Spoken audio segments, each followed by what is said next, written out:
for example, some of us have wondered why in 2023, Atiku and Obi could not find a common ground, but now they find a common ground.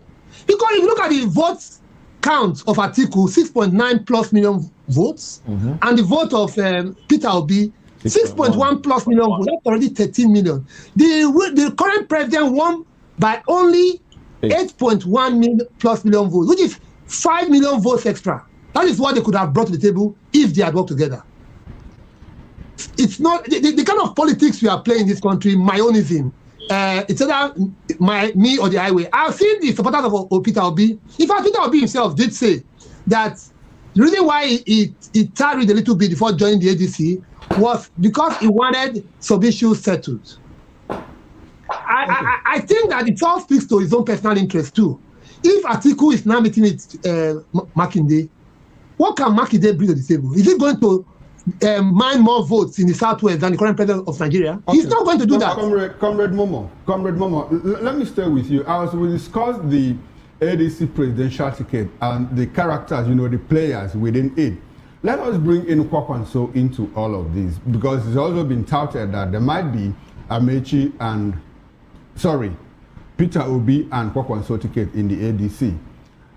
As Babangida, it seems to be pushing, or as Atiku and Makinde met in Babangida's residence in Mina, in Niger State. We also know that retired General Obasanjo, former president, is also pushing Kwankwaso and Obi ticket. Now let's try to balance it. And I want to bring in the issue of Kwankwaso, who has been fingered by intelligence from the United States that, look, he is one of the sponsors of terrorism, and they are looking for sanctions. The United States rep wants to move a bill, to sanction him, Miyetti Allah, and okay, that's one of our topics. But let's talk about Kwankwaso. Do you think that an Obi and Kwankwaso ticket, and that of Atiku and Makinde, between the two of them, which one is likely to happen if all things considered? It's a very interesting way you have asked the question, all things considered. And because in the absence of an Atiku on the tickets, the next best thing that could happen is an Obi Kwankwaso ticket. In the absence of an Atiku on that ticket, Atiku is not going to be a vice presidential candidate anymore. He only has to be the president candidate with a running mate from the south. And then currently, or maybe a Makinde. That is what the front runners are. Not even an Amechi. Amechi comes because in the south where Amechi comes from, you have political heavyweights, Adams Oshiomhole, Nyesom Wike, Godswill Akpabio. These are all individuals from the south. I don't see what much difference. In fact, I think Peter Obi from the southeast wields more influence in the south than Amechi does. So I don't see what Amechi brings to the table. Just the same way, with all due respect, I don't see beyond the cash. Of course, when you see the reports around the meeting, what Makinde is said to be promising or bring to the table is the billions. And we cannot undermine the role of funding, what it can do to success or failure in politics. But politics is also primarily a game of numbers, which is why I think that if we are going to look at it, all things considered, an Amechi will be a lightweight. In the US, for example, when the president and vice president are elected, the first major appointment, even before swearing in, is Secretary of State. And Amechi, if we had a position of Secretary of State in Nigeria, which does not compare to a FGF, it does not by any chance compare, because the Secretary of State is the chief foreign affairs officer of the United States of America. If we had somebody like that, of that mode, or an office of that mode in Nigeria, maybe an Amechi would have fitted into it in a winning ADC ticket. But as it is now, it's either we have an Atiku Obi, or in the second instance, an Obi Kwankwaso. All right. Now that you're mentioning Kwankwaso, and we're talking about all things considered. Let's look at one of the things that we should actually consider, and that's as we dive into our very next conversation here. Now, the United States has proposed targeted measures, including visa ban and asset freezes, against individuals and groups accused of involvement in religious freedom violations in Nigeria. And according to the Nigerian Religious Freedom and Accountability Act of 2026, the bill specifically names the former governor of Kano State, the man we're talking about, Rabi Musa Kwankwaso, as well as Fulani ethnic nomad militia and associations such as the Miyetti Allah Cattle Breeders Association of Nigeria and Miyetti Allah Cattle Hore. The legislation directs the U.S. Secretary of State to determine whether certain Fulani militia qualify as foreign terrorist organizations under U.S. law, while also calling for humanitarian aid delivery in Nigeria's Middle Belt through trusted faith-based and non-governmental organizations. Meanwhile, former Kaduna State Governor Malam Nasir El-Rufai and a prominent figure in the opposition African Democratic Congress ADC has hinted on an alleged plot to arrest him by security operatives in Nigeria. In an interview with BBC Hausa Service, El-Rufai said, although he was yet to be arrested, several of his close associates have already been detained, and he believed he could be targeted soon. So it's a potpourri of issues right there. So, Comrade Ibrahim, with this, added to the mix now, United States involvement, and you can't say United States is not interested in politics in Nigeria. You can't actually say that they may not be interested in who governs, who rules, who the president of Nigeria is. But all of this now, if you add this to it now, do you think a Kwankwaso on the ticket favors anybody at all? Well, on the bill in the U.S. House of Rep by 5 Republican lawmakers, I think, again, we need to put it in perspective. Number one, it is a bill, a proposed legislation. It's still not an enactment, not a law yet. It has not been signed into law by the president. It has not even been passed by the House of Reps. So it's just a proposed bill. Secondly is that it does not, Atiku Abubakar had not just a bill before, he had that type of thing. It was declared wanted. If some of us will forget that in the run of 2015 general elections, Atiku wanted to contest the election. But when he took the then Senate President, Bukola Saraki, who took him as an aide for him to go to the US. Some of us forget this part of Nigerian history. But history is there. It's past politics. So we keep track of past politics. So I think that what is happening in the US is still very much at the early stage of legislation. It's still very much. And then even when it is passed into law, it's still going to take the president's assent and then for it to be implemented by the Secretary of State of the US. So I with all due respect, I'm not giving that too much of a consideration, what happened yesterday. But I see that because of that proposed bill in the U.S. House of Rep, people are now taking Kwankwaso out of the political calculation for 2027. I think that it's a bit premature, it's a bit too early to do that. All right. Because it kind of undermines the opposition's ability to put up a pairing that can challenge the incumbent. And I think that this argument around whether Kwankwaso is still a factor based on this proposed bill, that should not is premature. That's how I see it. All right. Thank you very much. Okay. All right, then. Thank you very much, Comrade Ibrahim Momono. Now, let's return to the studio, and let me ask the question I wanted to ask at that point. I think I was trying to jump the gun. So let me ask the question, and then I'll come to you. You know, this issue of like the comrade, from Benin City has cleared the air, according to his own opinion, that, well, it's still a bill, it's still a proposal, it's not been passed and all of that. So I want us to fast forward. Assuming we pass this, the U.S. Congress passes this bill and it becomes an act. How much of that will affect Kwankwaso, his ambition? I ask that question in light of the fact that the man that is currently serving as the vice president of Nigeria, recall he was fingered, at one time during the Chibok girls kidnap, the Kabiru Sokoto that was discovered and found in the Borno State Governor's Lodge when he was serving governor then. And in all of this, Kabiru Sokoto. Yes, the UN office in Abuja bombing. Yes. And so in all of that, it didn't even affect, his capital, his political capital. And the president still chose him as his running mate, and they won the elections. And they are now they are governing Nigeria as president and vice. Peradventure, the United States House of Representatives passes this bill.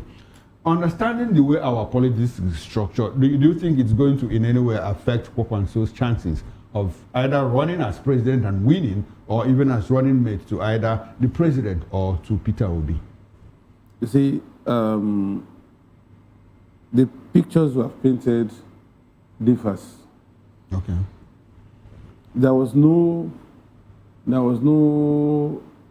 international influence in the outcome of speculation, as it were, as to the involvement of Shettima in the terrorism game in Borno at that time. Okay. It was at the realm of speculation. Okay. There was no court ruling, and there was no indictment from any panel of inquiry or whatever. Okay. So it is convenient for such things to be brushed aside. Against what is happening to Kwankwaso now, as soon as that bill is passed, some other things will follow. Like prosecution? It could be prosecution. Okay. And if the law has some clauses that could enable the U.S. government to intervene in this, and probably against international norms. We have seen presidents of another nation being taken away to U.S. to answer charges. So it could be the same that could happen to Kwankwaso, more so that the level of intervention of the American government on these incessant killings is almost getting to a point that U.S. is like taking over the security of the country, So it's going to be a very difficult situation. And I want to believe, without actually affirming, that it could be some of these reports, security reports, that have been in government domain, that is not open to the public, that they quickly dropped Kwankwaso for as running mate to President Tinubu. Have they done that? The hype is no longer there. Okay. The way it started, if probably there was nothing like this, it's likely that Kwankwaso would now be upbeat, and it would have been shown to Nigerians that is likely to be the successor to Shettima. Nobody is protesting against the removal of Shettima anymore.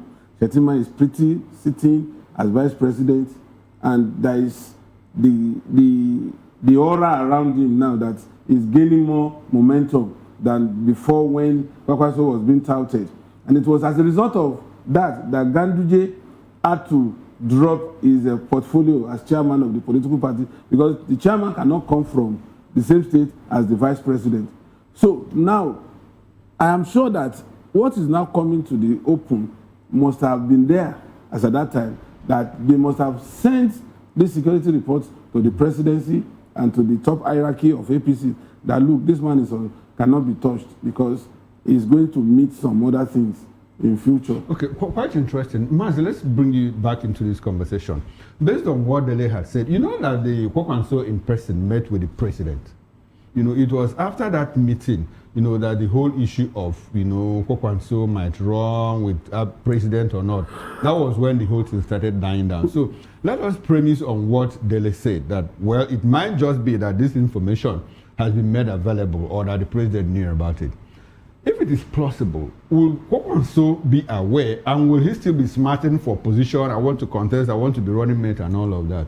Help us understand. Yeah, you see, what's happened is that before now, there have been lists of people, financiers, and those people who have something to do with terrorism and all that. The Nigerian government have turned their face the other way. People have been clamoring for, the government to act on this list, bring these people to book and all that. Now that America has taken the kickoff, recall that we have this understanding. I think the 200 boots are there on ground now, and a lot of things, This is part of the, collaboration Nigerian government and the United States government are, having. Now that they have taken the kickoff, as it were, I think a lot more things will begin to happen. So you think there's a blurred line between perception and reality in terms of bill, whether it's still a bill or whether it's to be passed or not? It is a whole total package. It's a whole total package. They might be coming bit by bit. You understand what I'm saying? They have fingered him. What I want to see is a situation where they have serious, copious evidence against Kwankwaso. Okay. Nigerians will want to see. It's not just enough to, say mention his name. He's this or he's that. If they have copious evidence against him, that will help a lot. What the Nigerian government failed to do, American government have done. You get what I'm saying? Now, to the other question you asked, yesterday somebody, Reno Mokre, was on a national television, diverting attention from here and there when they were asking him about, what he was concentrating on Obi. Obi has a bank, this, that, he doesn't that he did a transfer, he didn't go and all that. What has that got to do with the question is being faced? What that tells me, I'm trying to connect the dots, between, the question you Chukuma asked about Atiku, Makinde ticket or Obi Kwankwaso ticket, which one is more viable, to be able to challenge the status quo. I think Obi Kwankwaso or Obi and any other is a much more formidable, because what the ruling party is talking about is Obi. Everywhere you go, Obi did this, Obi did that. What that tells me as an analyst is that there is this palpable fear that the man may torpedo the political game, as it were. But be that as it may, it is incumbent on American government to be able to provide evidence to show. I'm happy they have taken the kickoff. It is not left for Nigerian government also to key into it. Of course, Nigerian government cannot claim they do not know about this because there is a collaboration. I think before some of these things are happening, 3 days ago they were with President Bola Ahmed Tinubu and all that, and you cannot tell me the way government works. The Nigerian government should have an idea, an inkling that this type of thing is going to happen. Otherwise, the collaboration will collapse. So there is a synergy between the two governments. If that will stem the tide of terrorism, so be it. But let them have evidence to show that Kwankwaso is really part of this quagmire that Nigerian people are into. All right, then. Let's quickly let's take concluding thoughts. Let's go around. Let me go to Abuja now, where we have Festus. So there will be Festus. Give us your thoughts on this one and your concluding thoughts as we're wrapping up this conversation. You can merge the first and the second. Go ahead, please.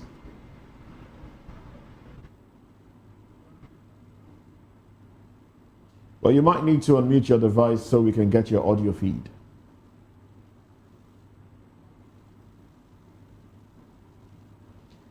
Well, Festus, we still can't hear you. Well, I guess we're having issues with the audio feed from Festus over there. You might need to unmute your device, Festus.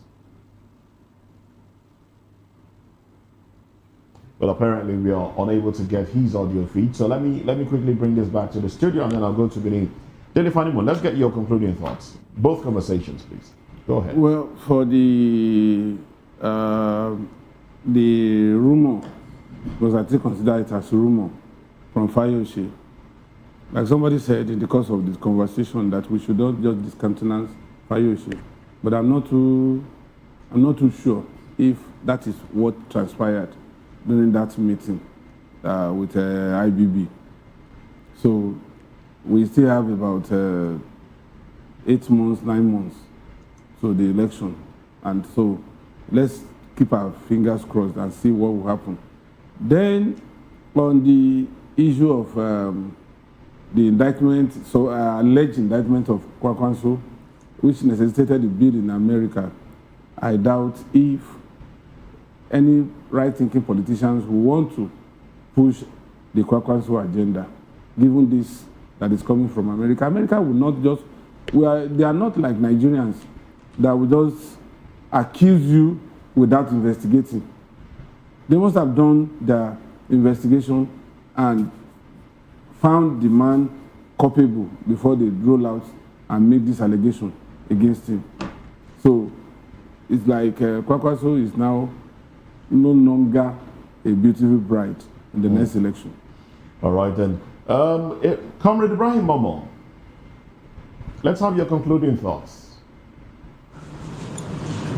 Okay, for me, I think what's happening is how it's an interesting, descent. There are alignments, realignments, and counter-alignment, and along the political chessboard of Nigeria 2027 presidential pairings.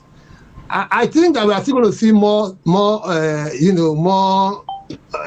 scenarios being played out.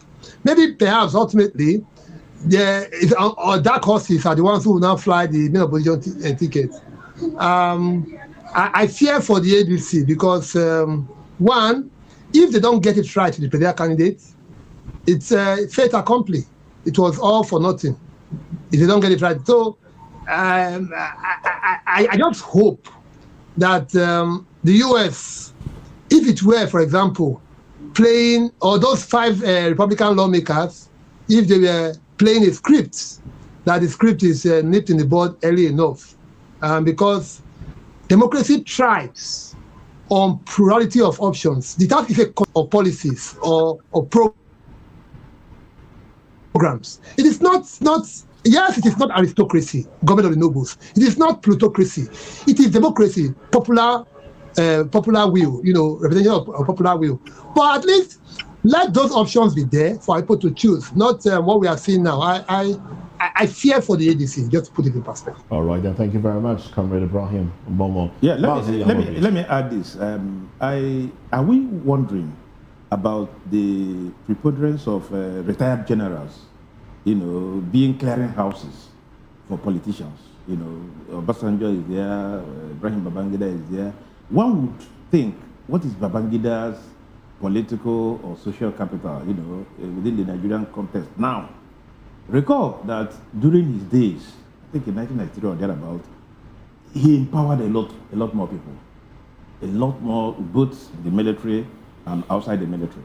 So you still have his boys around and all that. Probably that is why people go to his house, kind of a political maker, to be able to clear certain things and all that. So you see that once in power and out of power, you are still in power because you can pull one strings or the other. So they should not be wished away. That is the point I'm making. People know why they are going, because you are not a politician. So you wouldn't know why people go for clearing and all that. So it is incumbent on Nigerians to watch, where this thing dovetails into.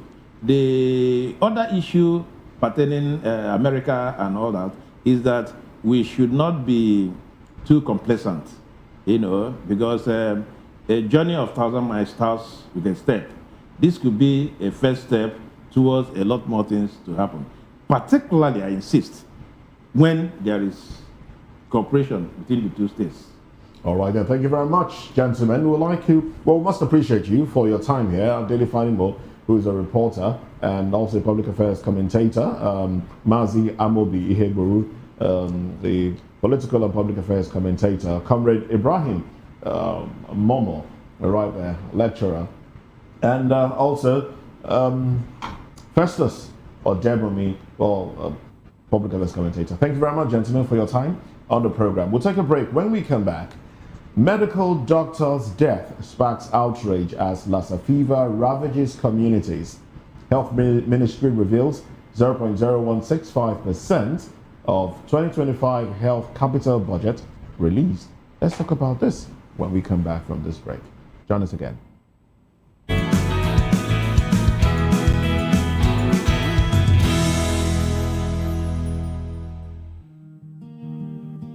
The unfortunate demise of Dr. Salome Oboy on Monday, February 2, 2026, has sparked public outcry from health practitioners across the country. According to a statement posted by the National Association of Resident Doctors on X, Dr. Salome passed away after contracting Lassa fever from a patient under her care, a painful reminder of the daily risks doctors take while serving humanity. Lassa fever remains a major public health challenge in West Africa, with Nigeria bearing the highest burden. Lassa fever occurs throughout the year, but more cases are seen during the dry season. Lassa fever is an acute viral hemorrhagic fever caused by the Lassa virus. The natural reservoir for the virus is the Mastomys natalensis rodent, commonly known as the multi-mammate rat, but other rodents have also been identified as carriers of the virus. Lassa fever is spread through direct contact with urine, feces, saliva, or blood of infected rats. Through contact with objects, household items, and surfaces contaminated with urine, feces, saliva, or the blood of infected rats. It is also contracted through ingesting contaminated food. Person-to-person transmission, which can also occur through contact with blood, urine, feces, vomit, and other bodily fluid of an infected person. Lassa fever initially presents like any other febrile illness, such as malaria. Its symptoms include fever, headache, sore throat, general body weakness, cough, nausea, vomiting, diarrhea, muscle pains, chest pain, and in severe cases, unexplainable bleeding from the ears, eyes, nose, mouth, and other body openings. The time between an infection and appearance of symptoms of the disease is 6 to 21 days. Early diagnosis and treatment increases the chances of survival. In 2025, Nigeria recorded 1,148 cases of Lassa fever with 215 fatalities. The people most at risk are people of all age groups who come in contact with infected rats, people living in rat-infested environments, people who consume potentially contaminated food, people who handle or process rodents for consumption, people who do not perform hand hygiene when appropriate, caretakers of infected persons, and health workers. To reduce the risk of Lassa fever, the Nigeria Center for Disease Control and Prevention, NCDC, says keep your environment clean at all times.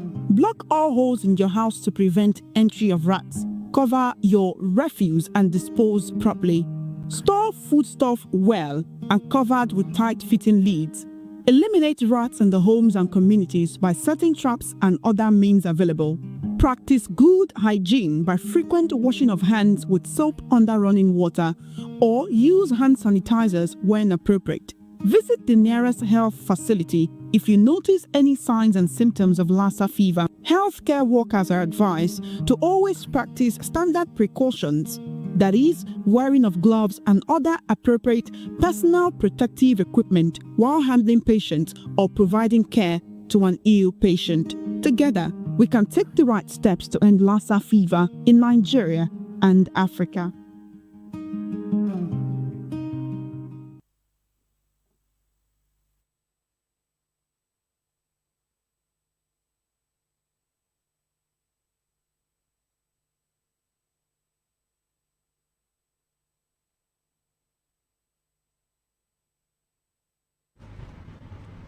Welcome back. Amid the scale of deaths being recorded due to avoidable health emergencies in Nigeria, the Minister of Health, Professor Ali Pati, recently disclosed that out of the 208 billion naira appropriated to the health sector by the Parliament for the execution of capital projects in the 2025 fiscal year, only 36 million naira was released.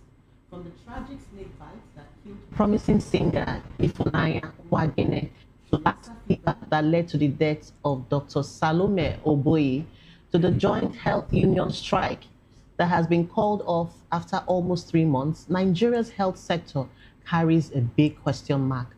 Today, we are being joined by medical practitioner Rebecca Mockley, who is going to be, shedding light on this issue and giving us more insights. Dr. Mockley, are you there? Good morning. Okay, are you there? Great to be here. Yes, I am. Good morning. It's great to be here. Good, so good to have you. Lassa fever seems to we can actually predict the months of the year where it happens. So how come, despite this information, the Nigerian government is more reactive than being proactive? I know this also occurs in other sectors. What are your thoughts on this? Okay, I think first and foremost, I think it's not a priority.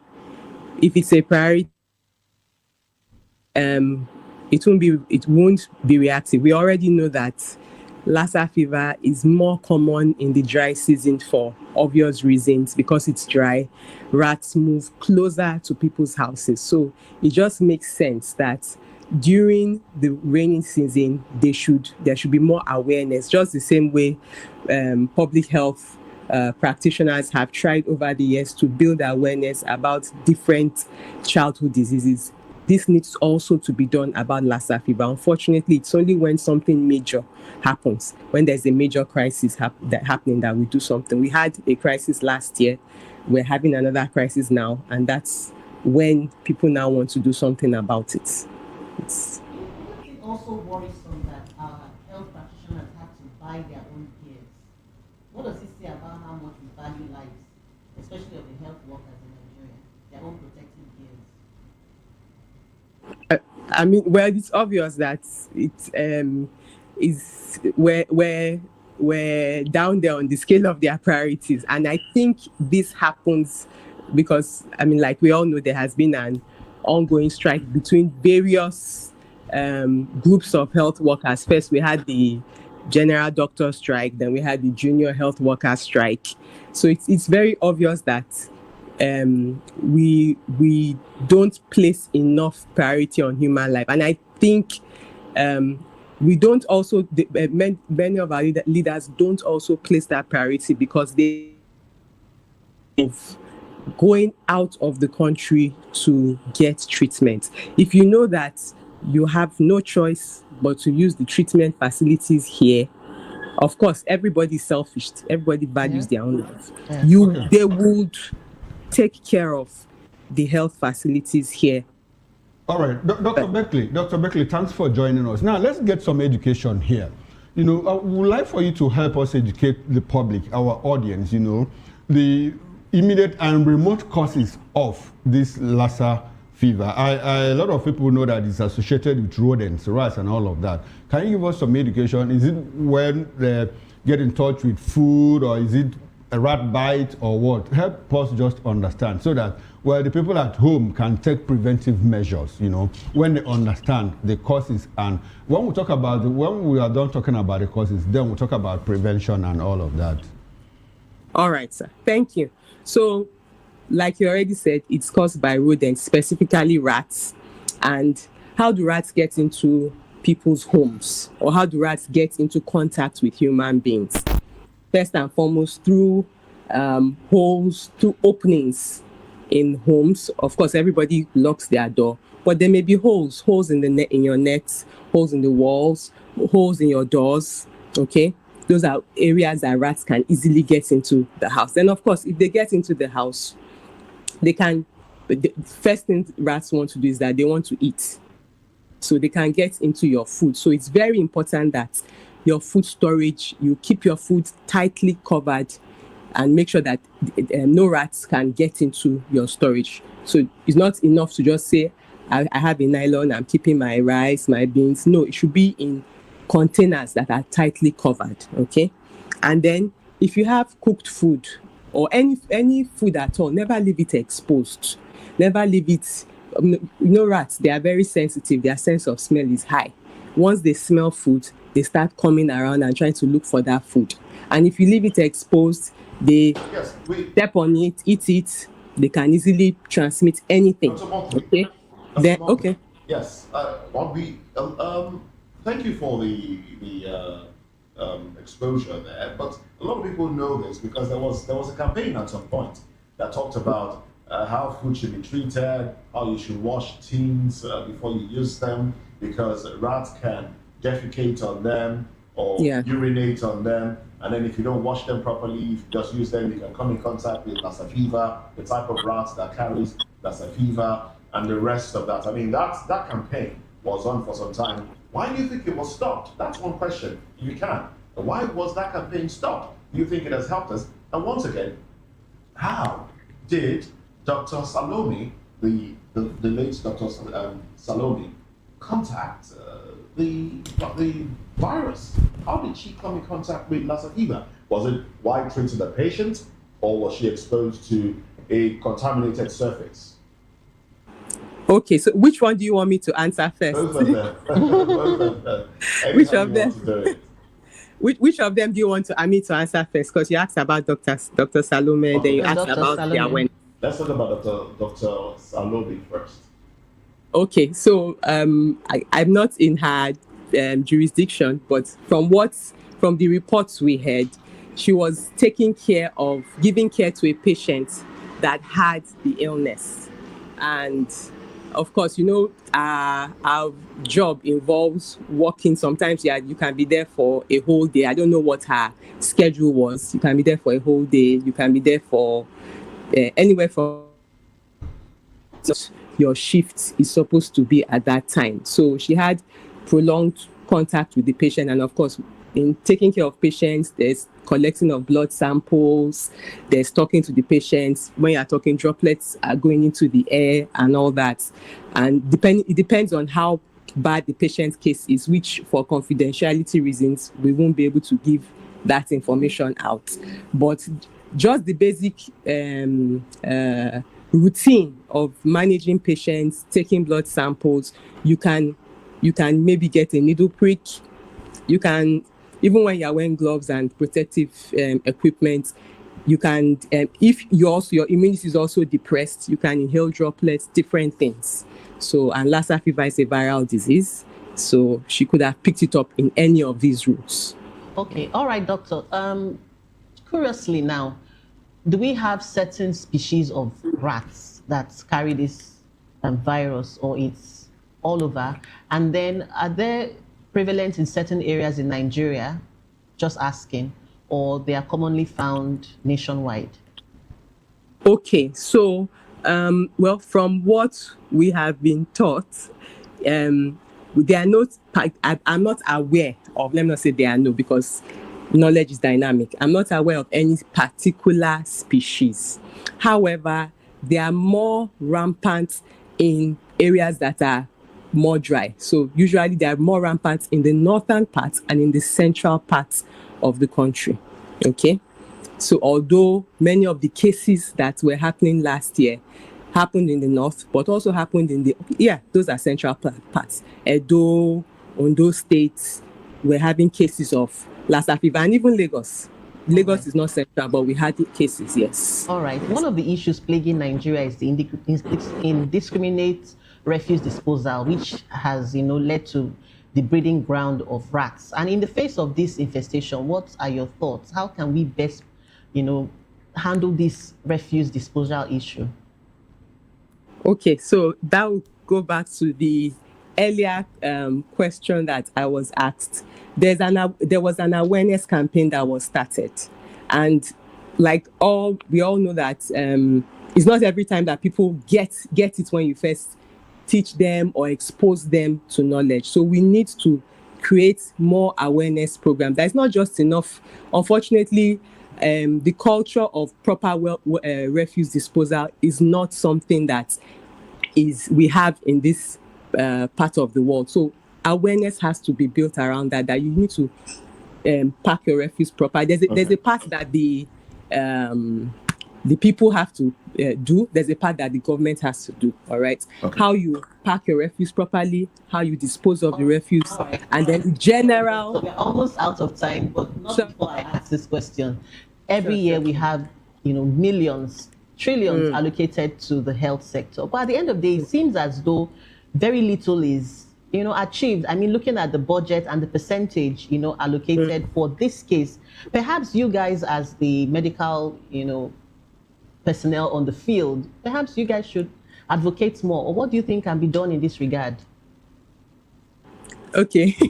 All right. I think this question would have, okay. So, yes, you're right. We need to advocate more. Yeah, you are very correct about that. But unfortunately, we have a health burden that is, for example, this is Lassa fever, but there are so many other cases that need equal and just as much attention in terms of personnel, in terms of funds, So you're right. We actually need to advocate more. I think that is the main issue, and that unfortunately that's something that many of us in the healthcare system shy away from.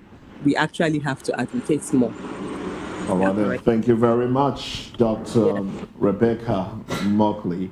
If you can, in about 30 seconds, can you tell us what the symptoms are? Yeah. What one will have to start feeling before they think, okay, let me run to the hospital, or let me isolate myself from family and friends because it might be Lassa fever. And then, let's just have that in 30 seconds. Okay, so in simple terms, you have fever, chills, the same symptoms you have with malaria. Wow. Is the same symptoms. But the challenge is, if you treat malaria 1, 2, 3 times, it doesn't go, quickly get to the hospital. Simple terms. Okay, thank you very much, Dr. Rebecca Mockley. Thank you for your time. Well, that's it on the show. So we should endeavor to protect ourselves. All right, Lassa fever is still very much with us, and it's really troubling that the Nigeria Center for Disease Control have not developed some sort of vaccine to combat Lassa fever, because it's been with us for quite some time now. For more than 15 years, we've been dealing with Lassa fever, and one would expect that at this time we should have come up with something to combat the spread of Lassa fever. Oh well, but we're still struggling with cholera and a few other things as well. So yeah, I wonder. Oh well. And once again, one of the things that the campaign had initially is teaching people to always wash surfaces with water and soap before they use them. If you buy a tin of milk, before you open it, ensure you wash it. You buy fruit, ensure you wash before you consume. Wash properly before you consume. That will help, sanitize that surface and reduce contact with contaminated surfaces. All right. Well, that's it on the show. 10 o'clock is newspaper review. I am Moses Humphrey. And I'm Jane Ogoye. I'm Chukuma Okoro. See you again at 10 o'clock. Bye for now.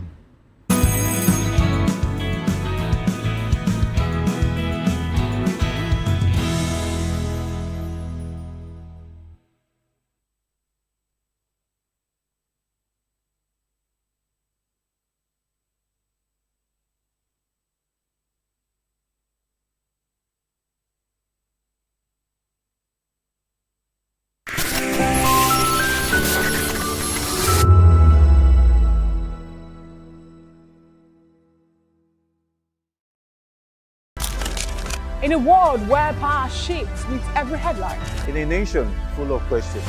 In a world filled with noise, the truth needs a voice. The policies that shapes our world and the economy that determines our future.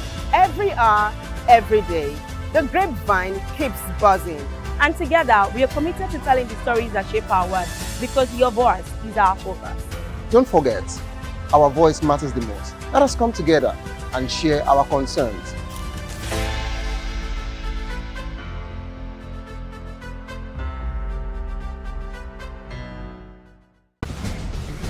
Join us as we drive into the world of politics through insightful interviews with prominent political figures, both serving and former governors, ministers, senators, legislators, party chieftains, activists, and analysts. Get first-hand information into the decision-making processes that affect our daily lives. Highly engaging 1-hour program that brings political discourse into focus.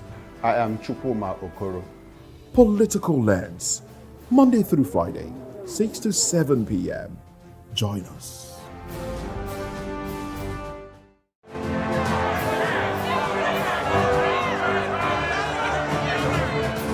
Do you want your voice to be heard? Do you know that you matter in the scheme of things?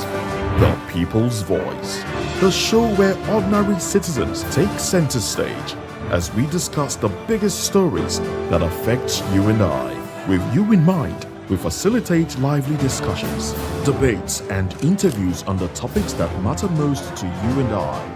From social justice to economic empowerment, education to healthcare, governance, and more. Tackling tough topics and amplifying your voice. Join the conversation and make your voice count. The People's Voice. Make your voice count. This is Health Check, your weekly guide to better living, smarter choices, and trusted answers. From everyday wellness to urgent health issues, we've got you covered. Health Check, only on Voice of the People Television, where your health has a voice.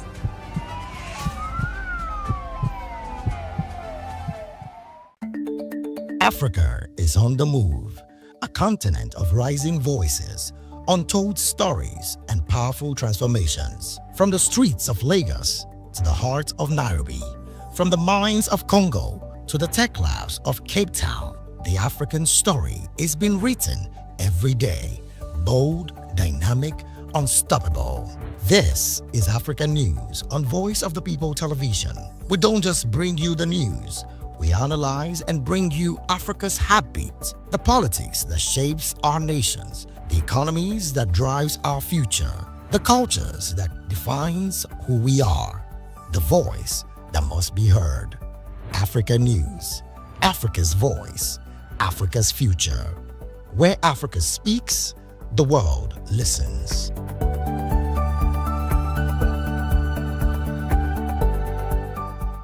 Welcome to the locker room, the home of football talk that matters. I am Jerry Ampelon. Join us every weekday, Monday to Friday at 5 p.m. Nigerian time, as we share the hot takes and hot debates in the exciting world of football. And joining me are the usual suspects, Ikechukwu and Mayowa, as we break down all the hot takes and everything that's happening in the football. Don't just watch football, live it with us. Catch us on the locker room and Voice of the People Television at 5 p.m. Nigerian time. And like I always say, if not 20 minutes off, please discuss. And it's Hakim Ziyech who puts the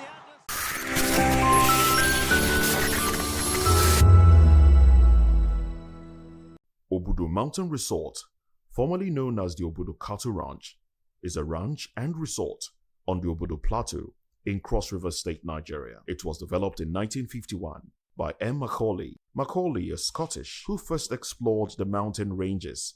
In 1949, he camped on the mountaintop of the Oshia Ridge on Sankwala Mountains for a month before returning with Mr. Hugh Jones, a fellow rancher, in 1951, and Dr. Crefeld. Together, they developed the Obudu Cattle Ranch. Since 2005, a cable car climbing 870 meters from the base to the top of the plateau gave visitors a scenic view while bypassing the extremely winding road to the top. The resort is found on the Obudu Plateau, close to the Cameroon border in the northeastern part of Cross River State, approximately 110 kilometers east of the town of Ogoja and 65 kilometers from the town of Obudu in Obanluku local government area of Cross River State.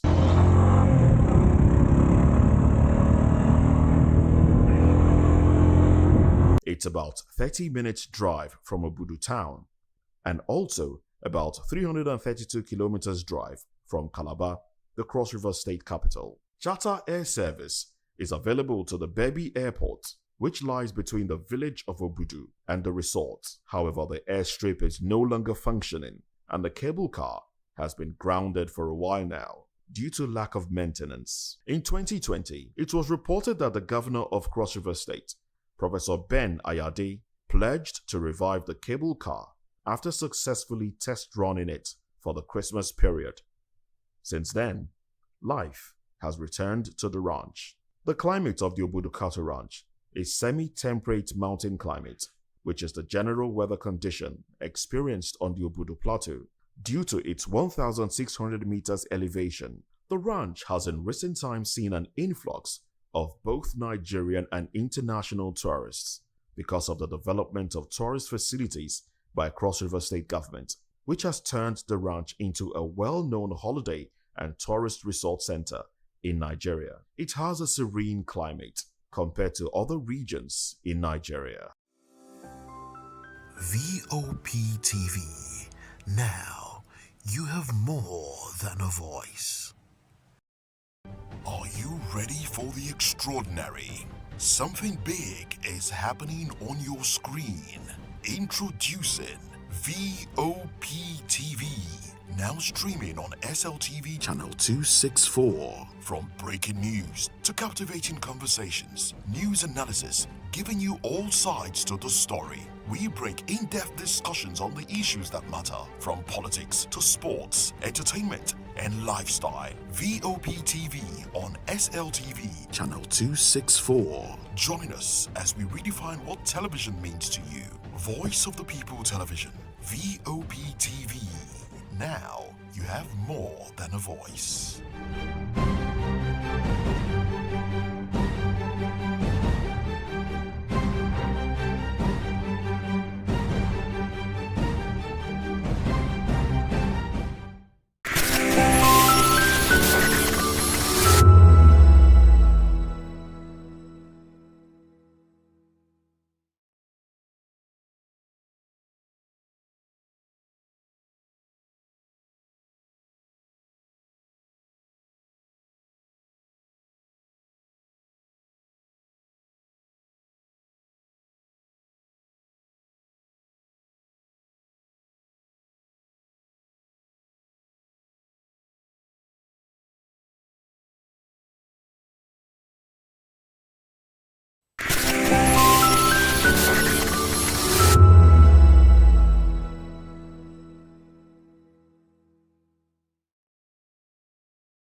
Thank you very much for joining us. This is Newspaper Review. I am Moses Humphrey, and my colleagues are here with me, Chukwuma Okoro and Jane Ogoye. Thank you very much. And we also have Dele Fanimo staying back, and Mazi Amobi Iheburu also joining the conversation. Gentlemen, thank you very much. My pleasure.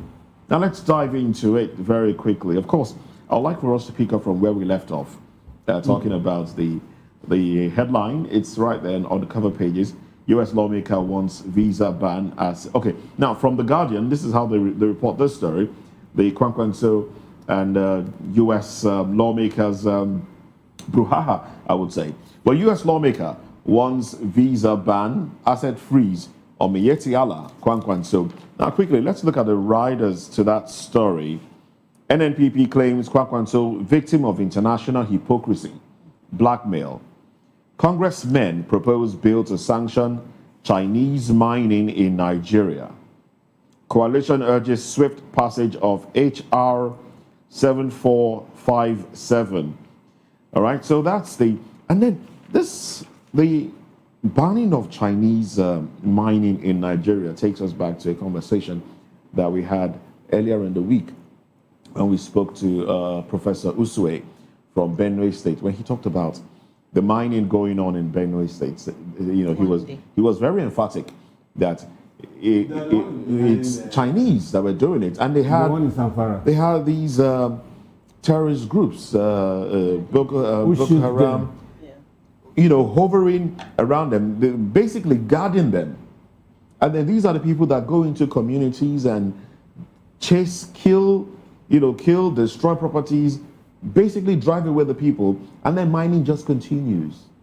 So it just brings that up. But anyway, that's the headline there.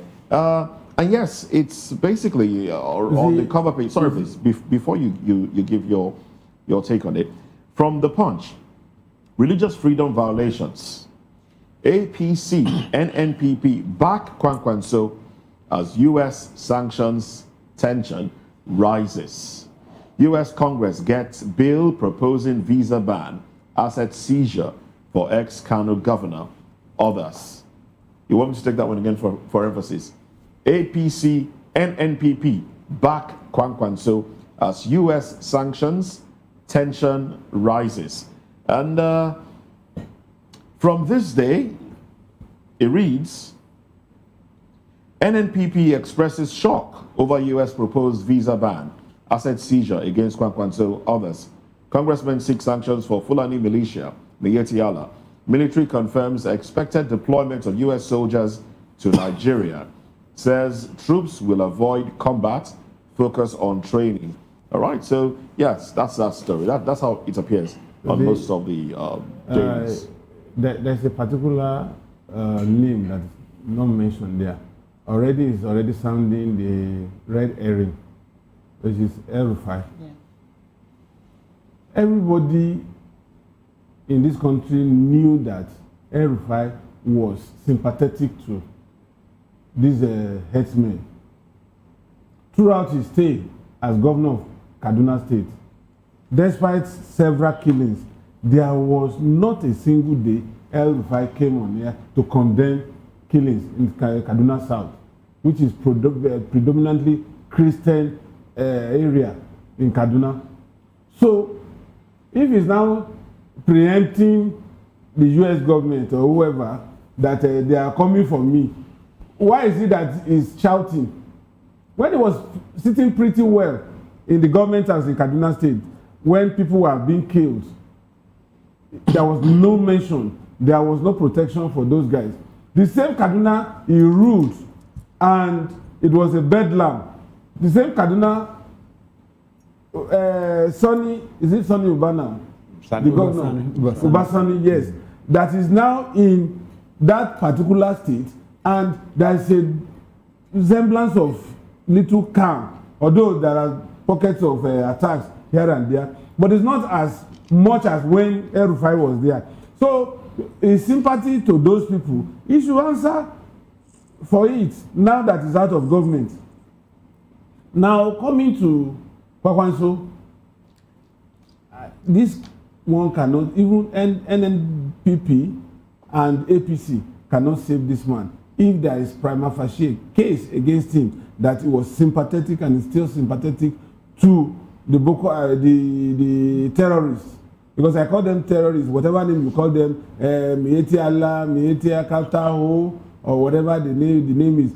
Their agenda is, like you said, and I like that connection. You recall that was it early this year or late last year, when Trump came from China. I think it was the third day that Trump started focusing on Nigeria about this Christian killing. And I also recall that I mentioned it here, that it's not just to save Christians, but intels he got while in China on the way China has come to dominate Africa. When America was busy doing some other things, he wanted America to catch up with China in the scramble for Africa. And this time, they are not looking at capturing slaves, because already we are slaves in their country. We use our money, our hard-earned money, to travel to their country to become slaves, second citizens. But now, it is the soil that they are after, the mineral resources in the soil. And today, go to some of these people where there is mining going on, either legal or illegal, you find the Chinese there. And so, America is also bent on displacing the Chinese from African soil. So it's not got just Nigeria alone. It's the scrabble for Africa that is going on as we speak. All right. Mazi. Yeah. The El-Rufai outburst. Recall some years past, the issue of body bags. That concept. That's body bag was given to Nigeria by El-Rufai. He didn't mince words when he was saying, if you don't do this, you go home, body bags. All that. So it's still very fresh. Election observers. Yes, it's still very fresh in our memory. You see, that is one thing political office holders should learn. That if you're a political office holder, it doesn't mean, that is your birthright. It's not your father's house. One day, you will leave that place. Max, 8 years, you will leave that place. And then you come to face reality. That is equally the reality Amechi is now facing by protesting, in Abuja. He even introduced his son as a medical doctor who will, minister unto the needs of, protesters, when it happens and all that. So what I'm saying in effect is that the political office is so ephemeral that people should learn their lessons. So while there, you begin to do the right things, as it were. Coming to the Chinese, you know that in some universities here in Nigeria, you are taught Chinese language. You are taught Chinese language. They brought support, even to the extent that some state governors are even teaching Chinese language in their secondary school. Mandarin is being taught on radio in Nigeria because there is a collaboration with the Federal Radio Corporation of Nigeria and some Chinese organization to teach Mandarin on radio. So that's... But is that a bad thing, really? No, it's not a bad thing. What we're looking at is the long-term effect. Okay. What is the driving force, between what they are doing, what they want to achieve and all that. So I'm not surprised that it's happening in the north, particularly in the Zamfara area, where gold and platinum and all that in our mind. They give the share and people are there, people will be there, a helicopter will come and pick the materials and go, and all that.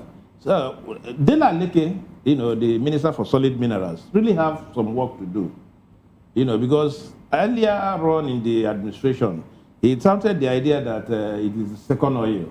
That was why Mr. President sent him to the solid mineral subsector to be able to galvanize the potential resources, hitherto that was not being harnessed from the solid mineral sector. So if we can guide, the solid mineral sector sufficiently, it will go a long way to also boost the economy of this country.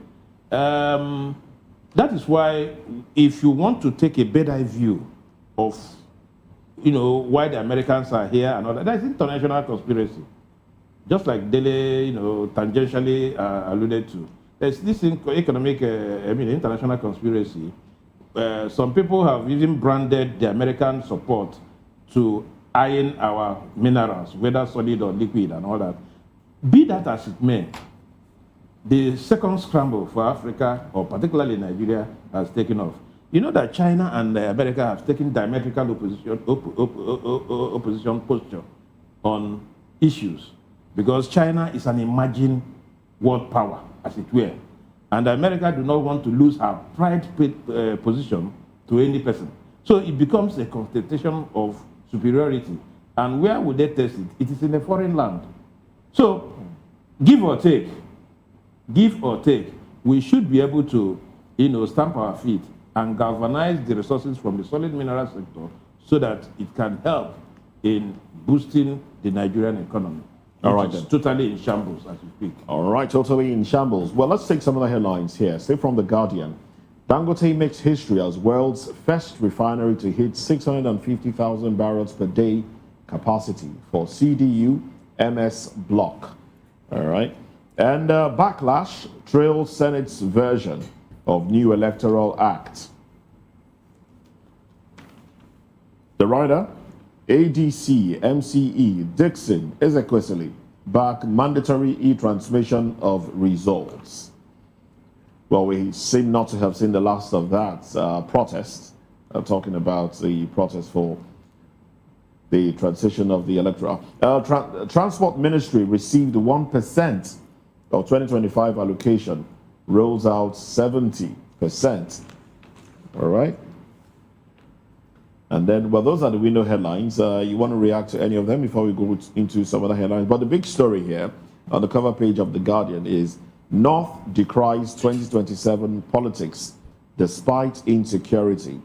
4,654 deaths in 2025. That's the big story on the cover page of The Punch. Speaks to insecurity. And I would like for us The Guardian. The Guardian, I beg your pardon. Thank you very much. I'd like for us to take the riders. 3,141 abducted as kidnappings hit alarming peak. Banditry kills 2,724. Overtakes insurgency as deadliest threat. I like how we separate them. Insurgency is killing, is causing deaths. Banditry is causing deaths, kidnappings. I like how we just, North Central bloodier despite fewer attacks than Northwest. ACF decries worsening insecurity, urges leaders to refocus. Illicit mining, porous borders fuel expanding violence. Air Force vows relentless air power, intelligence surge. Well, these are the riders to that headline. Okay, I wanted to talk briefly about the Kwankwaso'S El-Rufai angle. But talking about how we separate these things, some of these things also have technical meanings. So if you talk about insurgents apparently they want to create a fiefdom. They want to create a sovereign state for themselves. They want to, if it is possible for them, they will get to government and push away that government and take over. They are insurgents. They are terrorists. Terrorists might not actually want to take over power from a government. So, but insurgents also use terrorism as their own track and as a tool. And until that is why when we say classify them as terrorists, Master, I don't know why you're smiling, Master. When you say classify them... Yeah, academic prowess. No, it's not academic prowess. Even Moses understands this thing, but he's just saying he likes the way we divide all of this thing. He knows that there are various reasons why, because if you now declare them terrorists, it will be a call to action on the part of government, with international treaties and all of that. Foreign powers are even allowed by conventions and treaties, to go into other states and root them out, exactly what United States does. If you look at one of the charters of the UN, it allows foreigners, foreign governments to intervene in other states if they are perceived or if those states have also clearly declared a group of people as terrorists. So that is why the government is very coy sometimes, in trying to declare them terrorists. When they say bandits, it reduces them to criminal law and enforcement, more like use police action to take them out and all of that. Now, that said, when the Guardian says the North decries politics, Moses, I'd like for you to take that again because I have North decries 2027 politics despite insecurity. So what do they mean by decries 2027 politics? Is it that the North is against 2027 election, or is it that, well, we don't like the fact that Northerners are politicking while we are dying of insecurity and all of that? That's what I want to understand. Because the Northerners are the one even playing this politics. So why would they decry it? Baba Ahmed is always there on television, talking about Atiku is always there on television.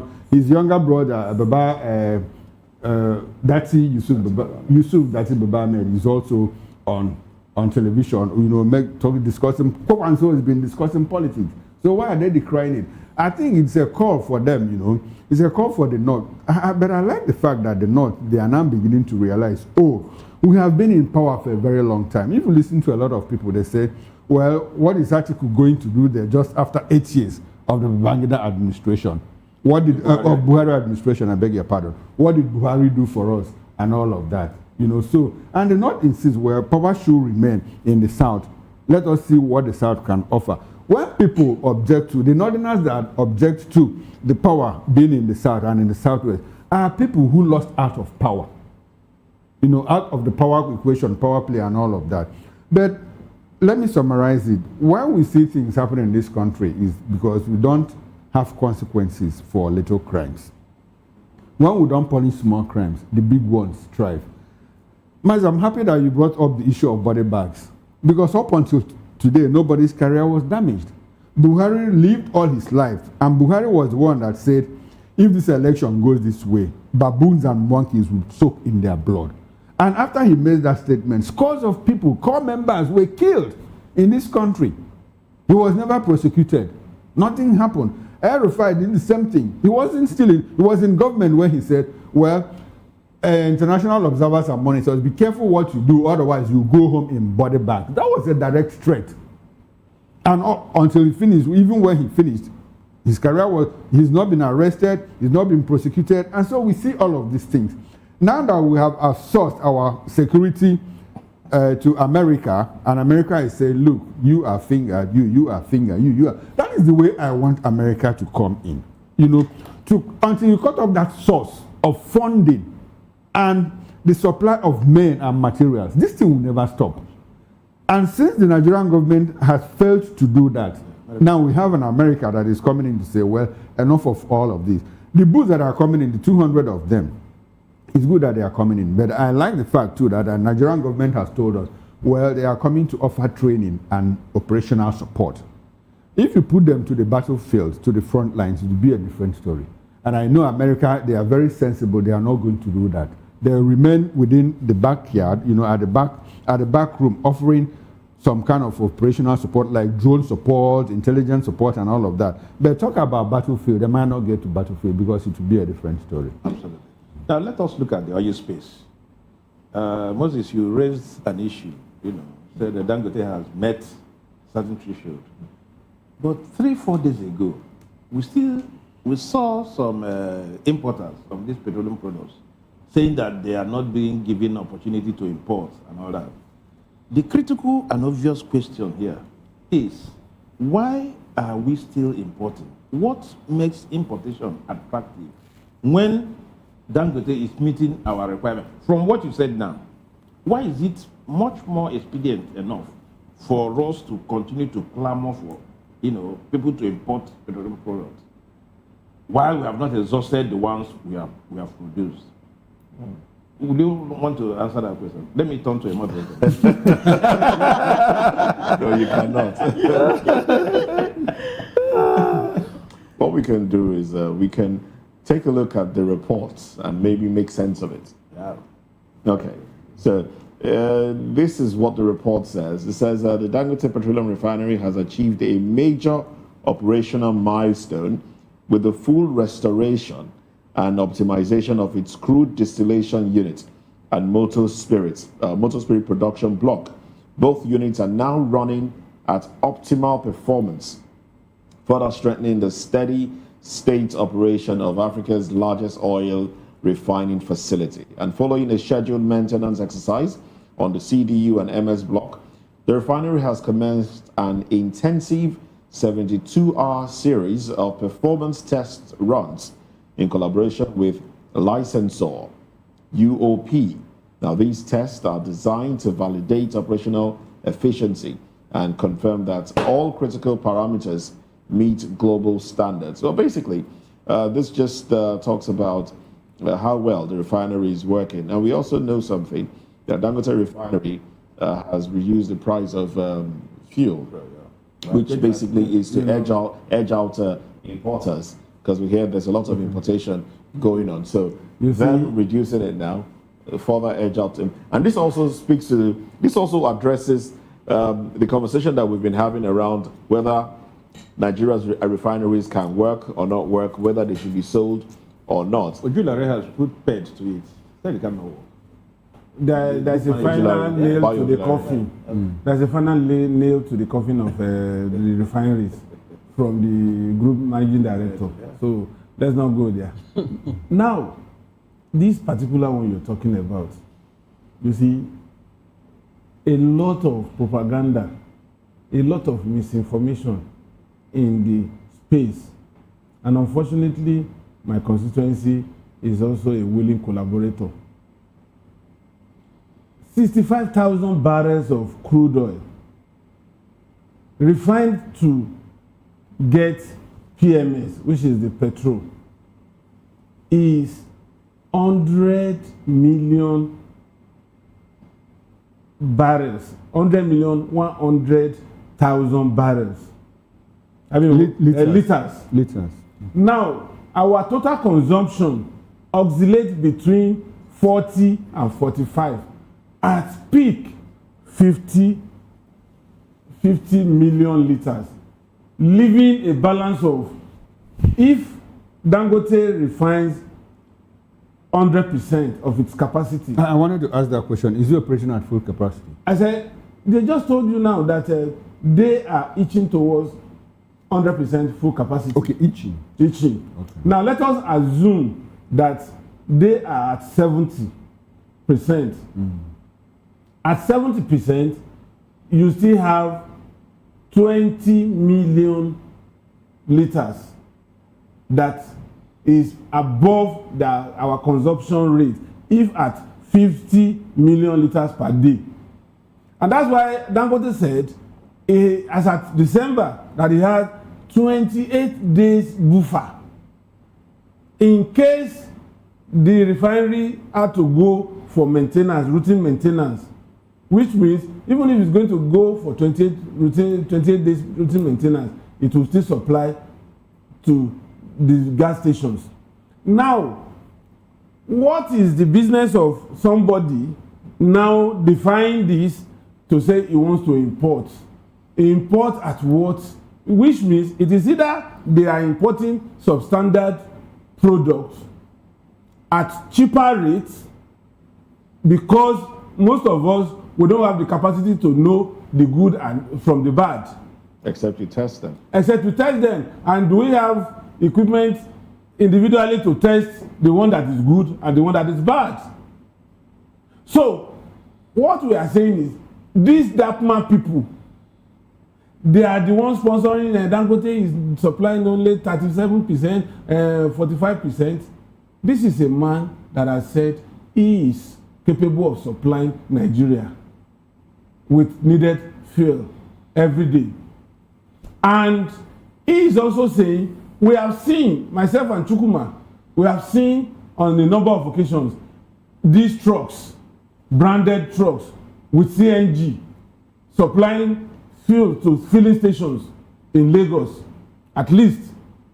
So, 4,000 trucks at an average of maybe 45,000 liters per truck.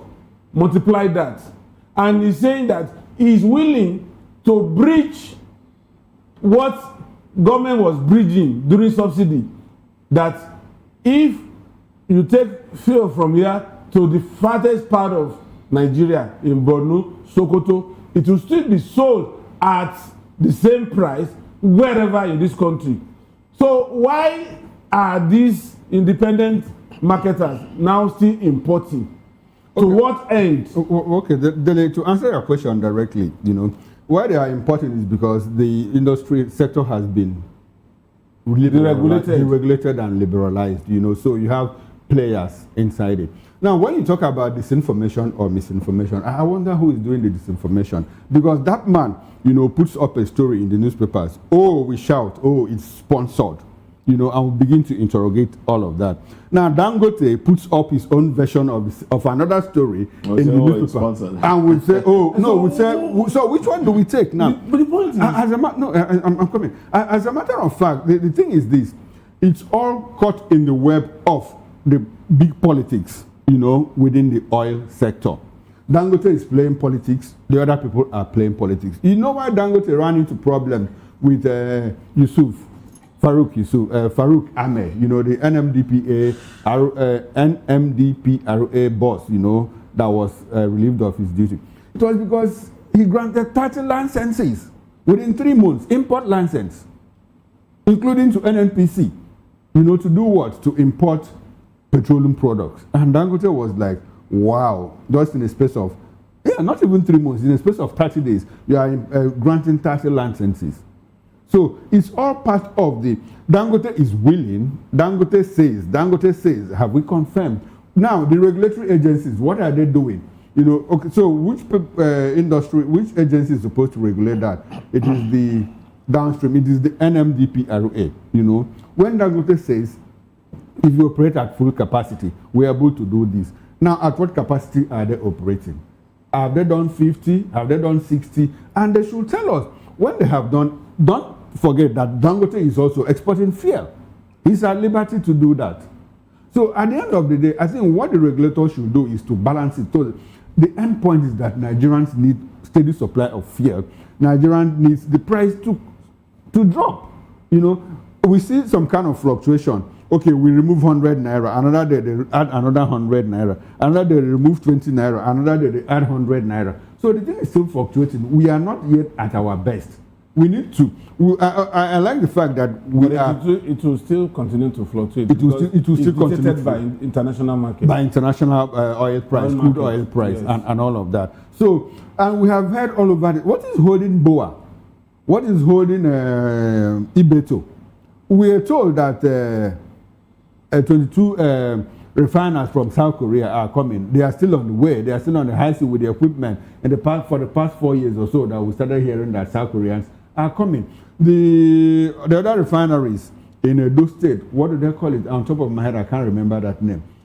Something mill. What is keeping them? We need more operators, you know, in the industry so that it will not be just Dangote alone. If it becomes Dangote alone, it might just morph up into a monopoly, and that is not what we want at this time. I don't like the fact that we are politicizing this. Yeah, the question you should ask yourself, why is BOA and the co, you know, why are they not on stream?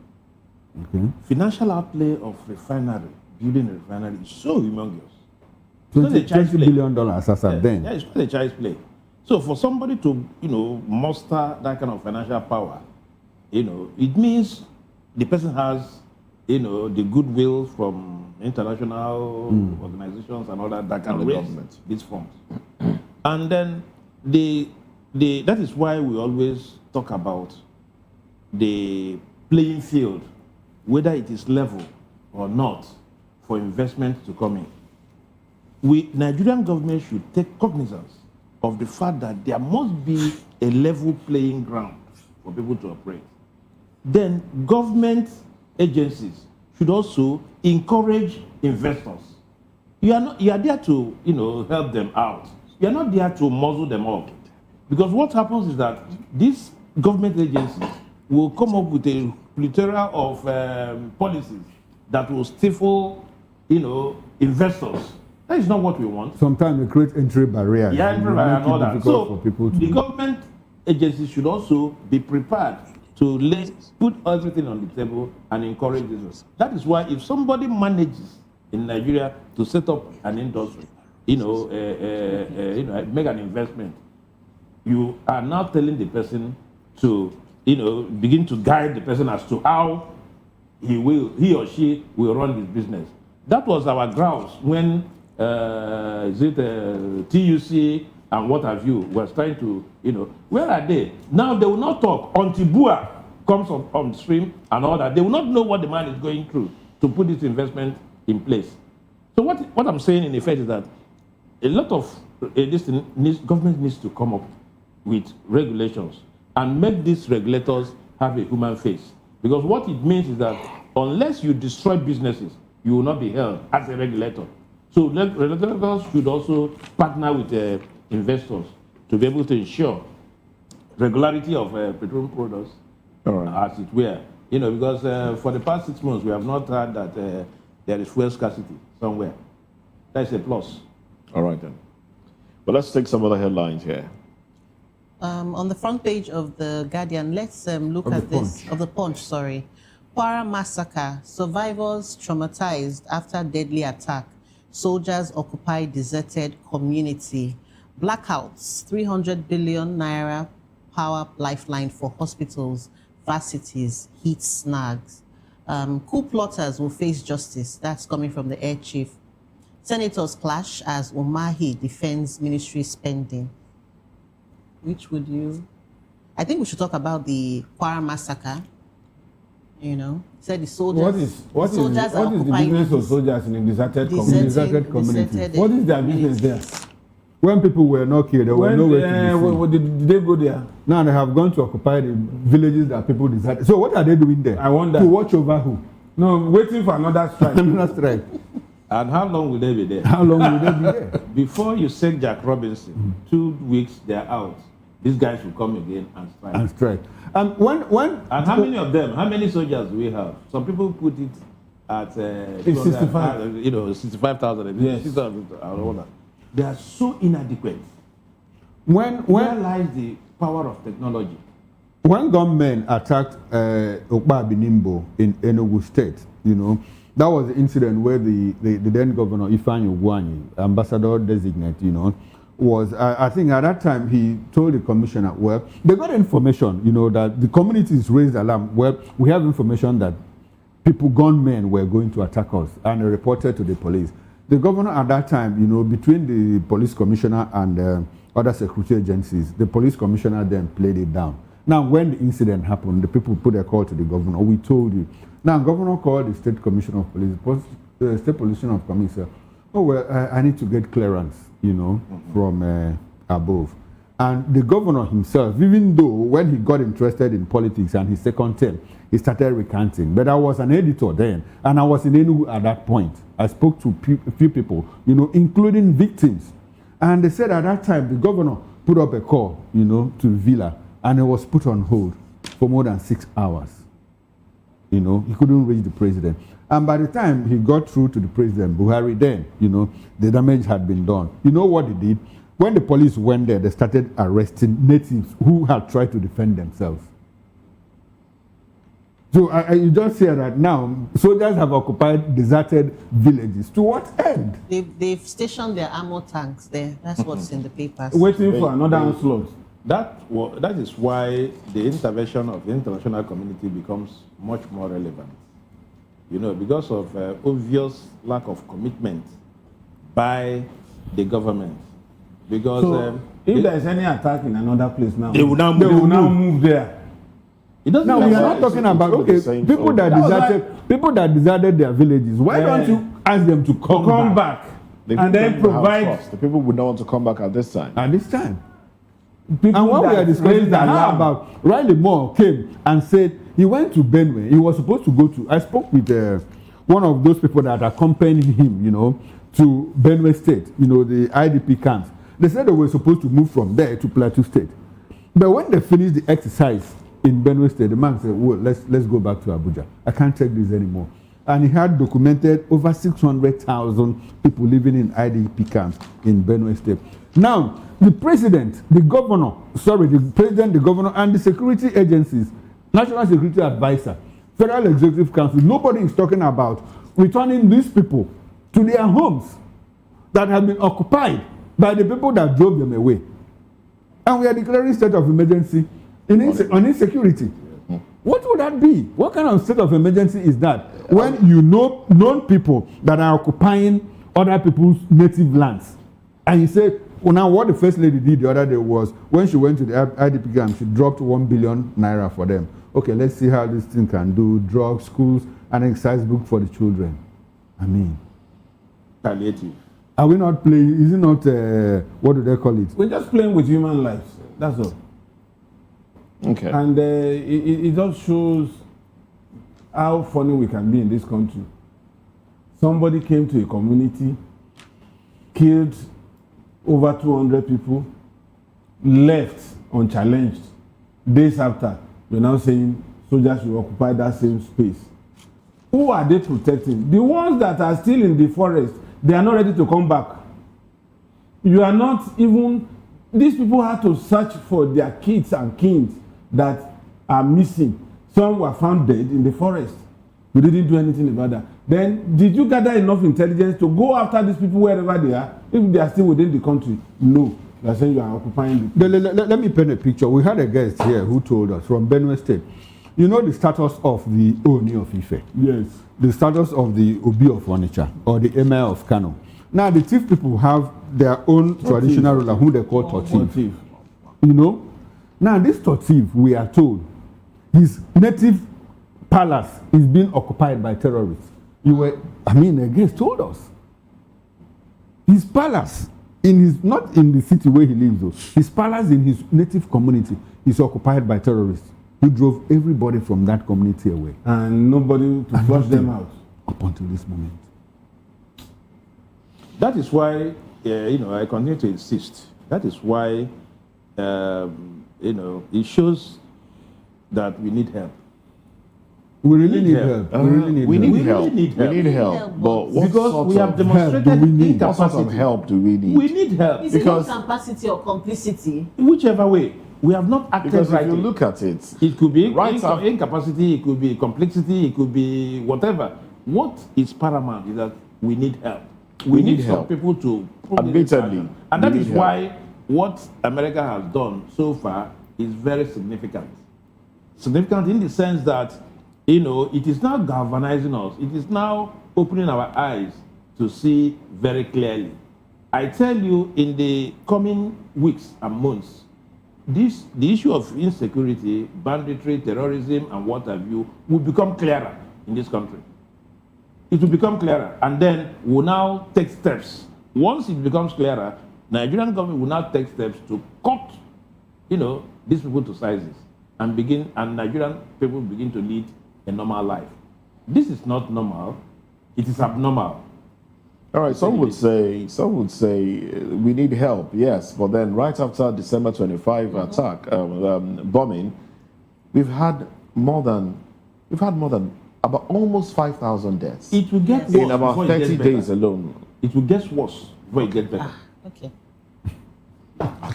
And getting worse is talking about the lives lost. More lives will have to go before it gets better. Quite unfortunate. Well, let's talk about the Ministry of Works. Umahi's clash with senators as he defends ministry spending. So Senator David Umahi, basically, according to the headline here, has clashed with senators as he defends the spending by his ministry. You want to react to that one? What are we going to say about all these things? That we have not said. That we have not said. But we need to keep. But we will keep saying it. You see, the point is, in all fairness, I think Umahi has done better than some of his predecessors in that ministry, particularly ensuring that the quality of work in the ministry is better than what it used to be. We have seen roads constructed and in less than 6 months given in this country. And he has had cause to even sack some contractors that are doing shoddy job. He has shown and he has demonstrated that he is capable of handling that ministry. But the issue of money allocated to the ministry, how it is spent, is not within my realm. They should sort it out themselves. But the point is, why do we have to go into this? Because I consider it as a distraction. If you have evidence to prove that 10,000 naira was spent on a project that shouldn't take more than 2,000 naira, let it be explicit. Tell us as Nigerians if you know, rather than, I hope it's not going to resort to off the mic at the end of the day.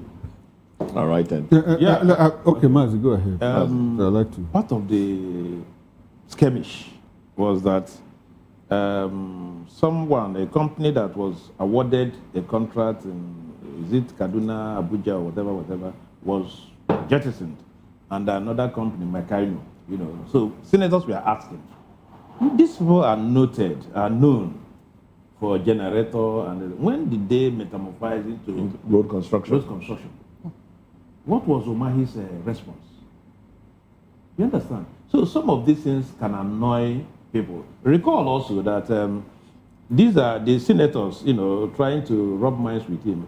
Also they know one or two things.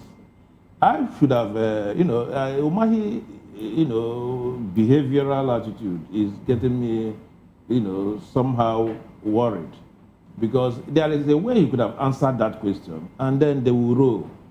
But I do not think he did justice to that Oshimole's question. How did Maikainu move from generator cells to road construction? It's very critical. Any right-thinking person will ask that fundamental question. But the response, the way you respond, goes a long way to also suit, the Fredness. When I saw the story, when I saw it, even before this altercation between the minister and the senators, I saw Mikano. I said, these are not these people that import generators. When did they get into road construction? And I just brushed it aside, even before this thing happened. Now, that said, Umahi is one person that, as governor, he seems to have done well in terms of road construction in Ebonyi State. Like, he did roads in places where people don't, even bridges. When I use his state to my own state, to my own community, I passed through a flyover. There's that place is undulating. So he built a flyover. At some point, there was a day our vehicle, broke down on top of the flyover, and we stayed there for like 45 minutes trying to fix it, and no other vehicle passed. So he did a lot for his people in terms of road construction. He is a good engineer, a sound engineer, but he doesn't have the humility of a public servant. That is one thing that is lacking. And he's so loquacious, he doesn't, because he feels that he has the ears of the president. And it is that same thing that is powering Wike. Because both of them believe that, we are very critical. We are very critical, to the success of this administration.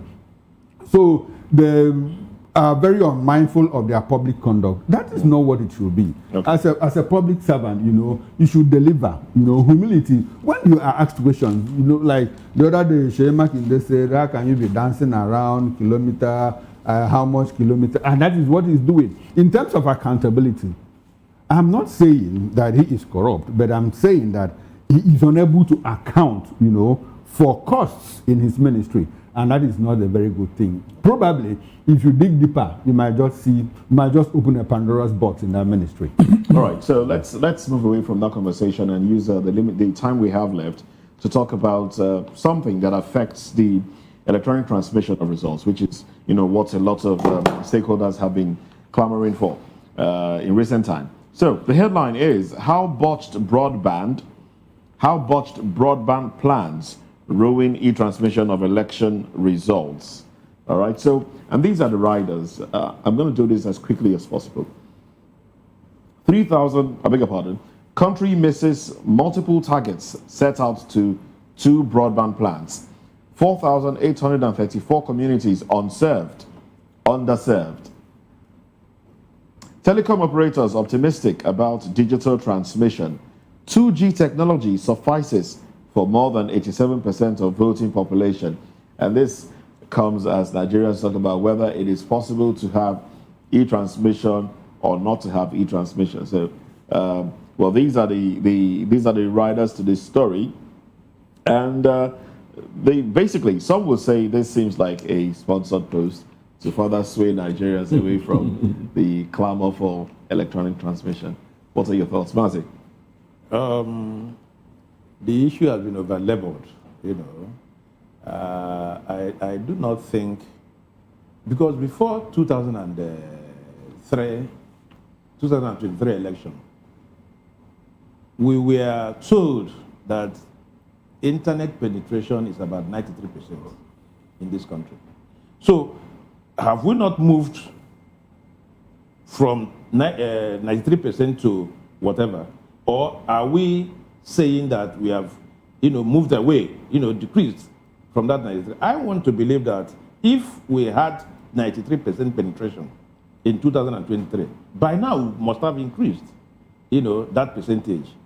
And consequently, no one will tell us that, we don't have internet and all that. I find it difficult to swallow, when distinguished senators, are defending this. You understand? Because once you put electronic transmission side by side with, manual transfer or whatever, it becomes difficult. Of course, our electoral officers will take the easy way out.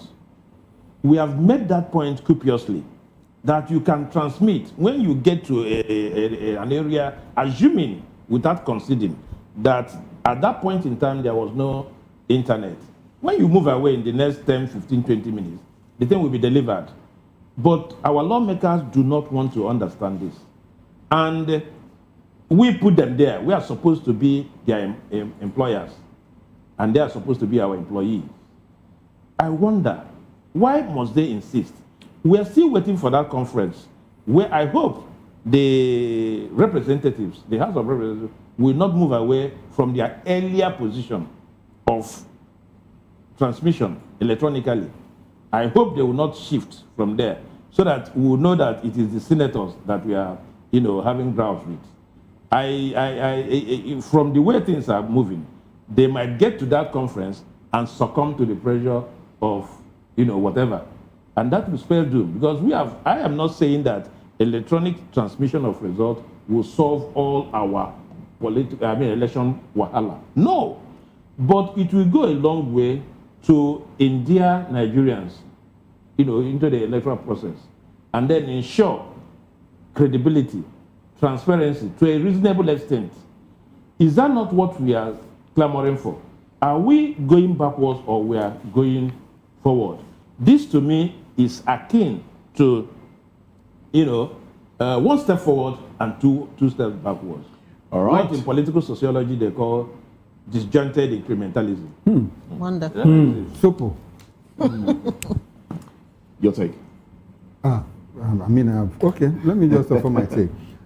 With what they have, the statistics that you read Yes. out, and it's still, how can I put it now? I'm trying to, it's neither here nor there.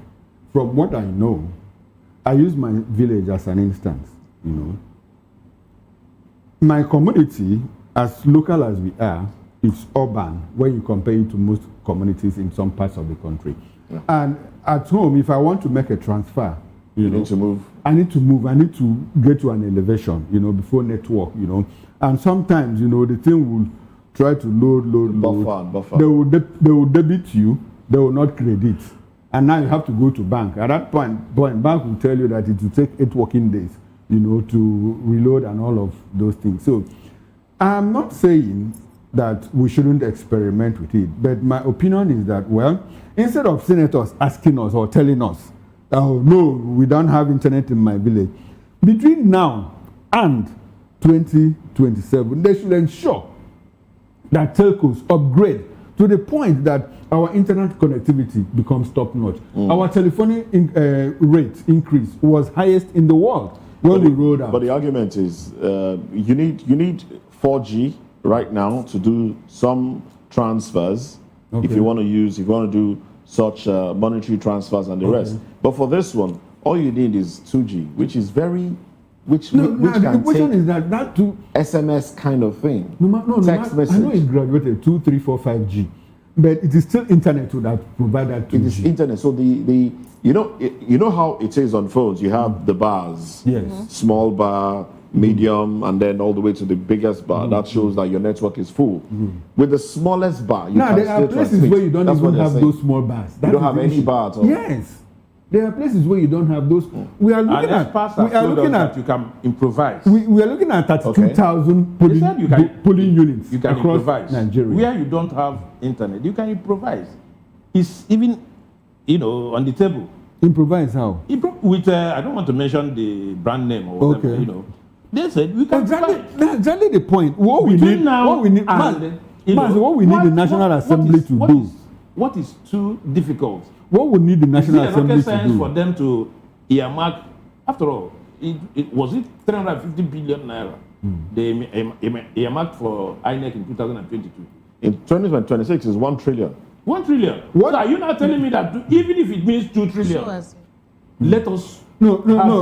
Master, we should not let INEC get into telecommunications business. What we need to do is for NCC and the Ministry of Communications to ensure that we have internet connectivity. All right, if money is the issue, we should provide more money to INEC to ensure internet penetration, 100%. This would be a good place to anchor the conversation. Thank you very much, gentlemen, for your time. Daily Fanimo and Mazi Amobi Hebrew, both public affairs commentators. And Chukuma makes a comeback later tonight at 6 p.m.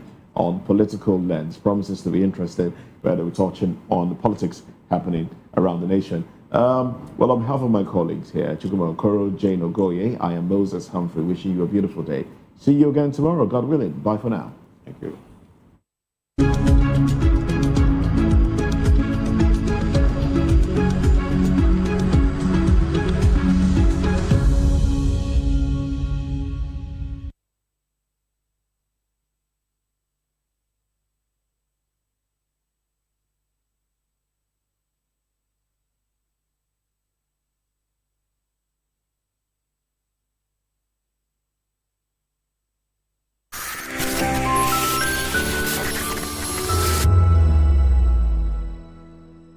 We encourage you to click on the like button and subscribe to our YouTube channel. We are Voice of the People TV. Also follow us on all our social media platforms. We are at VOP TV Live. Visit our website www.vop.ng for fresh and trending news. Also watch us live on SLTV channel 264.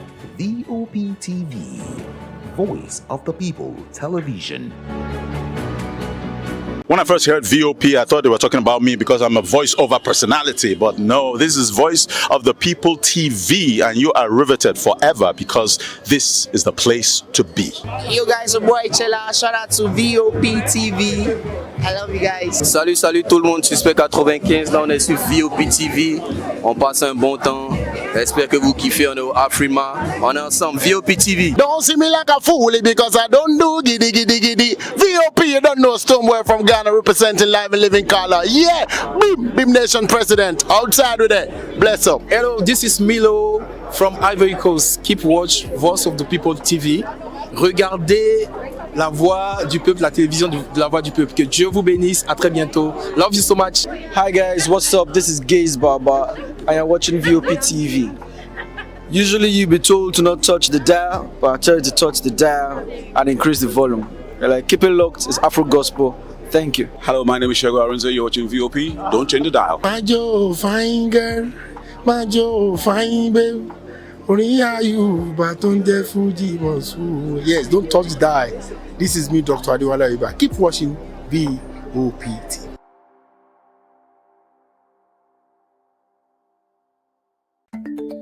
Africa is on the move, a continent of rising voices, untold stories, and powerful transformations. From the streets of Lagos to the heart of Nairobi, from the mines of Congo to the tech labs of Cape Town, the African story is being written every day. Bold, dynamic, unstoppable. This is African News on Voice of the People Television. We don't just bring you the news. We analyze and bring you Africa's heartbeat, the politics that shapes our nations, the economies that drives our future, the cultures that defines who we are, the voice that must be heard. Africa News, Africa's voice, Africa's future. Where Africa speaks, the world listens.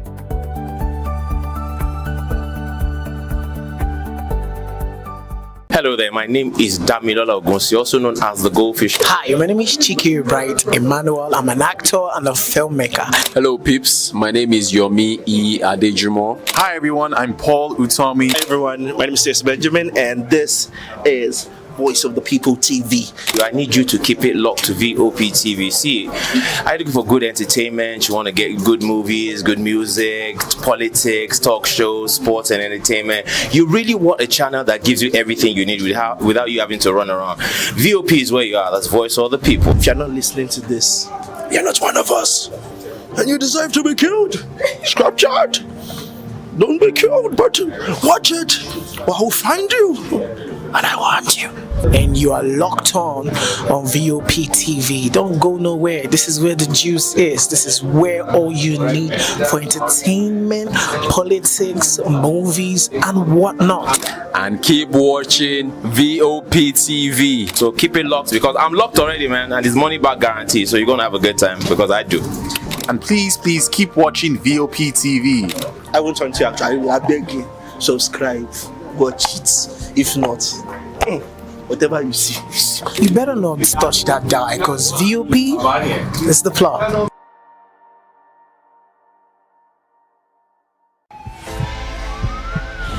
This is Health Check, your weekly guide to better living, smarter choices, and trusted answers. From everyday wellness to urgent health issues, we've got you covered. Health Check, only on Voice of the People television, where your health has a voice.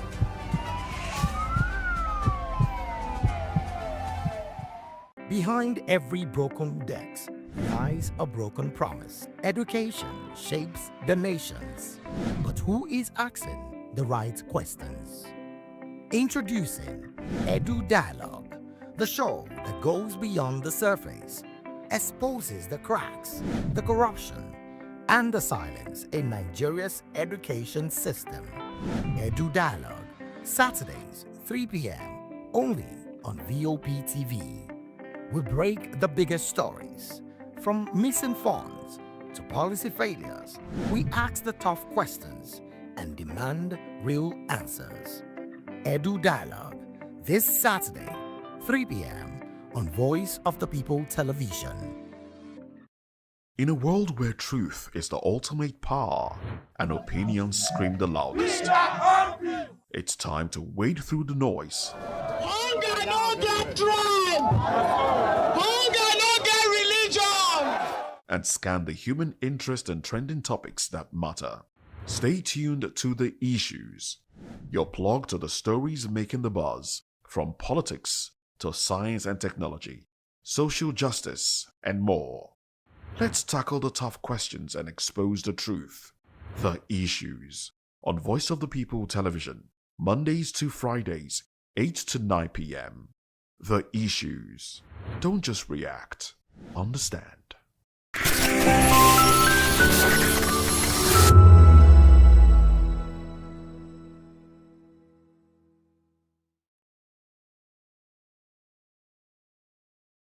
To VOP TV.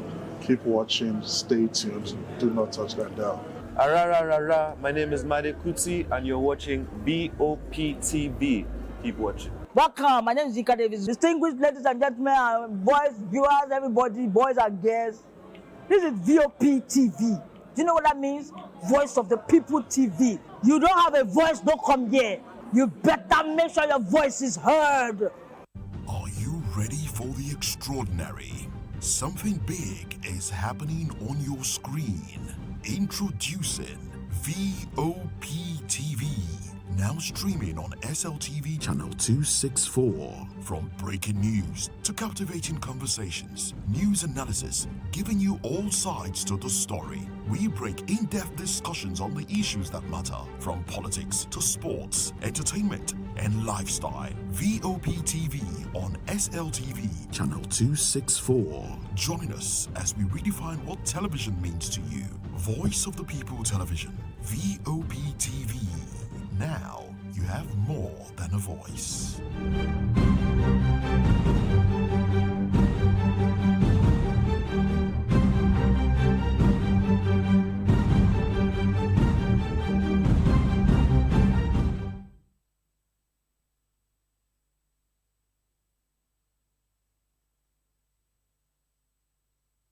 In a world where truth is the ultimate power and opinions scream the loudest, it's time to wade through the noise. Hunger no get drum! Hunger no get religion! And scan the human interest and trending topics that matter. Stay tuned to The Issues, your plug to the stories making the buzz, from politics to science and technology, social justice, and more. Let's tackle the tough questions and expose the truth. The Issues, on Voice of the People television. Don't just react, understand.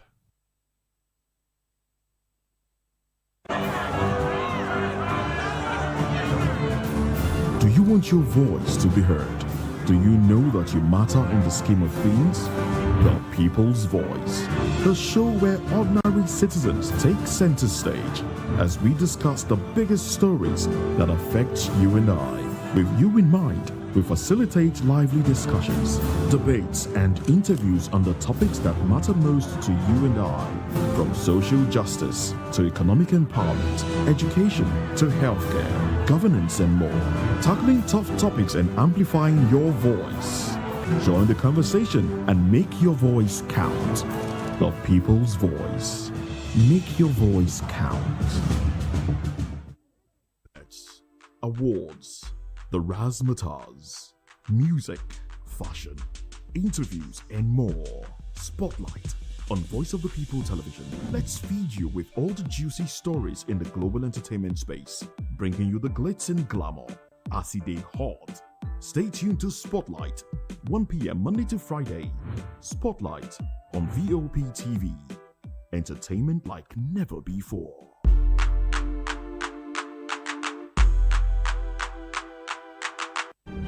In a world where power shifts with every headlines, news breaks and events happens, we bring you unbiased and explicit information on politics, economy, and state of the nation. We break down the chaos. Facts, not fluff. Truth, not spin. We discuss not just politics, but a glimpse into the future. Voice of the People Television. Now you have more than a voice.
Africa is on the move, a continent of rising voices, untold stories.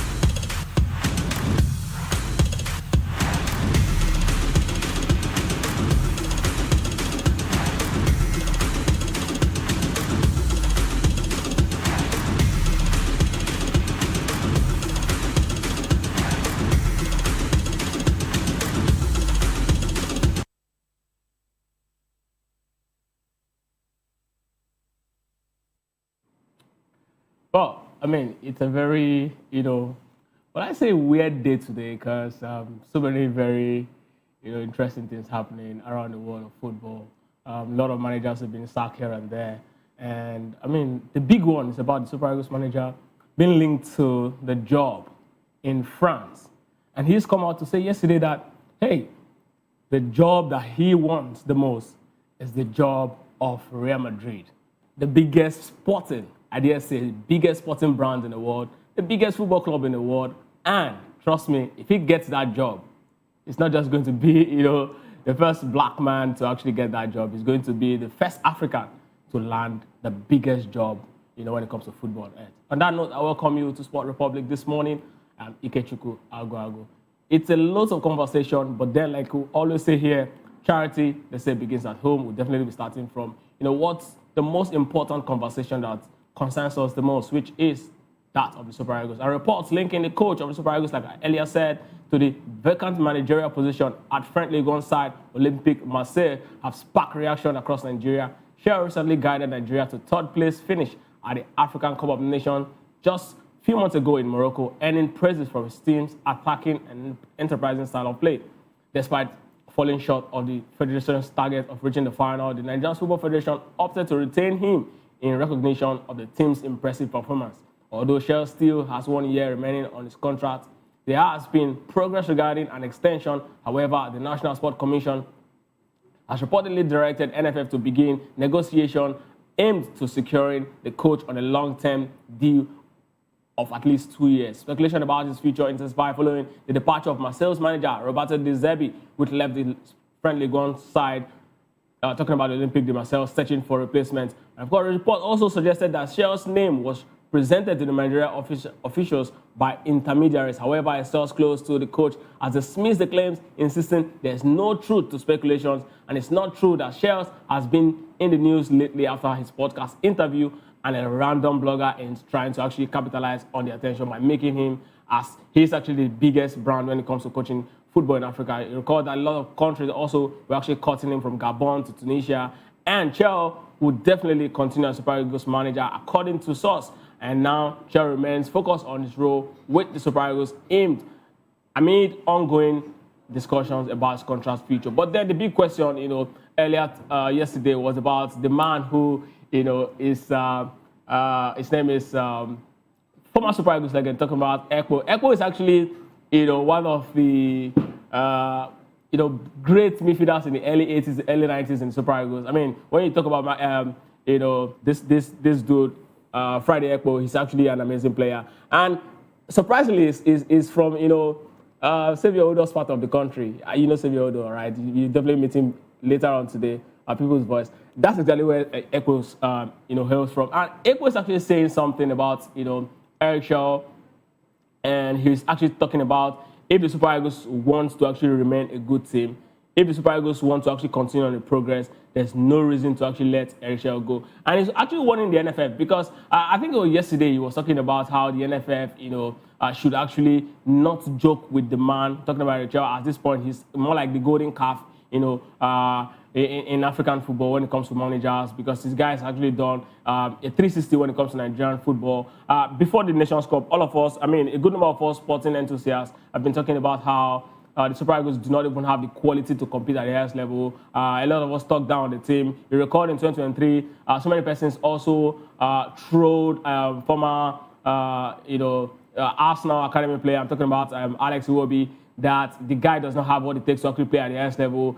At some point, he has to even, delete his, lock his Instagram account, and it was quite so horrible, even though we got to the final in the last AFCON. But just in 2023, I beg your pardon. But now we got to the semi-final in this particular one. Loads of praises, particularly to the man I just mentioned, Alex Iwobi. But this man here on your screen, Friday Ekpo is talking and is warning the NFF that, the biggest mistake you're going to do in your life is actually to take that job off Eric Shaw. Because if you take that job off Eric Shaw, I don't think there's anyone who is, going to actually manage Super Eagles best at this point. Also, there are conversations about, how Eric Shaw actually landed the job, because Eric Shaw as a person was actually the only man who agreed to take the job. At some point, we heard that the Super Eagles were actually going for, Senfe. It became a news that, okay, finally, we've actually signed Bruno Labbadia. I was actually having a conversation with David at one of the shows, and David was actually telling me, that Bruno Labbadia, as far as he's concerned, does not really, show that he's got the quality, but when it comes to, experience and exposure, it might be a better fit. A lot of us, we, looked at the man, and in fact, there was also conversation about the strongest of the link was Javier Renez. That's actually the news that actually made a lot of us, very happy, because Javier Renez is actually an experienced manager. He's done it with Zambia. He won the AFCON with them. He's also doing so well, with female football in France at the moment. And, when we heard the link and, conversation about contract being agreed upon, almost 90% done. We're looking at Ivory now because of his style of play. It's going to be quite impressive. It's going to bring in a lot, for us. But then that deal also fell through. Now, when we finally got linked to Eric Shaw, a lot of persons were talking about this man, but he was the only one who actually accepted the job, because according to reports, the last man I mentioned, Javier Renard actually said that the project doesn't really look like, a project that he can actually, take on. He doesn't really see, light at the end of that particular tunnel. Same with, Bruno Labbadia. But this man actually took it, and then, yes, a lot of persons mocked him, and a lot of persons said, you actually just taking a super good job to uplift, uplift your CV to make you more attractive as a person. Nigeria is arguably the biggest brand in African football. So if you take the Nigerian job, you're most likely going to be wanted by other persons. But it's all about putting in the work. He puts in the work, and he changed the Nigerian football. It took us back to the 90s where the Super Eagles dominate teams. took teams to cleaners, scored goals with regular abandon. We started the championship quite, slow because we considered a lot of goals. But when we got to the knockout phase, he shut the door, he worked on the defense, and the Super Eagles kept scoring. I mean, what else can you actually ask for a manager? And that's exactly why, Friday Egbo has been talking about, him and warning the NFF not to actually tamper with the job of the Franco-Malian tactician. Trust me, any day, anytime, if you go out on the street and ask questions, it's going to be 90% of Nigerians or 95% of Nigerians still lean towards Eric Chell, because I don't think there's any manager at this point, except the Super Eagles is looking at bringing managers like Pep Guardiola. Maybe then Nigerians can start having a conversation about, the man Eric Chell. But again, I'm not going to be doing this alone because I'll be joined by my guest who will be joining virtually. Abiodun Akweno. Good morning. It's good to have you join me right here on Sport Republic. Good morning. It's good to be back on the show this morning. I want to believe you are good. Yeah, I mean, lots of conversation, particularly about Eric Chell. You heard the news about him, jumping ship, going to Olympique de Marseille after, the rumor of the national team, Tunisia, Gabon, and the likes that were cutting him died down. We started hearing conversation about Olympique Marseille. I mean, how good, can this, how better can this get for Super Eagles manager? Because this man has really put in a lot of work. But for you right now, I'm looking at the position, Eric Chell is standing. I'm looking at you. I'm asking you now this question as, put yourself in the position of Eric Chell's agent or his manager. Would you advise him, if the rumor were to be true, to actually leave the Super Eagles job for Olympique de Marseille? Well, I think a whole lot will be going through the mind of Eric Chell right now, looking at what has happened in the last couple of months or weeks, and let me put it that way. How to, when Eric Chell signed for the Super Eagles of Nigeria, so a whole lot of people were of the opinion that, where is he coming from? Who is this manager? And all of that. But at the end of the day, he signed for the national team. Some of us in the media were of the opinion that we should give him a time, that no one has actually come into the national team, and of course, if the ground running just like that, you have to give a man a chance to prove himself. And so far, so good. I want to believe Nigerians will look back and they will understand that this man has actually proved himself. So, but then, with all of the reports, the Tunisia report, Gabon, even Mali at some point, right now the French side, Olympique Marseille, all of these are juicy, stories or rumor for himself because of what he's been able to do for himself as the manager of the national team. So I think it's not perfect. Definitely, when you are succeeding, a whole lot of people want to have a relationship with you. They want to, be in that conversation with you.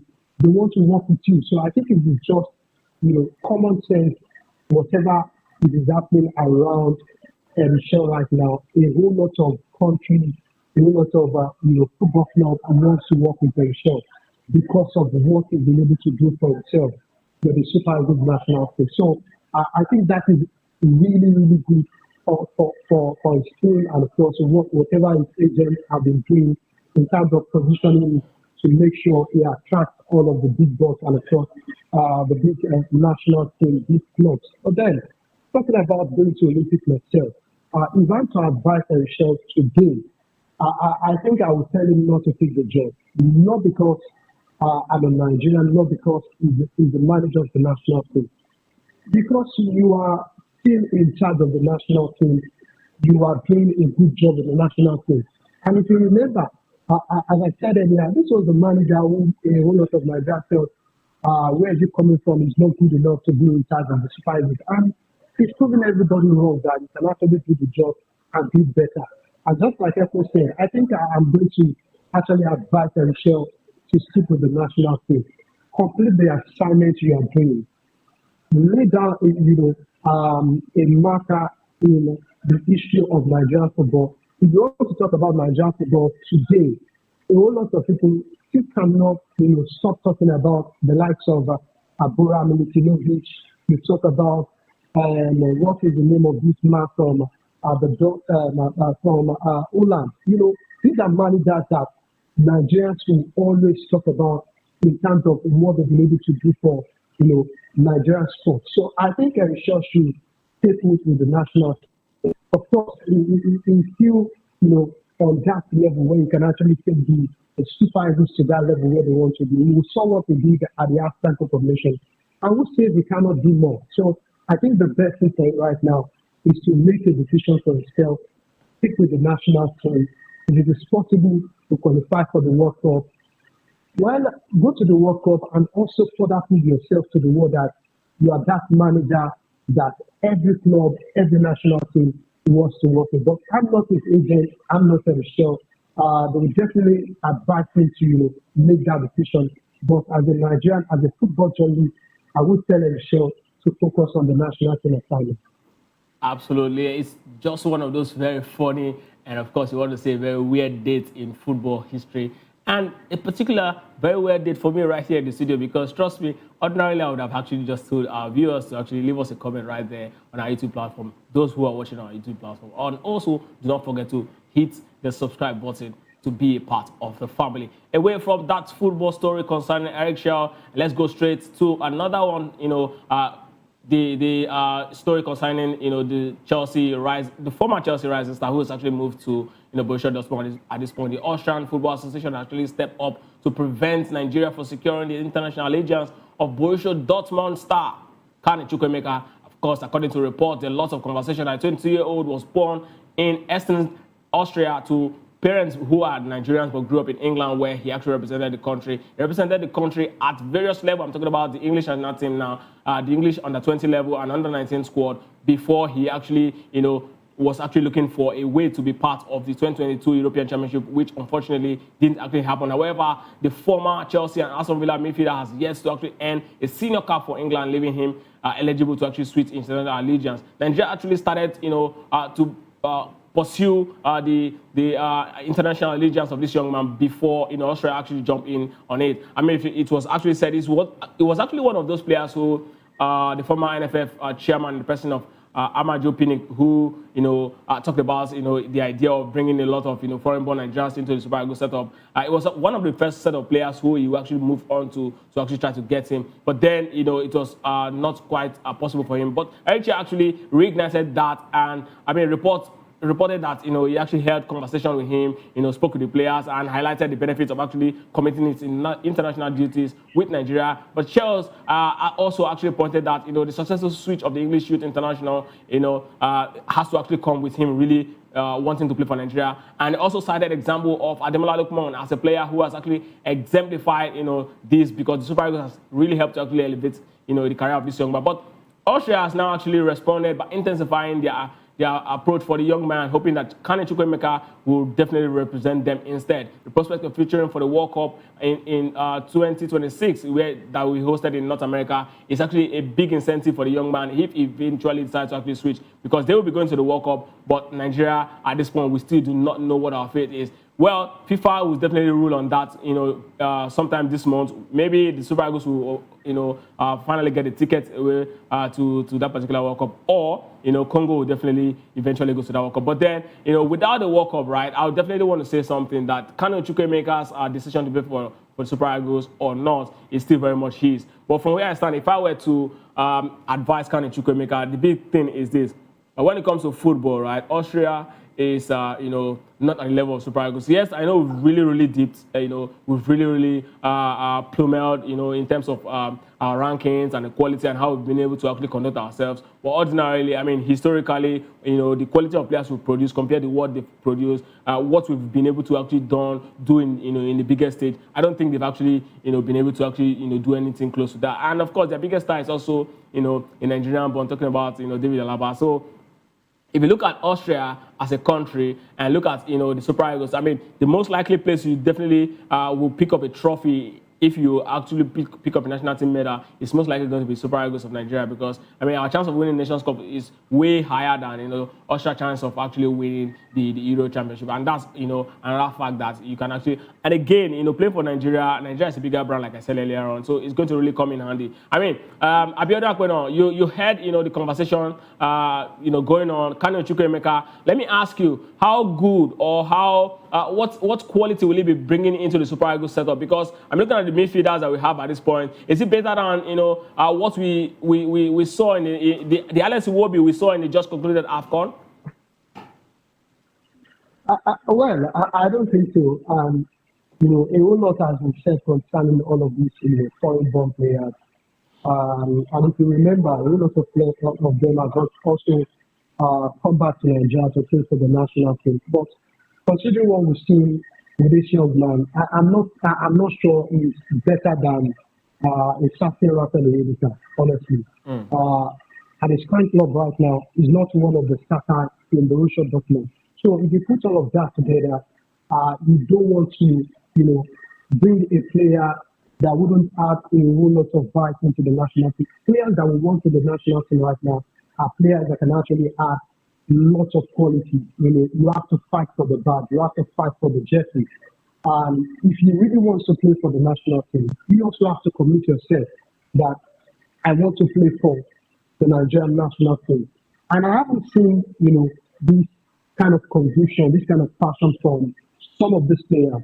Of course, if you play for England, youth team, but then when it comes to playing for the national team, has it been able to, make that move to play for the national team? So it shows it's not good enough. So if you are not good enough to play for the Three Lions, why are we hell bent on bringing someone who is not good to play for the English national team to the Nigerian national team? And the Super Eagles is not a dumping ground. So if you don't make that decision at the earlier stage of your career that you want to play for Nigeria, then you are not good enough to wear the jersey. So I think for me, footballing-wise, is not good enough to play for the national team right now, considering what we are seeing. Of course, they want to argue that Frank Onyeka, Wilfred Ndidi are not, the best of legs right now. But then these guys are still believing.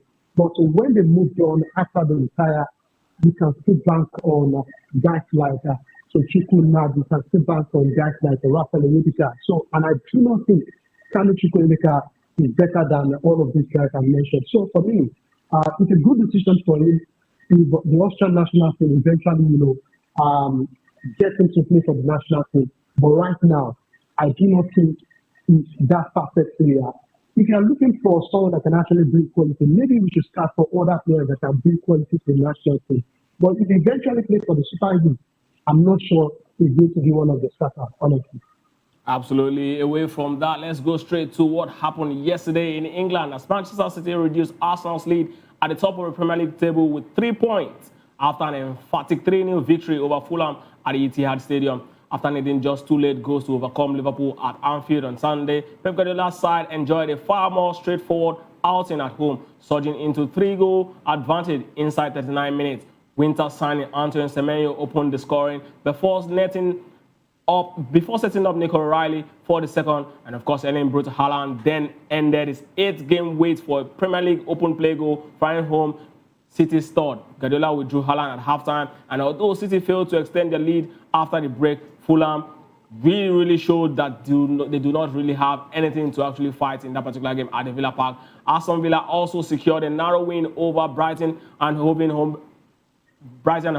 Albion, and of course thanks to 86 minutes own goal by Jack Henselwood. The victory keeps Villa third on the log, and of course 50 points at the Stadium of Light. And Liverpool handed Sunderland their first home defeat of the season with 1-0 triumph. Virgil van Dijk secured the decisive goal in the 65th minute, and elsewhere Burnley also rallied from 2 goals down to defeat Crystal Palace 3-2, while Wolves and Nottingham Forest played out a goalless draw. I mean, it's actually a very, very big game, but hey, we saw what happened yesterday. Haaland 22 goals so far this season, and I also actually predicted that if Haaland was able to actually get 25 goals in the Premier League before March 30, they will most likely, win this particular Premier League title. It's 3 points at the moment. Yes, I still believe that Arsenal is still very much the firm favourite to actually win the Premier League.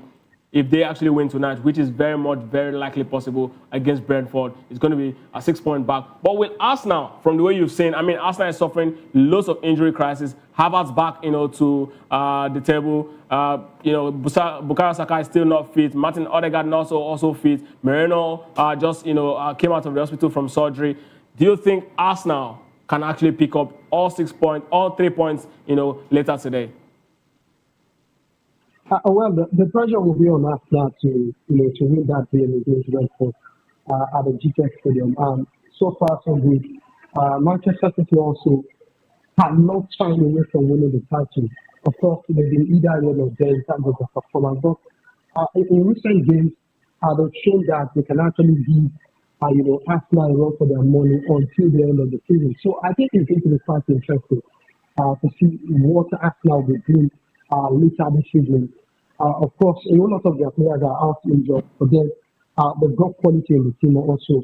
If Bukayo Saka is not playing, there's a certain on the Madueke who can actually, take his place and of course go on to deliver. So there's a lot at stake for Arsenal. They definitely need to win that game for them, to keep down the pressure because if they fail to get all 3 points in that game, trust me, Manchester City will definitely want to capitalize on that. And I'm quite sure a lot of Arsenal fans are also looking forward to what kind of performance Arsenal will bring to the table tonight. So it is just so important for them. City, they've done their own assignment against the Fulham yesterday. They dispatched them, scored 3 goals. Alan was involved, Semedo was also involved. So you've done your own part. All you have to do is just sit down, relax, and enjoy what will later happen later today. So I think for us now, 3 points is not negotiable. They need to get into that game, get the job done, and let's see how the remaining matches find out. Just 12 games to go before the end of the season. So this is where Pep Guardiola loves to bring out his Arsenal, and they love to thrive on this kind of situation. So Arsenal needs to be very careful. But like you said, they are the prime favorite to win this title. Of course, we all know that. But then this is not the time to miss points. This is not the time to sleep on all of these lesser side. And no disrespect to Brentford, they are a good side. But then this is the game Arsenal should be picking all 3 points because they know what is coming behind them, and that is Manchester City. February, they say, has always been a very tricky month for Arsenal. Injury mountain, deep in form. Do you think this is going to be a different Arsenal? This is also going to be a different February? Because if you look at this Arsenal side, they've got really, really good depth in that particular squad. Eberechi will definitely step up. Madueke, we saw how he actually showed that, without Saka, Arsenal can still, rely on something very huge from the right wing. And they've got lots of players, in that particular, team. But now going in this particular February, it has always been tricky. Is this February going to be different? Well, I think it's a bit difficult because if you look at the players who are out injured, let's even start by chronicling the performance of some of these guys when they are really fit for Arsenal. Bukayo Saka hasn't been that player we used to know when he was the go-to man for them season in, season out. He hasn't really turned up like that this season. And Lonnie Madueke and some couple of guys have been able to step up in the absence of Bukayo Saka. So I don't think Bukayo Saka being injured is a major excuse for them. No doubt, if he's fit, he's definitely going to have a lot of qualities attacking wise for them. But then they found a way around all of that. Martin Odegaard, when he's not playing, there are other guys who have also stepped up also. We talked about Mikel Merino has been quite crucial for them. It's just unfortunate that the young man is injured right now. However, he came back from injury and he hit the ground running instantly. And it felt like, if a certain Victor Gyökeres is not getting the goals, you can bank on a certain Kai Havertz to get the goals. But unfortunately, he's out injured again. So all they have to do right now is to bank on the likes of Gabriel Jesus, bank on Victor Gyökeres, to get them those goals. So if you look at Arsenal right now, holistically as a team, I think they have a good score that can help them navigate February. Of course, it's going to be very difficult because of the number of players who are out injured.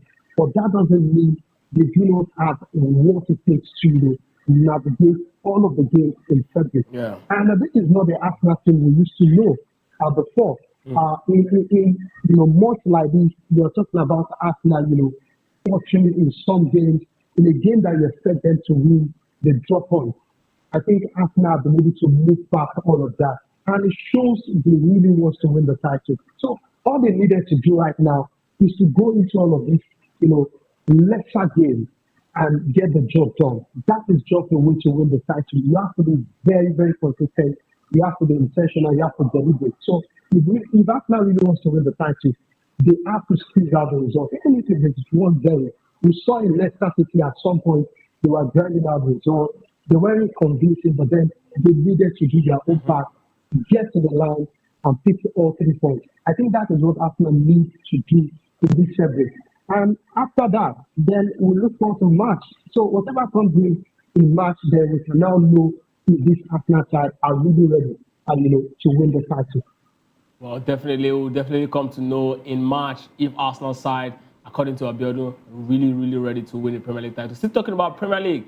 Yes, before the news actually broke, yesterday, the very first one was actually Roberto De Zerbi all the way in France, and then Thomas Frank. And now, stadium where they say, it's expected that the manager that is coming in is definitely the next manager to be fired. Nottingham Forest, a man who is, described as a trigger-happy manager in the person of Marinakis, who is the owner of that club, Nottingham Forest, actually finally, dismissed Sean Dyche after less than 4 months at the end following a disappointing 0-0 draw against Wolves. The goalless stalemate at the City ground where Forest were booed off by their home supporters proved to be the final straw. The result leaves the club searching for their 4th manager of the season following a very turbulent, 2025-2026 season. And Sean Dyche should therefore spend just 114 days in charge after replacing Ange Postecoglou in October. He has signed a contract running until 2027. However, Forest's poor run of form, just 2 wins in the last 10 Premier League matches, ultimately cost him his job. The club statement confirmed the decision. Nottingham Forest Football Club can confirm that Sean Dyche has been relieved of his duty as head coach. We thank Sean Dyche and staff his backroom staff of their effort and wish them the best going forward. We'll be making no further comment. This is exactly what the club, left on the official page. And of course, Forest are also currently on 3 points above relegation zone with 12 games remaining, intensifying concerns over Premier League survival. Club owner Evangelos Marinakis, known for a decisive approach, had already dismissed Nuno Espirito Santo earlier in the campaign following a breakdown in relationship, and Ange Postecoglou was appointed as successor and was also relieved of his duty 40 days before being sacked after a 3-0 defeat to Chelsea. Dyche, a Nottingham Forest native and a former trainee at the club, took over Forest sitting 18 on the table. There were early signs of improvement, including a notable win over Porto and an impressive 3-0 win over Liverpool. However, inconsistency proved elusive. Proved elusive, and Forest also exited the FA Cup and the Championship, to lose into Wrexham during this particular tournament. But the big question, the big conversation is about this man, Evangelos Marinakis. This man, in 15 years as the owner of Olympiacos, he sacked 24 managers. And in the space just 1 season, he's already sacked 3 managers for the club. Tell me exactly, is it the fault of the manager? Because at this point, anyone who is hired by this man would be definitely under intense pressure. What do you think, Abiodun? Evangelos Marinakis in Greece and of course in England also. I think he's a man who loves results, and if results is not forthcoming, he's that kind of man that tends to make the swift decision. He doesn't care who you are. He just wants to make that decision for the benefit of the club. And he's the owner of the club. He puts in the money. He does everything for the club. He also wants his club to be in a better position. And if you look at Nottingham Forest right now, they are also flirting with the relegation zone. That is not good for a club who wants to sustain their momentum in the top flight. And you really cannot fault them. The fans really want to see Nottingham Forest compete, for the title. Well, you might want to say they do not have the capacity or the capability to actually compete for the title. But then they can be around the European sports, and that will give them a whole lot of good. But you look at all of the managers inspired. The first person was a certain Nnpp, Santo. There came in, Ange Postecoglou, he started also, and they brought in a Sean Dyche who has been out of job for a long time. The last job he was in charge was a certain Everton. And when he came in, a whole lot of people thought like, oh, this is not the kind of manager you want to start. But then he was able to steady the ship. But within few weeks, we don't know what really happened. There was a huge turnaround in result for Nottingham Forest. And at some point, I knew the ticking bomb is already on alarm. I knew it was going to be that time for this man to go. So I wasn't surprised when I saw the story. I knew Sean Dyche was going to be sacked. So you just kind of thought Man United because he's a man that wants results. And once you are not, producing that result, you definitely have to go. Definitely, if you're not producing that result, you definitely have to go. The game of sports is all about results, and that's one man who has actually lost twice, to Alessandra Usyk is aiming to actually come back for another fight.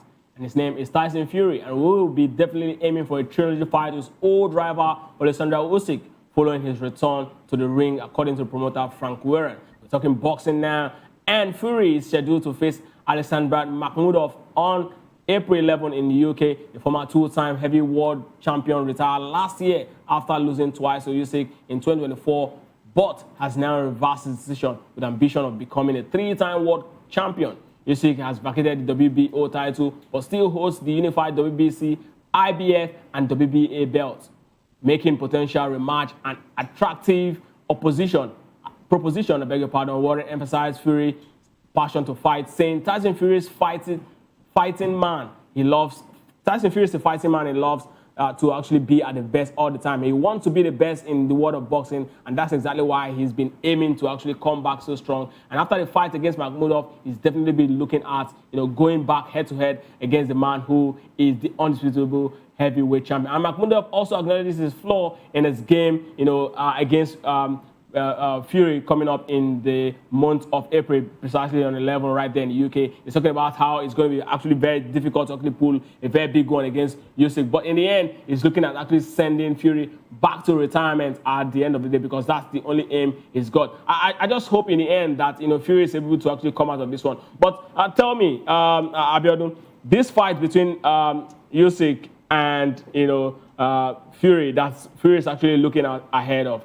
If it eventually happens, let's say, let's create an hypothetical situation that at the end of the day, Alessandra Usyk, at the end of the day, like Tyson Fury eventually defeat Makhmudov. Let's create that particular situation. Do you think a third fight against Usyk, going by the way he has actually been training, is going to be different? Do you think Usyk is going to actually lose to him this time around? Well, I really don't know, because if you look at all of the top, boxers out there. Alexander Usyk is still the most wanted guy in terms of who is next to fight with, and everybody just wants to have a fight at the peak, and you really cannot forget. Usyk is the number one right now. But speaking of Tyson Fury, I really don't know about him right now, because if you look at him, he's been talking to that. At some point we heard he's really interested in fighting Anthony Joshua and all of that, but I don't know if that is going to happen, considering what happened to Joshua. But then, I think in a game of boxing, you can never say never. We've seen, guys who have retired before come back again, and they are back on the ring, and of course, they do their thing and they move on, they get their thing and they move on. So, you just can never say never when it comes to boxing. Maybe we'll see that happen, but right now, I'm very sure Alexander Usyk is just looking at all of the permutations, looking at what he needed to do right, to make sure he gets the best of him, because you also want someone that will take you to the edge, someone that will give you a run for your money. And if you look outside right now, you look at the world of boxing, Deontay Wilder is not that man anymore. Derek Chisora is not that man anymore. So the only person that comes to mind is a certain Tyson Fury. And of course, you really cannot say, we are not going to see that bout happen. So let's fingers crossed. Let's just look forward to what happens, and at the end of the day, maybe it's going to happen. Absolutely. Let's definitely get to see if that bout is going to happen. But away from boxing, let's go straight to the world of tennis. As world number 38, Novak Djokovic has actually pulled out of next Qatar's Open in Doha, citing fatigue. The 38-year-old had been scheduled to make his first appearance since Australian Open, where he reached his 11th final before losing to world number 1 Carlos Alcaraz in 4 sets. Djokovic will rest ahead of North American swing at the ATP Masters 1000 in Indian Wells, starting the 1st of March, where he shares the record for five titles with Roger Federer. Doha event beginning Monday will now be headlined by top seed Carlos Alcaraz and Yannick Sinner. Djokovic, a two-time Doha champion, holds the record of 15-3 in that particular tournament. I mean, Djokovic is a man whose history in the world of tennis cannot be overemphasized. But him pulling out in this particular Doha championship is actually going to be a big one for the tournament. But let's look at Djokovic all around. He's 38 years old and of course world number 38 at the point. But he got to one of the majors in this particular year, talking about Australia Open, and he's looking at making a comeback pretty soon. Tell me about Djokovic and what does this, mean for him? Is this just a strategy for him to actually, reboot for the lack of a better word, or say he's trying to actually get himself refreshed considering his age, or is he looking at the fact that these major players are still very much also in this particular Doha and is definitely not going to, find it easy in this particular championship in Qatar? Well, I think exactly what Novak Djokovic is doing. Just trying to using that platform to refresh.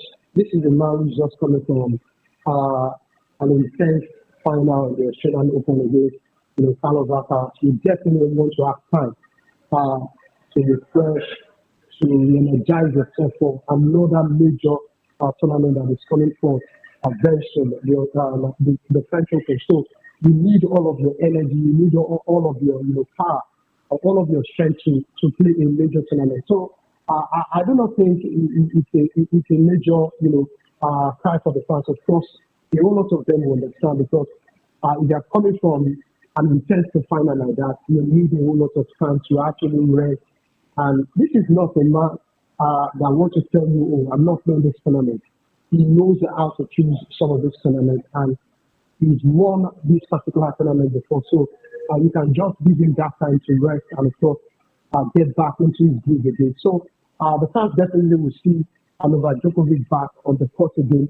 But if he's saying, I want to be exempted for this tournament, it is understandable because it's just coming from an intense final. So I think it's just a fantastic strategy for Novak Djokovic just to use this time, this period, to set some things right and to look at himself, assess his needs, because he's not getting any younger. So you have to start taking some of these things also for you to be well refreshed for some of the major tournaments. He wants to win the 25th Grand Slam, and I think that is his focus right now. So if he's saying I'm not playing this tournament, then he should understand that maybe he's actually prioritizing playing in a major Grand Slam, and he wants to be fully fit to actually compete against the likes of Yannick Sinner, Carlos Alcaraz, Novak Djokovic, and of course the other guys from the world of tennis.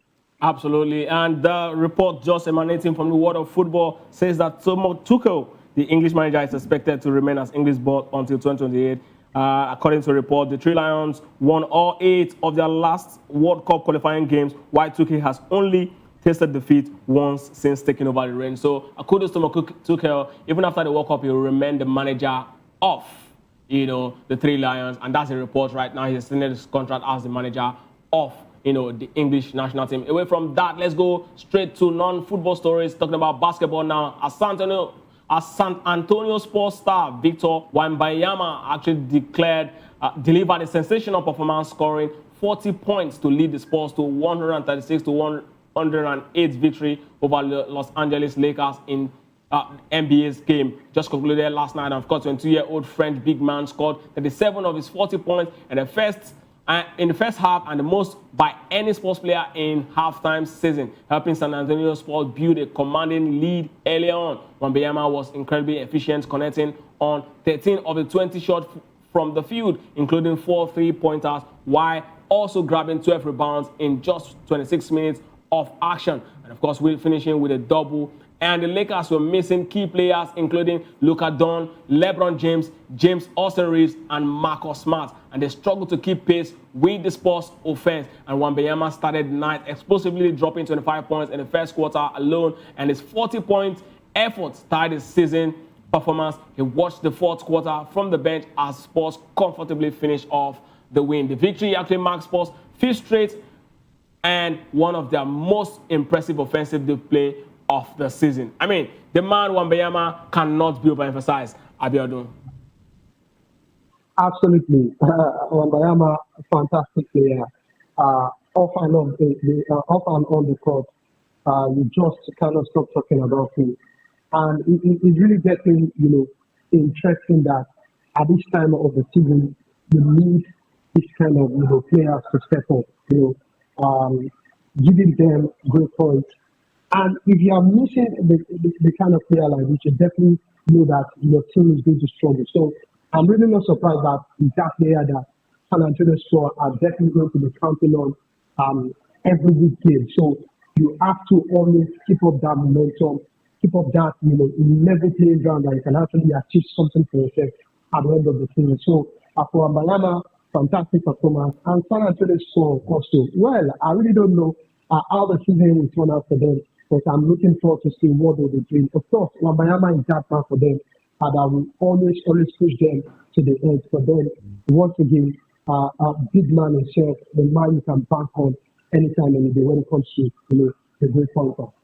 Absolutely no room for distraction whatsoever. No excuse saying you're being distracted. That's the man. That's what he actually epitomizes. And he's actually took the bull by its own, talking about Wembanyama. I mean, like I said, it's really been a very awkward and you want to call it a weird day in the world of sport, because so many impressive results coming out, and you ask yourself, where are we actually heading to? But it's the beautiful game of sport, and that's exactly what you always expect. Away from that, let's go straight to another very interesting story. I call it another very weird day because one man, Jan Vane, says he doesn't need to play at his best to defeat Luke Littler. I mean, who says that to the world champion who just backed a £20 million deal? But insists it's crucial to actually poke back at the world number one as the Premier League dart moves to Antwerp for week 2. The European champion made an impressive debut last week in Newcastle, securing victories over Littler and Johnny Clayton to actually earn 3 points, despite admitting it wasn't at his peak. Van Veen said his quarterfinal win over reigning and world champion Luke Littler gave him a boost of confidence. Van Veen said, almost a perfect start. That's exactly what it means for you to actually defeat a man like Littler. Winning his first game was a key, especially in his Premier League debut. Even though he didn't actually play at his A game, he can still give his all to actually get all the win. And top players that gave him so much confidence, going forward. 23-year-old Dutchman will next face Gwen Priest in the quarterfinals, a player he has previously struggled against, winning only once in 9 encounters. Van Veen actually acknowledged Price's intimidating presence on the stage, but said he feels better prepared this time around. Van Veen also discusses grip issues which have caused cuts to his throwing hand in past matches, noting that despite this, he has continued to actually reach finals and claim titles. Luke Littler actually, meanwhile, is focused on retaining his exceptional record in Belgium, including back-to-back European tours titles, and of course Flanders Darts, trophy win, and the Warrington teenager last year's back-to-back world champion remains confident despite opening night loss to Van Veen. I mean, Luke Littler and Van Veen, these guys are actually, arguably two of the biggest, in game of that. But he's actually talking tough against, the world number one, saying that he doesn't even need to be at his best to actually defeat him. I mean, what can you make of that, Abionu, as we wrap up? Because when you look at how well they've been doing, next to next in terms of their performance, you just have to give it to them. But if the young man is saying, is coming out to actually go for whatever the Littler is doing. The Littler for me is one of the best in terms of the world of that. But right now, you look at their level, the man is showing he doesn't want to stop his top-notch performance. What's the other guy name again? I forget. Van Veen. I forgot. Yes, Van Veen also is also leveling up his game in terms of his performance and all of that. So you don't want to leave anything on top right now. You just want to be the best you could be. So I think for me, kudos to the two of them. But in terms of their performance also, I think you just cannot take it away from Nnpp. Fantastic player when it comes to the world of jazz. But then, anytime of the day, I will always be the man to look for Nnpp. Whatever Van Vliet is doing is a fantastic player, also no doubt. But then, you have to respect whatever Nnpp is doing right now. Absolutely, Abiodun, it's good to have you join me right here. Thanks for being part of the show this morning. Thank you very much for having me. All right, so on that note, we will be drawing a curtain on this episode of the Sport Republic show. And do not also forget to actually join Kizzy tomorrow when he actually brings the Pidgin edition of Sport Republic. And later this evening, also join the guys, to break down all football stories. I'm talking about Afeez and Jerry on Locker Room. And up next, it's the Midday News with David Edwin. I am Ikechukwu Ago. Have a great day.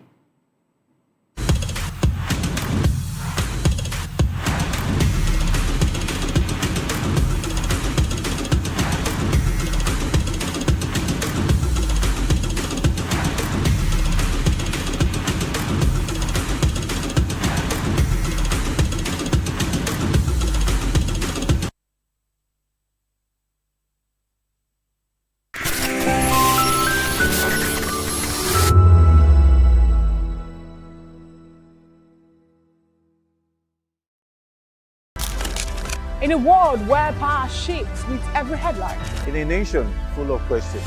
In a world filled with noise, the truth needs a voice.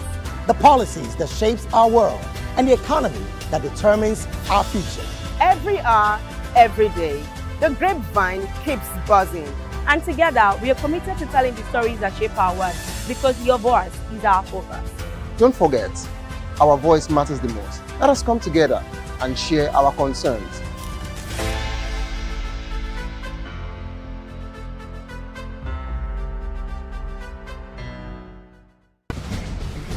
Join us as we drive into the world of politics through insightful interviews with prominent political figures, both serving and former governors, ministers, senators, legislators, party chieftains, activists, and analysts. Get first-hand information into the decision-making processes that affect our daily lives. Highly engaging 1-hour program that brings political discourse into focus. I am Chukwuma Okoro. Political Lens, Monday through Friday, 6 to 7 p.m. Join us.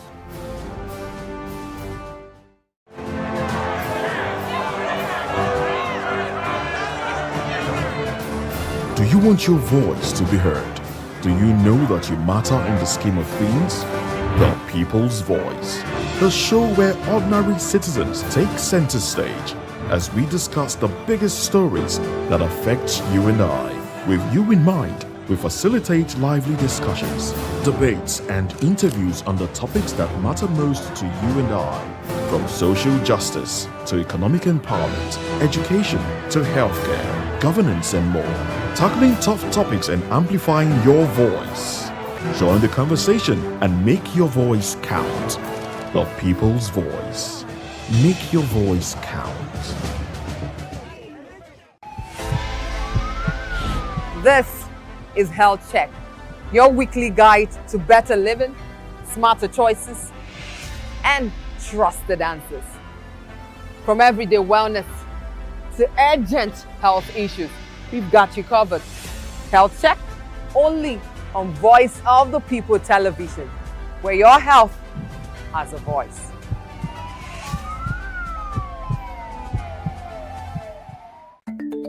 Africa is on the move, a continent of rising voices, untold stories, and powerful transformations. From the streets of Lagos to the heart of Nairobi, from the mines of Congo to the tech labs of Cape Town, the African story is being written every day. Bold, dynamic, unstoppable. This is African News on Voice of the People Television. We don't just bring you the news, we analyze and bring you Africa's heartbeat, the politics that shapes our nations, the economies that drives our future, the cultures that defines who we are, the voice that must be heard. Africa News, Africa's voice, Africa's future. Where Africa speaks, the world listens.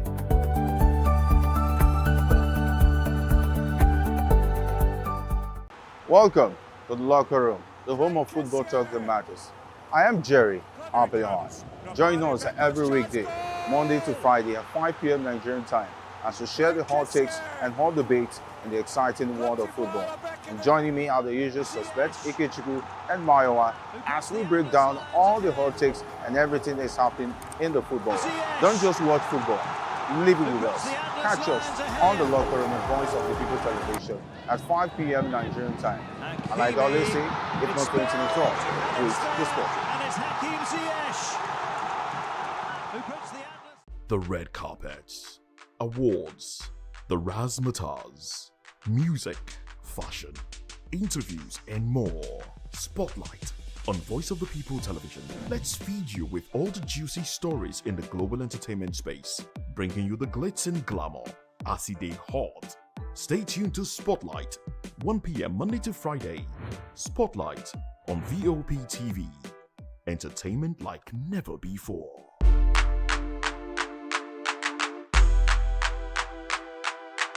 In a world where truth is the ultimate power and opinions scream the loudest, it's time to wade through the noise. Hunger no get tribe! Hunger no get religion! And scan the human interest and trending topics that matter. Stay tuned to The Issues, your plug to the stories making the buzz, from politics to science and technology, social justice, and more. Let's tackle the tough questions and expose the truth. The Issues on Voice of the People television, Mondays to Fridays, 8 to 9 p.m. The Issues. Don't just react, understand. Are you ready for the extraordinary? Something big is happening on your screen. Introducing VOP TV. Now streaming on SLTV channel 264. From breaking news to captivating conversations, news analysis, giving you all sides to the story. We bring in-depth discussions on the issues that matter, from politics to sports, entertainment, and lifestyle. VOP TV on SLTV channel 264. Join us as we redefine what television means to you. Voice of the People television, VOP TV. Now you have more than a voice.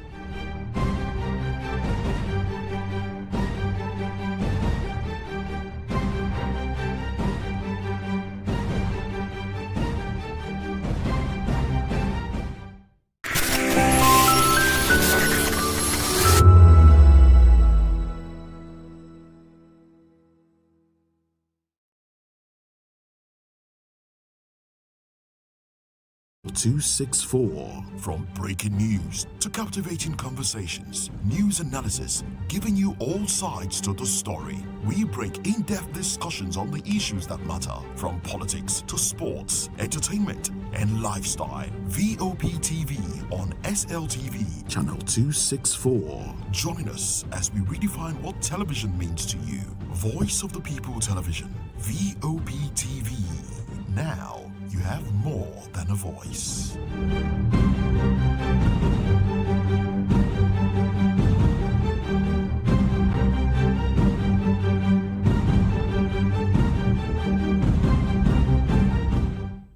In a world where truth is the ultimate power and opinions scream the loudest, it's time to wade through the noise. Hunger no get tribe!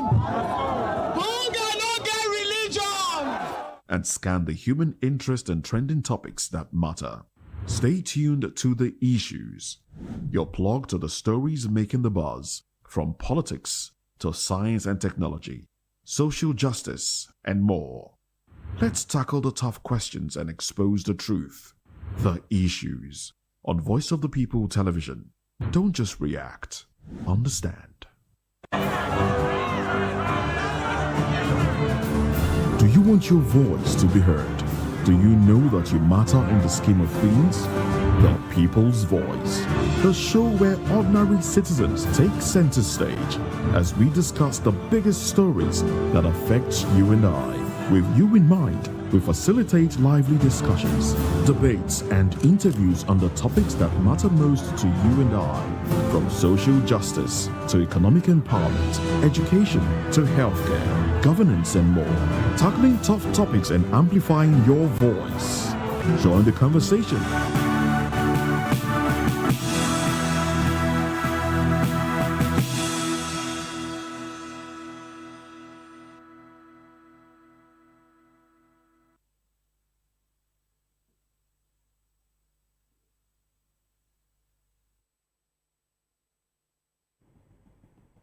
Well, hello and welcome to the Media News and Voice of the People television. I am David Edwin. Before we begin the news, we would urge you to kindly visit our website. It's at www.vop.ng for fresh and trending news stories. First, the headlines. George recuses himself from Malami's case. APC and Nnpp deny Kwankwaso'S complicity. NAFDAC denies federal government directive, insists on sachet alcohol ban. Police rescue 2 arrest kidnap suspects in Adamawa State. Abure faction slams judiciary. In the world of business, Nigeria's crude output hits 1.459 million BPD in January. In sports, CAF starts stadium inspection. And in entertainment, NFVCB approves 102 films in January. And now the news in full. Justice Obiora Gwatu has recused himself from the 2 cases filed by the Economic and Financial Crimes Commission, EFCC, against the former Attorney General of the Federation and Minister of Justice, Abubakar Malami.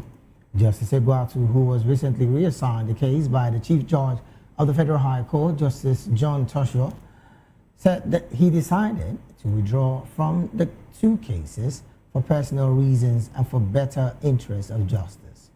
The development followed shortly after the civil suit for forfeiture of 57 property allegedly linked to Malami was called for mention. The cases were formally before Justice Emeka Nwite, who sat as vacation judge during the Christmas break. Away from that report, the All Progressive Congress APC and a faction of the New Nigeria People's Party, that's the NNPP, have rejected the United States lawmaker proposed visa bans and asset freezes against former governor of Kano State, Senator Rabiu Kwankwaso, over alleged violation of religious freedom in Nigeria. Introduced in the U.S. House of Representatives, the Nigeria Religious Freedom and Accountability Act of 2026 bill recommends visa ban and asset freezes under the Global Magnitsky Human Rights Accountability Act against individuals and entities accused of involvement in religious freedom abuses. However, the APC Director of Publicity, Bala Ibrahim, criticized the proposed sanctions, insisting that the allegation alone could not justify curtailing Kwankwaso'S freedom of movement without a fair hearing and due process. The party described the U.S. as a symbol of democracy and cautioned its government against taking action that it described as solely based on allegations. Similarly, the faction of NNPP loyal to Kwankwaso described the planned seizure of its national leader as blackmail. Addressing newsmen in Abuja, the National Publicity Secretary, Ladiko Johnson, dismissed any suggestion that he was responsible for religious freedom violations as contrived. And in Adamawa State, the Adamawa State Police Command has rescued 2 teenagers abducted in Song local government area of the state and arrested a suspected kidnapper during a joint security operation. The victims, Rabi Maman Sani and Aminu Maman Sani, were kidnapped from Gwewan village in Duni. They were rescued unharmed on February 11, 2026, during a coordinated raid on the suspected kidnappers' hideout at Sustuk Mountain. In a statement, police public relations officer Sulaiman Yahya Ngoroje said the operation was carried out by police in collaboration with local security outfits. He credited the sources to the strategic development of assets by Commissioner of Police Dan Kobo Morris. Police say efforts are ongoing to track down other members of the syndicate who escaped during the raid as the anti-kidnapping unit continues its investigation. Residents are urged to report suspicious individuals, particularly those with gunshot wounds. Still talking security, the Anambra State Police Command has arrested 3 men over alleged illegal possession of firearm and involvement in illicit drug activities. Police spokesperson SP Tochukwu Ikenga confirmed the arrest in a statement in Oka, Anambra State's capital, saying the suspects were apprehended in a motel in Uke Idemili North local government area of the state. He said one of the suspects, identified as the motel owner, confessed during interrogation. The confession led to the arrest of the 2 others and the recovery of substances suspected to be cannabis, crystal methamphetamine, and kolos. Ikenga reiterated the command's commitment to sustaining operations against criminal elements in the state.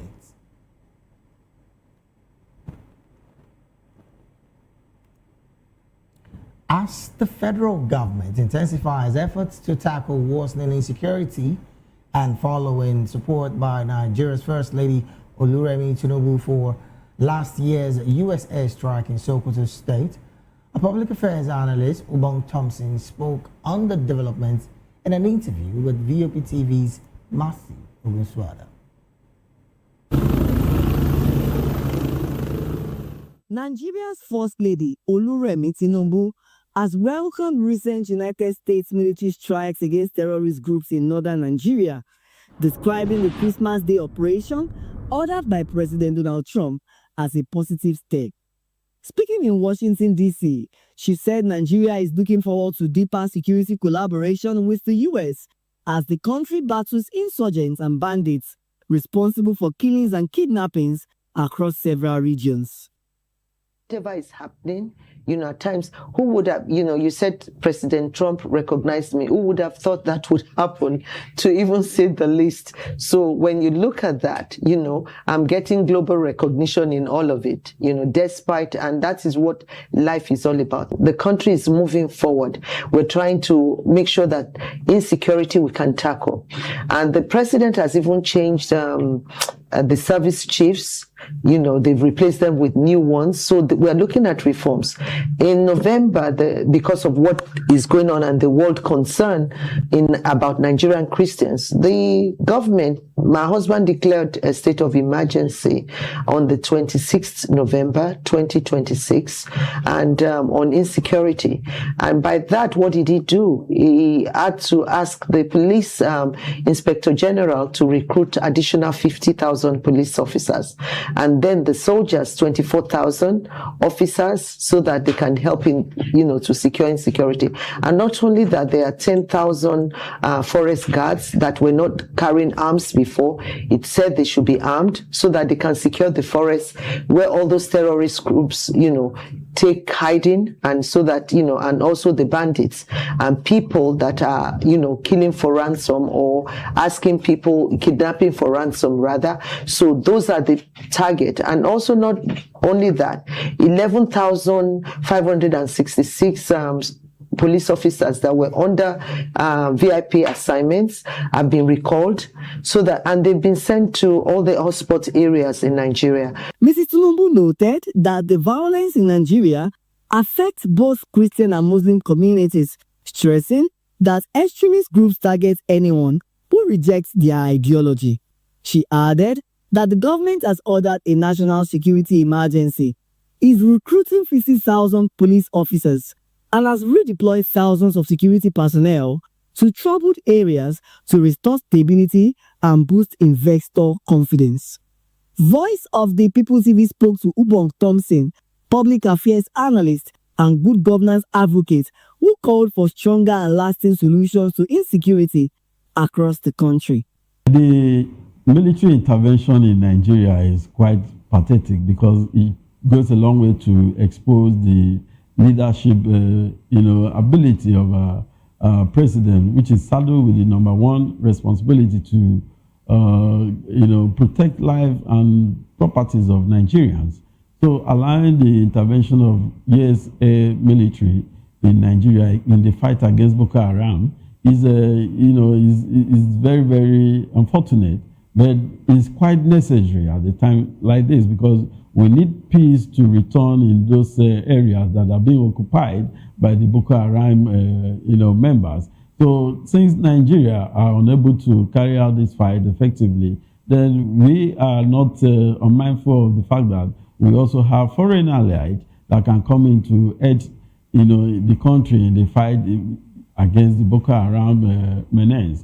So this will go a long way to eliminate the terrorist activities in northern parts of Nigeria.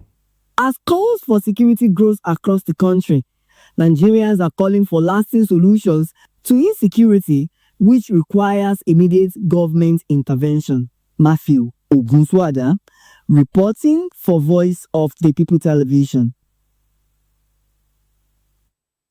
Well, thank you so very much, Marty, for that report. Moving on to other stories, the National Agency for Food and Drug Administration and Control, NAFDAC, has dismissed as false and misleading the claim that the federal government has directed it to suspend the enforcement of the ban on sachet alcohol and alcoholic beverages packaged in PET bottles between 200 ml.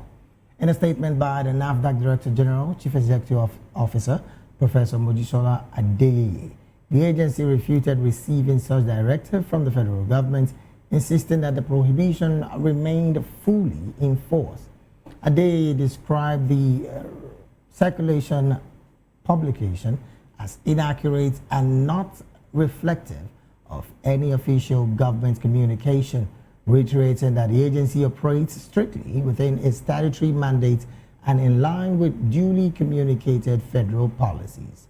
According to her, at no time has the agency received any directive to suspend its regulatory or enforcement activities regarding sachet alcohol and small volume alcoholic beverages. Well, in the meantime, members of the Food, Beverage and Tobacco Senior Staff Association, FUTOB, have shut down the Lagos office of the National Agency for Food and Drug Administration and Control, NAFDAC. The action was in protest against the agency's continued enforcement of the sachet alcohol ban in spite of what they claim was clear directive from the federal government to halt the action, drawn largely from distiller companies affected by the ban and protesting workers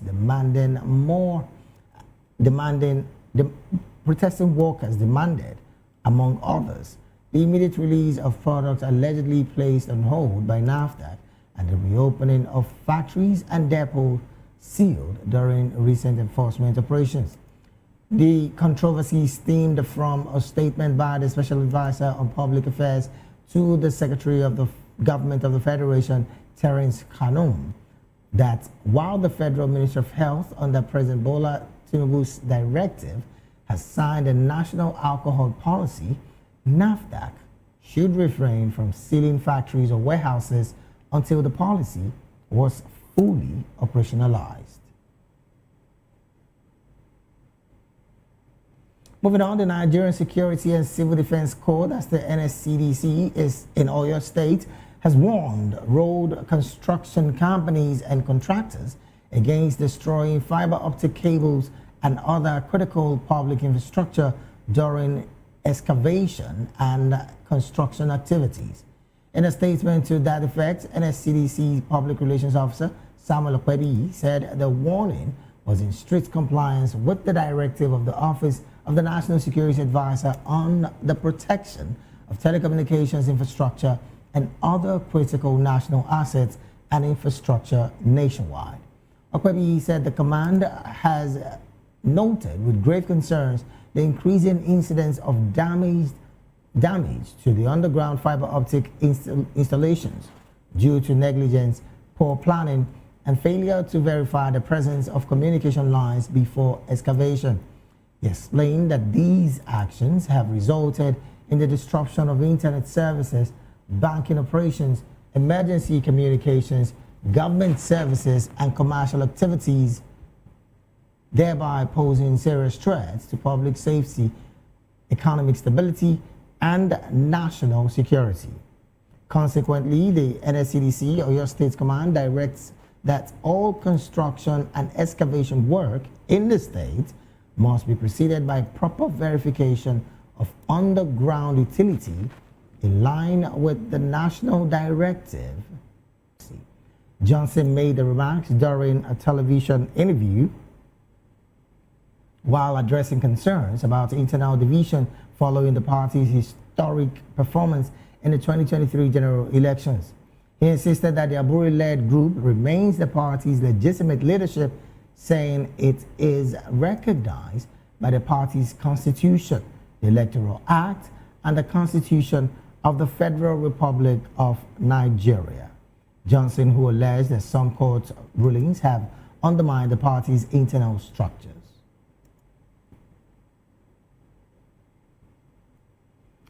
Moving on, the Lagos State the Lagos State government has announced a major traffic diversion and partial road closure across Victoria Island and Lekki ahead of the February 14th, 2026 Lagos City Marathon. In a statement, Commissioner for Transport, Oluwaseun Oshiemi, urged motorists to plan ahead and use alternative routes, as several roads along the 42-kilometer and 10-kilometer race route will be closed from midnight and reopened intermittently as runners progress. The government said this marathon will feature 2 simultaneous races across key areas of Victoria Island and the Lekki axis of the state. Oshiemi assured residents that traffic officials will be deployed to ease movement and minimize disruption. The government says the measures are aimed at ensuring the safety of participants and commuters.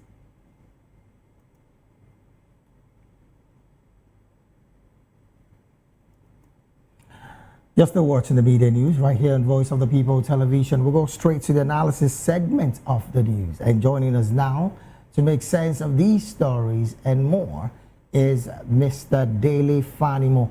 Mr. Fanimo is a seasoned reporter right here in Nigeria and also a public and political affairs analyst and commentator. Thank you so very much, Mr. Fanimo. Good afternoon to you. Good afternoon. My pleasure.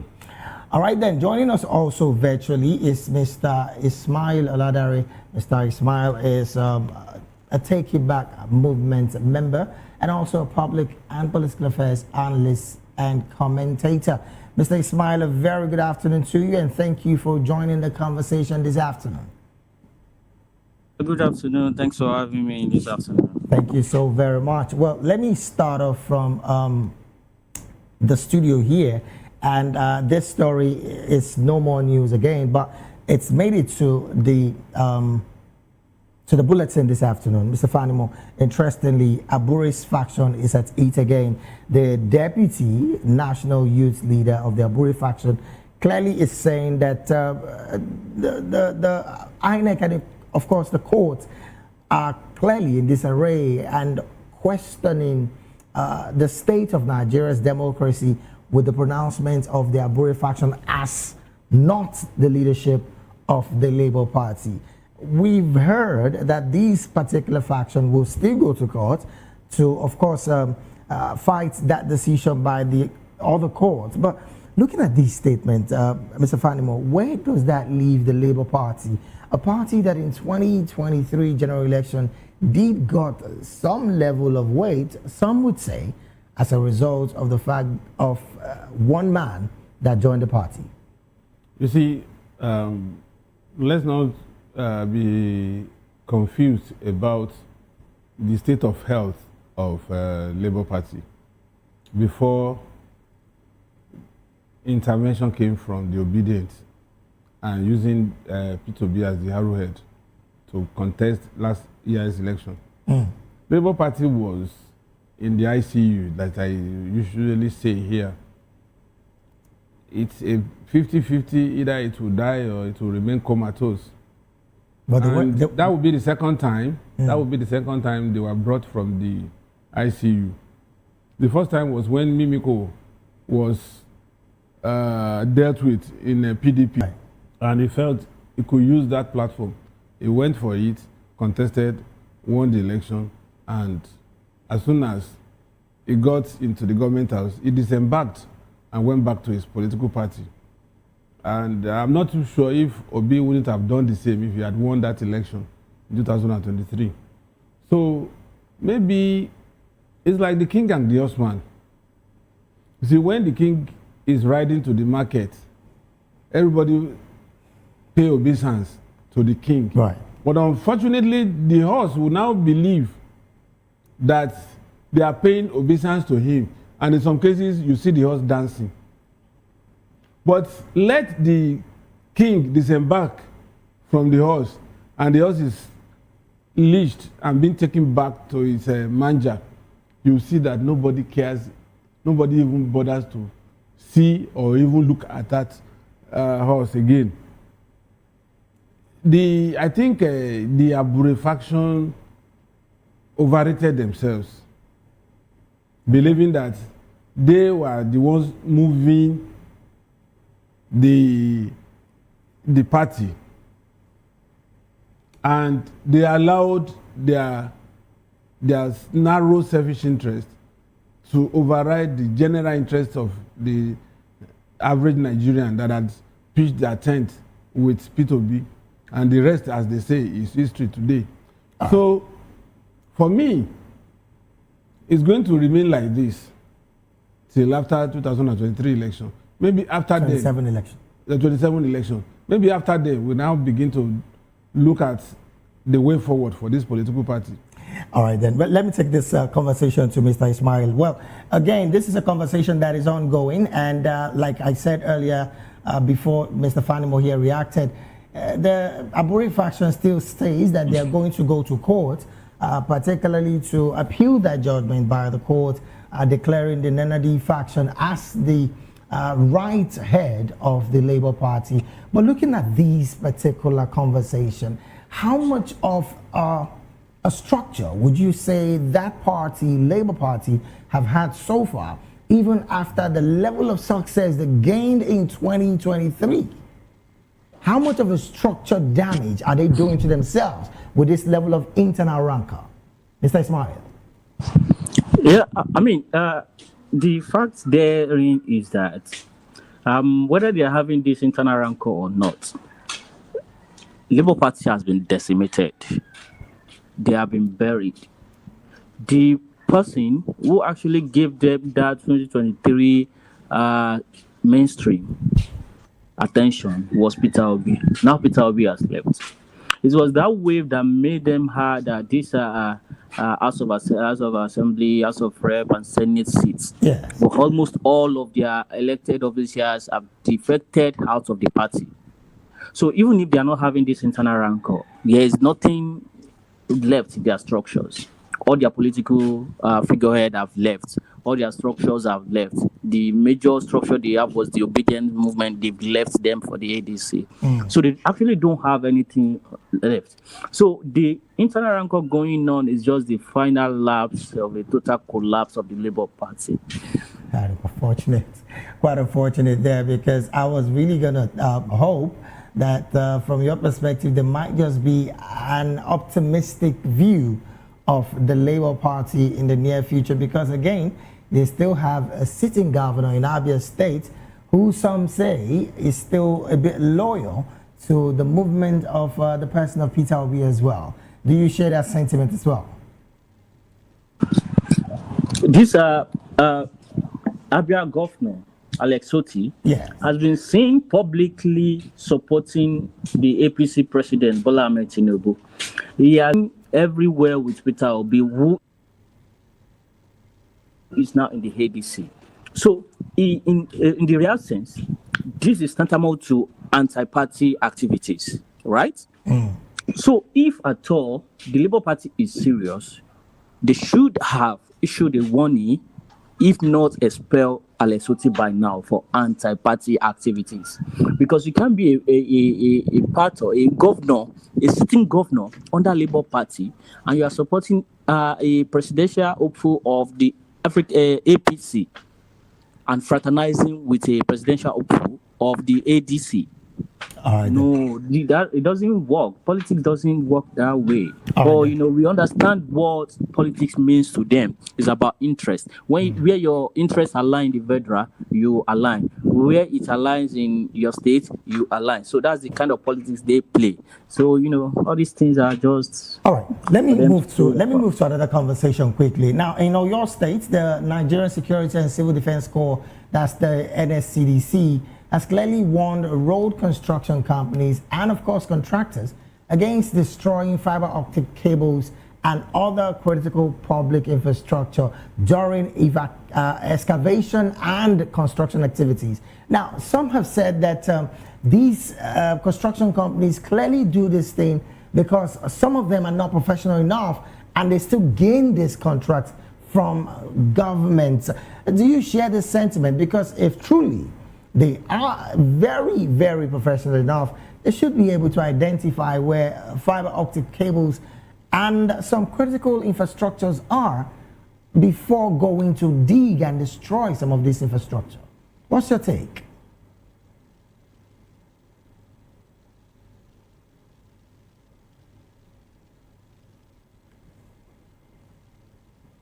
Are you there, Mr. Ismail? Yeah. Sorry, I was unable to unmute. So as you know, I'm from Oyo State. Right. And for the longest time, we've always had this issue with the governor, Seyi Makinde, who for the past 1 year has been busy with politics. And instead of governance, and it's more like he has ambitions, a federal ambition, whether it's Senate, whether it's presidency, whether it's vice presidency. In the coming weeks, we'll get to know. So this ambition has been the major direction of our governor for the past 1 year. But then you see things going on in the states, and it's quite sad that we are still here warning, issue statements for people to do the right thing, when we can easily make all these things easy. When we can digitalize. By now we should have a head-on monitoring all these fiber this thing that we have. You don't have to be issuing statements for people to stop doing illegal activities. No, it doesn't work. Statements don't stop people from committing crime or doing illegalities. So it is actions, boots on the ground. But this governor is not interested in all that. He's interested in politics, and it's quite sad. Oh, well, let me bring this conversation back to the studio. Mr. Fadimo, interestingly, you heard Mr. Ismail say at the moment, the governor of the state is interested in politics and not governance in the past 6-7 months because he's been having different back and forth. I mean, I also bet to disagree, but it's his option. Did he visit his home state? It's his option. It's his opinion, I beg your pardon. I reside in Ibadan, and I go to other places in Oyo State. My wife is from the state, and I know how much Makinde has done in the last 6-8 months. Okay. You understand, in terms of building infrastructure. Yes, he might be playing politics, which is understandable. He doesn't want to. He's a young man. By the time he's leaving office, probably he will be 55. So what is he going to be doing till he attains the ripe age of 70? At least that is the minimum according to the Bible. So he has to be in the fray. If he goes for any particular position and he doesn't win, and there is compromise for his support and all that, and they offer him ministerial position or ambassadorial position, he's still part of working within the corridors of power. So, but then that has not made him abdicate his responsibility in Oyo State. Now, looking at the part that these construction workers in this state are clearly going to dig as bad as fiber actors of the state. It's not peculiar to Oyo State. It's not peculiar to Oyo State as well. It's because everywhere. There's been an experience of such even in Lagos as well as Port Harcourt. These are cities, if you want to, use these words.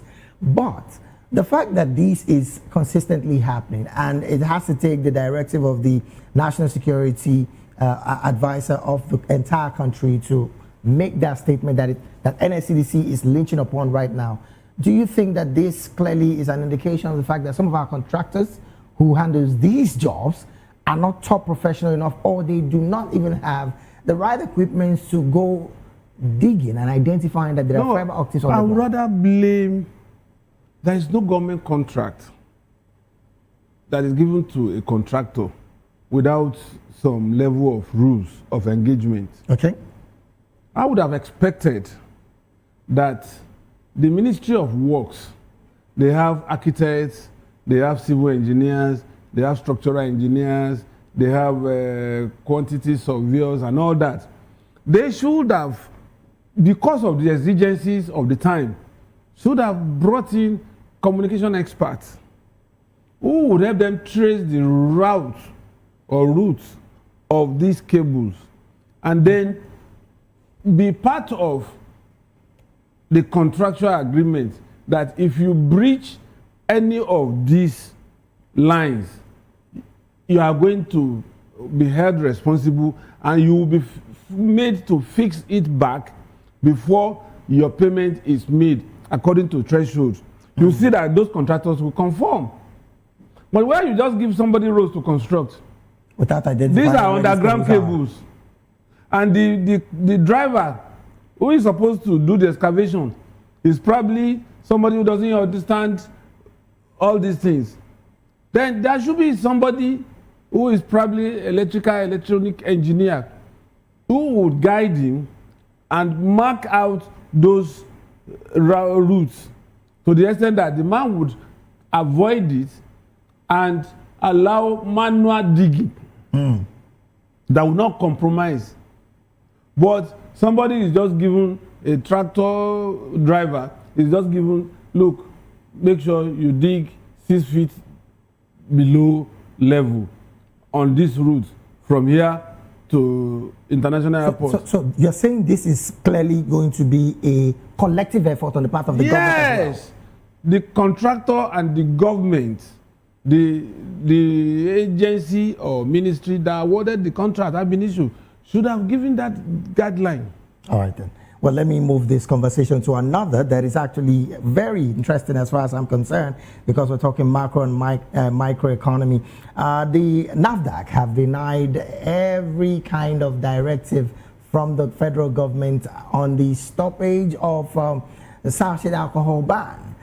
One that, again, the association of the manufacturers of these products clearly are saying, look, you have a directive from the federal government, stay with that directive. Why fight these directives? But the question now is sachet alcohol ban a public health policy, or, according to some quarters, a strategy to just clamp down on local distillery companies?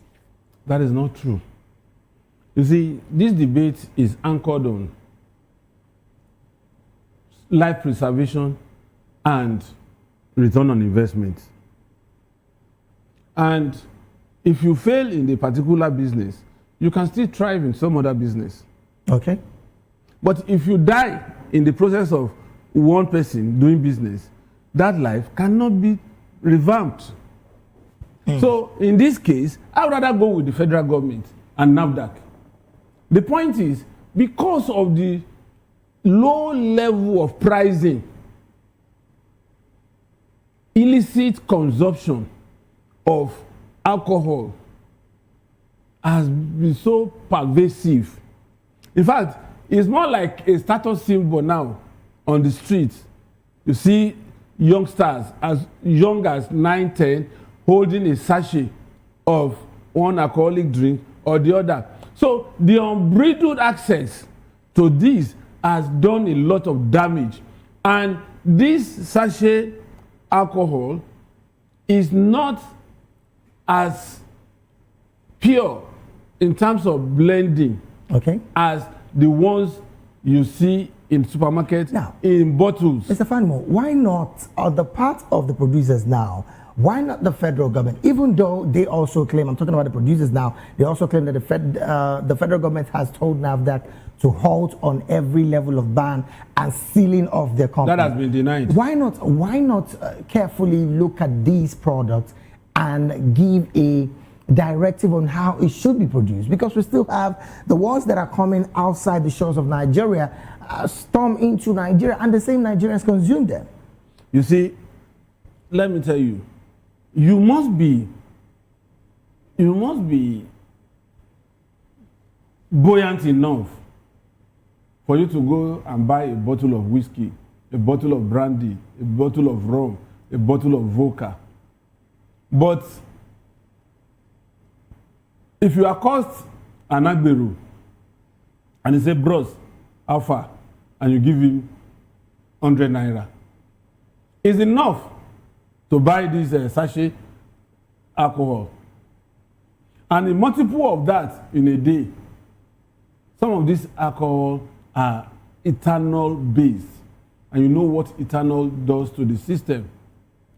And so you now have bloated kidneys, malfunctioning kidneys. We're still talking about production, Mr. Fanimo. You see, the point is, if you limit it to bottles, yes, the level of exposure to consumption will be reduced. For instance, if I take whiskey, for instance, if I had to go for whiskey, I have a way of buying. You understand? And I know my limits because I can measure it through the thoughts I take.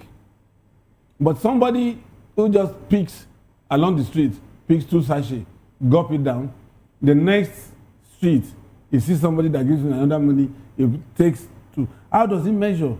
And ethanol for that matter. Oh, well, some would want to still bet to differ, because if the sachet alcohol is banned for health reasons, why are the elite brands in bottle and can still taking it? Because you just mentioned you would have a limit at which you take it. Yeah. And the man on the streets might not have the limit. Yes. That's also about education.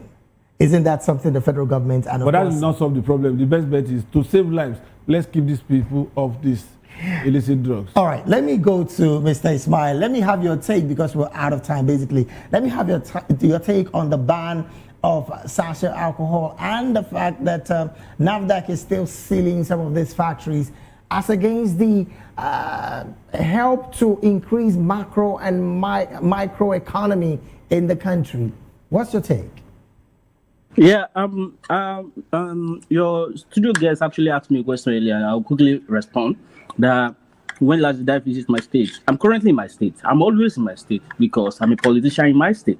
So I know everything very well about Sheyi Makinde, and anything I say about him is from a place of facts. So to the sachet economy, like I don't know what actually brought out these debates like this, because for the facts are there that all these excuses about banning this sachet alcohol, they are not factual.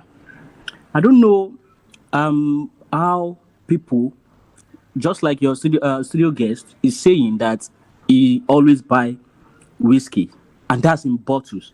So you don't consume the sachet alcohol, but you think that people who consume it should be banned. So it is more about elitism for people who argue against for the ban. Because you're not talking to the part of the production. Wait, I'm going there. Go because ahead. If you're saying that people who buy such a alcohol of 200 naira, they abuse it. And this sachet is just 50 ml. But you who is buying the bottle, 500 ml, 1000 ml, you are not the one abusing it. So they should ban the small lab production, but they should leave the large production. So you who have the money to buy in large quantity to go on, but people who are consuming in bits, on his they should ban defense, them. So the argument is actually contradictory. Because so you are he did actually not, the he one, did not say what you are you actually said the one who- because you You are just the one saying assume it. you're the one saying it now. He never said never that. said so. He only spoke about the production, which again, even NAFDAC is clearly talking reality. But that's the reality. That's the reality. Because The people who reality of the consume- production is people what who we're talking consume- about. People who consume this sachet, they are people who consume in bits, 50 ml.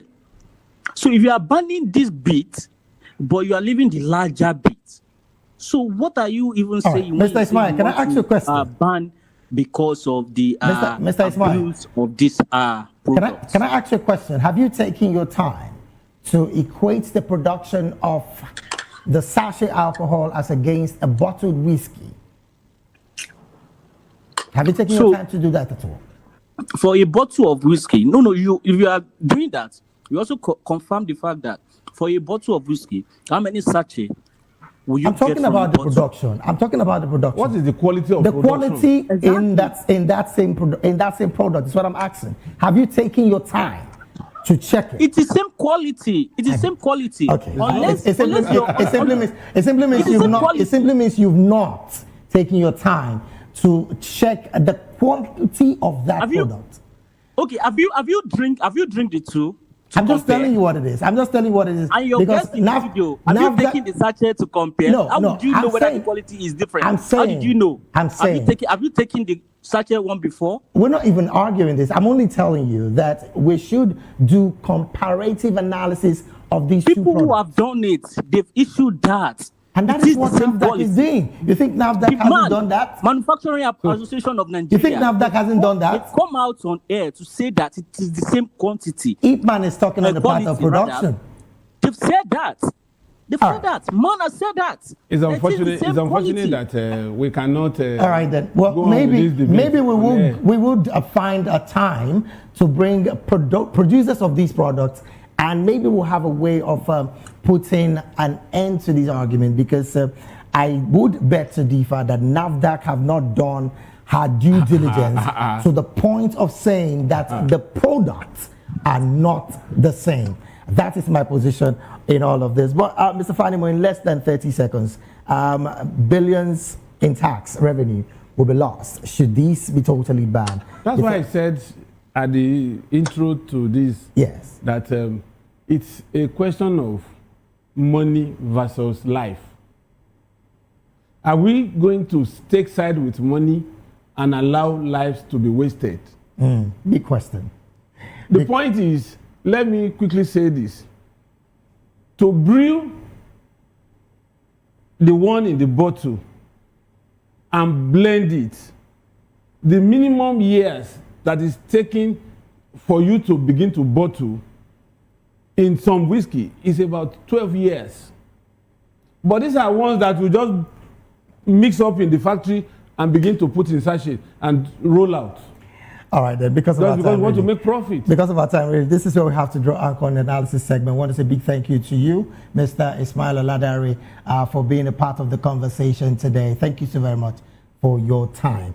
And also, Mr. Daily Fanimo, seasoned reporter. It's always my pleasure. Thank you so very much for being here. We'll take a very short break right now. When we return, INEC Chairman Josh Omobuton assures Nigerians free, fair, credible election in the Abuja Municipal Council election. Please stay with us after this break.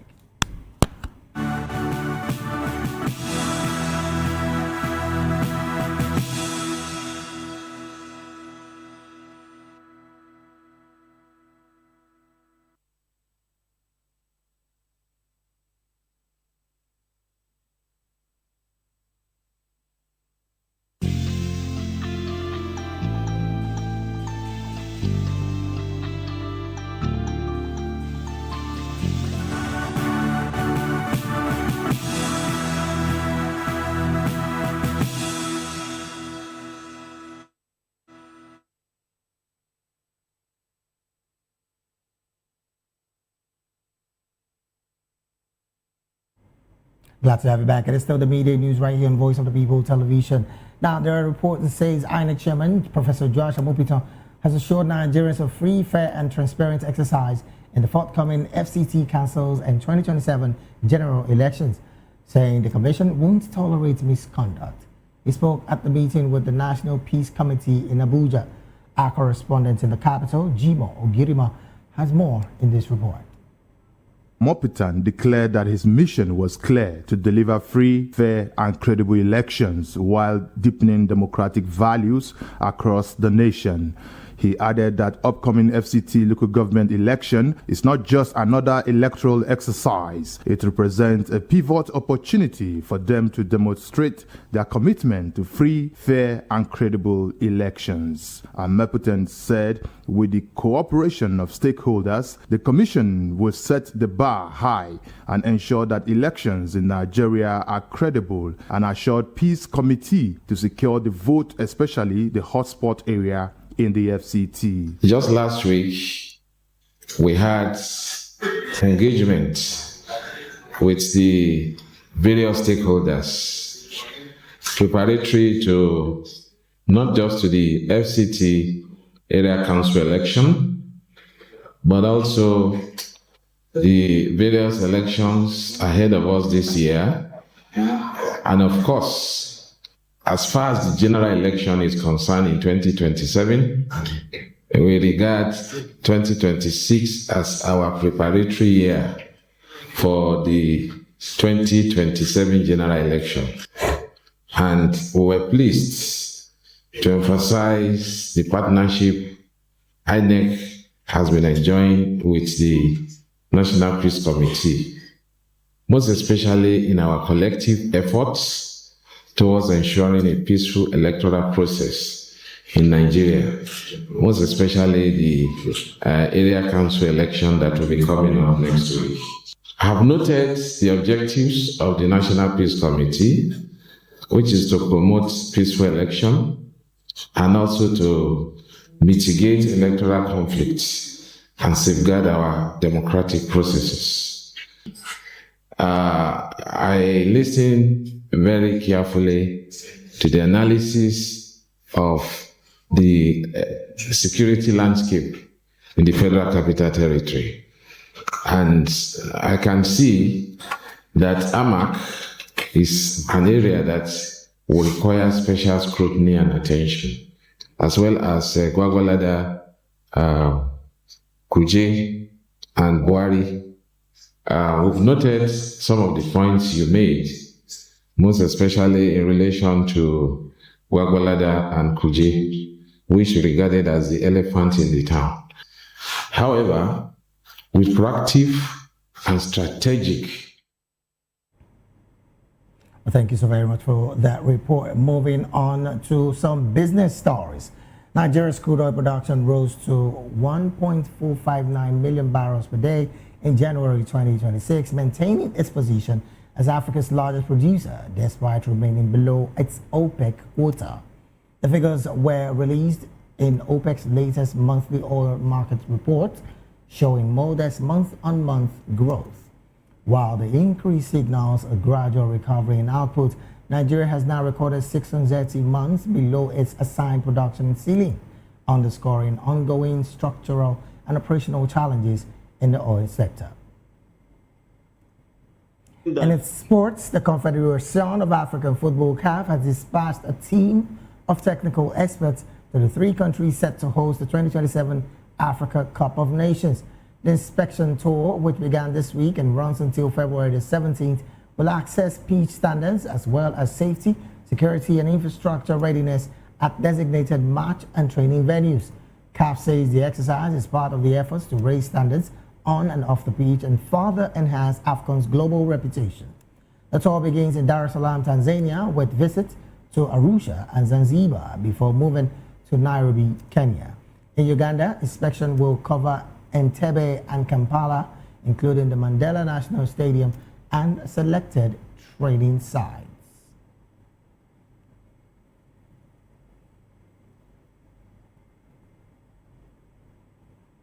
And from sports, we'll move on to entertainment, where the national film and Video Censors Board says it classified 102 films for distribution and exhibition in January. In a statement in Lagos, the NFVCB Director of Corporate Affairs, Ogbonna Ohiomere, described the figure as a sharp increase from December 2025 when 39 films were approved, a rise of over 160%. Of the total of 86 were English language production, while 8 were in Igbo, 3 in Yoruba, 3 in Hausa, and 2 in Hindu. Omeri said the figures reflects the dominance of English language films in the Nigerian market, alongside contribution from indigenous languages and foreign content. He added that many of the films fell within the 15 and 18 age categories, underscoring the board's commitment to protecting young audiences from harmful materials.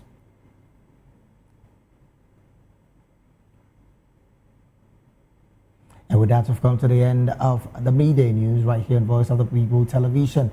Do want to subscribe to our YouTube channel. On YouTube, we're at Voice of the People TV, and on all other social media platforms, we are at VOP TV Live. Thank you so very much for being a part of these broadcasts. I am David Edwin. Do have a good afternoon.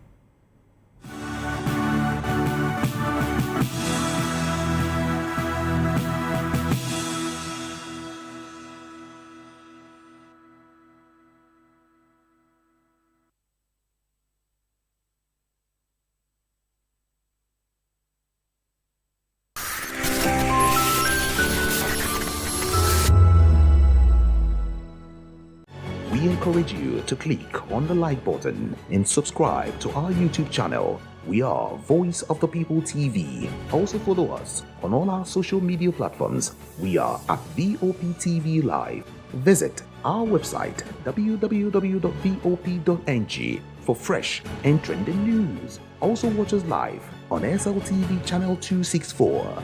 VOP TV, Voice of the People Television. To know the happenings in the maritime sector, join us on the program Maritime Frontiers on VOP TV as we discuss key areas in the maritime sector, from aquaculture, maritime transportation, maritime labor regulation, oil and gas exploration, ferry and passenger insurance, marine pollution and prevention, port operations, and lots more. Maritime Frontiers, exploring Nigeria's blue economy.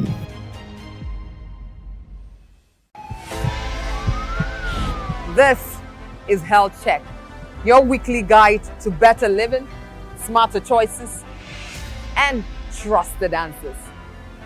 From everyday wellness to urgent health issues, we've got you covered. Health Check, only on Voice of the People Television, where your health has a voice.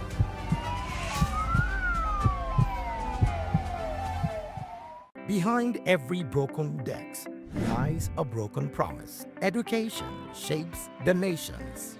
But who is asking the right questions?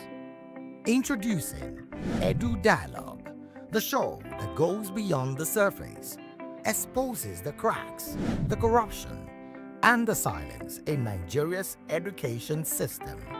Edu Dialogue, Saturdays, 3 p.m., only on VOP TV. We break the biggest stories. From missing funds to policy failures, we ask the tough questions and demand real answers. Edu Dialogue, this Saturday, 3 p.m. on Voice of the People Television.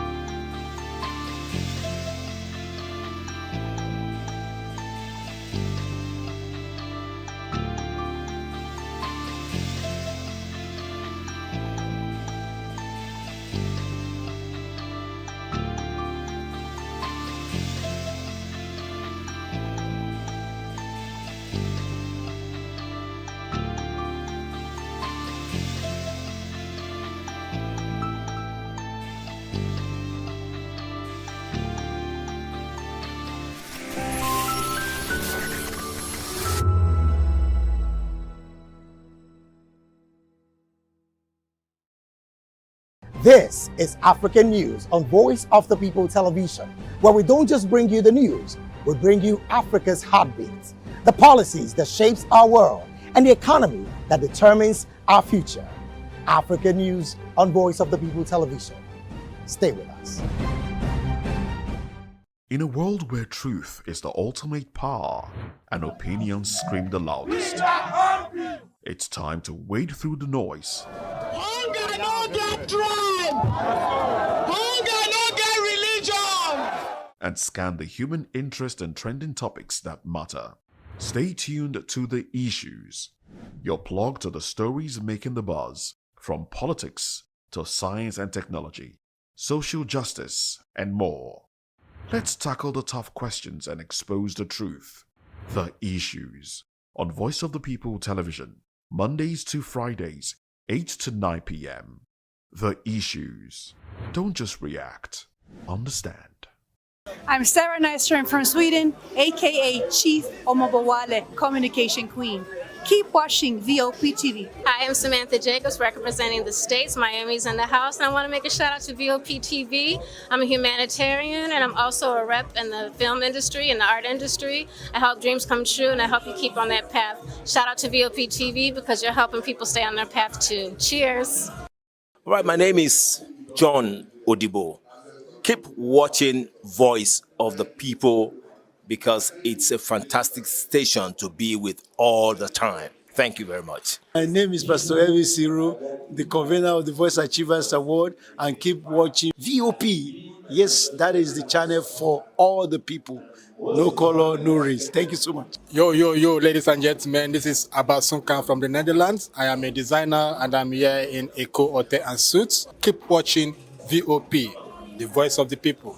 Don't touch that dial.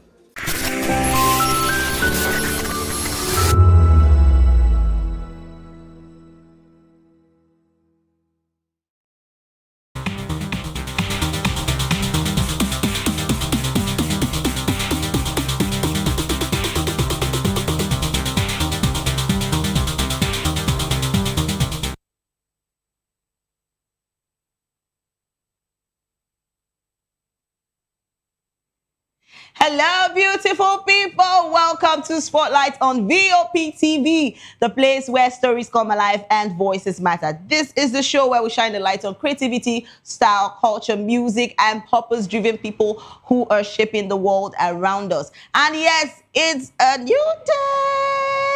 A new day to stay inspired and grounded. And I'm sure you've not forgotten that I'm your special baby girl, Precious Agamanu, a.k.a. Call Me Prezi. So yes, my people, get ready, everyone, because we are about to write together true stories that inspire, music that moves, and people who make a difference. And, you know, before we go into all our stories we have today, we have a guest joining us.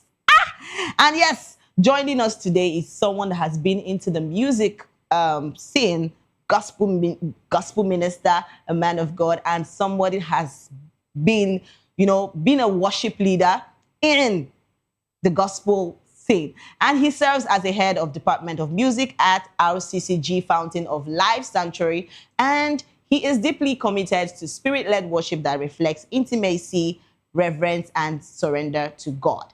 And yes, he is no other person than Toby. Ooh, welcome to the show. Hello. How do you feel? Very good. I'm so happy to be here. Thanks for having me. Such a big pleasure. Wow. See, when somebody has steeze and composure, some men of God, they talk with. Anyway, I understand that you get what I'm trying to say. Well, yeah, I do. So tell me, how has your week been for you? Good start for the week so far. It's been quite a few things with business. Yeah. All right, but it's been good so far. So good. When I hear the sound of business, I feel so glad because, that's when money... Well, yes. I don't want to say it, but it's this truth. So no parties, church. Yeah. So, well, I mean, because of the regular nature of my responsibilities at church, I have like service on Sundays, and maybe like Bible studies on Tuesdays, which I was yesterday, right? And then it's been like that for the week so far. That's beautiful. Yeah. All right, let's go into music. And yes, a lot of people are watching right now, and some people would say, "Oh, who is Pastor Toby?" So Please tell us, who is Well, Toby? I know I get people call me pastor a lot of times. Yes, I know. But I'm not. Because I wanted to bring that together. Yes, I know. So I prefer to be called Tobi Olawale or brother Okay. Tobi Olawale. Brother. Makes it easy. Easy, right? Yeah. So music has been a part of my journey for the longest. I wouldn't say since I was in the womb, like people would say. Yeah. Right. I think I grew up into that knowing, into that consciousness of having such giftings, to be able to sing, play musical instruments. It's been like that for the past 30 years plus. 30 years, and that's a long time. Yeah. So at what point did you notice that, I think I'm called into being a music minister? Okay, about the calling was roughly 12 years ago. Oh, right. okay. I had to go through a period of waiting, period of preparations. My first release was in 2019, and then the second one is just now, right? But the calling was in 2012, about 12 years ago, right? And then, but about the knowing as to whether I was going to do music was when I was quite younger, as a young child, about 7, 8 years old. So why did it take so long? Because I heard you say 19 years. 2019, you had your first album. So why did it take so much, like such a long time for you to? So we don't release music because we write, or because we have, by the grace of God, I'm gifted with, a lot of songs. I can write songs really well. But we do this by instructions, all right? We do this because God says, go ahead and release the songs. Yeah. As a matter of fact, the song we just released, Bless the Lord, was written over 10 years ago. Yeah. It wasn't because, in fact, we've done a couple of recordings for that song in the past. Yeah. But I realized that when it didn't meet the level of excellence that we needed it to carry, that's one, and two, because God had not said, go ahead and release the song. So we had to go through a process of, redesigning the entire song, recording the song live, which is what is now released. There, Wow, that's beautiful. So I know you as a worship leader, and you have to change the atmosphere for that kind of thing. So tell us, what actually, you often emphasize that worship is a lifestyle, not just music. Can you expand on that, basically? Okay, so when we say worship is a lifestyle, God seeks worshipers that seeks to worship Him in spirit and in truth. What that means is God requires a life that is fully dedicated to Him. One of my favorite scriptures is Romans 12:1 that says, "Brethren, I beseech you, all right, that you present yourselves as your bodies as living sacrifices, holy and acceptable unto God." So it's not about the singing. You can sing all you want. You can write best songs. You can write the most melodious songs. But the life is what is determined, or what is categorized, or what is expected of God, of you as a person from God, to be the worship. So if you call yourself a worshiper and what you're doing in private, all right, does not conform, to what you do in public. For example, you find people who, because they are not seen, let me put it like this. You know how we come on stage, raise our hands, sing, and do all of those things. It does not really say much about who you are as a worshiper. It is when your private life is in direct agreement to your public life. That's what we call being a worshiper. So I can stand on the altar and sing, and my life is not reflective of that. And God rejects my sacrifice. In fact, I usually say sometimes that I wish that the settings of church can be changed. How you stand and then you face the audience. I wish that worshipers like myself can just back the audience and face the wall if possible, so that our attention is on who really matters. Wow. So I would still love to go back to this question about worship, but right now I would like to ask this question. How has your journey been in music ministry? So my journey has been quite an interesting one. Like I said, started from a very young age, started to play drums, then from there grew into playing the piano. In fact, my late dad laid my hands on, took my first chords on the keyboard. That was 2002. So started playing. Before I knew it, he died in 2003. Left Abeokuta, where I was at the time, went to Ibadan. Then while in Ibadan, right, I started to train myself, develop my music capabilities. If I was so funny that my lunch money, I would buy batteries, because then light was a problem. I would buy batteries with my lunch money, and then put in the keyboard, sit on the altar, and just keep learning. So as far back as those periods, 2003, 2004, 2005, I had started to write some songs. And because I was inspired by people like Ron Kinoli of blessed memory, who just died, and people like Don Mon, you know, I started to write songs at those times, but it didn't make sense to me because I just thought I was just writing it for fun. I was singing it to my local church, all right? Then from there, went to school, became a music director of my fellowship at the time, started to lead worship in the fellowship, and I started to hear God say something about there's much more with this thing you're doing. And I remember the first ministration I had back in school at the time. How, you know, people were just, you know, like stuck on what was this guy singing? Because I love to play the keys and then sing at the time. And people were like, this is so quite different. I didn't see what, or the reason why they were, you know, why they were making those remarks. Those remarks, yes. But along the line, I started to pray, and then we birthed the ministry called Harvest of Worshippers, which now further gave meaning to the music ministry so far. And like I said, in 2019, we released our first single called Honor. And then at the waiting period, because like I said, excellence is very key in this thing. Course. I mean, you don't just release anything, because God as a worshipper is a servant of excellence in our lives personally, private life, also in the works of our hands. So if I'm going to release anything out there, it has to be excellent. So we had a period of practice, you know, preparation with my team. Yeah, and then we had a recording in August last year, out of which came the first release. Wow, interesting. So in all your songs, because I've listened to the first one, I'm like, okay, this is a really good lyrics, and you wrote the songs, right? Yeah. So what really inspires you to write?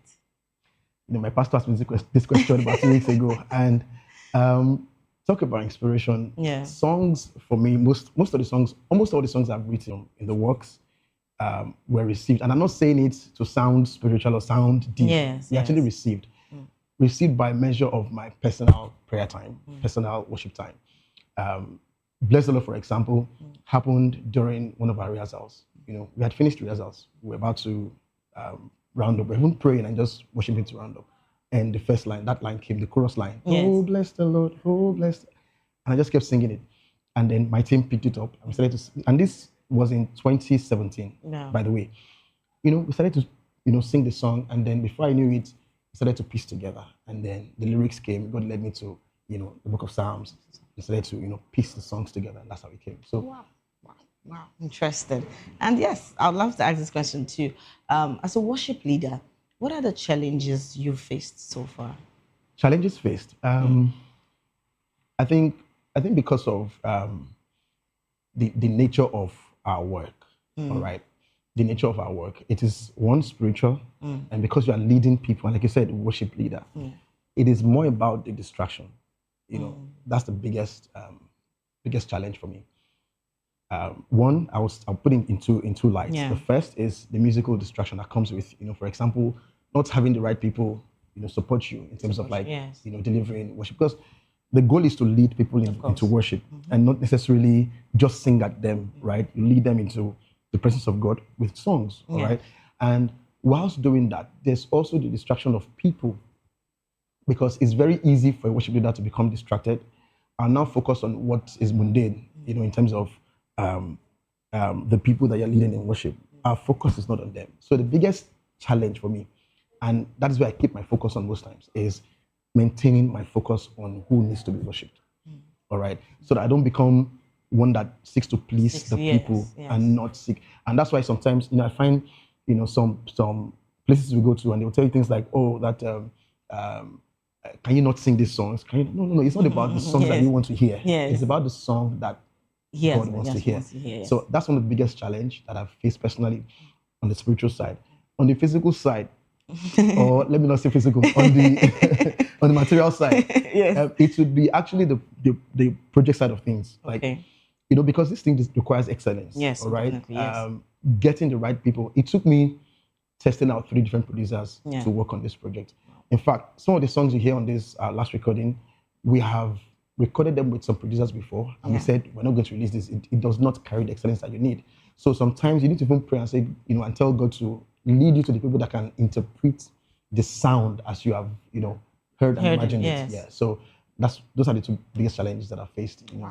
So you know, when you were saying, talking about the challenges, I remembered something that happened where this guy, what's his name, this gospel minister, Tim Godfrey. Okay. He talked about how he comes to the churches and he doesn't like coming to Nigeria. He doesn't just love coming to Nigeria to, minister or anything. But the reasons are because the honorarium that is always,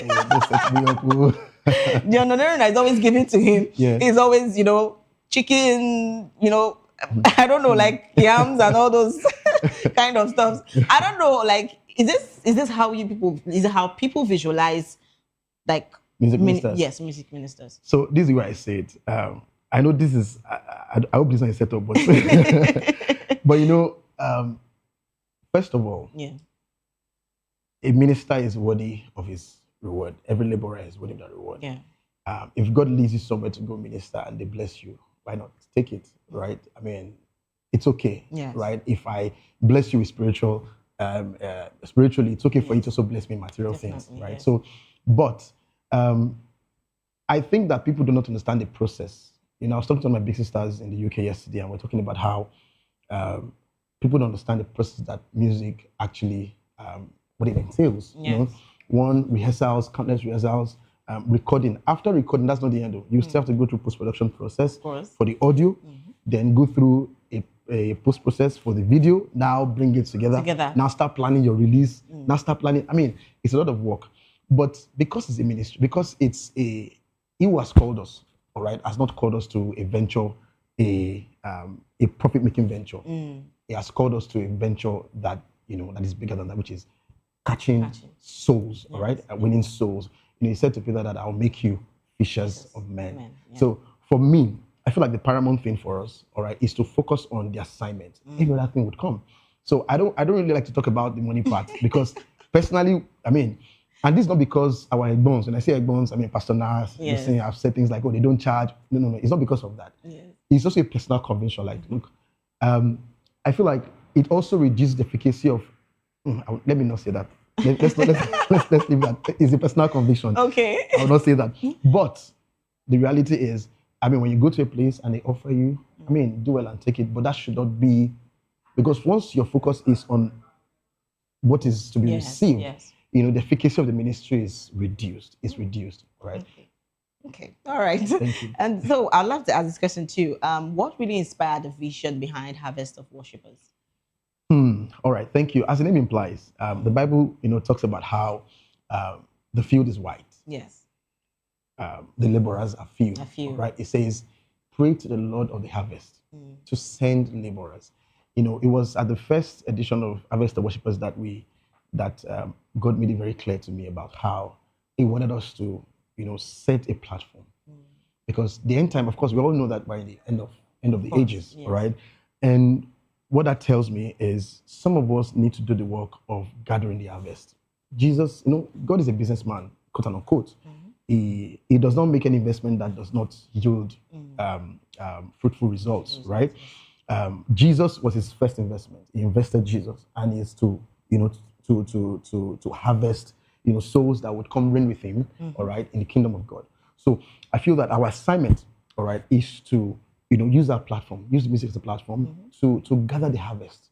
So that when Jesus comes, he meets a ready bride that he can present to his Father.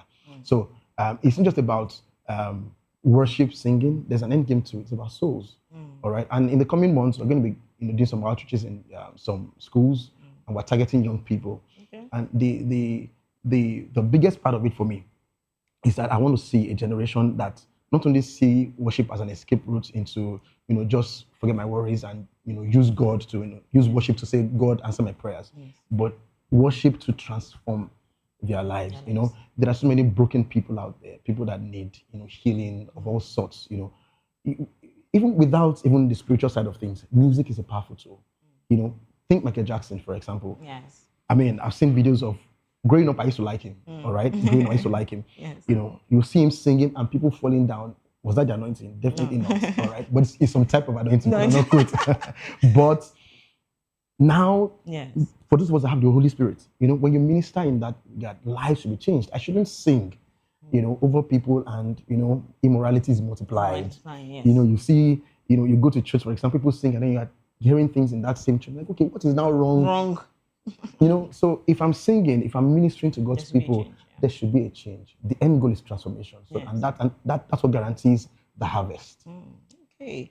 So I would love to ask, because you mentioned you guys need to reach out to young ones. Is it a project you're working on, or this is the only project you guys? You mean the music project? Yes. Yes, we've recorded 5 songs. Oh, okay. Yeah, in August last year. Wow. And the next one will be released by the end of April. Okay. All right, and we're releasing like that More still. songs. Yeah, Okay. and then another recording So happens soon. in all the songs you've actually written and produced, what would you say, like, which one? I know definitely you've put all the energy, everything into the songs, but what particular song that you would say would keep you so emotional that you would always want to, maybe you're invited somewhere to come minister, and that particular song is always ringing on your head? So now there was this particular song, Holy Spirit. It's about 21 minutes long. Oh, 21 wow. minutes long. Wow. That song was also written in 2014. Oh, okay. And the reason why it's not emotional. It just triggers something in Triggers me. something, yes. And the reason why it triggers something is because if you listen to that song, it says, we need a touch, Holy Spirit. We need your anointing to pour like the rain. Fill us with your grace and your truth. Now it says, fresh anointing, pour. We are waiting for the rain. You know, Bible says in the last days, right, it will release a spirit on all men. Of course. And it's my desire to see a generation burning for God, a generation that is sold out to God, a generation. So when I listen to that song again, it just keeps telling me that no, the prophecy is here to be fulfilled. Is here to be fulfilled. It means that, there is no way, I would be here, and I will not contribute my quota to ensuring that, the will of God is done. It's done. All right. So, that song is not, I won't say it's emotional. It just triggers. Fire me, and I say, no, the assignment must be complete. I would love you to do the song for us, but before that, today, would like to hear at least a little bit of it. But before that, I'd love to ask these questions. You said you were also inspired by ministers like Ron Kennedy and late Ron Kennedy, we just passed on. Yes, and Nathan Abasi, the rest of them. So why would you choose this set of people? Yes. Okay, just like Elisha had his clan through Elijah. Yes. There's a way you can know your clan in the spirit. I think I've not met them one-on-one to say I've met these people, right? But in many encounters, right, I've met them. I mean, through visions, dreams, yes. I've met them, So I know my clan. And the reason why I would probably choose them is because not even about the style of music. When you look at the authenticity of the ministry, all right, you see that there's substance here. It's not just clanging cymbals. It's not empty barrels, right? There is power that follows the ministry. There is results that follows the ministry. So it's not really about the songs for them. You see the life that they live. So I say they inspire me, because it's like how, if the Holy Spirit is here, everybody will catch it, So so definitely in all of them, who would you say you would love to share the stage with? Maybe future purpose? Anyone the Holy Spirit brings. I don't want to be killed on anybody. No. All right. Okay. And yes, we still have Toby with us. And I'm sure you're enjoying yourself, because I am too. So yes, we'll take a short break. And when we come back, we'll still have Toby with us. Please don't go anywhere. Stay put. All right. Let's just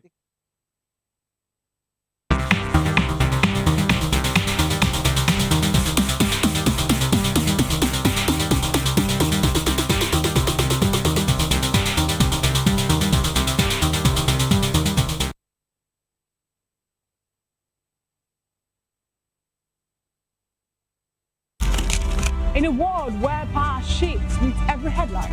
In a nation full of questions. In a world filled with noise, the truth needs the voice. The policies that shapes our world and the economy that determines our future. Every hour, every day, the grapevine keeps buzzing. And together, we are committed to telling the stories that shape our world, because your voice is our focus. Don't forget, our voice matters the most. Let us come together and share our concerns.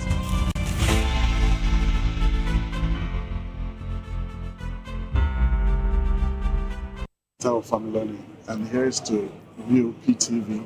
Keep watching, stay tuned, do not touch that dial. My name is Made Kuti and you're watching VOP TV. Keep watching. Welcome, my name is Zika Davis. Distinguished ladies and gentlemen, boys, viewers, everybody, boys and girls. This is VOP TV. Do you know what that means? Voice of the People TV. You don't have a voice, don't come here. You better make sure your voice is heard. Are you ready for the extraordinary? Something big is happening on your screen.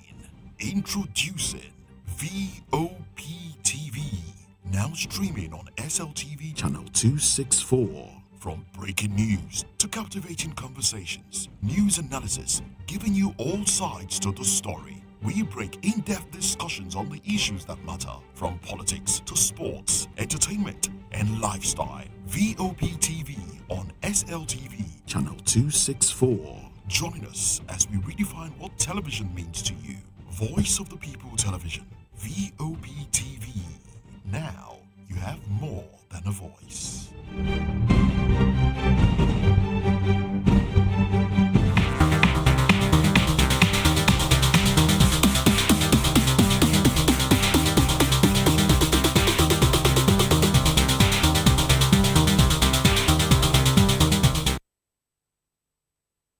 And yes, welcome back to the show Spotlight. And yes, it's happening here on VOP TV. And I'm sure you've not forgotten that I'm your special baby girl, Precious Agumanu, aka Call Me Prezi. And guess what? We still have Toby here with us because I always mix that a lot of times. And yes, we've been talking about a lot of things. And yes, Toby. So I'd love to ask this question. Okay. How do you really prepare? Because I've seen your videos, how you worship, how you change the atmosphere, how God helps you change the atmosphere and stuff like that. So how do you prepare spiritually before leading worships? So because it's a lifestyle, it makes it easy, right? I'm not of the school of thought that preparation has to be, oh, we're going to sing tomorrow, so we start fasting from yesterday. It's just, so it's a thing that I do, I have my personal time of prayer and worship, it's not much study, and without the study of the word, your worship is even inefficient, right? So all of these things are tied into each other. You must be a student of the Bible first. So, with that comes even when God wants to speak to his people through your songs, all right, it comes from that overflow of what you've studied, while you're studying your Bible, while you're praying. So in terms of preparation, it's not like I go somewhere and start saying, I'm going to the mountain to go and pray. No.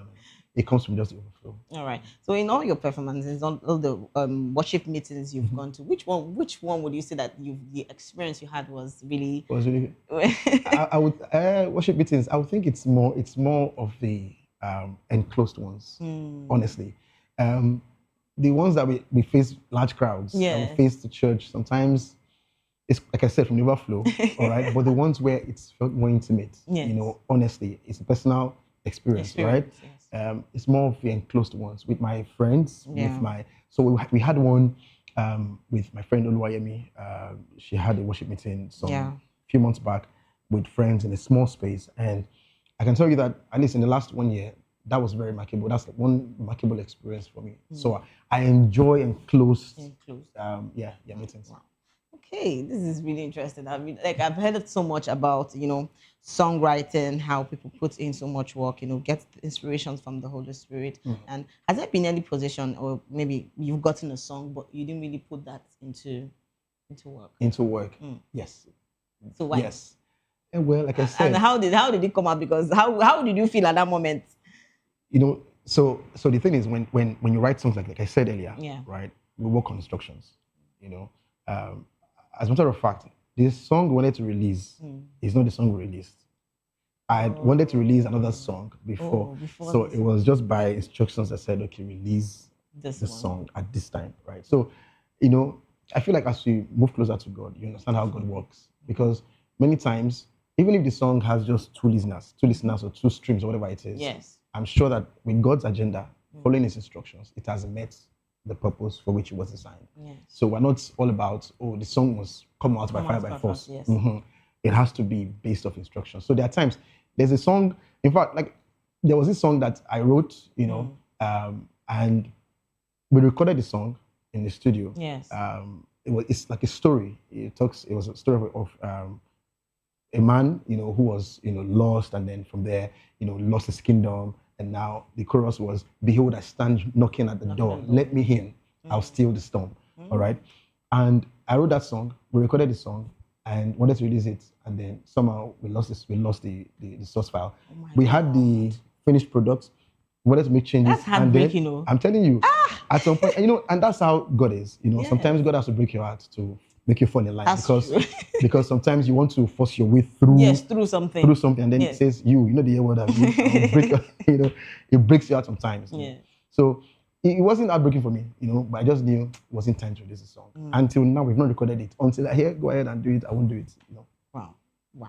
Okay. I heard when the first time when we started, I heard you say talking about business. Yeah. So I would like to ask this question: if Toby wasn't into the worship leading or maybe in a church trying to minister or anything, what would Toby be doing? Okay, so currently I am the Chief Operating Officer for Cracks Media, owners of Cracks TV, studios. Yeah. So I run marketing communications too. Nice. So talk about media communications. Yes. I mean, that's something I enjoy doing. Yes. And it also ties into it because when I talk about this harvest of worshippers, one of our dreams is to one day see Jesus, that name Jesus, on all the billboards in Lagos, in Nigeria, and maybe across the world. As God will it, we'll will it. So wow. So that's the plan. Right. So we work in that sphere of industry. Okay, that's interesting. Yeah. So right now, a lot of people are watching, and we have lots of young ones, watching, and in their head, like, oh, I want to really go into, music ministry. So what do you feel they should learn? What do you feel they should know about music and about ministry on its own? What you should know about music ministry is, first of all, if it's a thing for you to just do as a career, well and good. But as a ministry, you can't do it by mere skill or by mere abilities, right? Yes. There has to be a backing because ministry means that something must be imparted, something must change. Yes. There must be transformation, right? So that's ministry, So if you're going to do it, I would advise that you find God. Find God. Find your voice with God. First, understanding what He wants to do with the ministry before you venture out. Because if you don't have that word, if you don't have that go ahead, it might be difficult, to be honest. For some of us, we tried to come out at some point, but we knew that we needed to go back. So we had to go back into seasons of preparation, study, prepare, and we are starting out. All right. Yeah. So we'd love to hear that song that you wanted to do for us. Oh. I would just to bless the Lord because it's not really yet. So let's just hear a little bit of it at least. Right. Yes. Oh, bless the Lord. Oh, bless the Lord. All ye earth proclaim His name. Oh, bless the Lord. Oh, bless the Lord. All ye earth proclaim His name. Woo! Thank you so much. This is lovely. And yes, and I'm sure you enjoyed yourself because I did too. Thank you so much, Toby, for sharing your light here with us on the Spotlight Show. And yes, thank you. And please don't go anywhere. We'll take a short break. And when we come back, we'll still have juicy gist to talk about with Prezi. Please don't go anywhere. Stay put.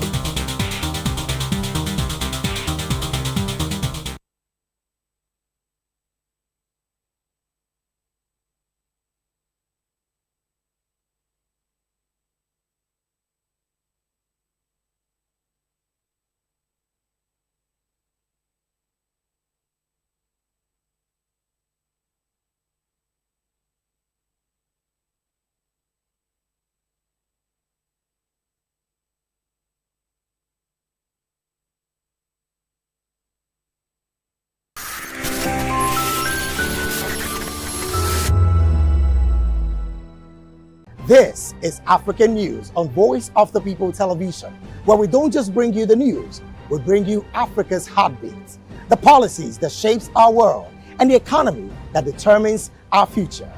African News on Voice of the People Television. Stay with us.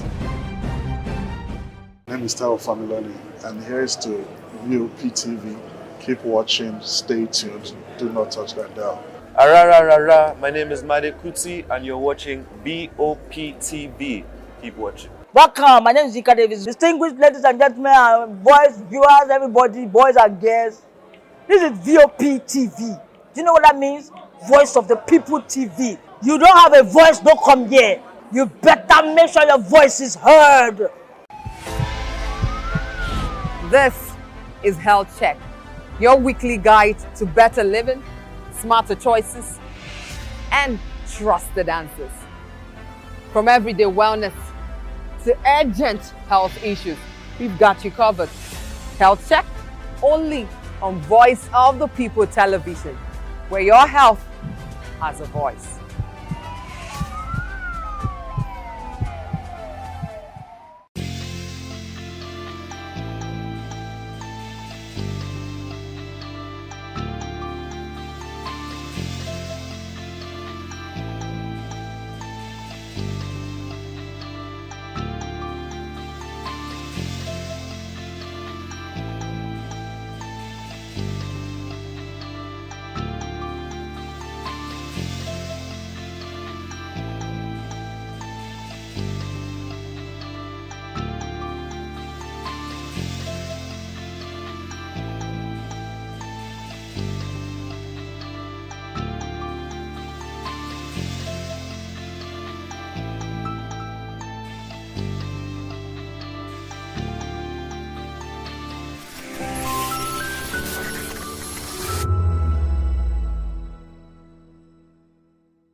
We encourage you to click on the like button and subscribe to our YouTube channel. We are Voice of the People TV. Also follow us on all our social media platforms. We are at VOP TV Live. Visit our website www.vop.ng for fresh and trending news. Also watch us live on SLTV channel 264. VOP TV, Voice of the People Television. Join us as we drive into the world of politics through insightful interviews with prominent political figures, both serving and former governors, ministers, senators, legislators, party chieftains, activists, and analysts. Get first-hand information into the decision-making processes that affect our daily lives. Highly engaging one-hour program that brings political discourse into focus. I am Chukwuma Okoro. Political Lens, Monday through Friday, 6 to 7 p.m. Join us. In a world where truth is the ultimate power and opinions scream the loudest, it's time to wade through the noise. Hunger no get tribe. Hunger no get religion. And scan the human interest and trending topics that matter. Stay tuned to The Issues, your plug to the stories making the buzz, from politics to science and technology, social justice, and more. Let's tackle the tough questions and expose the truth. The Issues, on Voice of the People Television, Mondays to Fridays, 8 to 9 p.m. The Issues. Don't just react, understand.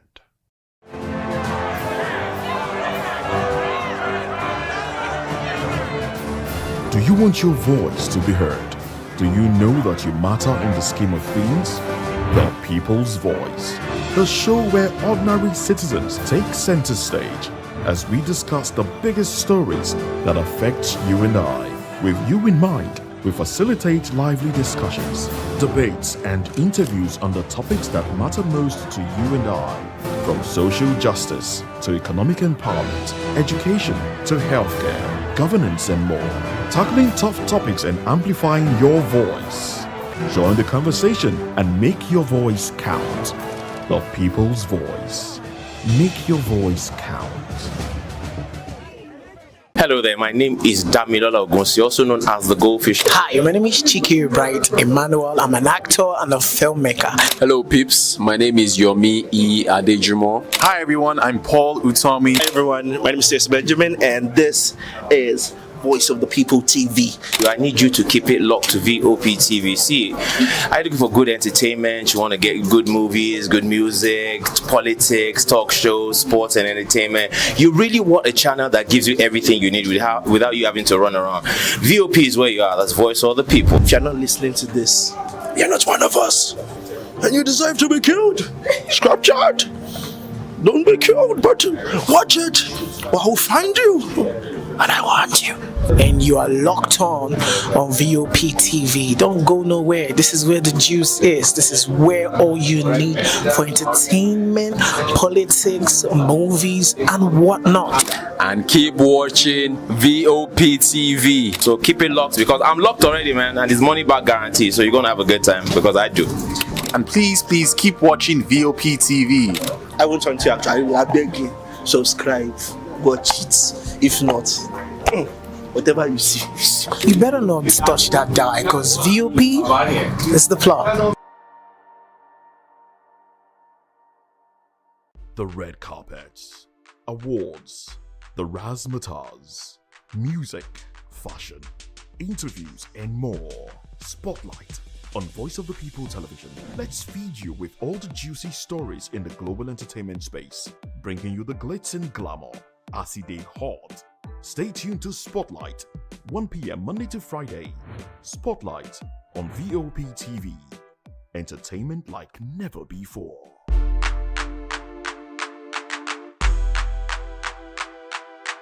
To know the happenings in the maritime sector, join us on the program Maritime Frontiers on VOP TV as we discuss key areas in the maritime sector, from aquaculture, maritime transportation, maritime labor regulation, oil and gas exploration, ferry and passenger insurance, marine pollution and prevention, port operations, and lots more. Maritime Frontiers, exploring Nigeria's blue economy.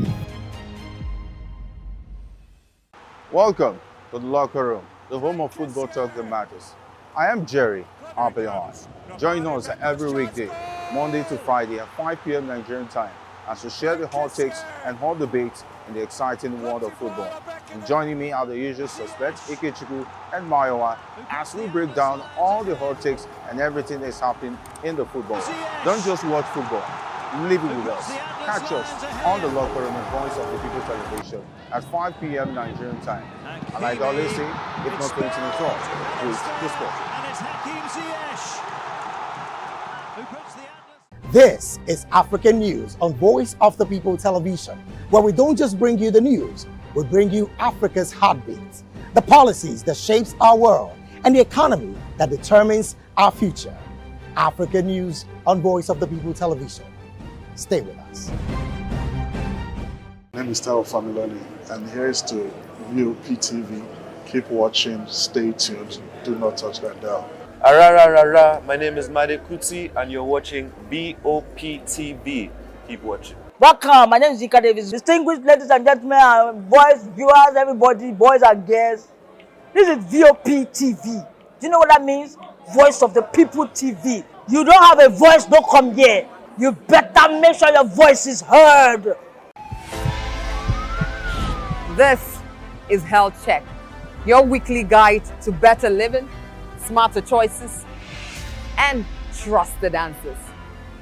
From everyday wellness to urgent health issues, we've got you covered. Health Check, only on Voice of the People Television, where your health has a voice.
We encourage you to click on the like button and subscribe to our YouTube channel. We are Voice of the People TV. Also follow us on all our social media platforms. We are at VOP TV Live. Visit our website www.vop.ng for fresh and trending news. Also watch us live on SLTV channel 264, VOP TV, Voice of the People Television.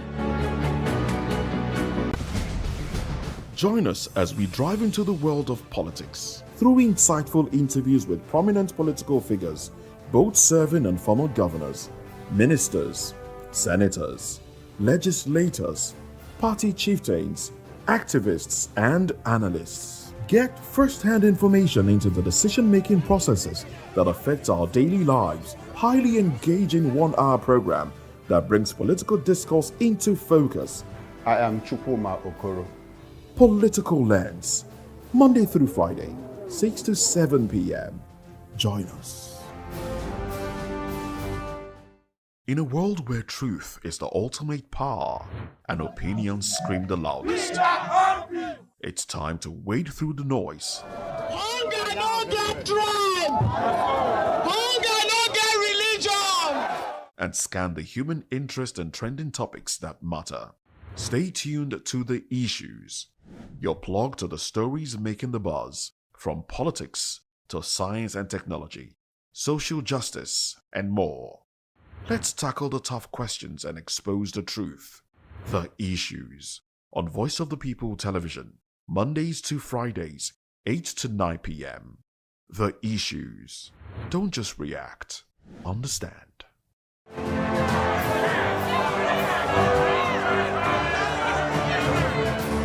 Do you want your voice to be heard? Do you know that you matter in the scheme of things? The People's Voice, the show where ordinary citizens take center stage as we discuss the biggest stories that affect you and I. With you in mind, we facilitate lively discussions, debates, and interviews on the topics that matter most to you and I. From social justice to economic empowerment, education to healthcare, governance, and more. Tackling tough topics and amplifying your voice. Join the conversation and make your voice count. The People's Voice. Make your voice count. Hello there, my name is Damilola Ogunsi, also known as the Goldfish. Hi, my name is Chiki Bright Emmanuel. I'm an actor and a filmmaker. Hello, peeps. My name is Yomi E. Adejumo. Hi, everyone. I'm Paul Utomi. Hi, everyone. My name is Stacey Benjamin, and this is Voice of the People TV. I need you to keep it locked to VOP TV. See, are you looking for good entertainment? You want to get good movies, good music, politics, talk shows, sports and entertainment. You really want a channel that gives you everything you need without you having to run around. VOP is where you are. That's Voice of the People. If you're not listening to this, you're not one of us, and you deserve to be killed. Scrap chat. Don't be killed, but watch it, or I'll find you, and I want you. And you are locked on VOP TV. Don't go nowhere. This is where the juice is. This is where all you need for entertainment, politics, movies, and whatnot. And keep watching VOP TV. So keep it locked, because I'm locked already, man, and it's money back guarantee. So you're gonna have a good time, because I do. And please keep watching VOP TV. I won't want to actually, I beg you, subscribe, watch it. If not, whatever you see. You better not touch that die, because VOP is the plot. The red carpets, awards, the razzmatazz, music, fashion, interviews, and more. Spotlight on Voice of the People Television. Let's feed you with all the juicy stories in the global entertainment space, bringing you the glitz and glamour as it is hot. Stay tuned to Spotlight, 1 p.m. Monday to Friday. Spotlight on VOP TV. Entertainment like never before.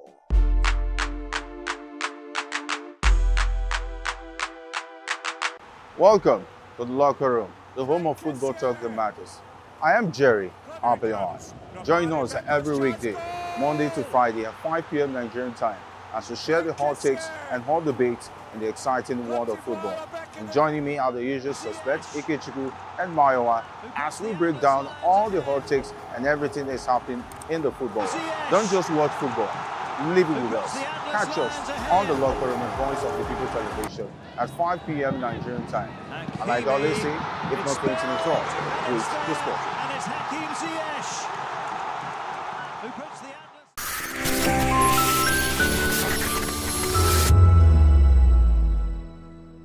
Obudu Mountain Resort, formerly known as the Obudu Cattle Ranch, is a ranch and resort on the Obudu Plateau in Cross River State, Nigeria. It was developed in 1951 by M. Macaulay. Macaulay, a Scottish who first explored the mountain ranges. In 1949, he camped on the mountaintop of the Oshia Ridge on Sankwala Mountains for a month before returning with Mr. Hugh Jones, a fellow rancher, in 1951, and Dr. Crefeld. Together, they developed the Obudu Cattle Ranch. Since 2005, a cable car climbing 870 meters from the base to the top of the plateau gave visitors a scenic view while bypassing the extremely winding road to the top. The resort is found on the Obudu Plateau, close to the Cameroon border in the northeastern part of Cross River State, approximately 110 kilometers east of the town of Ogoja and 65 kilometers from the town of Obudu in Obanluku local government area of Cross River State.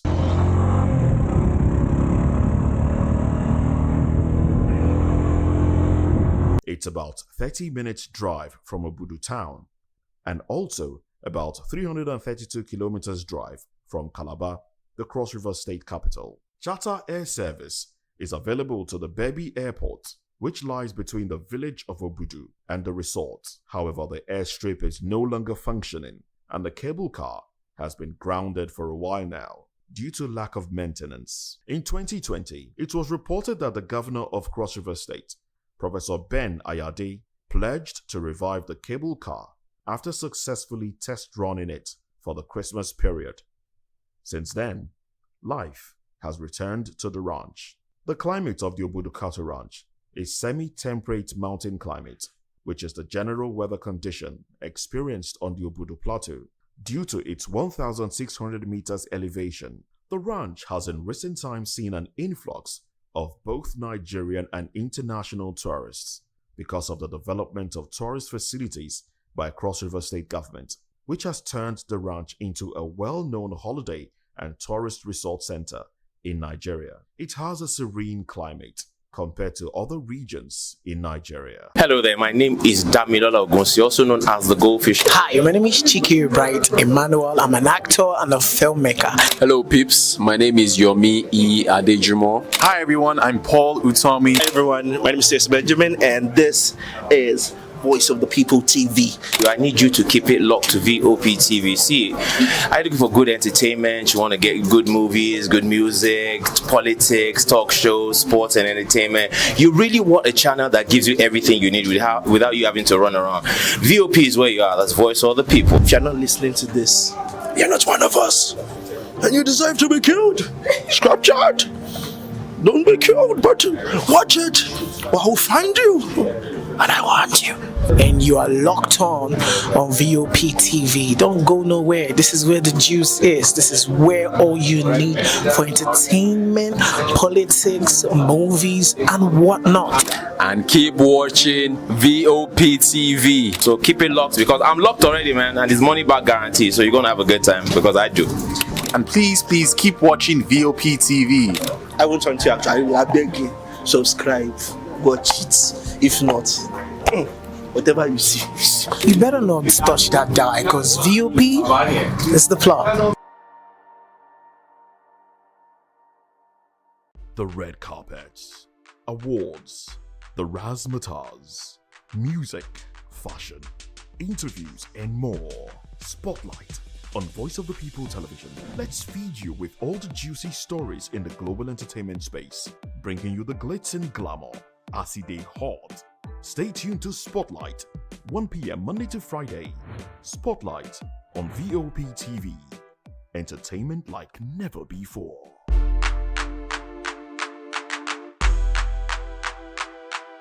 When I first heard VOP, I thought they were talking about me because I'm a voiceover personality. But no, this is Voice of the People TV, and you are riveted forever because this is the place to be.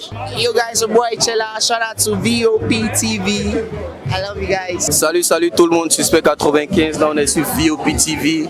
On passe un bon temps. J'espère que vous kiffez. On est au Afrima. On est ensemble. VOP TV. Don't see me like a fool because I don't do giddy giddy giddy. VOP, you don't know Stoneware from Ghana representing live and living color. Yeah, Beam Nation President. Outside with it. Bless up. Hello, this is Milo from Ivory Coast. Keep watch Voice of the People TV. Regardez la voix du peuple, la télévision de la voix du peuple. Que Dieu vous bénisse. À très bientôt. Love you so much. Hi guys, what's up? This is Gaze Baba. I am watching VOP TV. Usually you be told to not touch the dial, but I tell you to touch the dial and increase the volume. You're like, keep it locked. It's Afro Gospel. Thank you. Hello, my name is Shego Aronzo. You're watching VOP. Don't change the dial. My Joe, fine girl. My Joe, fine babe. Only are you, but on the Fuji was. Yes, don't touch the dial. This is me, Dr. Adiwala Iba. Keep watching VOP TV.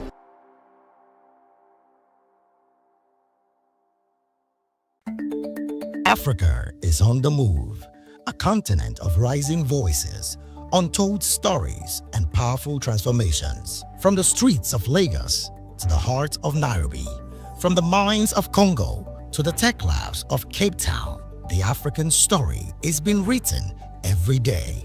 Bold, dynamic, unstoppable. This is African News on Voice of the People Television. We don't just bring you the news. We analyze and bring you Africa's heartbeat, the politics that shapes our nations, the economies that drives our future, the cultures that defines who we are, the voice that must be heard. Africa News, Africa's voice, Africa's future. Where Africa speaks, the world listens.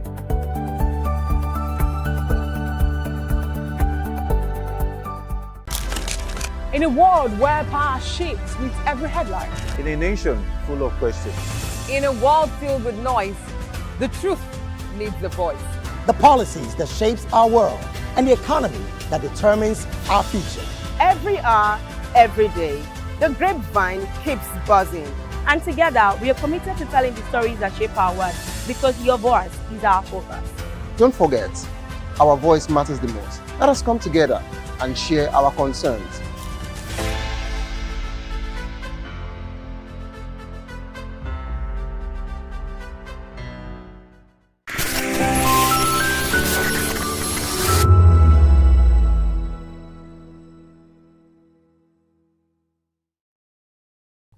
The Ikogosi Warm Springs is a tourist attraction located at Ikogosi, a town in Ekiti State, southwest Nigeria.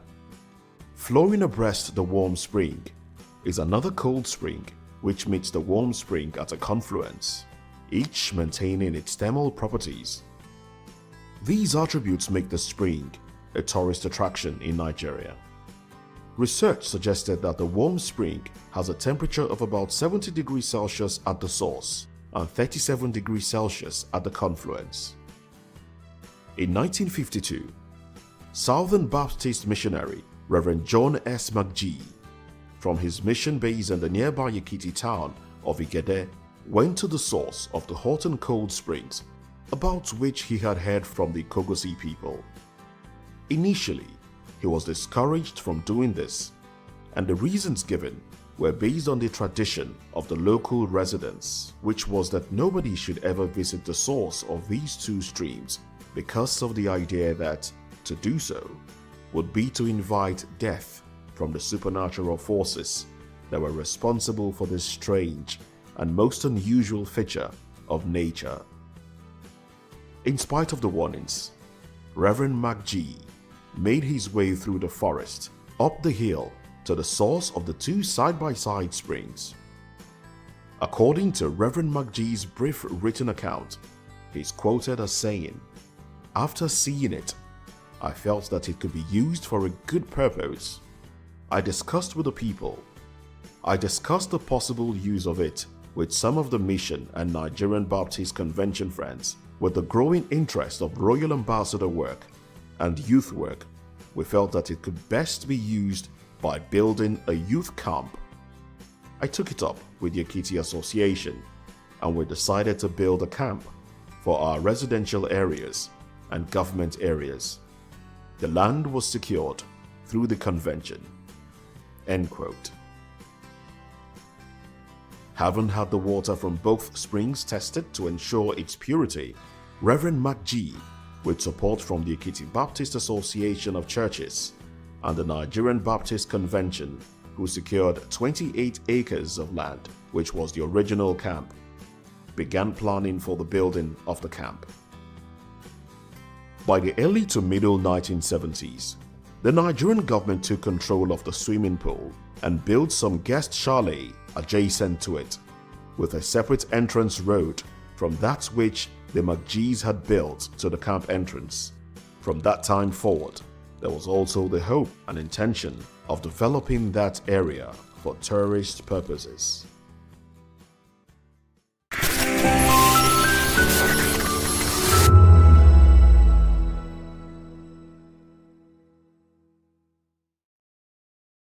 We encourage you to click on the like button and subscribe to our YouTube channel. We are Voice of the People TV. Also follow us on all our social media platforms. We are at VOP TV Live. Visit our website www.vop.ng for fresh and trending news. Also watch us live on SLTV channel 264. VOP TV, Voice of the People Television. Join us as we drive into the world of politics through insightful interviews with prominent political figures, both serving and former governors, ministers, senators, legislators, party chieftains, activists, and analysts. Get first-hand information into the decision-making processes that affect our daily lives. Highly engaging one-hour program that brings political discourse into focus. I am Chukwuma Okoro.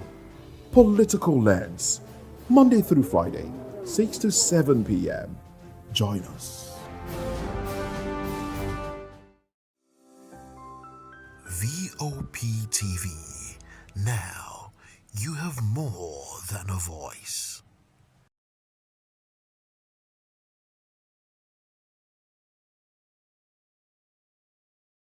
Every day, bold, dynamic, unstoppable. This is African News on Voice of the People Television. We don't just bring you the news. We analyze and bring you Africa's heartbeat, the politics that shapes our nations, the economies that drives our future, the cultures that defines who we are, the voice that must be heard. Africa News, Africa's voice, Africa's future. Where Africa speaks, the world listens.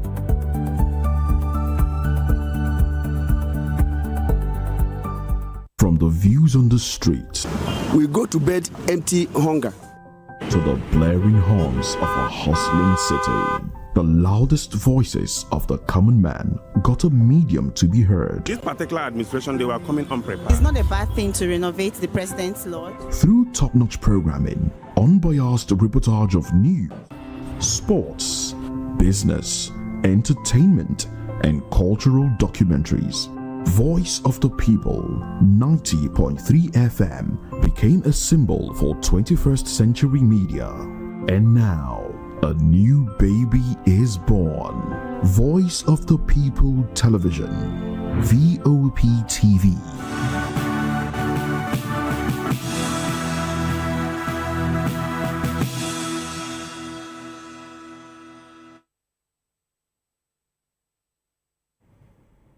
Well, hello and welcome to the African News and Voice of the People Television. I am David Edwin. Before we begin the news, we would urge you to kindly visit our website. It's at www.vop.ng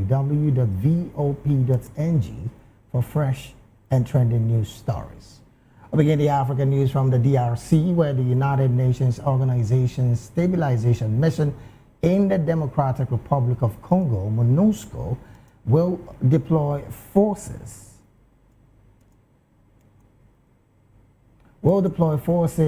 in the border city of Uvira in South Kivu province to monitor a ceasefire between the government and the M23 rebels. UN Under-Secretary General for Peace Operations Jean-Pierre Lacroix announced the development after meeting with Congolese President Felix Tshisekedi, focusing on the UN's mission role in operationalizing the ceasefire monitoring and verification mechanism under the Washington Peace Agreement and the Doha process. The deployment is in line with the UN Security Council Resolution 2773 and 2808, which entrusts MONUSCO with a support role in stabilizing areas affected by armed conflict in Congo. MONUSCO's presence aims to support the implementation of the permanent ceasefire, with the mission's role including monitoring and verification.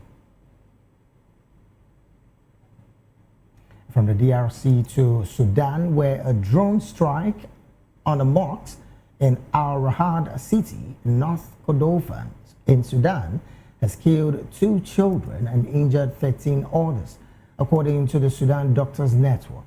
The attack occurred during a Quran lesson at dawn on Wednesday at the Sheikh Ahmed al-Badawi Mosque, where children were reciting the Islamic Holy Book.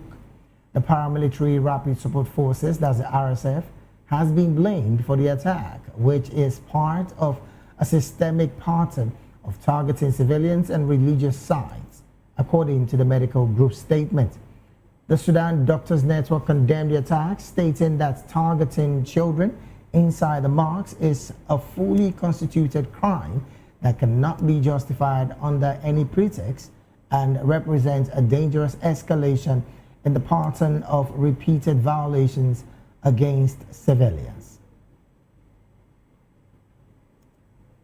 From Sudan, we move straight to Libya. Libyan Prime Minister Abdel Hamid Jabbar has met with U.S. African Command AFRICOM Deputy Commander Lieutenant General John W. Bryan to discuss expanding military and security cooperation between the two countries. The talks focused on strengthening bilateral defense ties, advancing training and qualification programs for Libyan forces, and unifying Libyan military institutions. Dubai emphasized the importance of partnership with the U.S. in supporting stability and enhancing the readiness of Libya's regular armed forces. The meeting, attended by U.S. Charge d'Affaires Jeremy Bernard, aimed to enhance coordination in areas including information sharing and institutional capacity building. 30 women entrepreneurs received training in poultry, farming, business management, and marketing as part of the project. And in Saudi Arabia, Saudi's Foreign Minister Prince Faisal bin Farhan met with Ethiopian Prime Minister Abiy Ahmed Ali in Addis Ababa to discuss strengthening bilateral relations and enhancing cooperation on regional and global issues. The talks were described as productive and focused on bolstering ties, expanding cooperation, and coordinating efforts on shared concerns. The meeting follows a recent visit to Riyadh by Ethiopia's foreign minister. And Ethiopia's foreign minister Gideon Timotheus has called for stronger Africa unity to shield the continent from external interference and exploitation. Speaking at the African Union Executive Council in Addis Ababa, Gideon said Africa needs real unity to safeguard its interests in a global environment dominated by politics and security considerations. He also highlighted internal challenges, including unconstitutional changes of government that undermine the AU's foundation and weaken peace and security across the continent. And in Somalia, Somalia has secured a seat on the African Union's Peace and Security Council, that's the AUPSC, for the 2026 to 2028 term. The election took place on February the 11th, 2026, during the 39th AU Summit in Addis Ababa, Ethiopia. The other countries elected to serve a 2-year term on the council are the DRC, Gabon, Uganda, Morocco, Lesotho, South Africa, Benin Republic, Cote d'Ivoire, and Sierra Leone. Somalia's election is its first time on the continent's premier peace and security organ, granting it direct access to shape decisions on conflict prevention, mediation, and regional stability. Somalia's Ministry of Foreign Affairs said in a statement that the election reflects the confidence placed in Somalia by fellow AU member states. The country aims to contribute to strengthening conflict prevention efforts, supporting peace building, reconciliation process, and advancing counterterrorism operations. Moving on, the Turkish Cooperation and Coordination Agency, that's TICA, has launched a project in Tanzania's Tegeta region to empower women through sustainable poultry farming. The initiative aims to increase women's income opportunities and provide local communities with access to health and healthy and affordable protein. From Tanzania, we'll move straight to Kenya, where Ella MP Winnie Odinga has publicly demonstrated her support for Edwin Sifuna, the former ODM Secretary General, who was removed from office on Wednesday, February the 11th, 2026. Winnie attended a press conference today held by Sifuna, where he addressed his ouster alongside other party leaders, including Siaya Governor James Orengo and Embakasi East MP Babu Owino. Despite not speaking at the event, Winnie's presence was, according to analysts, Winnie's presence at the event reflects a gesture of solidarity with Sifuna. Sifuna's removal was attributed to issues of indiscipline and undermining collective decisions by the party's National Executive Committee, that's the NEC. However, Sifuna maintains that his ouster was unlawful and a result of his refusal to support President William Ruto's re-election bid. Still in Kenya, in another development, a Kenyan court has charged court leader Paul Mackenzie and 7 others with murder, organized criminal activity, radicalization, and facilitating terrorist acts in connection with the death of 52 persons found in shallow graves in southeast Kenya. Mackenzie, leader of the Good News International Church, had previously faced charges related to the deaths of over 400 followers found in Shakahula Forest, where bodies were exhumed in one of Kenya's largest court-related disasters. The charges stem from bodies discovered in Kwabinzaro, a village near Shakahula Forest, with investigations revealing that Mackenzie allegedly continued to direct the court's activities within even while in detention. Prosecutors claim Mackenzie used radical teachings to lure victims to the remote site, where followers were ordered to starve themselves and their children to death in anticipation of the apocalypse. Mackenzie and the other defendants have pleaded not guilty to the charges. The case has sparked debate over the regulation of religious institutions in Kenya, with calls for tighter oversight to prevent similar tragedies. And from Kenya, we'll move straight to Uganda, where Uganda Medical Association, that's the UMA, has warned of an increasing wave of verbal and physical attacks against health workers, saying the growing hostility is threatening morale within the profession and undermining the country's healthcare system. In a statement, UMA President Professor Frank Asimwe and the association has documented incidents in which patients and their relatives threatened and in some cases physically assaulted medical personnel while on duty. Professor Asimwe condemned the trend and described the behavior as criminal and unacceptable.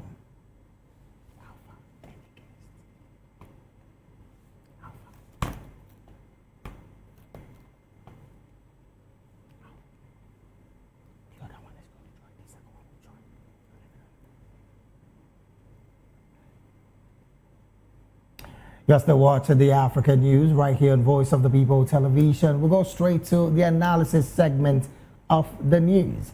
And joining us now to make sense of these stories and more is Dr. Joseph Opul. Dr. Joseph is a doctoral fellow at the University of Dar es Salaam, Gulu University. He's also the director of Opul Skilling Foundation, Africa. Dr. Opul, a very good afternoon to you. Well, I understand the doctor is not yet with us, but also joining us virtually is all the way from Kenya is Mr. Nicholas Oyor. Mr. Nicholas is the Secretary General of the Free Kenyan Movement. He's also a human rights activist, a businessman, and a political leader. Mr. Nicholas, a very good afternoon to you, and thank you for joining the conversation this afternoon. Very good afternoon, David. Thanks for having me. All right, then. Well, while we wait the joining of Dr. Opul from Uganda, let me start off with you from a perspective of one who has consistently upheld human rights on all fronts. And I'm going to start off with a statement coming from the Uganda Medical Association's president about the hostility coming from both patients and their relative, which again he said has threatened the morale within the profession and of course undermining the country's healthcare system. What do you make of this as well? Because questions have been asked about why these patients and their family relative, who again some say threaten the lives of some health practitioners. What do you make of this as well? Yeah, it is unfortunate that people have to work so hard to help people to ensure that healthcare is delivered, and then now you get to be attacked by the people who you're actually delivering health to. It is something that is concerning. I think it is time that as Africans we need to start having discussions around understanding that some people, even when they are being paid, they are doing work for you on a basis that is a risky business. You can catch even these diseases sometimes. You can get into problems, and we've seen this especially when COVID was happening across the world. And there are people who contracted because of that. Even AIDS, when AIDS came first. And I think one of the places that AIDS really came big immediately when it came around Africa was Uganda. And you saw what had to happen. Some people contracted it because of helping the people who have those needs. So it is important that families and even citizens understand that rights cut both ways. There are rights that we fight for because we are trying to make sure that the government delivers those rights. But there's also you, who is a citizen, who should also understand that the rights are also applicable to you. You should also allow the workers and health workers to enjoy the opportunity to support and not face consequences that are unnecessary and being human, really human delivered. Some have said that these attacks on health practitioners have become consistent and have tagged it as the patients seeing these health workers as the face of a failed healthcare system. Do you share this sentiment? I mean, if the healthcare system has failed or is failing, should the practitioners be the ones to bear the brunt, or should the government and, of course, a representative of the government in that sector meant to bear the brunt? Why attack the workers?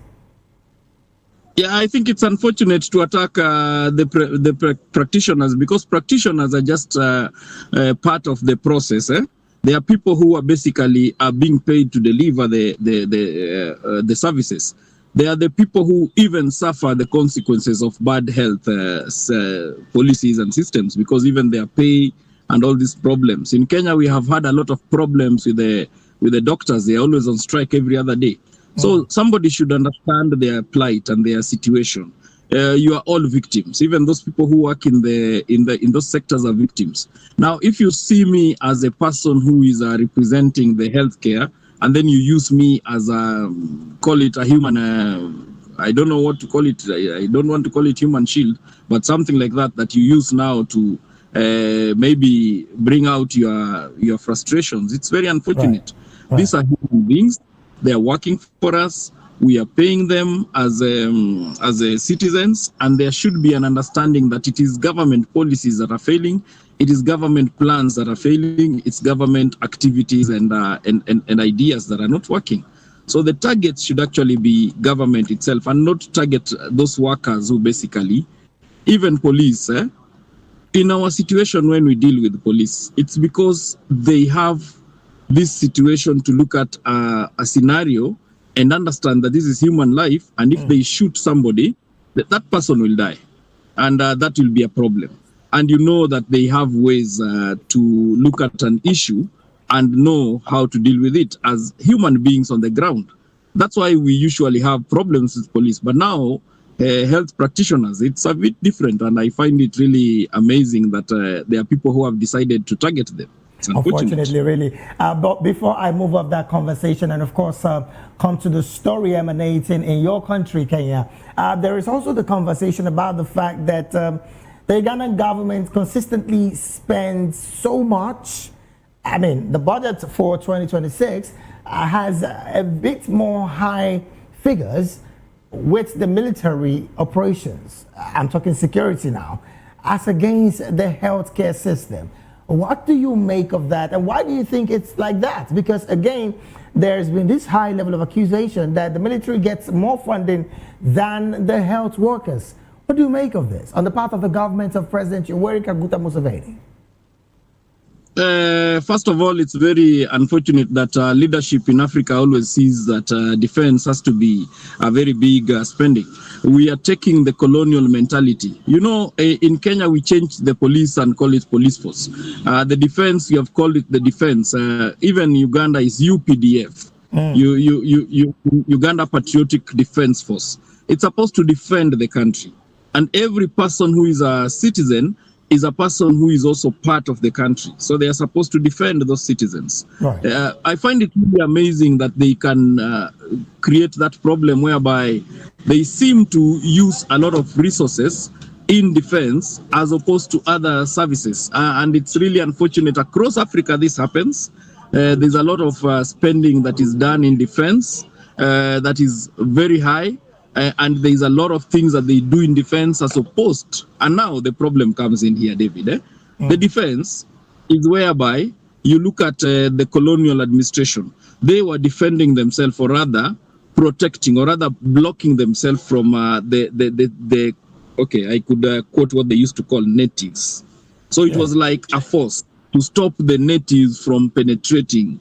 Now, the local leadership comes in. The leadership that we have elected, and does the same thing. So it is really amazing and shocking for me, for as a human rights defender, to wonder why would you do this, and you don't understand that you have to give services to the people, and the people that you're talking about are actually part of what you're supposed to defend. When you talk about defense, it is the people, the country, the policies. Those things, those are the things that you're supposed to, the state, you're supposed to defend this. And by defense, it means you're supposed to protect the human life. I mean, the primary objective of every government is protecting the lives and properties of her people. And then if the people of Uganda and the government of Uganda is possibly not doing that, then there possibly should be questions being asked. But let me move away from that and come to the story coming and emanating from Kenya, where a Kenyan court has charged a court leader, I'm talking about Paul Mackenzie, and 7 others with murder, organized criminal activity, radicalization, and of course facilitating terrorist acts in connection with the death of 52 persons found in the shallow graves in the southeast of Kenya. Well, you know Mackenzie is the leader of the Good News International Church that had previously been charged related to the deaths of over 400 followers found in the Shakahola forest. You recall that story as well. Well, the question I want to find out from you is, some have said that the judicial system in Kenya is a bit porous to allow these level of conversation even get to this level. Now, the person in question is in custody. How is it possible that he can also be in charge of such dastardly act? Yeah, it's it's unfortunate to find this that happens, but the police stations, or rather the holding facilities in Kenya, are actually very porous, and people who have been in them know that there are people who can actually do things. In Kenya, we have a situation where scammers are actually coming from the cells. They are working in cells, they have phones in there, and they're scamming people from there. So I think it is the same thing. He can control from there and continue doing his things, right, and continue to further the problem that was there, and yet he is inside the police cell. This is because of corruption. The people who are supposed to be in charge of these prison facilities and holding facilities are probably receiving money or something like that, or they may even be receiving money from someone else who is not even Mackenzie himself or the people in question here. But this person now helps the pastor or the suspect now, yeah, to implement these things. It is very unfortunate that we have this kind of systems. Corruption is really a cancer, and that is probably what is happening. How would somebody be in prison and then they're still doing things from prison? Yeah, it is unfortunate, but we've seen it before. Biggest scams in Nairobi, in Kenya, will be from people who are actually in cells. A cell called Committee is very famous for this. Well, I'd like to stay with you on this story, Mr. Nicholas. Interestingly, some have questioned the reason why this man has not, the government has not acted decisively after 400 deaths, where, of course, he was charged related to the death of over 400 persons found in the Shakahola forest, where bodies were exhumed in one of Kenya's largest court-related disasters. Questions that are being raised is the fact that, is there the political will to charging this man, or is this some fear of backlash, particularly from religious lobbies in Kenya? The issue of political will is probably could be there. It's very unfortunate that we are talking about that in this situation. The time and the run up to the elections 2022, there was a lot of religious political unification, and there was a lot of push from a political, religious perspective to support a certain political candidate. Right. And this was people who participated in those engagements. So I hope that it is not there, but if it is there, I wouldn't be surprised. But the other issue also that comes up is you wonder, how does it happen that you cannot have a situation where a case that has become as big as this? For me, I would ask myself, if you have a case as big as this, why can't it be basically taken much faster? You give it at least credence to make sure that it actually is concluded as quick as possible. Because, of course, these people still have a right to justice. They still have a right to defend themselves. They have a right to lawyers and what have you and everything. But then there is need to make sure that a case of this nature, as huge as that case is dealt with as quickly as possible and dispensed with, so that justice can be served. I think the things that some of us in our organization, Free Kenya, we are pushing for changes in the constitution, and some of these things are the issues we want to raise. That some of the justice system must find a way of ensuring that you can fast track some cases of this nature, so that they don't become a cancer in the country. Look at the way this is happening. People have suffered families have faced situations across the country. So many people have died. You can't even identify everybody. So it is important that we deal with the case and make sure that these people are taken care of who perpetrated this, so that we can move on with the reconciliation and people to begin to at least have some form of call it settling of what has happened. All right then. Well, questions again are being raised about the government-formed task force to investigate court issues, this particular situation.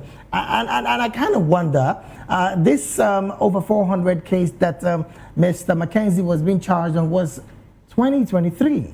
And then there is a task force formed by the government to investigate the matter. How long does it take to bring to full fruition an investigation of such manner? I mean, 3 years down the line, nothing has been done. The case is still in court, and we're having another situation of 50. What do you make of the justice system plus the task force that was being created by the presidency as well? Yeah, it is. When you see task forces, sometimes you begin to get worried. Task forces have been used in Kenya before to basically just create a situation where justice does not actually seem to be done, and I hope that that's not the case here. Task forces have a way that they take time to deal with questions. Sometimes you're even rewarding people who you owe some form of debt to, for helping you here and there. So you find people who are appointed there who may not even qualify for the task force, but they are appointed there because somebody felt that they need to be given something. You know, in Kenya they say something, give me something. So they get something to do, and they don't want to finish it quickly. You know, the payment of the task force means that as long as you stay there, you get paid, and you get paid, and you get paid. So for me, really one of the things we are saying, that judiciary must be created to be free and independent of any interference, any form of interference, including this kind of thing, so that it is not a matter whereby I decide to do a task force and take it away from the judiciary and then end up taking it through another direction, which it is me who is determining. It's very unfortunate if that is what is happening. All right, then, let's move from this story to some political stories still in Kenya, where Ella MP Winnie Odinga has publicly demonstrated her support for ousted Edwin Sifuna, the former ODM Secretary General, who was removed from office Wednesday, 11th of February. Well, Winnie, of course, attended a press conference that was held by Sifuna, where, of course, he addressed his ouster, alongside other party leaders. But the question I want to find out from you is the ouster of Mr. Edwin proof that the ODM has abandoned opposition politics to quietly support and align with President William Ruto? Yeah, first of all, I want to say that Edwin Sifuna is still in office based on a court matter that has just risen a few minutes ago, I think. It was breaking news. They've gone to court and they've gone to the tribunal, and that has lifted the removal, first of all, so that the discussion is going to go to tribunal. But having said that, it looks like there's two ODMs now. There's a ODM that some of us are saying is the soul of ODM, which is a group of the Babus, the Edwin Sifunas, the James Orengos, now Winnie has joined them. This is the soul, if you look at it. This is the ODM that always feels that it has to talk about the issues of the people. But then there is the ODM that seems to have changed his character, that is coming in and insists that the office of being a political party is about going for power. And now it looks like it's a zero-sum game where you go for power and nothing matters until you get to power. And this is very unfortunate for me as a person who stands on human rights and questions of political rights. I feel that it is not fair where you leave the people behind and you want to run the party as if this party is not a public institution. This party, like ODM, is one of the parties that has spent a lot of public resources. It's a party that we have paid a lot of money to. because of the ways that the political parties act works. And ODM cannot consider itself that it can run away from the people and go to run and become what it is. You know, the other thing that also happens, I don't know if the leadership of ODM right now understands that there is something called opposition and being able to push the government to a point that the government has to agree to certain things, do some things right. And even you saying that we have pushed this government to this point, now we can come to the people and say that we can do a better job than them. I don't know if this is now a different kind of situation. But that being the case, I hope that the vacuum that is created by lack of a serious opposition will be filled. And I hope that this group that has come out in this press conference is going to work with other progressives to fill up that gap of the what you call the opposition of this country. Now, interestingly, as it stands, this particular other group seem to be vocal, just like it's been over time with the ODM. You would recall during the Riley Odinga era in 2007 to 2017, where, of course, the ODM faced similar internal purges when members opposed coalition strategies, which, of course, led to the fallout of with President William Ruto during the 2008 Grand Coalition. Now, also in the 2002-2013 Kibaki era as well,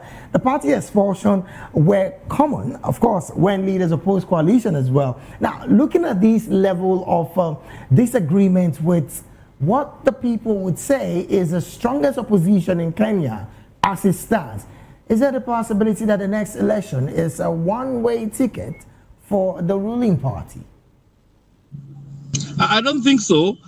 They can make that assumption, but then once you have a situation where what we are calling the soul of ODM has moved out from ODM, it will mean that this soul of ODM is going to reorganize itself somewhere else. And I think we are looking forward to a rally, and even Free Kenya is going to participate in that rally, by the way. We are also progressive forces. We are working together with them now in Kitengela, where it is going to be about the discussion of how do we create that people that are going to fill up that vacuum that is been left. Because you see, what happens is that you have a political system where you have the ruling party and you have the opposition. And now, in this situation, we have a situation where the mixed up between the ruling party and the opposition has created a lot of vacuum. We don't seem to have a parliament that we can trust, because it's very easy for it to be misused, quote unquote, to pass certain things that maybe the administration wants. There is, for instance, something that is happening in this country that maybe people haven't noticed. The question of the NADCO, there's a NADCO discussion that was done, and it seems to have been jacked by the ruling elite and the ODM of the opposition, the new ODM now, the one that is being led by Oburu Odinga, which seems to be saying that they want to pass certain things, and some of those changes they want to pass include even the term of the president. You see, we have had the Court of Appeal being filled by the president just a few days back. I think almost it hasn't been 2 weeks. And one of the first issues they dealt with was an issue that was very suspect when it came to the table, because it looked like they supported something that was to make the MPs feel that they've been appeased. The entrenchment of the CDF, and saying that CDF is a constituency development fund. This constituency development fund, a lot of members of parliament seem to like to use it in some ways. And now this CDF is a political issue that is in there in parliament. A lot of these MPs feel that it belongs to them. So it was passed by the Court of Appeal that CDF now is appropriately in place, when it had been ruled in the High Court that it is against the doctrine of separation of powers. So you find that that kind of thing tells you something. It is an indicator that the government wants to introduce something in parliament, which is a very big thing, and it may be about that issue, because they want to entrench CDF in the constitution. So really, it's very AU Security Council, African Union Peace and Security Council? First of all, congratulations to Somalia. Sometimes Somalia secured such kind of accolade. But then I want by saying that I feel, and a lot of people was not some host trading that happened back. Hope it is not in international community, which is not Africa itself, because that's what usually happens. You find that is somebody outside Africa who feels that the geopolitics of Africa must be within their own purview to dictate or to create 10 things that they need. Push for. I hope that is not the matter that happened. But then I want to say that it is very good that now has done to move as an African. I only hope the AU will shape up and become an African AU, not an AU that seems to be in another world when Africa is in another world. Well, again, before I jump off the story, we hear the fact that some persons have been saying, look, how can Somalia, that have been totally ravaged by the Al-Shabaab terrorist group, have a seat on Africa's top peace council? Where does that leave that council for a country that has been ravaged with terrorists and has not sorted it even within its own borders? Yeah, I get the argument. I get the argument that if you are having that problem and you have not sorted it out, you may not be the right candidate. But then the other issue is this, that it empowers them to see that they are doing, and people are seeing that they are doing what is right. They are moving to the right direction. I think if a scourge like Al-Shabaab or even terrorism comes to your country, you should not be culled from the rest of the world just because you have that scourge. But then again, the question has to be, what are you doing to deal with the scourge? Are you basically doing the right things to make sure that you are dealing with the question? Or is it a matter of your own country having some issues that are basically building up this kind of terrorism? But then I think that it is not fair for people to say that Somalia, because they have that scourge, they cannot be part of the peace leadership. It's not good to leave people outside when they're also suffering some issues. Maybe they are going to learn something when they are in that seat, and it's going to help them with some of those questions. Yes. All right then. Well, before I let you go, I'd like to model up these two stories, and maybe I get your reaction in less than 1 minute. The situation coming from the UN clearly is stating that the United Nations Organization Stabilization Mission, that's MONUSCO, has decided to deploy forces to the border city of Uvira in the southern Kivu province of the DRC, of course, to monitor a ceasefire between the government and the M23 rebels. What do you make of that? Plus, in Sudan, a fresh drone attack on a mosque in the Al-Rihad city of North Kordofan has killed 2 children and injuring 13 others. Of course, this is coming from the Sudan's Doctors Network. What do you make of this situation of insecurity surrounding different parts of Africa, from, of course, the DRC to Sudan, where, of course, relative peace is supposed to be taking place? I think we, as Africans, we seem to have acquired some bad, I don't want to call it, but a character whereby security has become alien to us. It's very unfortunate. Africa before this used to be a very secure place. If we had problems even with our other communities that are not from our own communities, we used to have some peace discussions. Of course, there were raidings that used to happen. We cannot deny that. But they were cultural, and they were way that they used to happen. So now we are having a situation where we don't seem to be able to deal with our security challenges. It's always a problem everywhere. There's always a security issue coming up in Africa all the time. DRC, Somalia, all these places. And I'm hoping that AU especially can come, as we say there. It should come and become an African AU, and to find a way to ensure that these kinds of things can be dealt with from the perspective of Africans, first of all, in a manner that we can ensure that we resolve these matters. I hope that can help us get a way around it. All right, then. Thank you so very much, Mr. Nicholas Oyo. Mr. Nicholas is the Secretary General of the Free Kenya Movement. He's also a human rights activist in Kenya, a businessman, and a political leader. Once again, thank you so very much for your time, Mr. Nicholas Oyo. Thank you for having me. We'll take a very short break right now. When we return, Cyclone Gazani devastates Madagascar and the death toll rises to 31. This and more when we return after this break. Please stay with us.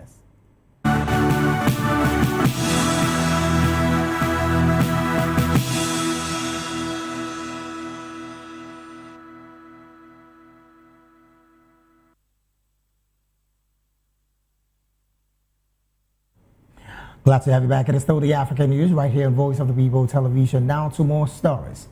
This report says Tropical Cyclone Gazani has torn through Madagascar, leaving a trail of destruction and claiming at least 31 lives, with 4 others reportedly missing. The storm made landfall in Toamasina, the country's second largest city, with winds reaching 195 kilometers per hour, causing widespread damage and power outages. According to the National Office for Risk and Disaster Management, 32 persons were seriously injured and over 6,800 residents were displaced from their homes.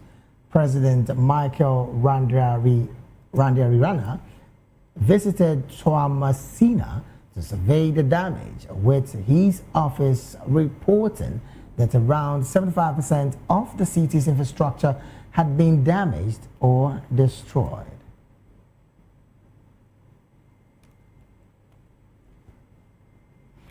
Moving on to other stories, there have been a boat sink that have found several injured in Sudan and in the River Nile, leaving 29 persons dead. We'll take a very short break right now. When we return, more stories on business and sports will be up next. Please stay with us.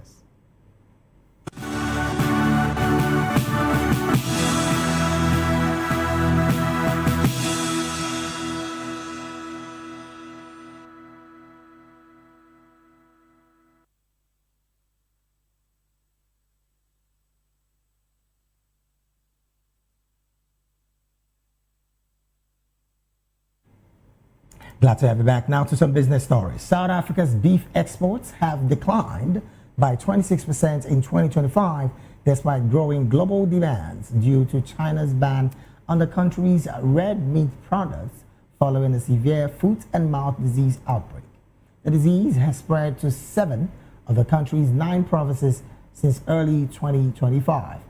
Beef shipments to China, South Africa's third largest export market in 2024, fell 69% to 1,687 metric tons last year after the ban was imposed in May, according to Red Meat Industry Services.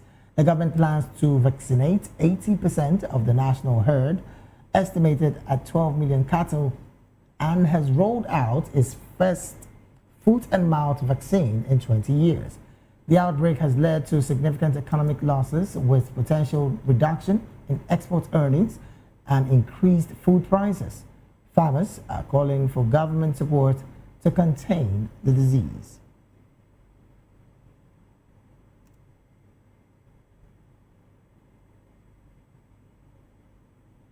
And to wrap up the African news, we'll go straight talking sports. The stage is set for a thrilling conclusion to the CAF Champions League group phase, with only 3 of the 8 knockout spots confirmed. Pyramids FC, Al Ahly, and Stade Malien have secured their places in the quarterfinals, while 5 teams will battle it out for the remaining spots. In Group A, Bekane and Power Dynamos are neck and neck for second place, with Bekane hosting eliminated Rivers United and Power Dynamos facing Pyramids. In Group B, FAR Rabat and Young Africans are fighting for the second spot, with Ali hosting FAR Rabat, and Young Africans facing Al Hilal Omdurman, MC Alger, Mamelodi Sundowns, and Set Eliu Lupopo, all in contention. Hilal hosts Lupopo, while Sundowns takes on MC Algiers in a winner-takes-all match. In Group D, with Experience hosting Petro. People TV and on all other social media platforms, we are at VOP TV Live. Thank you so very much for being a part of these broadcasts. I am David Edwin.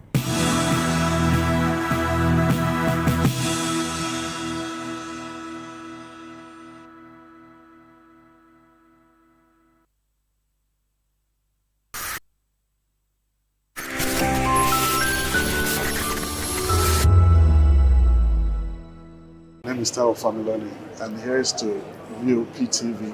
Keep watching, stay tuned, do not touch that dial. My name is Made Kuti, and you're watching VOP TV. Keep watching. Welcome, my name is Zika Davis. Distinguished ladies and gentlemen, boys, viewers, everybody, boys and girls. This is VOP TV. Do you know what that means? Voice of the People TV. You don't have a voice, don't come here. You better make sure your voice is heard.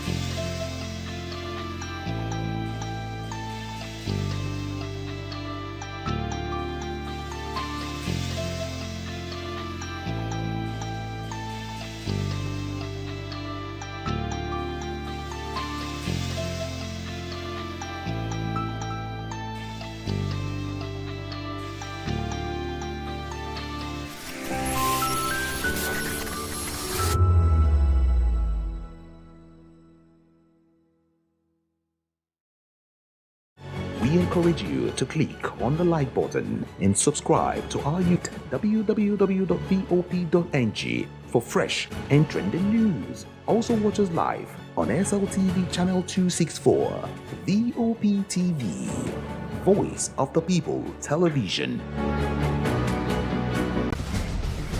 Join us as we drive into the world of politics through insightful interviews with prominent political figures, both serving and former governors, ministers, senators, legislators, party chieftains, activists, and analysts. Get first-hand information into the decision-making processes that affect our daily lives. Highly engaging one-hour program that brings political discourse into focus.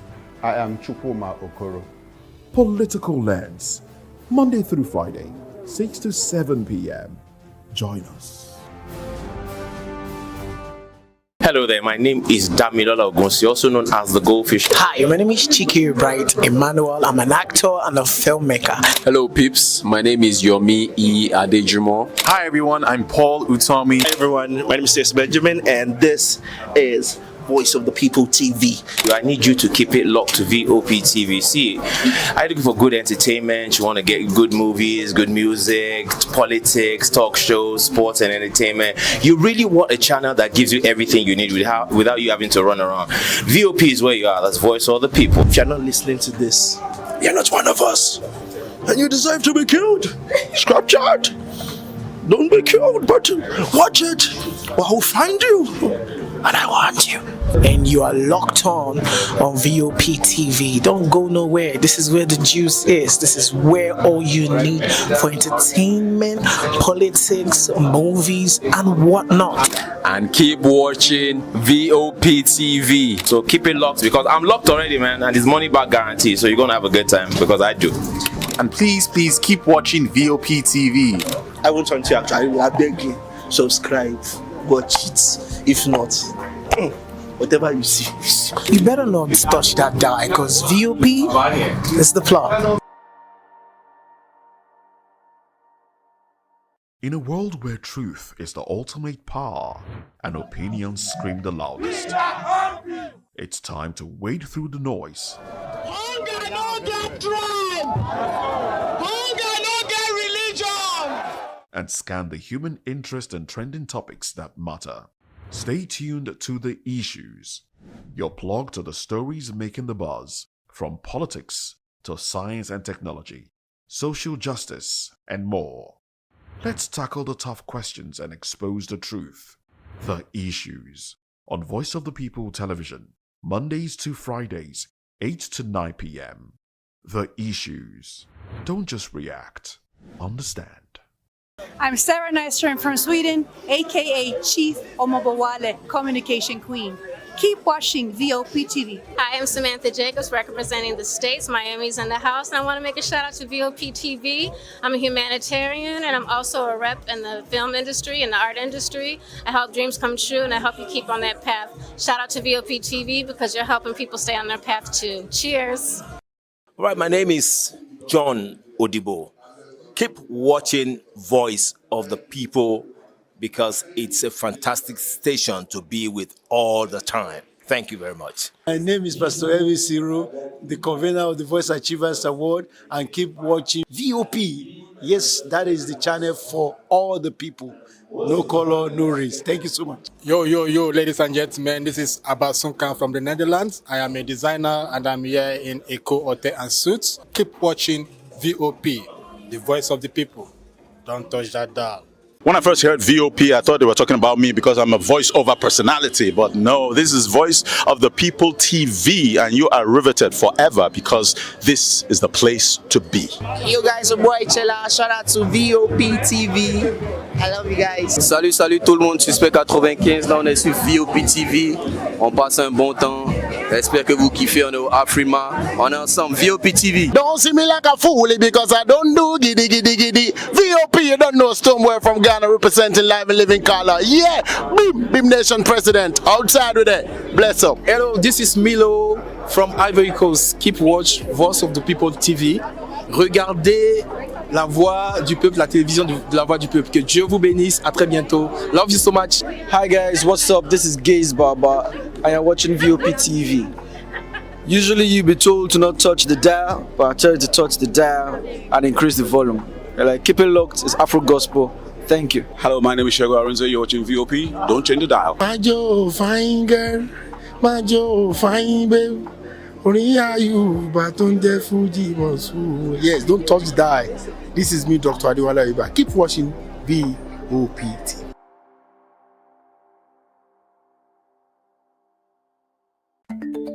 Africa is on the move, a continent of rising voices, untold stories, and powerful transformations. From the streets of Lagos to the heart of Nairobi, from the mines of Congo to the tech labs of Cape Town, the African story is being written every day.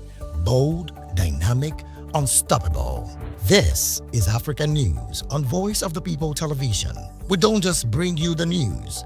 We analyze and bring you Africa's heartbeat, the politics that shapes our nations, the economies that drives our future, the cultures that defines who we are, the voice that must be heard. Africa News, Africa's voice, Africa's future. Where Africa speaks, the world listens.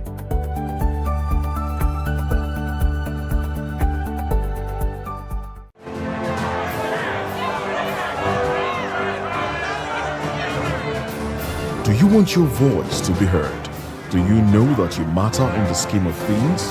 The People's Voice, the show where ordinary citizens take center stage as we discuss the biggest stories that affect you and I. With you in mind, we facilitate lively discussions, debates, and interviews on the topics that matter most to you and I, from social justice to economic empowerment, education to healthcare, governance, and more, tackling tough topics and amplifying your voice.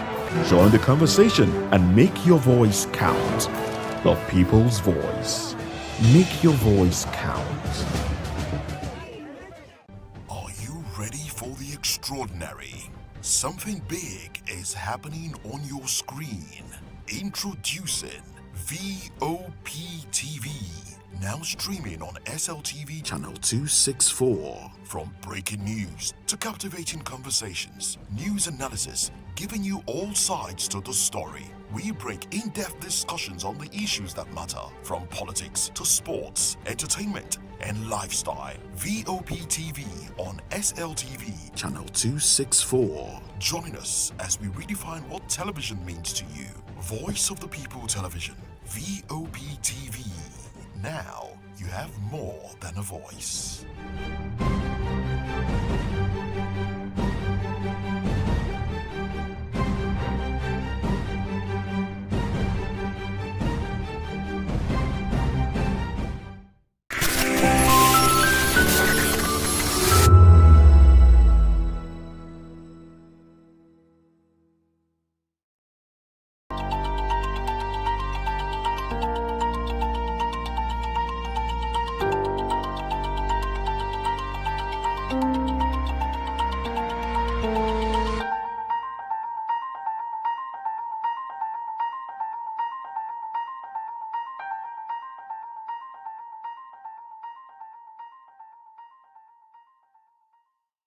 Good evening, viewers.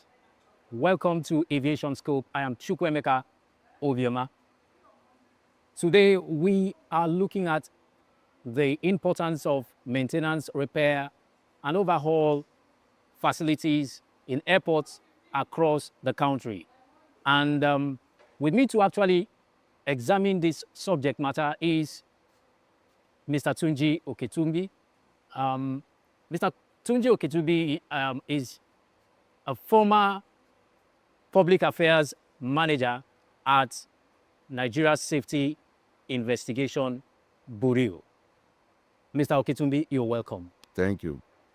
Like you already know, there's this move to actually introduce MRO in airports across the country. And this is actually led by Umaru Ganduje, the newly appointed chairman of FAN board. Now, coming from a body that examines incidents of, crashes and all that in the aviation industry, how would you view this, move by FAN? Do you think it is worth the while? Do you think it's worth the effort? Do you think it's something we should even be talking about? Yeah, it's obviously something that we should be talking about. I mean, when you look at the importance of MRO to the nation's aviation industry, yeah, we should be talking about it, of course, for many years. And up till now, okay, we've not had that kind of MRO that we are, that we may desire. And again, when you look at the economy benefits of having MRO, then you should be talking about it. Okay. The impact it's going to generate on the aviation industry, the airline industry, and generally for the country. We should be talking about it. However, I'm trying to wrap my head around. I'm actually coming to that. Now, for Nigerians who may not understand the importance of MRO, yes, could you try to break it down, for them to actually comprehend? When we say maintenance, repair, overhaul hangar facilities being built in airports across the Federation, what are we actually talking about? Okay. Now, we have aircraft flying within the country, and you need to maintain them. Okay. Let me break it down. There are certain levels of aircraft maintenance. They are broken into A check, B check, C check, and D check. The A check is just the normal routine maintenance. Like an aircraft has flown for a particular period, it lands, they will change, like you are changing your oil filter, you are changing this, you are changing that, when you do your normal routine maintenance of your car. So they do all those. We do that one in this country. I mean, the aircraft will fly After some time, it lands. Then the engineers on ground, we do normal routine maintenance on that aircraft. Then the big check, now the big check has been virtually collapsed into a check. They have moved some of those things into a check. Now the C check is where the issue is now. The C check is like overhaul the engine and the significant part or the system of the aircraft. Now you are looking at the avionics, you are looking at the engine, you are looking at all other critical aspects of the aircraft, like the landing gear. So that the C check is not normally done in this country. When you they want to do that, they carry the aircraft, they fly the aircraft to other parts of the world, like Ethiopia in Africa, Ethiopia, Morocco, and probably South Africa. But in most cases, they go to Europe and Asia, Indonesia, Singapore, and even America, you know. But when Nigeria Airways was still here, they were carrying out A check, and they even attempted C check. They even did C check on a particular aircraft. You understand what I'm saying? And so it's something that is very, very critical, that is very necessary for us to have here. And anytime they take the aircraft overseas like that to go and do the maintenance, like the C check that we're talking about, they spend a lot of money. Foreign exchange. All right. Now, I want to ask, many say it's, having MRO hangars across the Federation in different airports is merely a logistical enhancement. How correct is that? You don't have to have, that's my opinion.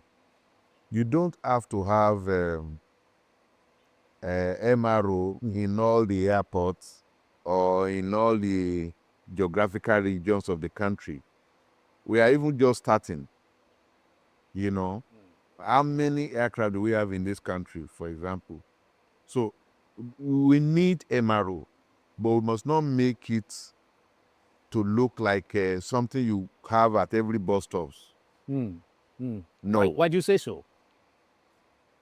It depends on the volume, the traffic you have. Yeah, we are saying, okay, there are people can come from all other countries to, is that the way they have it in Morocco? Is that the way they have it in Ethiopia? Ethiopia has, gone far in terms of MRO. And they take aircraft from various parts of the world. What I'm saying is that, why don't we start and do it well?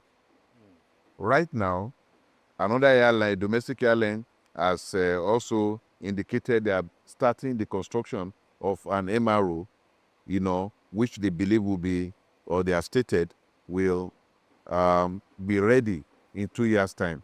And now, FAN wants to build MRO in how many airports? 6 airports, or virtually all the airports, or whatever. We need to coordinate our activities. We need to really know what we are doing. I would love to have FAN building MRO, and also another airline, maybe Air Peace or any other airline that wants to. Aero contractors that's also been trying to. They have MRO. Okay, maybe the level of what they can do, differs. Right now may not be what we want right now. However, if we want to do it, let's do it like we are serious. Okay, so when you say let's do it like we are serious, what exactly do you mean? Okay. How would we do it to actually portray seriousness on our own path? Fine. This is something that we've been trying to do since 1988. The federal government at that time, tried to establish what they call National Maintenance Hangar. They were on it for several years, and it collapsed, it fizzled out. Then in, I think around 2013 or so, they tried to do what they call PPP, public-private partnership, something like that, okay? it never saw the light of the day. When the government is trying to enter into a business, then it becomes a concern for me. You understand? But they can provide the infrastructure. They can build the hangar. They can do this. But they have not told us what they want to do with having 6 MROs. How? How do you want to do it? And that brings me to the question of the economic benefits these MROs have for the sector and the economy at large. Yeah, number one economic benefit is that it stops capital flights. Okay. You know, because one, you'll be paying for your maintenance in Naira. Anytime you want to go for C-check now, the airline has to be looking for how to, get maybe $4 million, $6 million, Translate that one into Naira and see what it gives you. So you don't have to be cracking your head on how to get foreign exchange. And foreign exchange has been a problem for us here. So they will now get the local, they are operating in local, most of the domestic airlines are operating local flights. And so they are making their money in Naira. Even the ones that have been over international flight, most of the money for that comes from within Nigeria. So the people pay in Naira. So they have to convert this money to foreign exchange before you can take your aircraft out. Now, if the money is coming into Nigeria, that's one aspect, foreign exchange. You have been able to block that outflow of foreign exchange. Again, you see that once you are doing it here, you generate employment. Even though I see a problem believing the Air France, AFPs, saying they want to generate 50,000, that may be exaggerated, but one thing that is sure is that they are going to generate employment, direct employment and indirect employment. So that's a big boost to our economy, So once you have that, then the airlines also, when they save money, and they do not have to have that headache, it's going to affect the economy. You all know that the airline industry is a catalyst for the economy development. I'm sure you know that. Okay, because people fly from here to Abuja, from Abuja to Port Harcourt, from Port Harcourt to everywhere, and things like that. It boosts the economy of the nation. It is a catalyst for rapid economic development.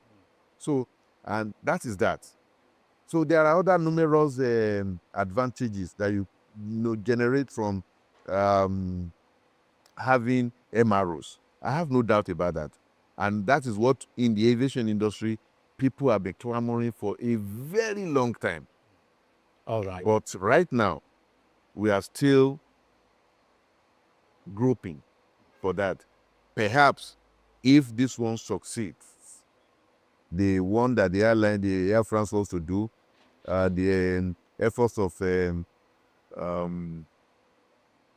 Aero, and if FAN is able to get this one through, then maybe we will maybe are on our way to getting there now. All right, maybe we are on our way to getting there now. Yeah. With that line, we go on a short break, and when we return, Aviation Scope continues. Airports aren't just places where passengers board and depart.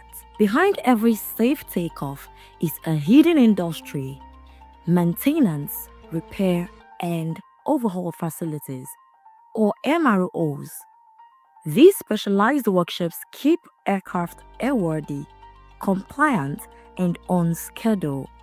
But beyond safety, MROs are also economic engines, generating revenue, creating jobs, and reducing costs for airlines and airports. These are the uses with economic impacts. First, routine checks and quick fixes. By handling daily inspections and small repairs, MROs reduce flight delays and cancellations. That means that airlines save money, passengers stay on schedule, and airports maintain efficient traffic flow. Secondly, heavy maintenance and overhauls. Big checks like C and D checks extend aircraft's life and delay expensive fleet replacements. For airlines, that's millions saved, while airports with in-house MRO attract carriers who prefer to service planes locally rather than abroad. Next, engine and major component work. Repairing and reconditioning engines, landing gear, and avionics locally cuts down on foreign outsourcing costs. It also builds specialist workshops that generate high-skill employment. Then cabin upgrades and retrofits. MROs allow airlines to refresh interiors and meet safety standards without buying new planes. This boosts passenger experience and lease value, while airports capture revenue from the refurbishment business. Next, AOG Rapid Response. When an aircraft is grounded, every hour means lost revenue. On-site MROs get planes back in the air faster, directly protecting airline income and preserving passenger trust. Part logistics and supply chain. By managing inventories locally, MROs cut turnaround times and reduce costly downtime, keeping airlines profitable and operations smooth. Training and regional hub services. Airport MROs double as training centers, developing skilled local engineers.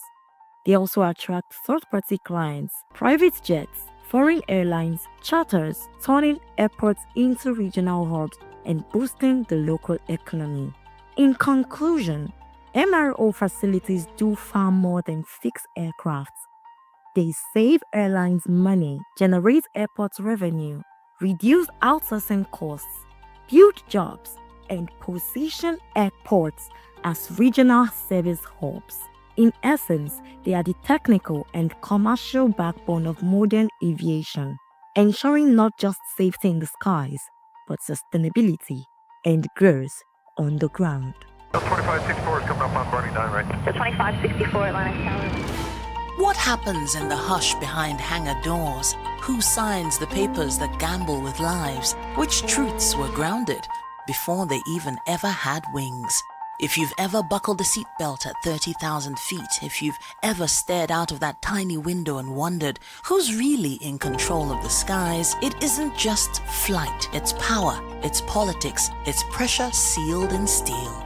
We're peeling back the clouds from runway risks to sky-high secrets. We're diving deep where most dare not to look.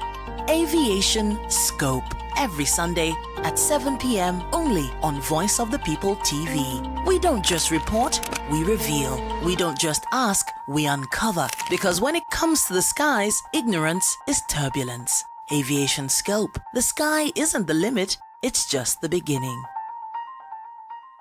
Welcome back, viewers. It's still your program, Aviation Scope, on your darling station, Voice of the People Television. And I've been speaking with Mr. Oketunji, Mr. Oketumbi, a former public affairs manager at formerly AIB, now NSIB, Nigerian Safety and Investigation Bureau. All right, sir. Like we were discussing before we called for that short break. Now, there have been talks about cannibalization of aircraft, sir, and we need you to help us understand this. What is it about cannibalizing aircraft to get other aircraft that have been dormant for a while to fly again? I don't want to believe that unless the aircraft has just been packed. Let me start from this. All right. Every component you see on the aircraft has time expiry date. You understand what I'm saying? That's why it's difficult for me to say, okay, I believe an aircraft can be cannibalized, to fix another aircraft. If the parts you are removing from that aircraft have not expired. You see, most of the aircraft, most of the components of the aircraft are are to be used within a particular period. If you don't use them, if you park the aircraft, you are not even flying. Those components will expire by time. It's either it expires by use or it expires by time. For example, let's assume, you see, fuel pump. I'm just using one, just random something. They say this fuel pump, the information that the aircraft owners have is that you use this aircraft and remove it maybe after you have flown the aircraft for 50 times landings, maybe after 50 landings, or after 6 months. Do you understand what I'm saying now? So now you begin to see that if you don't use that aircraft at all, you just park it. By the time you want to use that aircraft, several components in that aircraft have expired. You can't use them. You can't use them. If you are using them, let's say you have not packed it, you are flying with them, they will tell you after 200 landings, change this component, or after 6 months. So if you don't use it within those 6 months, they are already due for removal. So now if you want to cannibalize one aircraft, for how long have you packed that aircraft? Are those components you want to remove from that aircraft to another aircraft, are they still usable? So are you saying that that information is not correct? I'm not saying it's not correct. I'm saying that it's very dangerous to just cannibalize an aircraft and bring the components to use in another aircraft. Okay, let me give you an instance. Before Arik started operation, they first bought 2 used aircraft, and they took the aircraft to Alabama and then Dothan in Alabama, and I was privileged to go to see that aircraft with one of my colleagues. We went there. That time I was a journalist, as an aviation reporter.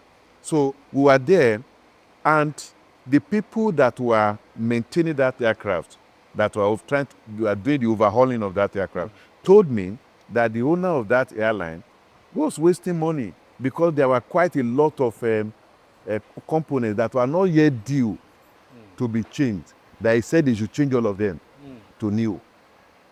So, and I saw the man, and I asked the man, they said, you are wasting money. Why were you changing the components that are not yet expired? He said, no, he was trying to reduce the time of aircraft on ground. So, because those ones will still be due for change. And now he didn't want the aircraft to be on ground for that period. Maybe it made sense. You understand what I'm saying? But what I'm telling you is that some people are cannibalizing an aircraft to go and use the components on the other side. Depends on a lot of things. Okay. Now, having said that, in terms of safety, how would you rate Nigeria's compliance level with ICAO standard? Of course, we are doing fine. I'm not trying to. If you say fine, I mean, we are doing very well. We are doing very well in terms of. So, you see, anytime a foreign body is coming to Nigeria to assess us, yes, they will go to the CAA, that is Civil Aviation Authority. Okay. That is the major focus. Once the CAA is doing well, they believe that the country is safe, because they will be able to exercise the right oversight, the appropriate oversight, over the domestic airlines. Okay. So, and we are still in Category 1. Category 1? Yes. Wow. So, as a country, I think we are doing very well. Okay. Yeah. Okay. All right. As a country, you think we are doing very well. Now, could you just walk us through C-check and D-check? I mean, tell us about the duration involved in these two categories of, checks, safety checks. Maybe maybe it differs from one aircraft to the other, but whatever. But generally, let me just give you a general something. For the C check, it's between 18 months and 2 years. Generally. Yes. Between 18 months and 2 years, you are supposed to go and do a C check, which is overhaul of the engines and the aircraft. I mean the mainframe, Okay. the airframe, of the aircraft. And I said the other time that apart from the engines, you are looking at the avionics. That's what you call the electrical system. Okay. Let me put it that way. The avionics, the engines, the landing gears, that carries the weight of the aircraft. So generally they look at all those things and some other systems within the hydraulic system and all those things, they look at that. But the D check is complete overhaul. If you have seen where they are doing D check, the aircraft is stripped to the bears.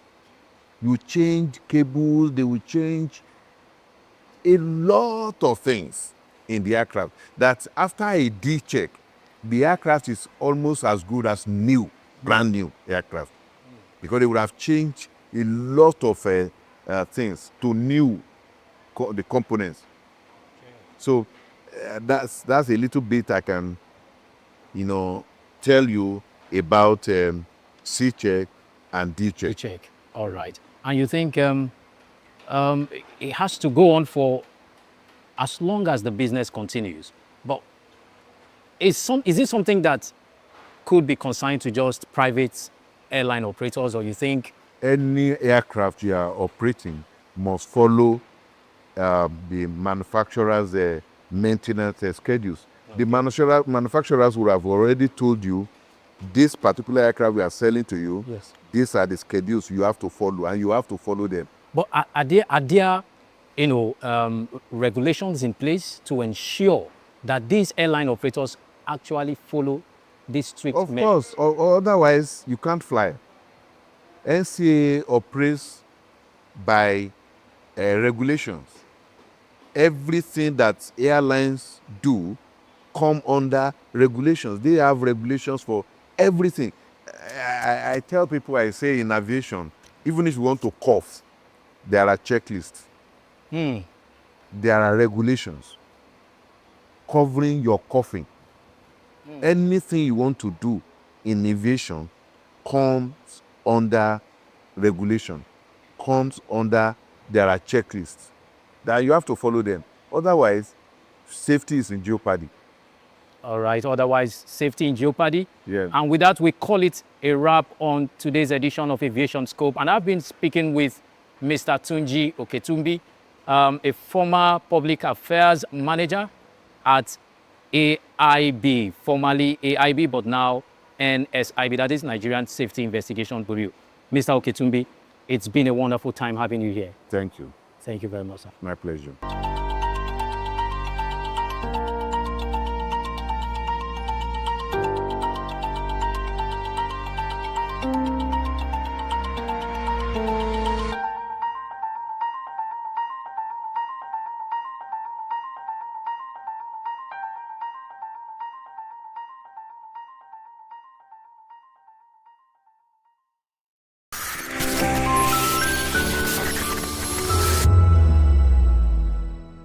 Good evening, Africa. My name is Kwankwaso'S, actor, model, producer, and I'm giving a big shout out to VOP TV, man. Keep watching.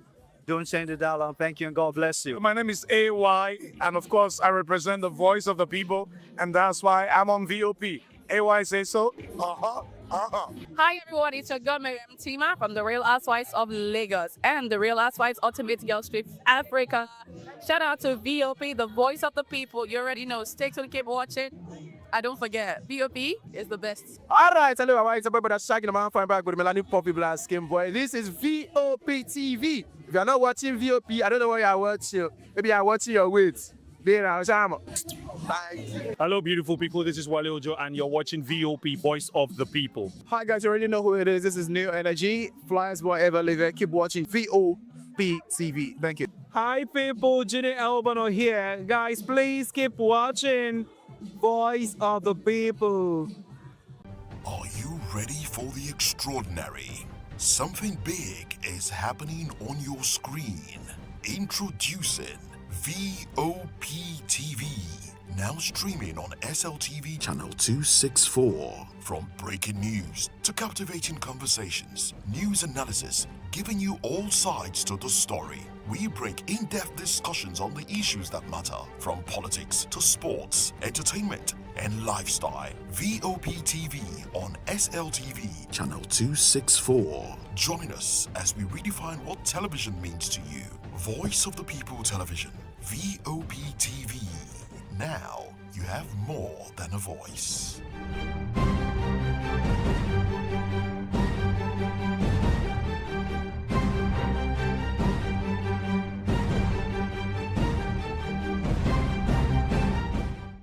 Behind every broken desk lies a broken promise. Education shapes the nations.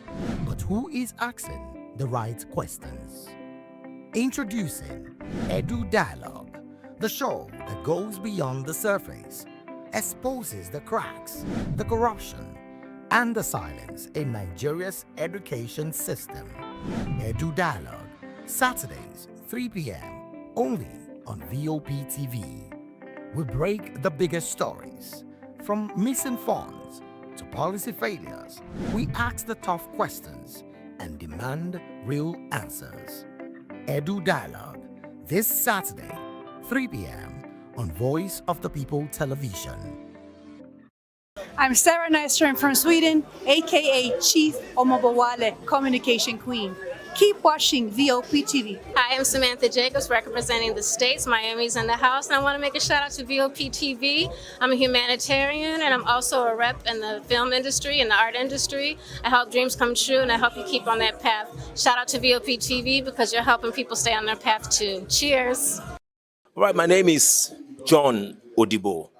Keep watching Voice of the People because it's a fantastic station to be with all the time. Thank you very much. My name is Pastor Elvis Ciro, the convener of the Voice Achievers Award, and keep watching VOP. Yes, that is the channel for all the people. No color, no race. Thank you so much. Yo, ladies and gentlemen, this is Kwankwaso'S from the Netherlands. I am a designer and I'm here in Eco Hotel and Suits. Keep watching VOP, the voice of the people. Don't touch that dial.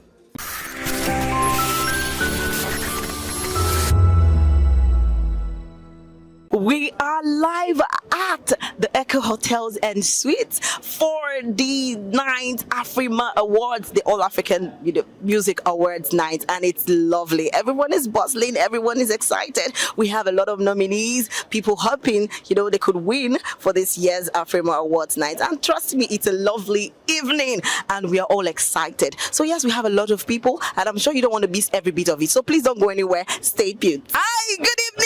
Hi guys, some boy Chella.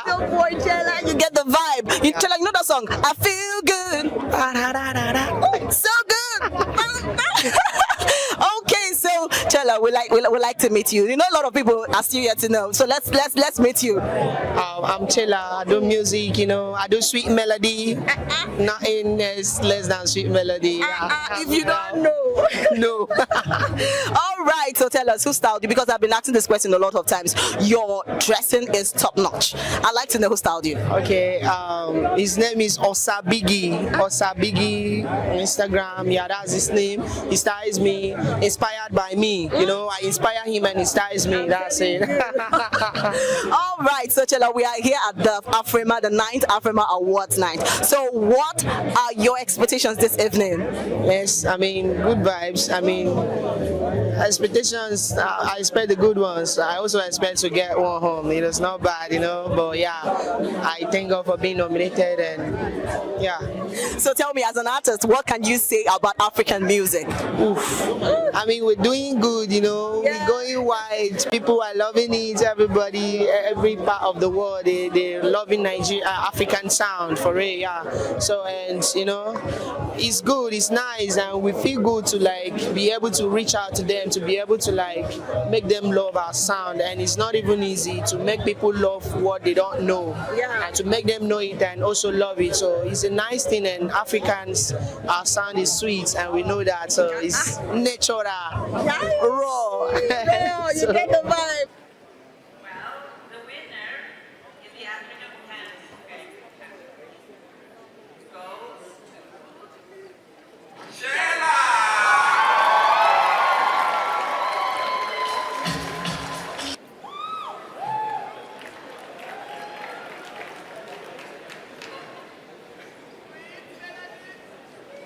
Sweet melody. I love you guys so much. I don't know what to say. You know, this is my first time of collecting, you know. So I'm gonna say thank you to my fans. Thank you, Jesus Christ. Thank you, my family, for their prayers. Thank you, my team. Thank you, Chucky. Thank you, G-Sticks is my producer. And all my teams. I love you guys so much. Thank you. Hi, good evening. Yes, my dear. How do you feel? Feeling great, feeling good. 2026, you know? You get it. Well, So you know that song? I feel good. Da da da da da da da. So good. Pam pam. So tell me, would like to know your name for you, please? My name is Stoneboy, Stonebwoy from Ghana, representing Afro dancehall reggae music. You don't know. If you don't know, you don't know. All right. Please, by the way, you look amazing. Thank you. Please, who styled you? Tell us. This is from Nnpp, one of the very amazing designers and fashion designers. He makes these clothes. You feel me? We don't just put them together. And I co-put them together. Co-stylist. But the maker is Nnpp from Ghana. Shout out to Kenneth. Yeah. And yes, we are here at the 9th Afrima Awards night. So what are your expectations for this evening? Great moment, great experience from all performers and nominees. Another moment to escalate or elevate African music to the world, and we're here for it. Shout out to all the media teams, all the bloggers who are carrying our messages outside of the continent into the world. So you don't know, Afrima 9th edition, I'm out here for it. I'm like a pro of Afrima, you feel me? So some of us are here as enablers to the scheme, not only nominees, you feel me? Like having won 4 times in reggae dancehall category and being nominated right now as well. Best African music is just like blessings, to still be here and doing it and contributing to the to this effect. So as a musical artist, tell me, how do you see music in the whole? African music. Music is a spiritual tool. It's a gift first and foremost. It's a gift first and foremost that comes from the Most High. You can't force to buy that gift. You have to be gifted with it. Others may learn, others may get influenced, but we can see the differences with those who are purported with a gift to share. Basically, you're just speaking the heart and mind and emotions of people. You know what I'm saying? So that's the duty of musicians. Then African music definitely carries African soul, African spirit, African power, African stories, African energy, African vibes, African sound, African melodies. The list goes on and on and on. So that's what it is. To the world we go, Africa. So tell me, what is Stoneboy after Afrima? Because we'd like to know what's your next move. Stoneboy after Afrima, it's going to be songs, it's going to be visuals, it's going to be appearances, it's going to be continuous representation of African music in its diversified aspect. As long as I'm concerned, I represent for Afro beats, reggae, and dancehall. I still keep blending it, Afro dancehall. So we're going to give more and more and more of such and such. I'm just going to continue to contribute my quota to the whole, ecosystem of African music. So that's going to be it for Stoneboy. All right, I would like to ask this last question, and it has to be, if you're not doing music, what else would you be doing? I'll be contributing to humanity same way, to the service of humanity, either ways. Hi, good evening. Good evening, good evening. I'm so excited to see you. I can never turn back. You get the vibe? All right, so please, can we meet you? It's Gaze Barber, Afro Gospel, Cultural Architects. Never forget the name. Yes! So tell me, we are here at the Afrima Awards night. So what are your expectations this evening? Victory. Victory is sure. So tell us, we've had a lot of music, gospel music especially. So how do you see this event has a lot, to pull out? So how do you see music generally? Is it evolving in the future? How do you see music right now? I mean, music is moving, music is evolving. You're seeing it. You saw it with what we did with No Turning Back. Bring something like really old, bring it into this generation and make it connect with children as young as 2, as 1, are chanting the chorus, chanting the hook. We're grateful to God for that, and we're not gonna stop. We're not gonna stop. So I would like to ask this question: what really inspired? Because I listened to your songs and they are really thrilling. Like I know that these songs, we are old songs, we do bring back those days, we sing those days. So what really inspired you bringing those kind of songs into this generation? It wasn't like. It's not like a strategy. Yes. Yeah, it's just I sang the song. A producer friend of mine was beside me. Heard it, was like, "Let's do this." I'm like, "Okay, cool, let's do it." We get into the studio, and God makes a miracle happen. Yeah. Right. All right. Thank you so much. Hi. Good evening. Good evening. Good evening. How do you feel this evening? Tell me. I did fine. I'm in Lagos. I enjoy. So Lagos is giving you the vibes. Lagos is the best. Foods, music, women. Nigeria is the best. So tell me, you know the song? I feel good. So good. Bam, bam. Oh, that's the vibe. James Brown. Yes. So please tell me, can we meet you? We'd like to know your name. My name is Suspect 95. I come from Ivory Coast. It's my first nomination tonight to Afrima, and I hope I win. Oh, that's the luck. He hopes he wins. And yes, so we are here live at the 9th Afrima Awards night. So what are your expectations this evening? I'm here to enjoy. I'm here to link up with other artists from all this country, Nigeria, South Africa, Tanzania. I enjoy, and I'm very proud to be there. I don't have any expectation. If I win, I win. If I don't win, I don't win. So tell me, how do you see Nigerian African music on the lodge? Nigerian music is African music. African music is, for me, is the best kind of music because our culture is in our music. Our language, our dialects, our dances. For me, African music is the best music in the world. So you've been to Lagos right now. How has Lagos been treating you? Again? How has Lagos been treating you? Like, how do you feel around Lagos? People in Lagos, people in Nigeria are very fine with Ivorians. We are African winners, so you treat us well. Yes. So how do you see the African music in the future? How do you see African music in the future? How do you see it revolving over and over again? Upgrade, and upgrade. African music is the way the things go. African music in 28, 29, all over the world, we will be the bosses. All right, thank you so much. Do have an amazing evening. Hi, good evening. Hi, good evening. You look amazing. Please tell me who styled you. Thank you.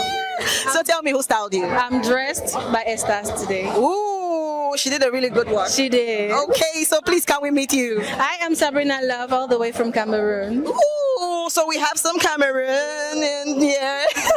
So tell me, this is the Afrima, the 9th Afrima. So what are your expectations this evening for the award? I'm expecting to have fun. I've been having fun so far. Since the first day I came here, I've been having fun. So I'm expecting to have more fun, and also I love a lot of artists that have been nominated. So I'm expecting all of them to win. Nice. So do you want any artists to actually perform this evening? Of course. Okay, tell me who. I love to see Kofi Olomide perform today because I love Rumba and I love Dombolo. Yes, and I feel like a lot of great performers are nominated, so I just want to keep the surprise in my head and and feel everything live. Clock it. All right, thank you so much. Do have an amazing evening. Hi, good evening. Hi, how you doing? I'm good. How do you feel? I feel great. I feel great. I hope there are drinks inside because I just don't want to watch music. Oh wow, that's so interesting. So you're not here about the fun. You just want. No, if the music, I watch the. I would love to sit near you because I love people like this. You know, we are always realistic. We need drinks. Please. Thank you. The heat in Nigeria is too much. The economy is too much. All right. So tell me, we are here at the Afrima Awards this evening, and what are your expectations? Though you're not nominated or anything, but how do you feel about it? I expect Charlie Poppy to win. I expect Rema. I expect Davido. I expect even Wizkid to win for best choreographed video. Yeah. But Davido to win best African collaboration. Burna Boy best album or best artist. So tell me, what kind of genre of songs do you like listening to? Eclectic. So I listen to all kinds and everything. I can listen to 28 Grams by Burna Boy. Then I switch to Lahore. From Lahore, I go way back to Lighter. Then I go to Olamide. I know new Olamide songs, old Olamide songs. I just jump around like that. Then suddenly I just nuke everything and go back to So tell me, the way you've narrated everything now, can you sing? No, I can't sing, but I can rap. Ooh, you can rap. But don't rap yet, so just calm down. No, I rap for money, not free. Wow, I get it. So tell me, how do you see African music in general? African music is a phenomenon. It's a culture now. It started, naysayers were saying, what are these Africans doing? Now they want to collaborate with us. I recently heard a song by Burna Boy and Mick Jagger from the Rolling Stones. I'm like, can you imagine that? And that song, what was that song? It's Empty Chairs. That's the name of the song. I was like, Burna Boy's lyrics are so, Empty chairs. He says his enemies that used to be on the internet and on the streets, his enemies are now going to his sold-out shows looking for empty chairs. Lines they cry. Oh my God! So actually, I know you're only here. You've already said you're not only here for the the songs, for the drinks. You're also here for the drinks. Yes. So do have a beautiful evening. And if I see you, I'll throw a drink your way. Oh my God! Thank you so much. Hi, good evening, sir. Good evening. How you feeling? I'm fine. I'm feeling good. All right, you know the song. I feel good. Yes, all the time. I take it to Fuji level. Okay. We started from America. Most landing in Africa. All right, please, we'd like to meet you. Yes, my name is Dr. Adewale Ayuba, a Fuji musician, born in Nigeria, loaded. Yes. Sir. All right, so we are here at the Afrima Awards evening, and it's the 9th, So what are your expectations for this evening? What do you expect this evening? It's what I'm giving out that matters to me. Because I want to show it to them that this is Africa. Yes. I have a home advantage. People like 99% of your crowd knows your songs. Yeah. You give it to them fully. Yeah. That's it. So we're talking about African music. Yes. How do you see African music in general? I used to even calling it African music. It's already gone. I'm telling you the truth. I'm telling you, if you see 10 producers, they want to, 9 out of them want to work for African singer. That's true. Because that is where the door, that's the new door that God just opened now. Yes. For African music. I'm telling you. And we are gifted. When you are talking about good rhythm, nice, melodious song, it's from Africa. I won't lie to you. Even the African singer, the American in America, they are the best. Am I lying? How come Africa is part of them? Yes. So, I'd love to ask this question. A lot of people, the genre of songs we've heard, generally a lot. A lot of people love the Fuji. A lot of people love the kind of songs we do here. So, how do you see this in the future? How do you see music, African music? I know you've talked about African music and how do you see it evolving? Because it's a lot right now. After Afrima, how do we see African music in the future? You see, this is like 10 years or how long Afrima? This is ninth. This is ninth. Can you imagine? You can see that they are growing. Yes. And you know that even in all over the world, you can see that a lot of producers, a lot of DJs, they will be blasting African music like no before. Yeah. So it shows that the doors is already open. You understand? So, and I know that we just need to, we African singers, we have to be very careful. At least be original. You understand? You have to compose a song that will be there for life, not just like a candle that burns and come down.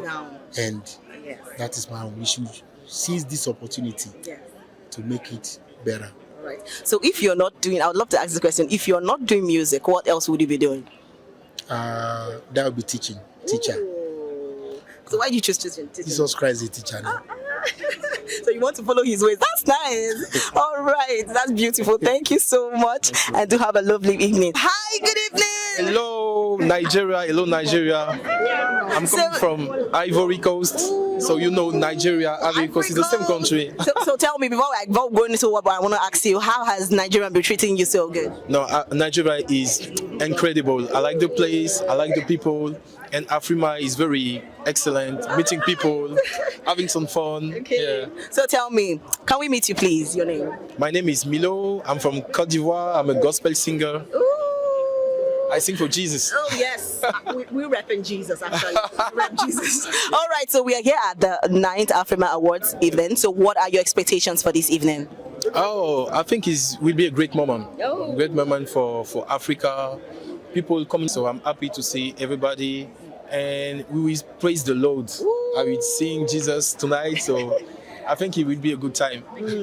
So how do you see African music, gospel music in all aspect? How do you see gospel music in the future? Right now with this event going on, how do you see gospel music moving forward? Yeah, me, I really know French gospel music. Yeah. And it's like we are going upper and upper and upper. Yeah. And this kind of event is to show what we can do. So I'm really happy to be nominated.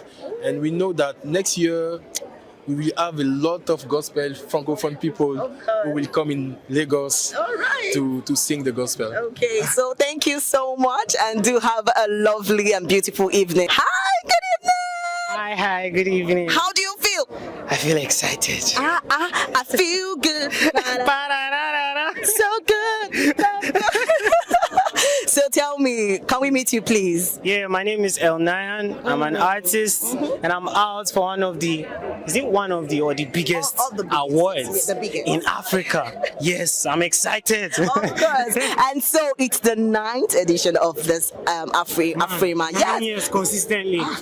You could imagine. Shout out to you, Afrima. So what are your expectations this evening? I want to see that tension where they're saying, and the award goes to, the tension. I want to just see, I want to experience that. Oh my God. So what would you say about African music on the whole? African music? Yeah. Man, like for the people that have been doing it before us and all of that, it has been so encouraging. And we that are coming, I'm sure them Wiz, OBO, everybody, they've told you that there are people coming. We are coming. Because they did one, we are doing 10. So you guys just chill. African music, you've not even seen the best of it yet. Of course. It's just starting. All right, do have a beautiful evening. Thank you so much. Hi, good evening. Hi, how are you? I'm good. How do you feel? Tell me. I'm feeling great. I'm feeling normal. Your vibes, yo. I'm feeling great. I'm feeling normal. So you know the song, I feel good. So good. I know that. So please, can we meet you? Hi, my name is Angel. Yeah. So who is Angel? We'd like to know who Angel is because all this spice is not... Okay, Angel is the stylist. The stylist for tonight, the host. Fowl's the bad guy. So, yeah, stylist to the hosts. So tell me, you styling the host, how has it been for you? I think this is my third time on Afrima as a stylist, and it's a great feeling to be called back again. And also the host tonight is also a long-time client, You know, so yeah. So it's a great feeling to be working on this. Right? Yeah. All right. So, what are your expectations for this evening? Like, it's the night of Afrima Awards night, and it's already buzzing, and everyone is happy, excited. So, what are your expectations this evening? I think I am expecting to see a lot of surprise right tonight because in the African space in the last 1 year, there's been a lot of surprises, a lot of surprising features. There's been a lot of people you don't even expect to see doing some certain kind of music. So I'm expecting to see a lot of surprises tonight and new great talents as well. All right. Yeah. I forgot actually to tell you that you look amazing, by the way. All right. Okay, do have a beautiful evening. Thank you so much. Hi, good evening. Hello, what's happening? How do you feel? Ecstatic. Ooh. You know the song, I Feel Good. Ooh, so good. All right, so please, I would like to know you. Yo, my name is Embrayo, aka The Pen. Singer, songwriter, producer. So we are here at the Afrima Awards. Yeah. What are your expectations for this evening? Because it's all buzzing already. So what are your expectations? Yeah, I'm just here to have fun, just enjoy the show. Whereas I don't know if you know, I was nominated for the Songwriter of the Year. Of course. Yeah, so that's why I'm here. Hopefully we take that home. All right, and that's why I asked, how do you feel about this? Your expectations for this exactly? I just want to have fun. There are not really any crazy expectations so far. You don't want to have the victory? Definitely, everybody wants to win. I want to win, though. Yeah. All right. So, can you tell us about music? How do you see music generally right now? African music, basically. Okay. We're at a place where the world is not watching us right now, and it's the best time to be alive. Yeah. Being, a musician and a songwriter, creative in this space, coming from this part of the world. Yeah. So I'm just really happy, and I'm optimistic to what the future holds. All right, okay, thank you so much, and do have a blast. Thank you so much. This evening. And guys, trust me, this is where we draw the curtain. I don't want to go, but then we have to. But trust me, the 9th Afrima Awards was just excellent. It was phenomenal, and I actually enjoyed myself, and I hope you did too, because everything was just good. And I know that you won't miss our next time on the Spotlight Show. And don't forget to follow us on all our social media handle at VOP TV Live, and don't forget to follow us, please. And don't forget, my name is Precious Agumanu, aka Call Me Prezi. This is Spotlight. Bye for now. VOP TV. Now, you have more than a voice. We encourage you to click on the like button and subscribe to our YouTube channel. We are Voice of the People TV. Also follow us on all our social media platforms. We are at VOP TV Live. Visit our website www.vop.ng for fresh and trending news. Also watch us live on SLTV channel 264. VOP TV, Voice of the People Television. Join us as we drive into the world of politics through insightful interviews with prominent political figures, both serving and former governors, ministers, senators, legislators, party chieftains, activists, and analysts. Get first-hand information into the decision-making processes that affect our daily lives. Highly engaging 1-hour program that brings political discourse into focus. I am Chukwuma Okoro. Political Lens, Monday through Friday, 6 to 7 p.m. Join us. In a world where truth is the ultimate power and opinions scream the loudest, it's time to wade through the noise. Hunger no get tribe! Hunger no get religion! And scan the human interest and trending topics that matter.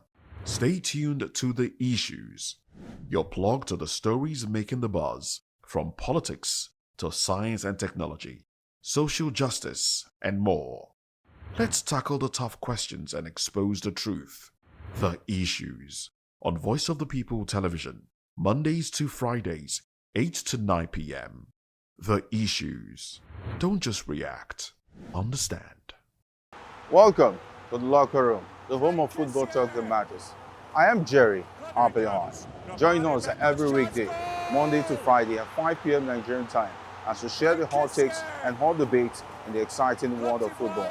And joining me are the usual suspects, Ikechukwu and Mayowa, as we break down all the hot takes and everything that's happening in the football. Don't just watch football, live it with us. Catch us on the Locker Room and Voice of the People television at 5 p.m. Nigerian time. And like I always say, if not 20 minutes off, please the sport. This is African News on Voice of the People television, where we don't just bring you the news, we bring you Africa's heartbeats, the policies that shapes our world, and the economy that determines our future. African News on Voice of the People television. Stay with us. This is Health Check, your weekly guide to better living, smarter choices, and trusted answers. From everyday wellness to urgent health issues, we've got you covered. Health Check only on Voice of the People television, where your health has a voice.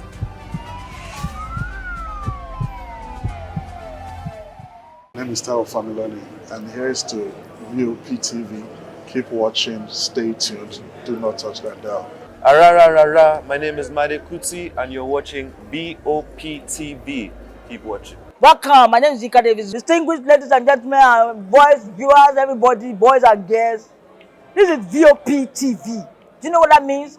Voice of the People TV. You don't have a voice, don't come here. You better make sure your voice is heard. VOP TV. Now, you have more than a voice.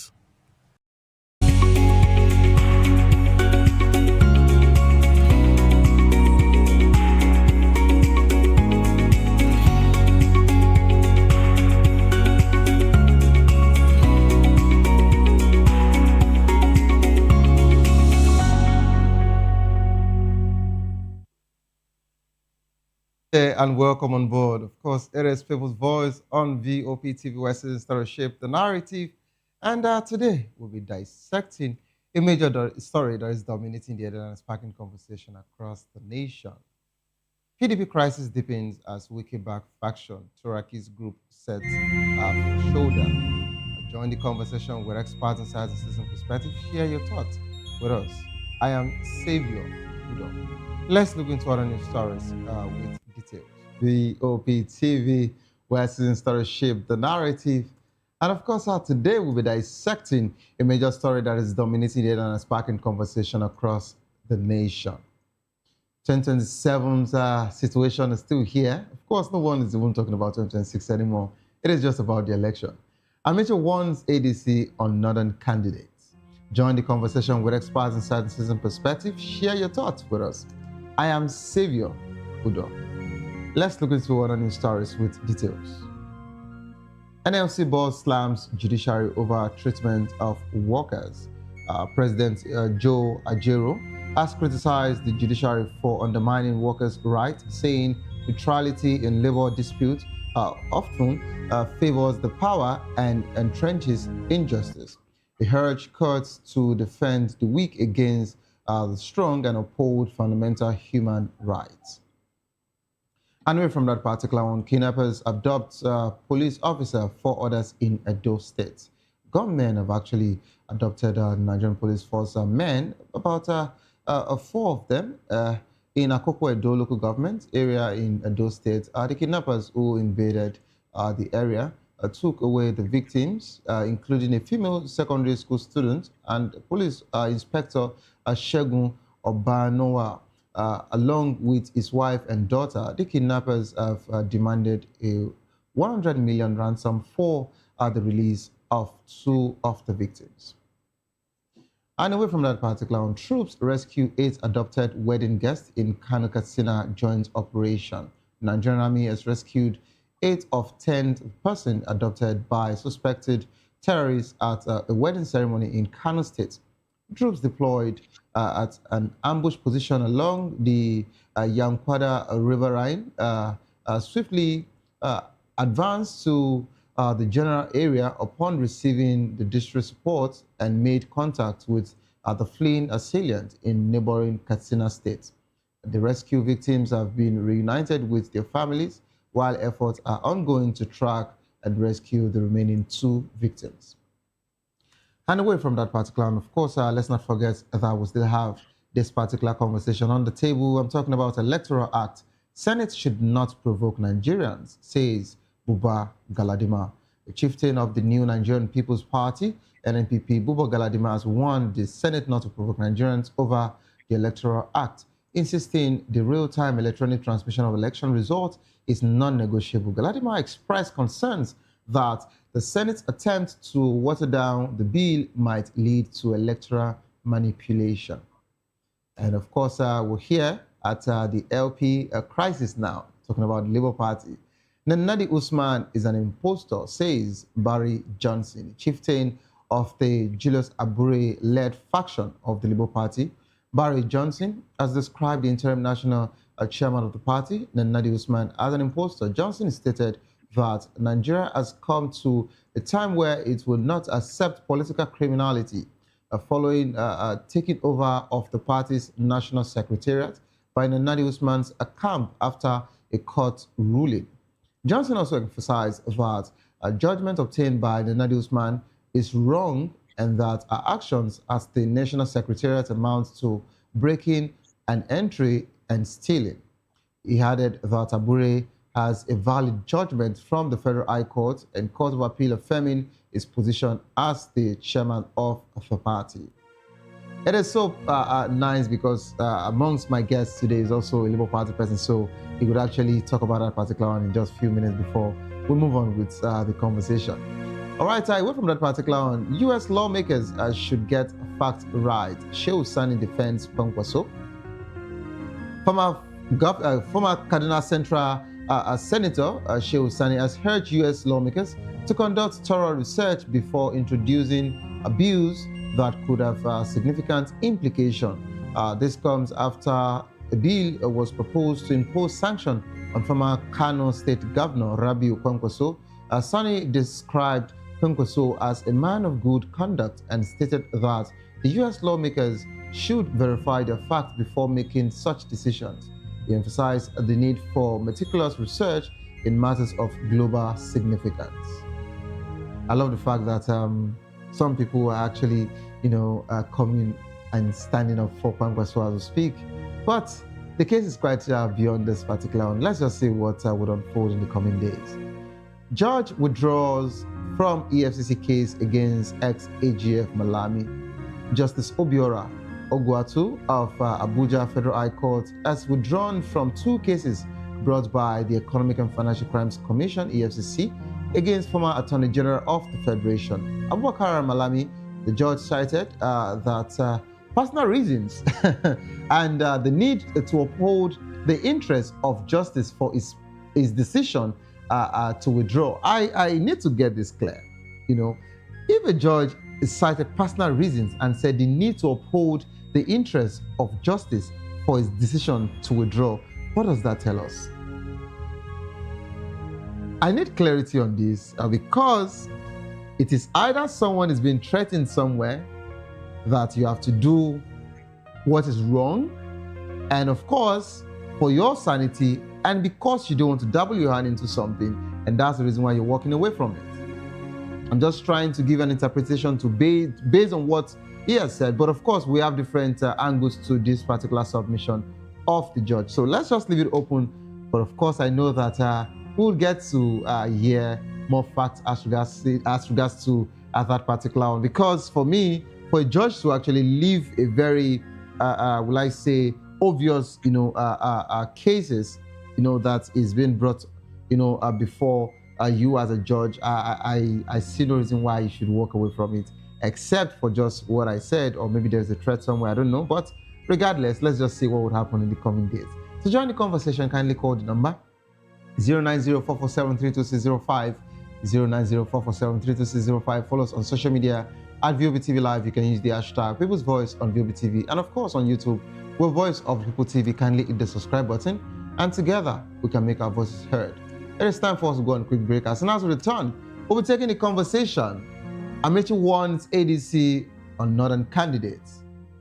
against 2027. You don't go nowhere, please stay tuned. We'll be right back.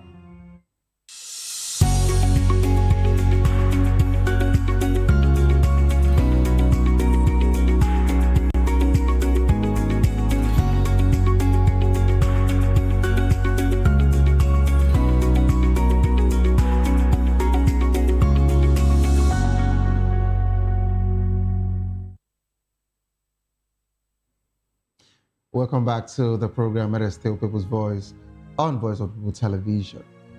Former Minister of Transportation, Rotimi Amechi, has warned that the African Democratic Congress, ADC, may struggle to convince Southern voters to support Northern presidential candidates in the 2027 elections. Amechi advised the party to consider zoning realities carefully, emphasizing the importance of capacity, age, and power dynamics in choosing its flag bearer. Amechi also expressed his concerns while speaking in Kano, stating that presenting a northern candidate at this stage could complicate efforts to rally southern voters. He suggested that the party should allow the South to complete its 8-year tenure before handing over power to the North. Despite his reservations, Amechi reaffirmed his commitment to party unity, stressing that he would support whoever emerges as the ADC's presidential candidate regardless of region. He emphasized the need for a strategic decision to enhance national appeal and electoral success. We're now being joined by Chijioke Alexander Orji, Public Affairs Analyst. Good afternoon, Chijioke. Thank you for having me. You're welcome on board. All right, also we've been joined by Comrade Ragbi Anslem, member of Labour Party, Interim National Working Committee. Good afternoon, Comrade. It's my pleasure as always. Comrade Savior, Comrade Ragbi Anslem, our youth, the National Youth Leader of Labour Party. All right, welcome on board. And of course, joining us from Canada, we have Moyo Chijioke, Institute, a political social analyst, and of course, a corporate consultant. Good afternoon, or good morning, rather, Chijioke. It's morning over there in Canada. Yeah, good morning, Savior. How are we doing today? Very well, thank you. We're surviving in Nigeria.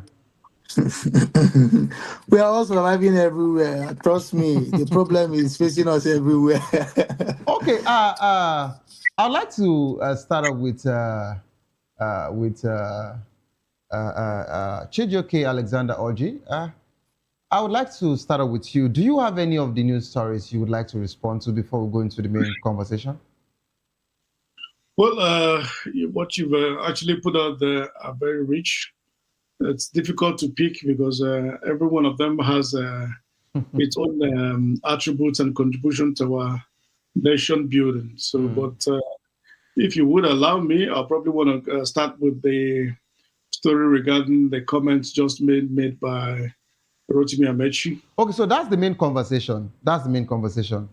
You know, so that's the main conversation. That's why I said, okay, maybe before the main conversation, if you want to pick anyone from that of a judge withdrawing, you know, from the EFC case against Malami, and of course we have the situation of Kwankwaso, you know, about to be sanctioned by the U.S. lawmakers, and of course Shehu Sani is making a case for him. We have the Labour Party issue that Barry Johnson is also talking about, saying that Senator Usman Nadi is an impostor. We have that particular case also, you know, on ground. And Buba Galadima, a chieftain of the Nnpp, also said that Senate should not provoke Nigerians as regards to the Electoral Act. So of course, we you know, I've said so much. So in case you have anyone you want to pick. It's difficult to also choose again, but let me start with just respond to anyone. The judge excusing himself from the Malami's case. Yeah, I think there's already so much surrounding with the Malami saga, because already the first thing was that EFCC were mainly conducting a media trial. A media trial in the sense that they put out more of, you know, what the imaginations, because these things have not been proven to be facts. And it is good that they have now formally charged him with the various offenses they feel, especially with the now larger case against him, which is the case of arms and terrorism financing, which the EFCC boss had earlier denied in an interview with one of the media houses in Nigeria. And one would ask, is it that the whole intention of the media trial was all intended to brand the dog a bad name? I'm not going to be saying, I'm speaking on behalf of Malami, because while he presided over as the Attorney General of the Federation, there could be so many he has stepped on the toes. And it's difficult in a country like ours, where corruption has become not just endemic, but has become like a systematic thing that is almost impossible if you get into public office and you're not corrupt. And you will always have the table on the reverse when you have new people who come in. Of course, it may not favor everybody. But however, there are also insinuations that all of this is just a distraction and a situation of trying to keep the man, because they see him as one of the individuals expected to fund the new coalition of ADC.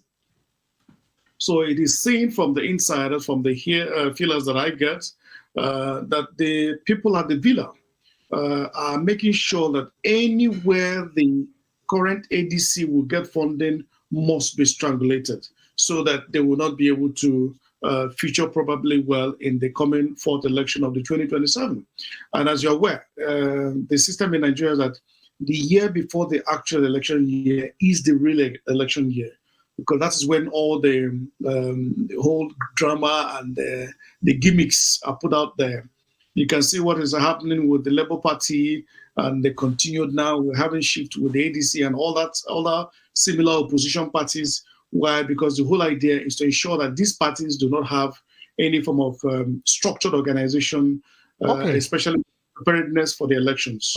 So it's a game forward. And if they are fighting Malami now, I'm not going to say that he's a saint, but let us just pray that the court is able to convict him if he is actually guilty, and he should definitely face the whole thing. Okay, so I was waiting for you to actually get to the point where I was about asking you, are you making a case for Malami? Are you saying that Malami is that clean, or are you calling this a witch hunt? Because aside from this case that is brought before him, don't forget that Malami still has a separate case that has to do with about 57 different properties in his name. Yeah.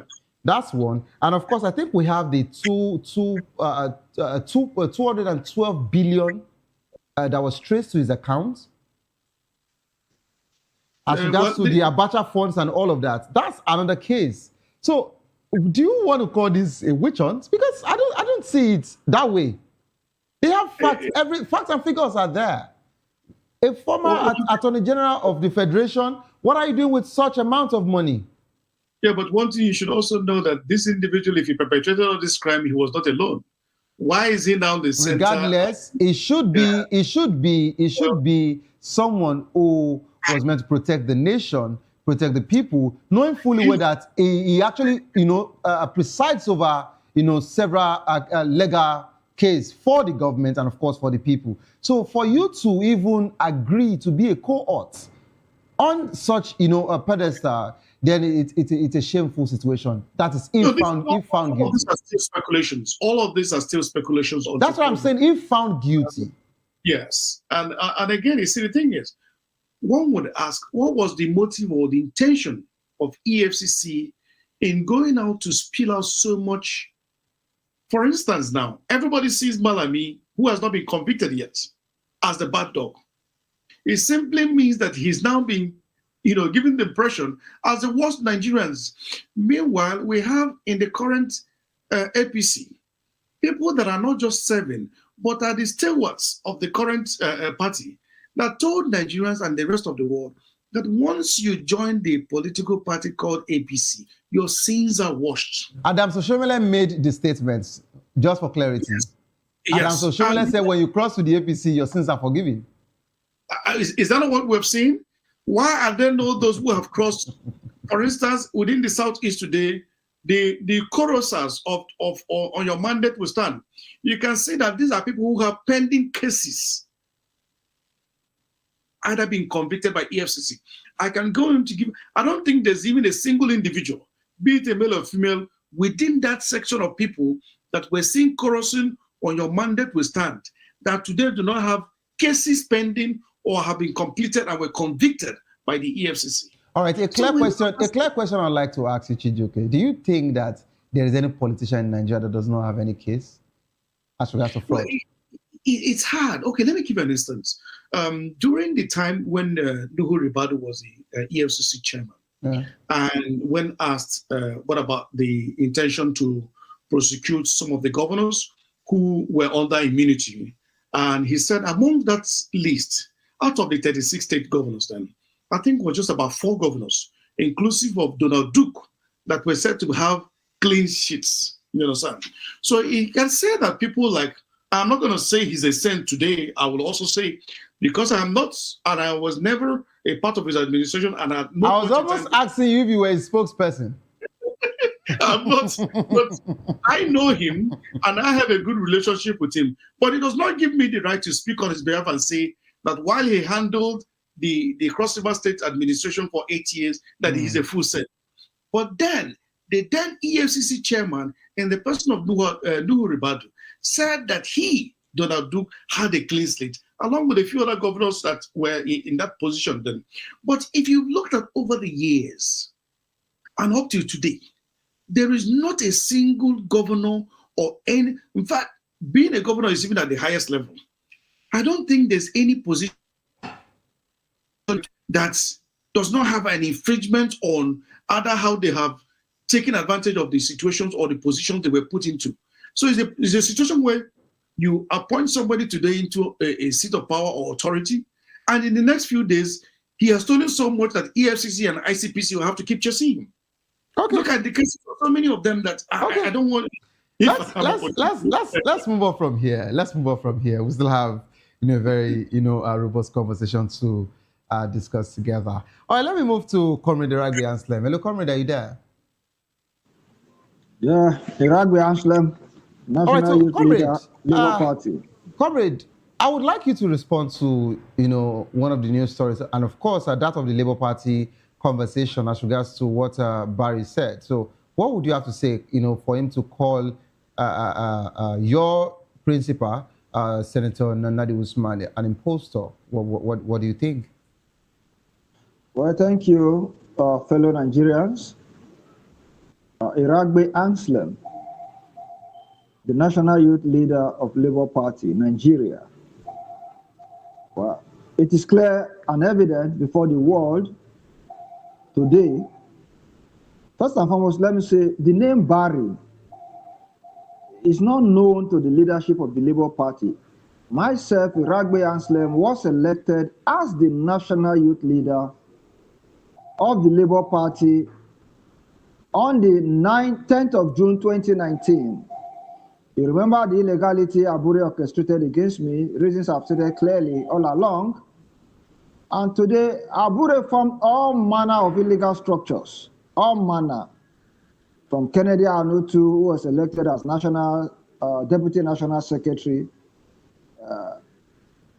to purportedly acting in my place as National Youth Leader, to Avotu, who is not known by any means or standard of the party. You see, there had not been any other national convention, any other National Executive Council subsisting that made any appointment before now. So I want to, at this point, urge the entire globe to disregard and discountenance any utterance coming from Barry Avotu. He's an imposter himself. He's not known. So that's that. So I don't need to dwell much on that. All right. So thank you so much, Comrade Iragbe Anslem. Hello, Chijioke. Are you there? Chijioke from Canada? Yeah, I'm here, Savio. It's so funny now that I have 2 Chijioke on the show. God will help me to actually differentiate which of the Chijioke is. Do you want to respond? Just you can keep it with CJ. Maybe call me CJ. Call my Oga CJ. Okay, it's all right. So I'll just keep you at CJ and I'll call you. Yeah. Okay, so do you want to also respond to any of the news stories, or let me just start off this conversation with you? Can I start off the conversation with you? No, let's just go straight to the conversation. Like they have all. Okay. So thank you. So now Nigeria, there's a lot of problems. Let's just go straight to the point. Okay, so you heard the story here. Amechi is actually warning the ADC, as regards to this body language that Nigerians and of course some people have been seeing in the ADC, and he's actually saying that, of course, he's not saying that he's not going to support any body who emerges as the flag bearer, of course. But what he's saying is it would be very, very difficult for them to convince the southern voters in the 2027 to vote for them if a northern person emerges. And I think we understand what this particular statement indirectly means. Of course, he's also saying that he's going to be, on the ballot, and Peter Obi will be there, which I believe for now are the two major, southerners going head-to-head with Atiku Abubakar. But what do you have to say as regards to this? Are you also still part of this zoning situation, or you don't care? You just want to see a good person, or will I say the right candidate, emerge, as the winner of ADC? And don't forget that you're also a member of the Obedient movement. So would you want this particular ADC to just pick anybody and give it to anybody, or let them rather zone into the south that would give your own president, as you people would call it, for the Obedient, an opportunity for him to be the flag bearer of the ADC? Thank you very much, Savio, for that wonderful question. First of all, I have been against this zoning of a thing. Since we've got our independence, we've been zoning the presidential this thing from south, north, east, this and that. What has it gotten us? That is the question, And that has been the biggest problem. It's going to be my person. This person should be from this person. This person should be from my place.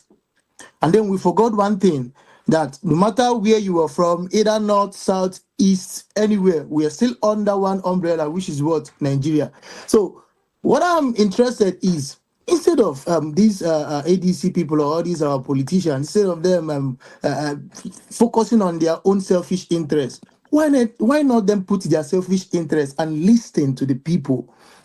The people are saying something, just like we were saying on the Electoral Act that we don't like what Babu is doing, and we are saying we have been doing the protest. We are laying our voice. So why not these ADC people put their selfish interests aside from north? And I don't care. You understand? Let them listen to the people. Ask the people, because they claim that they are representing the people. Okay, no problem. And we decide that we are going to move with you, the ADC. Why not listen to us?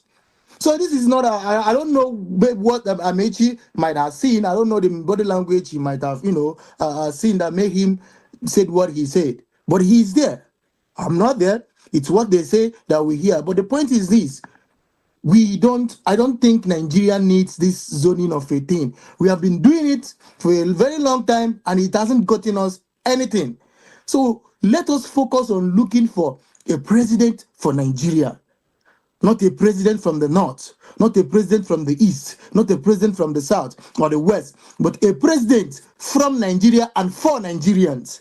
And that is what we should be interested in. And I know, you made a claim that I'm an obedient, and I said that Peter Obi is our president. The reason why I personally support Peter Obi is not that because he's from the east or because he's an Igbo person or this. No, it is because of his track record, because of his principle, his character, the way he speaks, and what his intention. When you because all of them are all saying things, and when you take his track record as a governor, the things he did as a governor, and his intention for the people, so that is why I support him. Nothing more, nothing less. And any day he deviates from that character and he started acting like Wike, because when Wike was doing good in Port Harcourt, these things, I was supporting him until this character. Once Peter Obi start misbehaving, I serve him his own cup of tea. Because my intention and my mind sees that we Nigerians have suffered enough. We need a leader, or we need someone that will work for us, someone that will give us a better life. We are one of the largest oil reserve in the whole world. One of the largest oil reserve, and it's not reflecting in the state of our country, not in our economy, not even in the people. Look at other countries that has oil. Look at how the country is functioning, and what is all these leaders doing. So I think it's high time we should do away with this zonal of a thing and focus on a leader that will work for the people. Now, what am I saying? The ADC, let them put themselves together, representing. What do you need? Who do you think, or who are you going to support? And then whoever will tell them, they should do that, not, going for their... I don't know how they will intend to play this politics, but they should understand that this battle is between the APC and the people, not the APC and the ADC. No, it's between APC and the people. So if ADC decides to be to be on the war front, I hope that they do what they should do, which is what?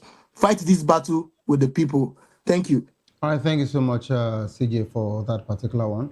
Let me take it to Comrade Iragbe Anslem. Hello, Comrade, are you there?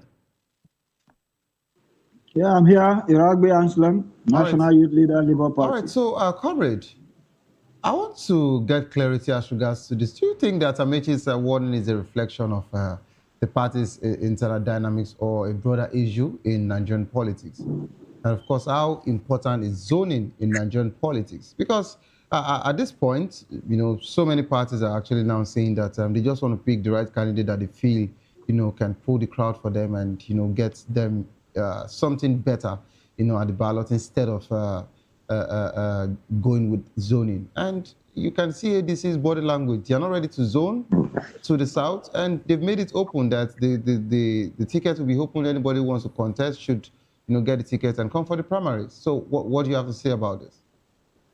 Well, thank you, quickly.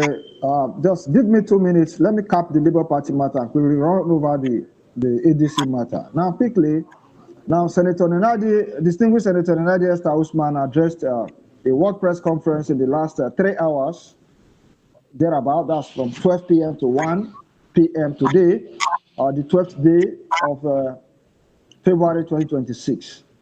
And in that press conference, which you will see maybe very soon on the global platforms, television stations, you will know what happened on the 11th, which was yesterday, or the day before yesterday, 9th, 10th December, where Julius Abure, Umar Farouk Ibrahim, Kennedy Hanutu, Arabambe Abayomi, and few others jumped the fence of the Labour Party National Secretariat, came in and manhandled the security guys in the building, shackled them, chained their hands, chained their legs, took their phones, went into the office and burgled the Labour Party office to take away and cut away documents. So that press statement was done today, and the world will know exactly what happened. And to quickly say, the Nigeria security agencies are already on this matter to ensure that these persons are brought to book. So Senator Nnadi Esther Usman and all of us are taking full control of the party in Nigeria. Hello? Okay, I'm thinking that there is a drop conversation that maybe that's actually a glitch. Okay, comrade, you can try to see how to reconnect back. Let me take it to Chijioke, the main Chijioke that we've agreed to be the main Chijioke for now. Chijioke Alexander, are you there? Yes, I'm here. Can you hear me? Yeah, I can hear you now loud and clear. Okay. All right, so I need to also ask you, what do you think about this zoning situation? How important is zoning in Nigerian politics? And do you think that ADC's decision on a northern candidate will be influenced by this factor? Or do you even think that is realistic enough? Well, for now, I think the zoning idea must definitely be considered if ADC must make an impact, because It seems that the only person that is giving the ruling party the biggest headache today is Peter Obi. If Peter Obi comes today, it is now the headache of the ruling party, and they never fail to respond in a negative way. I'm forgetting that so long as they continue to do so, it increases the popularity of the man and registers as an alternative to the faced by the Nigerian people today as a result of wrong choices. Not wrong choice of leader, but wrong choices in the implementation of whatever policies that has been placed out there. Today, I'm sure that an average Nigerian today, if we're to conduct a poll today, would favor most likely Peter Obi as the bigger weight to consider as an alternative. Why? Because over the years, the continued contention of Atiku Abubakar has created room for most people tackling his image. And you know that image is everything. So the continued battle of his image over the years has led to the lesson of how people perceive, even when he do, probably he may have a better intention or a better understanding of how to get to solution of our dear problems in Nigeria. So if you look at also the interview granted by one of the ambassador designate, the person of Reno Mokri, who basically was, spent half of the time given to him on air, lambasting the person and the image of Peter Obi. And most of the things he was trying to say didn't hold water because he couldn't just probably answer simple questions that were posed to him, as a way of probably giving Nigeria another better impression of himself. So the zoning definitely calls into as to another strategy of bringing another option, because it has been seen that since the current democratic dispensation since 1999, the zoning formula between the North and the South has been the major game changer. And that this is the Southern time of completing their 8 years, which indeed Rotimi Amechi is calling for as probably as a reminder or as a consideration of that understanding that has played over the years. Because we remember that in 2019, when this drama came up, it was said to be that Nigerians should allow, the Southerners should allow the Northerners complete their 8-year administration with the then previous administration of General Muhammad Buhari. And it was said to have been the game changer that worked because we had less support for Southern candidates, and the whole idea was to ensure that the delivery of the Northern Continuity Program, sailed through. So one would be expecting that the same thing should happen now, especially now that it's perceived that is the Southern time to complete the 8-year. This is just the first half, which is the 4-year. So any good political calculator knows that the Southerners have to field a better alternative to the current administration of the APC.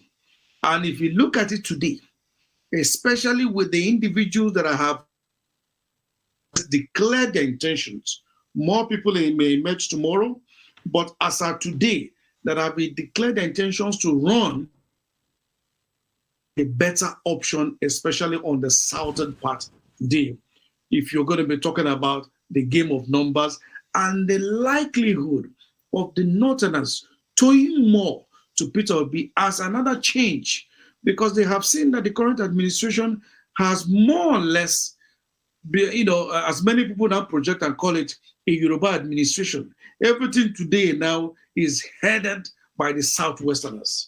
And these are some of the things that the Northerners are not happy with. And they believe that Obi may be a liberal person. So it may be a game changer for the ADC to field and look at the option of fielding a Southern candidate and zoning it to the South. Because in the person of Atiku Abubakar, who already today, even though he's a major mighty force in the north, may not gather so much support from the south if where ADC were to go together, were to go on with zoning that or making it open. And of course, we know that most politicians may tilt to taking Atiku Abubakar because of the fact that over the years, he has built a very strong network of relationship with most of the politicians who definitely in most cases do what is called a payback or take the opportunity to give him that support. And of course, the ruling party would be happy to go in contest with Atiku Abubakar because they know the areas to which they can puncture him. And it is also believed that if Atiku Abubakar's major front financiers are taken off, just like they did in 2019 with certain allusions that were flying in the air, that one of the key persons who was supposed to be his key financiers, was taken off and detained until after the election where they let him go. And so those are some of the reasons why they couldn't mobilize as much as they were expected to have. And this is a man who is known for big money bag. But with respect to the question, as regards zoning, ADC must consider this as a political strong calculation to zone this current if it must gather they needed. Because as of today, let's not forget that ADC does not have any state today. Has the governor, in power, or any sitting senator or any major individual today that occupies position as an ADC, except if indeed we have some crossovers, just as we're currently experiencing with the APC, which today has gathered the largest number of defections ever since the 1999 current administration of a democratic dispensation. So we do hope that the ADC will take advantage of this and also be mindful of the timing, and also ensure that whoever emerges as a winner, that others must be willing to support, and not, as usual, decamp to wherever it favors them, which are usually what weakens most political parties. So I know that ADC is considering it strongly, but would they give in to that pressure of not allowing that free for fall contestant? Because Obi may not emerge if Atiku will go ahead head on head in contest with him. We all know that Atiku still has a major stronghold when it comes to the political number of people today that are even under the ADC. So Obi may not stand that chance.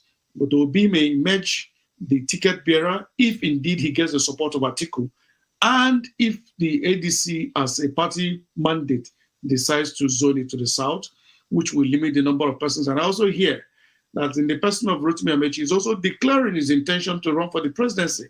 So it means that there still be more hurdles for Obi to cross, because Amechi is not also an override. He's a man with a large pocket.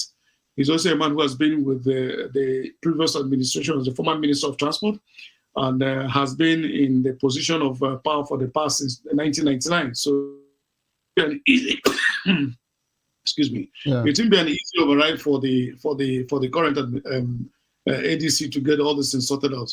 Okay, I love the fact that you touched every nook and crane of this particular conversation. So let me take it off from the last to back to the top. You talked about Rotimi Amechi having a deep pocket. Can you hear me?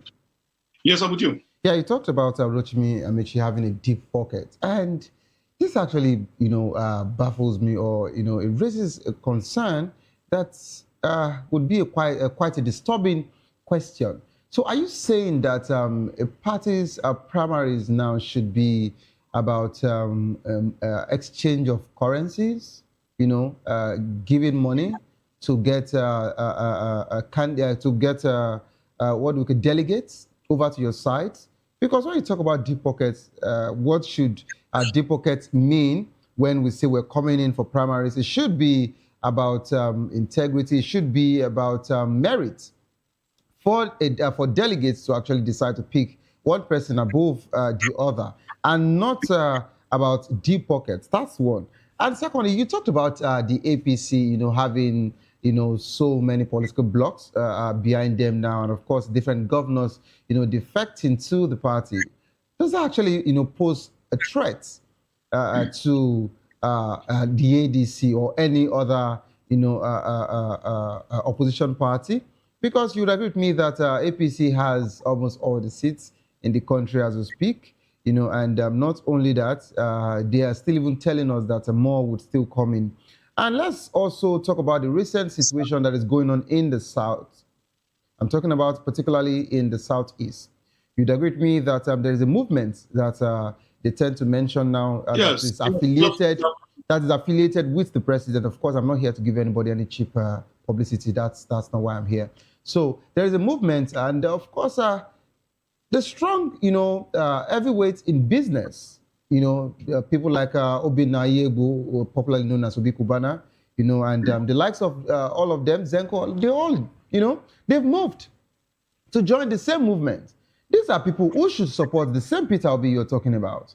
And if you're talking about the South, saying that the South would actually prefer to, vote for Peter Obi and but looking at the statistics now, APC has all of the major Souths to an extent.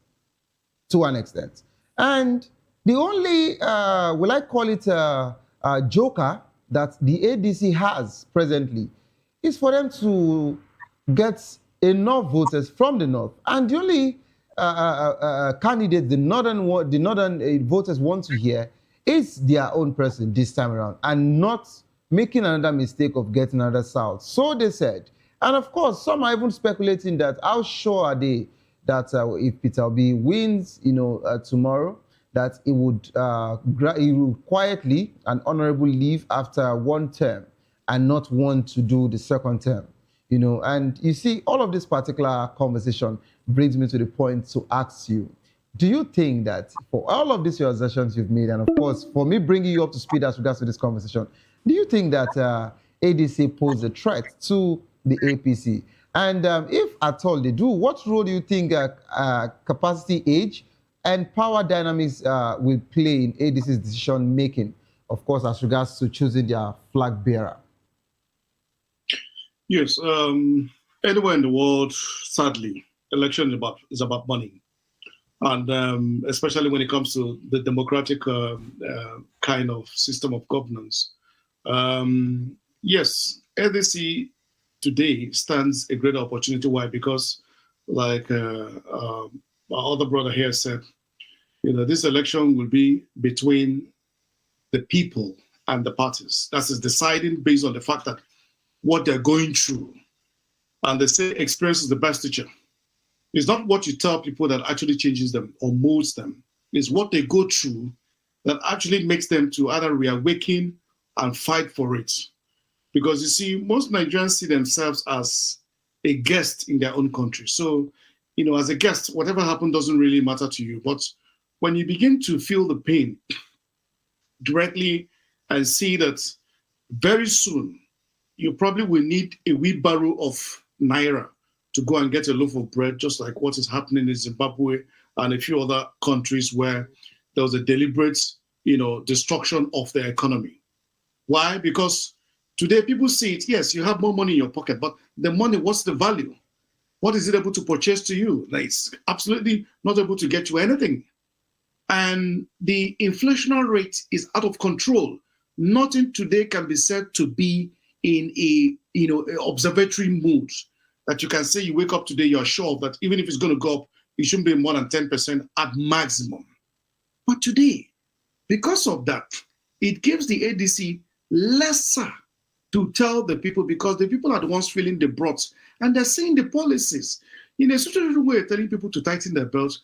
You're seeing the abuse, the flagrant display of wealth, and then the continued pampering of criminals that you cannot tell the sources of funds. No human being in this world can spend money that they have earned in a very hard way. When I mean it, they have worked for it, and you throw it away. Okay. I have known Ojus Okalu, who is a super industrialist, along with so many others. These are people I have dined and related and continue to relate with. But they will not throw their monies on the street to anybody. Why? Because they work very hard to get this money. So in a situation where you're seeing government pampering people who have been, you cannot explain their source of wealth. And these people you feel will be the ones to deliver the APC, it is complete an assumption. But coming back to the question. Yeah, you just have 30 seconds now because we need to round off. We're pressed for time. Okay. ADC stands a great opportunity. Why? Because the people have been burnt. They have been degraded. They have been in pain and penury. Is to do is get his house in order, be able to appoint a good candidate. If Obi is going to be the front runner based on the fact that the major attacks have been on Obi, and that's because they know that today people have seen about his credibility and the kind of person he is. So it will be the game changer for ADC, and ADC needs to move in and ensure that they do the right thing by giving me all the necessary support and the platform to run effectively, get the message across to Nigerians, and ensure the Nigerians vote. Thank you so much for your contribution. Thank you. All right, CJ from Canada, are you there? Yeah. Please, in just 30 seconds, yes. What's your final and concluding thoughts, please? Well, just like my big uncle CJ has said it, I don't think I have anything to say anymore. So if the ADC, if they are ready to win this election, they should just do the right thing. All right. That's it. Thank you so much. Comrade Rugby Anselm, I don't know what's happened. At some point, I didn't hear anything. You were not hearing anything here. I don't know if you're muted or it's the network glitch. But of course, I'll be having you join the program, hopefully maybe tomorrow or next week. Okay. Thank you so much, Chijoke Alexander Oji, Public Affairs Analyst, for joining the program. Comrade Rugby Anselm, thank you. And of course, Mwe Chijoke from Canada, thank you for being part of the show. This is how far we can actually go on the program. Of course, if you love the world of sport, I'd like you to stay put to enjoy Locker Room coming up next. Don't give up because it is not over. Tough time doesn't last, but tough will do last. Whatever you're facing soon be over, and you will definitely smile again. My name remains Xavier Udo. Have a good evening. Rest.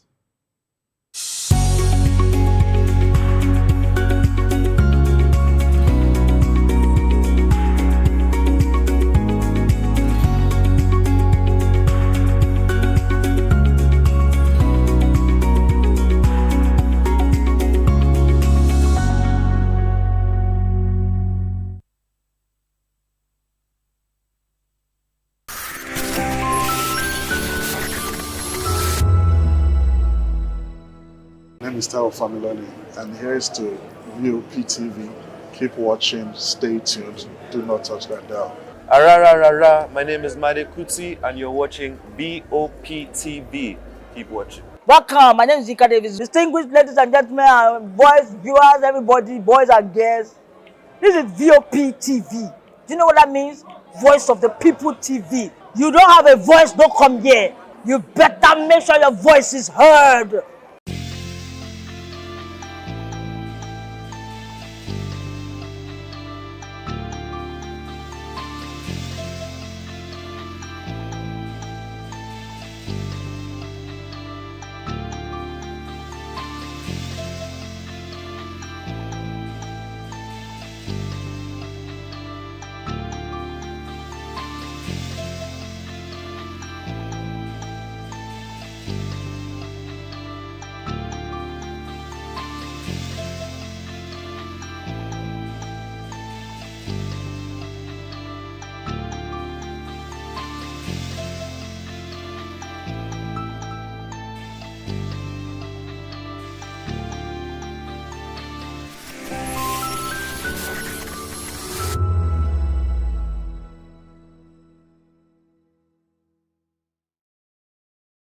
We encourage you to click on the like button and subscribe to our YouTube channel. We are Voice of the People TV. Also follow us on all our social media platforms. We are at VOP TV Live. Visit our website www.vop.ng for fresh and trending news. Also watch us live on SLTV channel 264.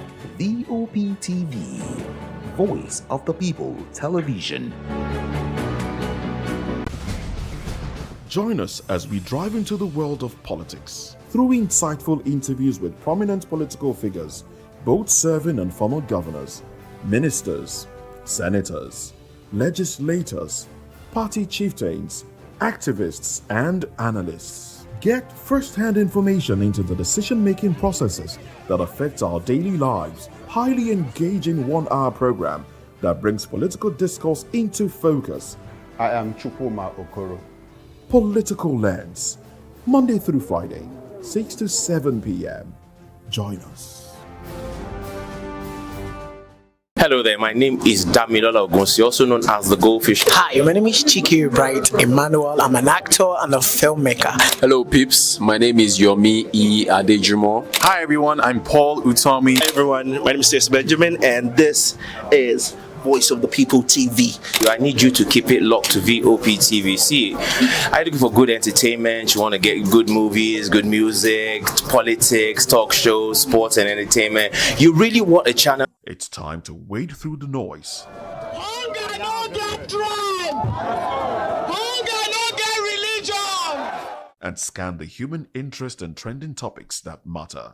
Stay tuned to The Issues, your plug to the stories making the buzz, from politics to science and technology, social justice, and more. Let's tackle the tough questions and expose the truth. The Issues on Voice of the People Television, Mondays to Fridays, 8 to 9 p.m. I'm Sarah Nystrom from Sweden, aka Chief Omobowale, Communication Queen. Keep watching. Industry and the art industry. I help dreams come true and I help you keep on that path. Shout out to VOP TV because you're helping. Because it's a fantastic station to be with all the. Keep watching VOP. Yes, that is the channel for all the people.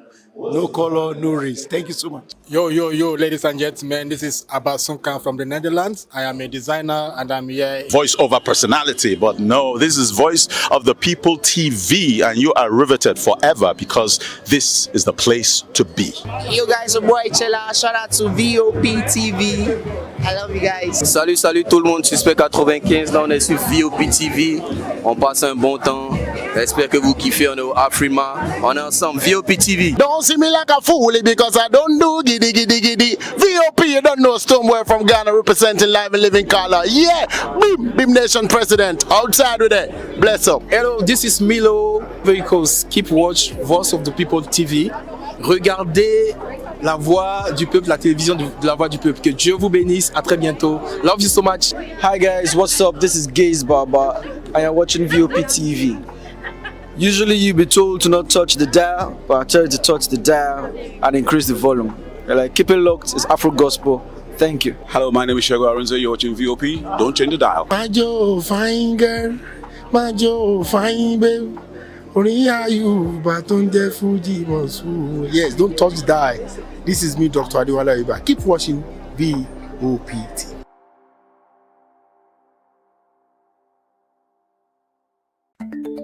Africa is on the move, a continent of rising voices, untold stories, and powerful transformations. From the streets of Lagos to the heart of Nairobi, from the mines of Congo to the tech labs of Cape Town, the African story is being written every day.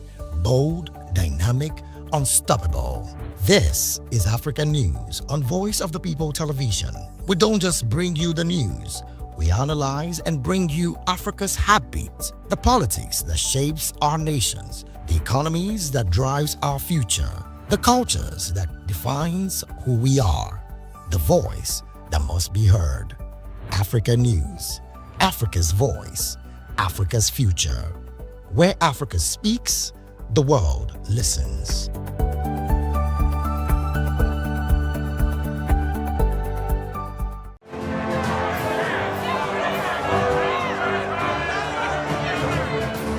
Do you want your voice to be heard? Do you know that you matter in the scheme of things? The People's Voice, the show where ordinary citizens take center stage as we discuss the biggest stories that affect you and I. With you in mind, we facilitate lively discussions, debates, and interviews on the topics that matter most to you and I, from social justice to economic empowerment, education to healthcare. governance, and more. Tackling tough topics and amplifying your voice. Join the conversation and make your voice count. The people's voice. Make your voice count. Are you ready for the extraordinary? Something big is happening on your screen. Introducing VOP TV. Now streaming on SLTV channel 264. From breaking news to captivating conversations, news analysis, giving you all sides to the story. We break in-depth discussions on the issues that matter, from politics to sports, entertainment, and lifestyle. VOP TV on SLTV channel 264. Join us as we redefine what television means to you. Voice of the People Television, VOP TV. Now you have more than a voice.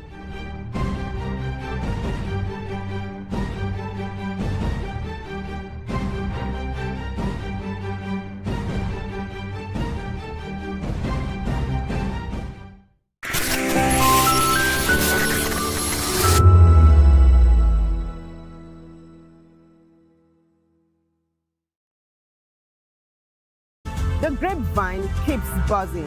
And together, we are committed to telling the stories that shape our world, because your voice is our focus. Don't forget, our voice matters the most. Let us come together and share our concerns.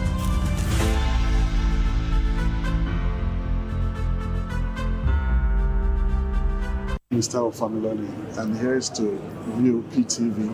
Keep watching, stay tuned, do not touch that dial. My name is Made Kuti and you're watching VOP TV. Keep watching. Welcome, my name is Zika Davis. Distinguished ladies and gentlemen, boys, viewers, everybody, boys and girls. This is VOP TV. Do you know what that means? Voice of the People TV. You don't have a voice, don't come here. You better make sure your voice is heard. Are you ready for the extraordinary? Something big is happening on your screen.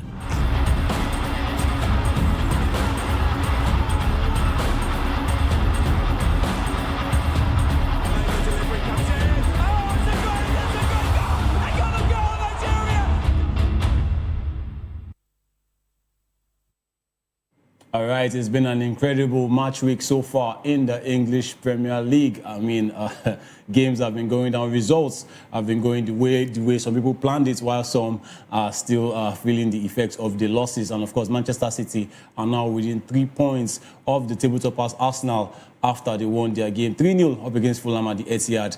Though the Gunners have a game to play, and they will be playing that game today away at the GTEC Community Stadium to tackle Brentford. Good evening and welcome to the locker room. I am Afiz Ogubanjo, and of course we have a truly show for you today. I mean, you know how it is around the world of football. We give you the juiciest stories for the next 15 minutes or thereabouts. I won't be doing this alone. I've got my man with me, the lion himself, Mr. Jerry Apeloi. Yes, he's here with me, and of course Mayowa will be joining us virtually very soon. Jerry, good results for Liverpool. Manchester City, I told you yesterday, that Manchester City was going to win that game easily, and they did. 3-0, they dispatched Fulham. Calvin Bassey, yes, to answer your question, Calvin Bassey was back in the starting 11, but it seems that he showed why he was being benched since he got back from the AFCON. Well, maybe you can say he was a bit match rusty, or what do you think about that game, Jerry? Good evening and welcome to the show. Yeah, as regards that, it's clearly simple. Yeah. And Man City, yeah, Fulham, you know they have scores to settle. Yeah. Let's not forget what happened. Chukwueze. The first leg, yes, 5-4, of course. What a comeback. A blockbuster fixture away. So this time around at the Etihad, they had to do the payback. So Man City was not going to make things easy. So that's why you saw them firing on all cylinders from the first half. They wanted to kill off the game. They succeeded in doing that in the first half. Fulham had no answers. And I'm still worried about Marco Silva's plan this season. They're already doing well, yes. Chukwueze and Co went to the AFCON. They are back with a good form. Why leave them on the bench? Bring them in. Let that AFCON championship winning mentality come into the team. Yes. Now the team is just topsy-turvy. Then, yeah, I know this guy was trying to impress, but it's not the standard that Fulham should be when you have quality players like Chukwueze and talking about Calvin Bassey, of course, and Iwobi. Keeping them away, and even Iwobi. I think I'm really surprised what Marco Silva is actually doing You will say, if I complain again about the way they treat Africans, you say... No, but let me ask you something. Chukwueze was back in the team now. He's been playing since he got back. Not regular since he came back from the championship. Yes, but echoing what you said, exactly Joao Shaniwa, you remember, the left back who was at the AFCON in 2013, he also mentioned he was questioning Calvin Bassey's, bench. Let me say him warming the bench as he go back from the AFCON. But there's something I want to pick out. There's this saying amongst us, we know that we don't alter a winning formula. Cuenca has stepped in and, maybe Marco Silva has found him like, okay, fine, you've been a strong replacement for Calvin since he left. And, it's just impossible for me to just take you out because Calvin just got back since you've been dropping good performances. So do you think Marco Silva, you can see cut into slack for believing in Cuenca more than Bassey since Bassey left for the AFCON and Cuenca has been a stronger replacement since he got in? Yeah, yes. With all due respect to Cuenca is not Calvin Bassey. Yeah. Calvin Bassey is ahead of him in terms of quality. Miles? Yeah. This was somebody that was untested. Calvin got the nod. Now that Calvin went, he is now having, the starting shirt. It means that he still has a lot to learn from players like Calvin Bassey. Calvin Bassey tested, trusted, okay. Yeah. He's traveled far and wide. He has played in the Dutch league, moving to the English Premier League. Yeah. He has survived almost 3 seasons, if not more. Yeah, Cuenca also came from La Liga, by the way. Yeah, and Cuenca is coming from La Liga. You can't compare the stuff of quality. And someone who has gone to AFCON and see the worst. I don't know whether Cuenca will ever make the national team of Spain. So you can't compare. Calvin Bassey is miles ahead of him in terms of career experience and so on and so forth. So what is Marco Silva's plan? Yeah, I can understand you want to rest him for the first 2 weeks, which is not realistic because he's coming with a very good form. Yeah. So I think Marco Silva has a lot to answer. So I'm really, really not impressed with what he's doing with that team. But unfortunately, they lost to Man City. But before that, they've been just topsy-turvy. So why not bring those guys in? Give them back their shirts and let the team start winning again. Yeah, and of course, still in the Premier League, before we know, go into the main stories of the day. Nottingham Forest got a draw against Wolves last night. And it seems like the days of Sean Dyche was numbered, and it's been sacked. I mean, this is the third manager that's going to be sacked by, that man, Marinakis. Thank you, Marinakis. This season, he started with Nuno Espirito Santo. He got rid of the Portuguese, brought in Ange Postecoglou, former Tottenham manager, who is still talking tough, by the way. We are going to go into that one. And of course, after a poor run of games, Postecoglou was sacked, and now he brought in Sean Dyche. Maybe a little bit of balance since Sean Dyche came in, but eventually Sean Dyche has gotten the axe, and now we are looking towards the next manager. There's been rumors of former Wolves manager Vitor Pereira. What do you think is going on with Nottingham Forest this season? I mean, do you think they are becoming too ambitious, or they should just maintain their lane? They got good players. They were playing well under Nuno Espirito Santo. I felt that man should have never been fired. But of course, you know how football can be. He had a fallout with Marinakis, then he got fired, he got sacked. But this is the third manager. You are going into your fourth manager this season. How is that? Doesn't spell good fortune for you. Marinakis is a joke, and it shows that at the time Nottingham Forest will become a club every top manager will not want to touch. Yeah. Or managers who just want to use it to grow their career. Yeah. Because if you look at Sean Dyche, I think I was even surprised why they brought in Sean Dyche, whether it was a relegation plan, but Nottingham Forest is coming from a level where they should be challenging for top 6, top 8. You're not bringing in Sean Dyche. What's the plan? Exactly. Is it to survive relegation or just be a mid-table team? Just be a mid-table team. Yeah. And you're getting mid-table stuff. You now sack him. Were you expecting him to win the Premier League or make top 4? I think that's wishful thinking if you're signing a coach like Sean Dyche. Yeah. You brought in Espirito Santo. Yeah. He did well, took you to top 4. Almost was a title contender. The following season, things start going awry, you start in. In one season, 3 managers. I think it's not healthy for a Nottingham Forest side. Marinakis may feel that he's showing that he's the boss. He did that with Greece. He almost about Sunderland and Liverpool. They are still. But it was the last game. They played their outside. So it's not very happy. Liverpool actually deserved it. To dispatch, in over 10 dispatch, some Liverpool first team to do it. So those to Liverpool, that's the opportunity. Getting out the wing when they stop. Not out for when they stop. Not out for came when you're talking about forest. Let me take you to Olympiacos in 2012, if I'm not mistaken. Orinax hired and fired 5 coaches before that season. Olympiacos is on number 3. He is here to break the record. I think he was to hire that kind of owner that you don't want to. You are out of the job and want to rejuvenate you. Go to a Nottingham Forest side. Inakis is a very, they always. All right, Maiwa. We hope to get the network, very fixed as soon as possible. Of course, let's get into the stories of the day. Let's start with Super Eagles. I mean, we always get to talk about Super Eagles a lot on this show. And of course, Super Eagles coach Eric Schell. There have been talks of him personally coming to say he wants to coach Real Madrid someday. Now there are also talks of him being linked to Olympique Marseille. But right now, it seems like the president of the NFF, Ibrahim Gusso, is rubbishing everything and saying, look, this man is going to stay because Eric Schell, the Super Eagles coach, is committed to his job despite reports of interest from other African teams, including Tunisia, Guinea, Angola, and his former employers, Mali. Ibrahim Gusso made this statement. The NFF president, he dismissed claims that Schell could be lured away, stating that he still has a 1-year contract and is focused on his assignments. Gusso emphasized that Schell's priority is building a competitive squad capable of success and in major tournaments, and the federation will continue to support him. Schell has led Nigeria to a top-place finish at the 2025 Africa Cup of Nations and has overseen 18 official matches, recording 12 wins and 6 draws. And the NFF president questioned whether interested countries could match the working conditions available to Schell in Nigeria, highlighting the coach's strong bond with the national team. Schell has expressed his desire to remain in the role, nurturing ambitions of building a strong profile that could one day see him become the first African to coach Real Madrid. Jerry, look at what Gusso said here. He said he questioned whether interested countries could match the working conditions available to Schell in Nigeria. Let's even leave the countries out.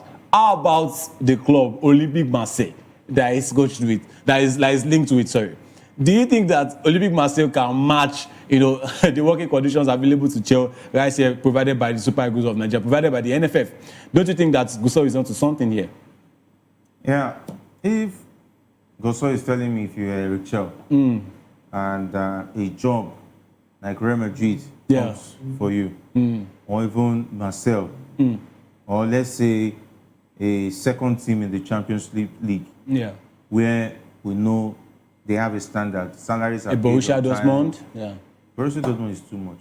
Okay. Too much. Olympiacos. Real Madrid is the dream of any coach as far as football is concerned. He's not going to think about it twice. As far as it's not Spanish, it's one Spanish, Brazilian. It's very difficult, apart from managers of that pedigree. In terms of hierarchy. Before you even get a look in, if you are not a top manager. If you're a top manager outside of being Spanish or Brazilian, then you have a chance of coaching Real Madrid. But if you are not, you are still coming up, and you are not Spanish and you're not Brazilian, they won't even consider you. Of course. That's the truth. Okay. Then for Marcel, of course, we all know his French links. And he recently visited Marcel. Of course. So Gusso, that was to watch a Nigerian player, by the way. could be called I don't want to say a drunkard, or maybe someone who is not aware, who is just trying to deceive himself. Okay. He's the NFL president. He cannot come out and say, if Marcel comes for you, please go, because this place, they will owe you. And I even heard he said they were willing to pay him $100,000. Yeah, $100,000. I was going to say that. You are owing from half of that amount. You want to now promise him $100,000. That's my issue with him. You have not paid the one with the existing contract. And you're going to a new one. The existing contract, you are owing him. You yourself that is talking, you can't pay him. It's third party that is paying him. Because the payment of Eric Schell is not in the hands of Gusso. Gusso does not decide when his money is going to be paid. He can just forward the invoice and say, Eric Schell's invoice, this is it. When are you paying him? He can only forward his account details and say, pay into his account. That's all he does. He's just a mediator, an observer, and you are the one coming out to brag. The person who is paying has not told you that he's willing to pay the $100,000. $100,000. So I don't know. Eric Schell He's not stupid anyway. He has seen a lot of things within the short period he has been coach of the Super Eagles. He should understand the way things work. If he's ready to go through that another spell, because if they don't qualify for the World Cup, if they don't make it through the back door to the World Cup, I think there's no reason why he should keep staying. Maybe we can tell them, let me go and try Tunisia at the World Cup, for instance. Let me go and try somewhere else. Maybe if things don't go well, I can come back and take the team again. But now there's nothing much to fight for. It looks. Okay. All right, Maiwa, Guso also made a statement where he said that this player, there's a strong bond between Eric Shell and the national team players. Alex Iwobi has come out to also highlight the same thing. It seems that these players want to play for him. If he leaves and goes to maybe, let's talk about Marseille now. Let's talk about the other African countries, like the teams that have qualified for the World Cup. Let's talk about maybe a certain Algeria or Ivory Coast. Before he starts developing another relationship with the players, shouldn't he stay with the ones that he has now? Because if we could see the body language of the players, or even him, don't you think he should stay here and get a new contract with the NFF instead of just going to try out new environments just because of the World Cup? The best relationship you can have is with your account, and that's just the honest truth. No, it's the truth. Thank you very much, Mario. Yeah. See, I mean, this is coming from somebody that deals with a lot of corporate shenanigans. No matter I'm well motivated, I'm well committed to this particular job. Of you going there, of you doing the job, is for you to, yes, you might enjoy doing it, but the bottom line is money, and that's just the honest truth. Nigeria is fond of owing people. We can count 3, 4, 5 coaches that Nigeria has owed. Even our own Sunday, we said that was shining teeth with Ahmad Jupinik, is still being owed about $1,000. Wadron is still being owed. Pacero cried about his money. Finidi George is still being owed. Eguavon is still being owed. Siasa is still being owed. The list goes on.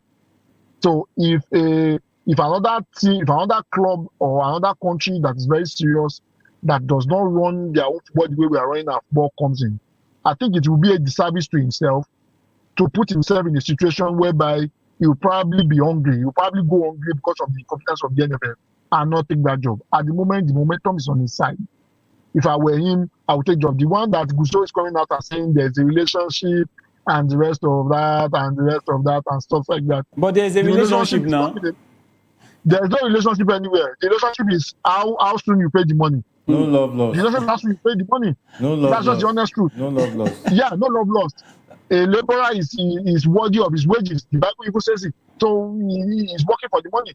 And this is an NFF that has proven over the years that they can't even sustain payment. So as an opportunity for a child to seek greener pastures somewhere else because of the incompetence of the NFF, I, as a Nigerian, I will support it. The big question we should ask, and I've asked this before, and I'm asking this again, does the NFF themselves believe in the HL project for the next 2 years? If they answer that confidently, then I would say probably we should consider me. But I don't think the NFF themselves believe in that project. So as for me, if a bigger club that is stable in payment comes, I think it should go. But Jerry, is this not a team that actually puts Eric Shell on the map? Because this is like the biggest job he has gotten since he became, let me say, in his managerial career. This is the biggest job he has gotten. He has achieved something, well, yes, with the Super Eagles of Nigeria, but do you think the bronze at the AFCON is enough to say, okay, look, I want to leave you and go to the World Cup. I have bigger ambitions than that. Where was he before the Super Eagles job? Are you talking about Eric Shell? I'm talking about Eric Shell, yes. You should consider that and stay with the Super Eagles. Consider what? He has given the Super Eagles his best. But it's the Super Eagles that gave him the platform. Yeah, if they didn't, a year or 2 years before that, sorry, they were pouring water on his head. If the platform, they would have recalled Finidi George now. They would have allowed we are not going into Finidi George today. Yeah, they should have allowed Eguavon to continue. Yeah. They were at a situation where things were difficult. Yes. And Eric Shell, I must say, he was very bold to have taken that job. That job could have also destroyed his career. Of course, it could have. Yes. And he took the job in a situation where it was precarious. Kudos to him. I think he had more to lose than the NFF, who has already lost anyway. Yeah. Because how many top coaches would have taken that job? Yeah. Some top coaches avoided the job. Yeah. Because, one, the NFF was not willing to pay that much. They wanted a cheaper option to save them from a difficult situation. It was a Bruno Labbadia. So they were hands on their balls and so on. It's not like since the ball was in their court. Yeah. So at the end of the day, Eric Chell has done his bit and he has proven that he's a manager that can handle difficult situation, comes out of it, and brings something out of it. Yeah. And now he went to the AFCON, good showing, bronze. He went to the World Cup qualifiers. He did his best, but it didn't work out. Yeah. But it looks like it was very, very close, yes. It was very close. So I think he has done his bit. What is he now going to do? More. To Win the prove AFCON, himself. qualify for the World Which Cup. of the AFCON? The next AFCON in 2027. The AFCON that might be postponed if not heard. Yeah, but then let's say it is going to happen. See, that's looking for a future that's not assured. Yeah. With old salaries. It's something synonymous with the NFF. With old salaries, future not assured. No future ambition to NFF. No further future. All right. Let's talk about from the male national team. Let's go to the female because WAFCON is coming closer, and the way it is looking like it's still looking like it's Morocco that is going to host that because they haven't come out officially to say they are not going to host, and it's drawing closer by the day. It's in March. You know, it's going to be from March to April. And Morocco are yet to say, look, we are not stepping out as hosts. I think there might have been a settlement between, Mosepe and the Moroccan Federation, after those weeks of madness. And the Super Eagles, the Super Falcons, are gearing up to defend their WAFCON title. That's the Women's Africa Cup of Nations. Their title in Morocco next month. Key players like Rashidat Ajibade, Asisa Doshoala, of course, the OG herself, and Chiamaka Nnadozie, the goalkeeper, have been in top form recently. Ajibade has made 9 league appearances, providing 1 assist, while Oshoala continues to shine in Saudi Arabia, scoring a brace in Al Hilal ladies 3-3 draw with Al Ahly ladies. And Nnadozie, the Brighton goalkeeper, made 4 saves in Brighton's 3-2 loss to West Ham United, and the Falcons build up to WAFCON include a 4-nation West African tournament in Abidjan later this month, featuring the host Ivory Coast, Ghana, and Senegal. And the tournament will serve as a final test before WAFCON kicks off on March 17, 2026. And of course, the Falcons are the defending champions. Maiwa, don't you think that Morocco will just eventually go on to host this WAFCON? And do you think if they face the Super Falcons again in the final, they want to do everything, and I mean everything, to win this time around, just to break, that hosting rights and that hosting course? Don't you think Morocco will have to do a lot this time? Well, I said this. I said this almost a year ago, and I'm saying it again. If Morocco ends up hosting this particular tournament, with them first of all, doing the initial graga that they are not hosting, and now since they will host, I'm guess, and this is just me alleging. It's not confirmed anywhere, so nobody should quote me wrong. Yeah. This deal with CAF that they will surely give them that title. And I'm saying it again, if Morocco eventually hosts it, I think Morocco is going to win. However, it's going to set a very bad precedent. I was hoping that Morocco will, actually reject, and let's see other Africa come up to do it. On the strength of the team, I think the Nigerian national team, the Super Falcons, they have the quality to be able to do it. They have the quality to be able to go again on mission 11 and win it. But the big question is this: will CAF? We saw what they did as the last AFCON during the male tournament. Are they not going to repeat the same thing with the female team? Is this not an avenue to placate, Morocco and give them something because they've been bailing CAF out for all these years? That is because I'm hoping CAF will prove me wrong. But in terms of the quality, Nigeria has it. But if any other influence is not there, I think probably we might see Nigeria winning it again for the 11th time. Hopefully we'll see Nigeria winning it again. Jerry, let me ask you about the Super Falcons now. There has been this debate about the influence of Asisa Doshoala on the team. Do you think she should go to the WAFCON as a major presence, as a starter, or she should just sit back and say, look, I've been an OG, 3 to 4-time footballer of the year. Let me let these girls do something, and coach, you can bring me in whenever you need me. Or do you think she should go in because of her stats in Saudi Arabia? She's been banging in goals. Do you think she should go in as a starter or just play like a more auxiliary role at this WAFCON? If you're banging in goals in Saudi Arabia, any player who knows how to play football can bang in goals in Saudi Arabia. So, what are you insinuating? I'm not there. If you're banging goals in Saudi Arabia, I don't say. But she has done it in the Premier League. It's fact. So even as the last AFCON knew that her time is up. She's just going to be another Ahmed Musa in the team, who's more like a coach player, try to motivate others. And I like the fact that she has come to that reality. The last AFCON, we saw her laid back. no too much pressure to want to start, but just be around the team, the joy of being around the team, playing the motherly figure or big sister figure. And she has been doing that for the girls. And I think that's what's still going to happen in the next AFCON. She was supposed to be the captain. I was surprised. Rashida Ajibade was given the captain. And there was no force. Of course. And Ajibade, captain, nothing, no grudge coming from Asisa Shola over that. It shows that this team already understands that there's a trajectory. Now it's time for the other girls to come step up, And Okoronkwo is stepping up, of course, showing one of the big girls in the team now. The likes of Alozie has stepped up to become the OGs in the team. The younger Ashley players, Plumcher as well. Ashley Plumcher is beginning to take leadership in defense. Chiamaka definitely has come to safe stay. hands. She's the safe hands. I think the team is guaranteed when it comes to team spirit. If Asisa is coming, she already understands her role. So Magodo is well and good, home and dry. Just maintain the same momentum, go to the championship. Definitely Oshola knows she's not going to start because she has other better players who are fresh, who can run. Because pace is no longer on her side. Do you think her legs are gone? Or she's on her last legs? She can no longer run like the way she used to run. She has had most experience in several things and several ways. You know, the way she ran when she was 20 is different from the way she is running now. So, Afis, I don't need to tell you how the body works. So, you know the rest. All right. So, why knows the rest? The defending champions are in Group C. The defending champions are in Group C with Zambia, Egypt, and debutants Malawi. And the team is looking strong with players like Michelle Alozie, Ashley Plumcher also making their mark, earning spots in the IFFHS CAF Women's 11. I want to ask you quickly, Maiwa, before we go on. Should Gift Monday be recalled into this WAFCON squad? Because it seems like ever since she has been, away, it's not really been going well. We could see her space, not being really filled in the national team. I know they won the WAFCON without her, but don't you think she should be back for this WAFCON in Mission 11? Should get you, your performance should be the basis of you being invited. Irrespective of who you are. We just spoke about ourselves Oshola right now. And one thing Madugu has done very well is he has created competition in the national team. Remember, in the first game, he made some changes, and those changes stuck, and that's the team that practically played the whole tournament.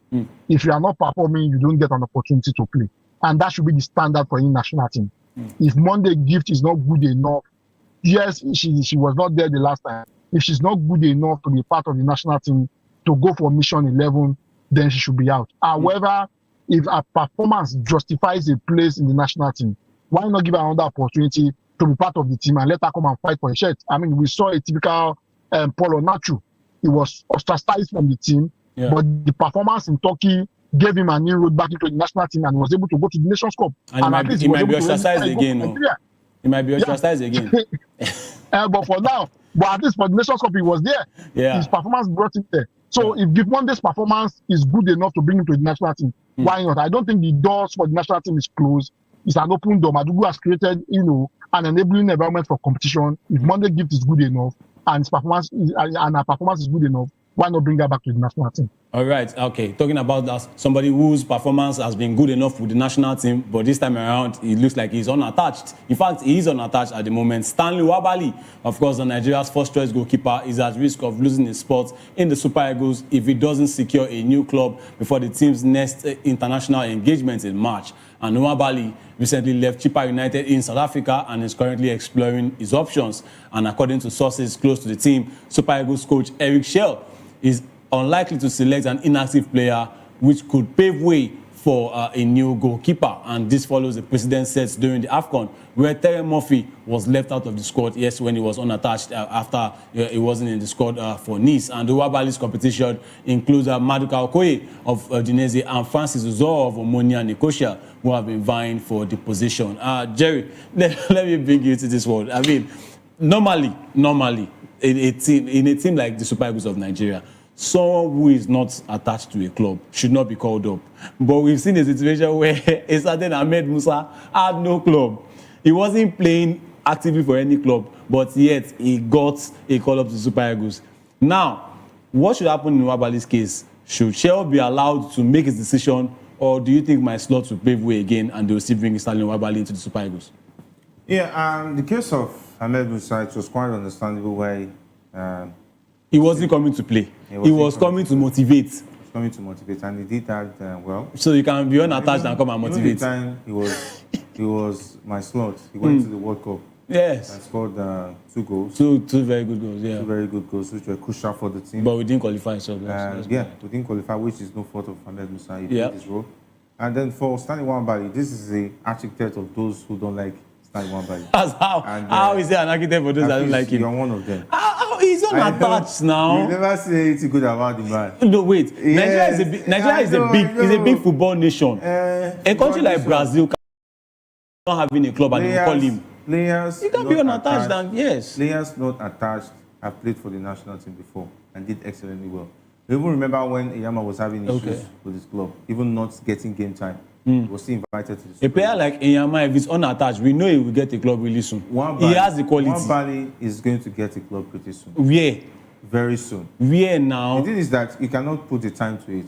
But I know that Stanley Nwabali is still a very good goalkeeper. Okay. He is, of course. Yeah, he's going to get it. So whether he's unattached or not, he still has enough to train. I think he can even come back to the NPFL and find a team maybe based in Lagos and maybe attach himself to keep himself match fit ahead of the games in March. It's quite understandable. He can do that. All right. Then maybe he can even look for a club in South Africa where he could be training with them, keeping himself fit ahead of the March qualifiers. Stanley Nwabali, for me, is still the number 1 of the Super Eagles. Attached to a club or not, there's still ways to really go around it and still come to the national team and give his A game. So, Maduka Okoye has shown that his loyalty is divided. So I cannot rely on a player whose loyalty is divided. Maiwa wants to be assured he's going to start, not wanting to compete to get the starting shirt. Maiwa, should an unattached goalkeeper or an MPFL goalkeeper have been Nigeria's number 1 going into the international? He said he might move to the MPFL. If he moves to the MPFL, if he moves to the MPFL, does that appreciate his quality? If he moves to the MPFL, they have to appreciate his quality. They are goalkeepers. You should even be happy goalkeepers in the MPFL then you should be now. happy that if he moves to the MPFL, it's now the Super Eagles number 1. That's credit to the MPFL. Maiwa, do you think there are goalkeepers currently in the MPFL better than Nwabali? Shouldn't they be called up before Nwabali moving to the MPFL? No goalkeeper in the current MPFL can lace Nwabali's boots. To you, Maiwa, that is a your fact. answer, Name please. one goalkeeper that can lace his boots. Allow him. Is he Amas the fraud? Amas is not in the MPFL anymore.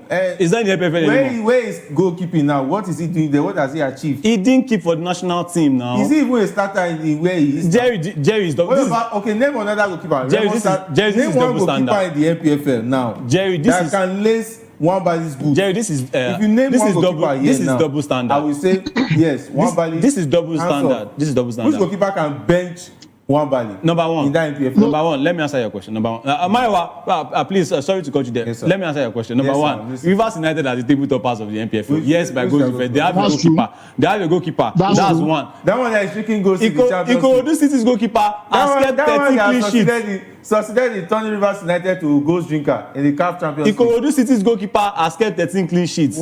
How many clean sheets has Nwabali kept this season for Chippa United? Anybody, even me, I can get 13 clean sheets in the MPFL. That's not true. I will just train as a goalkeeper. Home advantage, I will just get 13 Maiwa, help me. All I just need to do is to stand in front of goal and be showing as if I can dive. In the MPFL? Yes. Do you know how tough the MPFL is? See, okay, what's the MPFL? Do you know how tough the MPFL is? Tough. Yes. See, you can't even bear to watch the MPFL game. If you are somebody who loves football, okay. If you go and watch the MPFL, you will cry. All right, Ikorodu City. The quality is crying. Ikorodu City or Chippa United? Ikorodu City. Yes, or Chippa United. Ikorodu City or Chippa United. Chili boys. That's why they are languishing at the bottom of the Betway Premiership. If MPFL, they will reserve the league title for them. No, I disagree. Maiwa, please go ahead. Nwabali in the MPFL should be Nigeria's number 1 goalkeeper, according to Jerry. Well, the thing is this. They will say a bird in hand is better than 1,000 in the bush. Why did you leave Chippers United when you have not sorted out a contract outside, Tanzania, outside South Africa? Go ahead.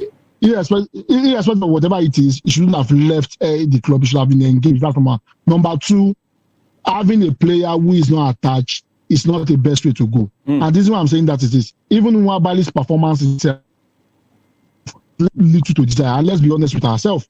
The last Nations Cup that we got to the finals, Mokoena decided not to take the chance when Nwabali spilled that ball in the 90th minute, South Africa would have been in that final. Yeah, that would have changed Jerry's mind. The same thing in this last Nations Cup. I still have issues with coming out for crosses. I've said it consistently. I don't think Nwabali has that number one threat nailed down yet. At the moment, that's that. Number two, Jerry said something, and I think as much as we stick to the MPFL and the rest of that, I think it is unfair for the 20 goalkeepers currently keeping in the MPFL. That's just the honest truth. Yes, the league has its own deficiencies. Sometimes even the HL complained that the players that came to camp the other time did not measure up and just of that. Does not take away the fact that out of over 400 players, that is 23 players, out of over 400 players, 20 players times, 20 teams, out of over 400 players, we will not be able to get at least three goalkeepers for each club. That's about over 60 goalkeepers. We will not be able to have one that is good enough. I don't agree with that. Enyama was a Nigerian goalkeeper, was playing in the Nigerian league when he went to the World Cup. And from that time on, he became the Nigerian number one for over 11, 12 years. Yes, do the goalkeepers need to step up? Yes, they need to step up. But saying that we don't have one goalkeeper that can, lace the boot of Nwabali, I don't think it's fair. For me, Nwabali should stay off the national team till he sort out his club issue. That's number one. Number two, the goalkeepers that are keeping at the moment, that are currently occupying number one position or whatever it is, that are playing regularly for their club, not warming the bench, playing regularly for their club, should be given an opportunity to vie for that number one position. And that includes the 20 number one goalkeepers in the MPFL. I think that would be very fair. If Nwabali sorts out his club issue, then he can be given a looking, but at the moment, he should stay off the national team. Jerry, you heard that loud and clear. That there are keepers in the MPFL better than Stanley Nwabali. He didn't say they are better. He said he disagrees that there's none that can lace his boots. That means if they can even lace his boot, they can't even touch his knee. Yes. Where are you going with this? I don't understand. Lacy boot is like, okay, maybe you can try. And when you say 20 MPFL, are you talking about goalkeeper of Better Insurance, goalkeeper of Wiki Tourist, who are struggling? That means all those goalkeepers should come and start trying. But this is an Nwabali who is keeping for a club that is struggling now. How many friendlies are we going to play before our next qualifiers? For instance, if there's a playoff, for instance, for instance, we get a World Cup playoff, DR Congo is struck out, and Nigeria is going into the playoff. You will say they should try one MPFL goalkeeper for those games after what we went through against DR Congo. Go ahead, Maiwa. Go ahead. Jerry, let me digress a bit. Okay. Van der Sar joined Manchester United at the age of 38, 39, if I'm not mistaken. Yes, 38. And Van der Sar was the goalkeeper for Fulham United. Yeah. Fulham was a very terrible team in the EPL. Van der Sar was conceding goals with reckless abandon. The same Van der Sar came to Manchester United and was the rock for Manchester United, even winning the Champions League. So you will not say because a goalkeeper is keeping a club that is currently at the bottom of the table, that takes away from the quality of the goalkeeper. Yes, do they need to improve their quality? I agree with you. Say yes, the goalkeepers in the PFL need to improve their quality. I will agree with you. Even the players, they need to improve their quality. I will agree with you. But saying there is no goalkeeper out of the over 60 goalkeepers, and I'm counting the reserves now, they have two other reserves that are not playing at all. Out of over 60 goalkeepers, we cannot have one that's as good or even better than Nwabali. I don't agree. There will be one goalkeeper, if we give them the opportunity, give them the enabling environment, they will thrive, just like Van der Sar thrived at Manchester. Mayo, it's good you mentioned Van der Sar. That's club football. You're giving time. But these are clubs. These are national. This is the national. It's not from club you come from. It's a club you come from. It's not national team now. Are you playing national team football every day? Let's look at the national team. The way Onana is drinking goals, for instance. Yes. When he was drinking goals for Cameroon, for Manchester United, yeah.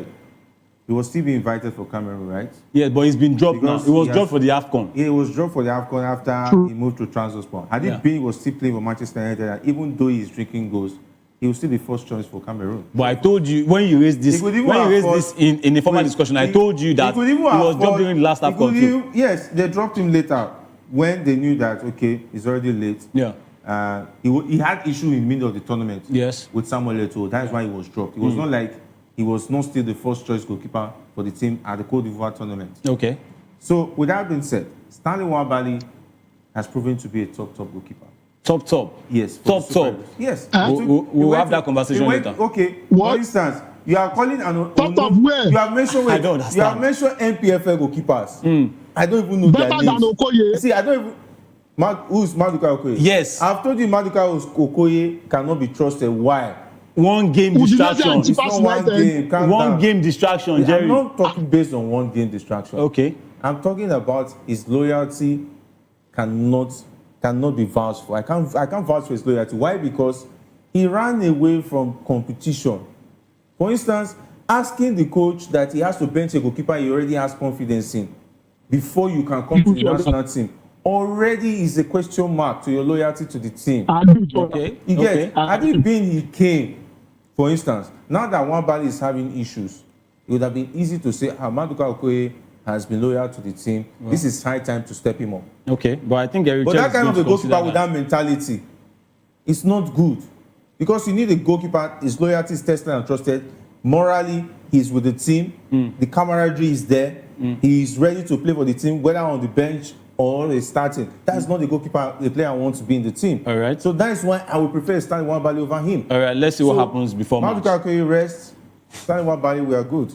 All right, Maduka Okoye, you can still rest. Stanley Nwabali, please get a club. And of course, we are still staying with the NPFL, where Rivers United, their outstanding fixtures, they are the log leaders, by the way. The outstanding fixtures in the Nigerian Premier Football League, the NPFL, have been rescheduled following their exit from the CAF Champions League. And the NPFL made the adjustment to maintain competitive balance and allow Rivers United to integrate into domestic action. And the rescheduled fixtures include matches against Kwara United. I think they will be away. Barao FC, they will be at home. El Kanemi Warriors, Shooting Stars, and Niger Tornadoes. And the new dates for the fixtures are as follows. Kwara United up against Rivers United on February 18, 2026 in Ilorin.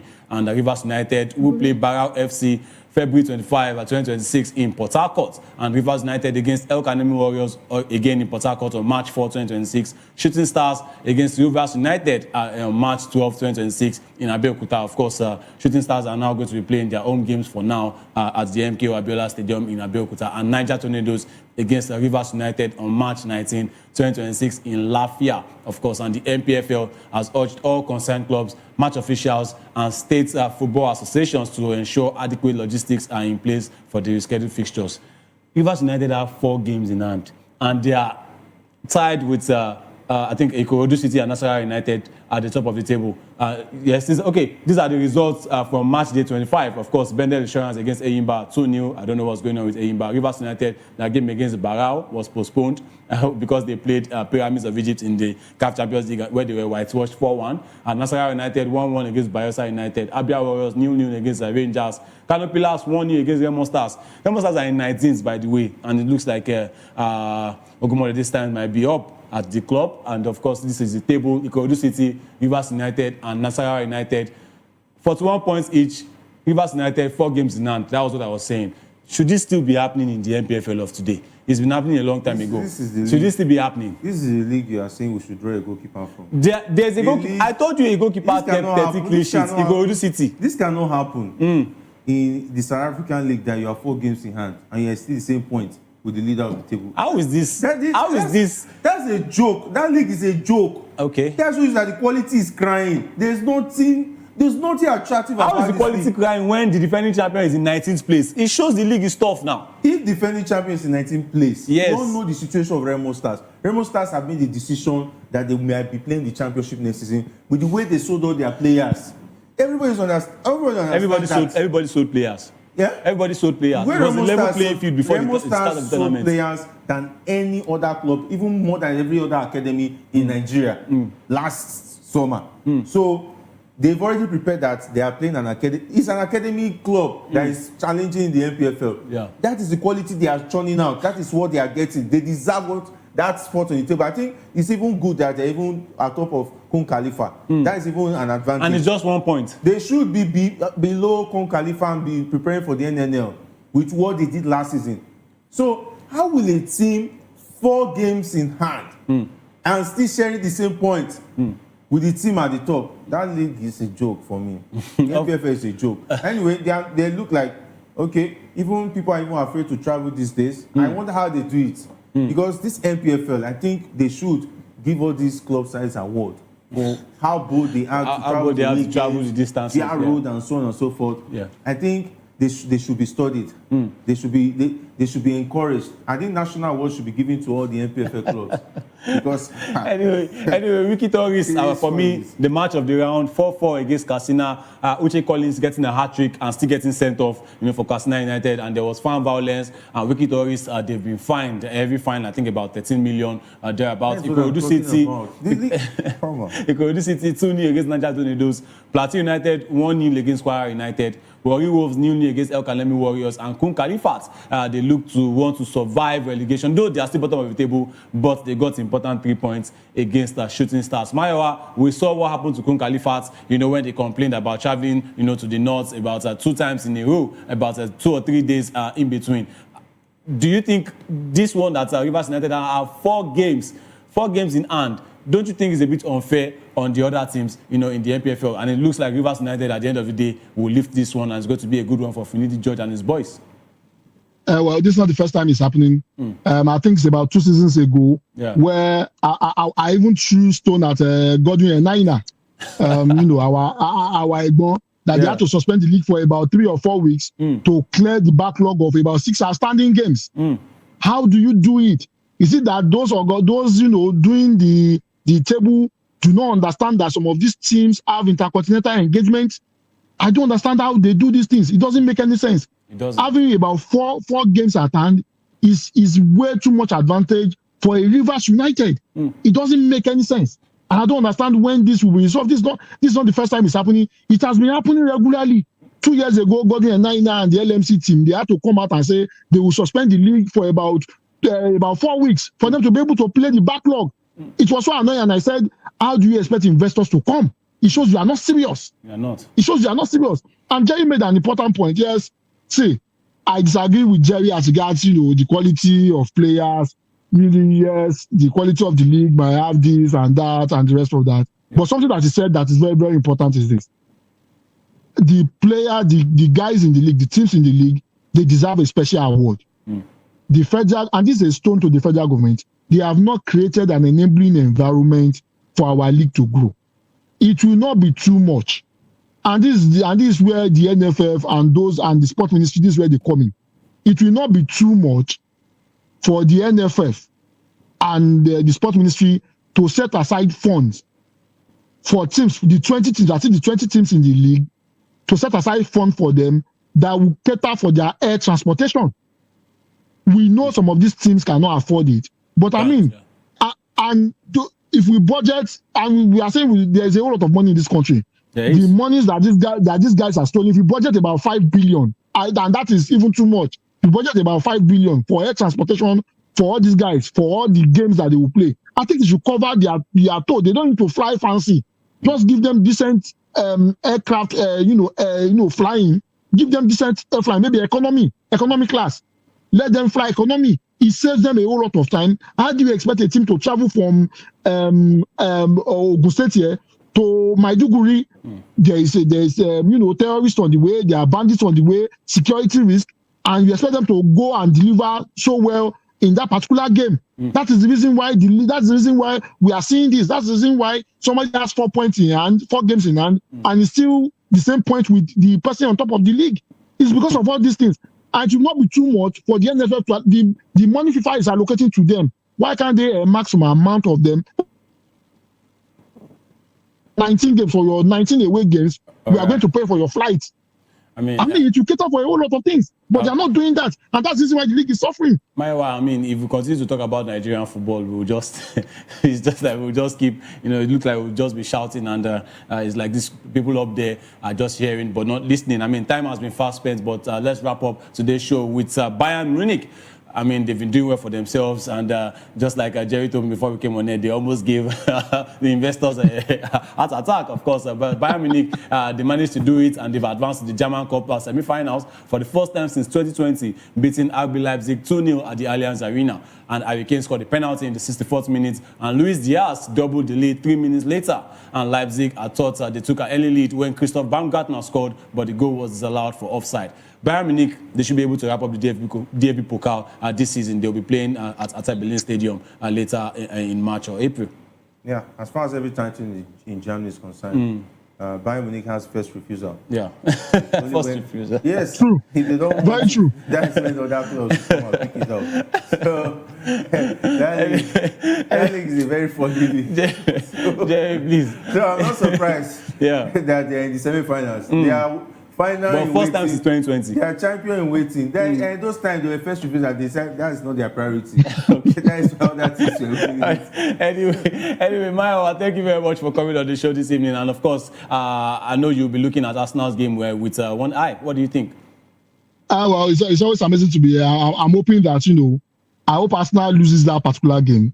I want to see them how they will cope under this kind of pressure. 3 points between them and Man City. I want to see the stuff of champion come out of them. Arsenal loses this game. Let's see how they work under pressure. All right, I'm not going to ask Jerry what he thinks. Jerry, thank you for coming on to the show. Pressure? Jerry, I just said a team that's already under pressure. Jerry, I just said thank you.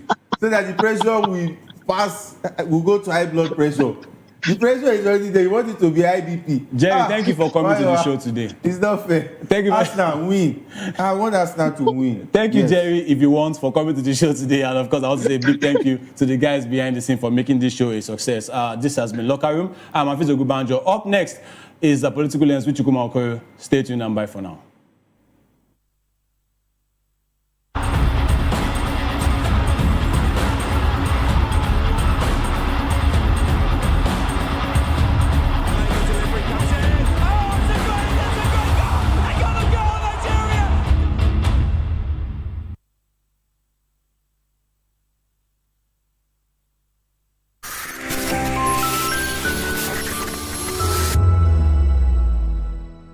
My name is Tao Familoni, and here's to VOP TV. Keep watching, stay tuned, do not touch that dial. My name is Made Kuti, and you're watching BOP TV. Keep watching. Welcome, my name is Zika Davis. Distinguished ladies and gentlemen, boys, viewers, everybody, boys and girls. This is VOP TV. Do you know what that means? Voice of the People TV. You don't have a voice, don't come here. You better make sure your voice is heard.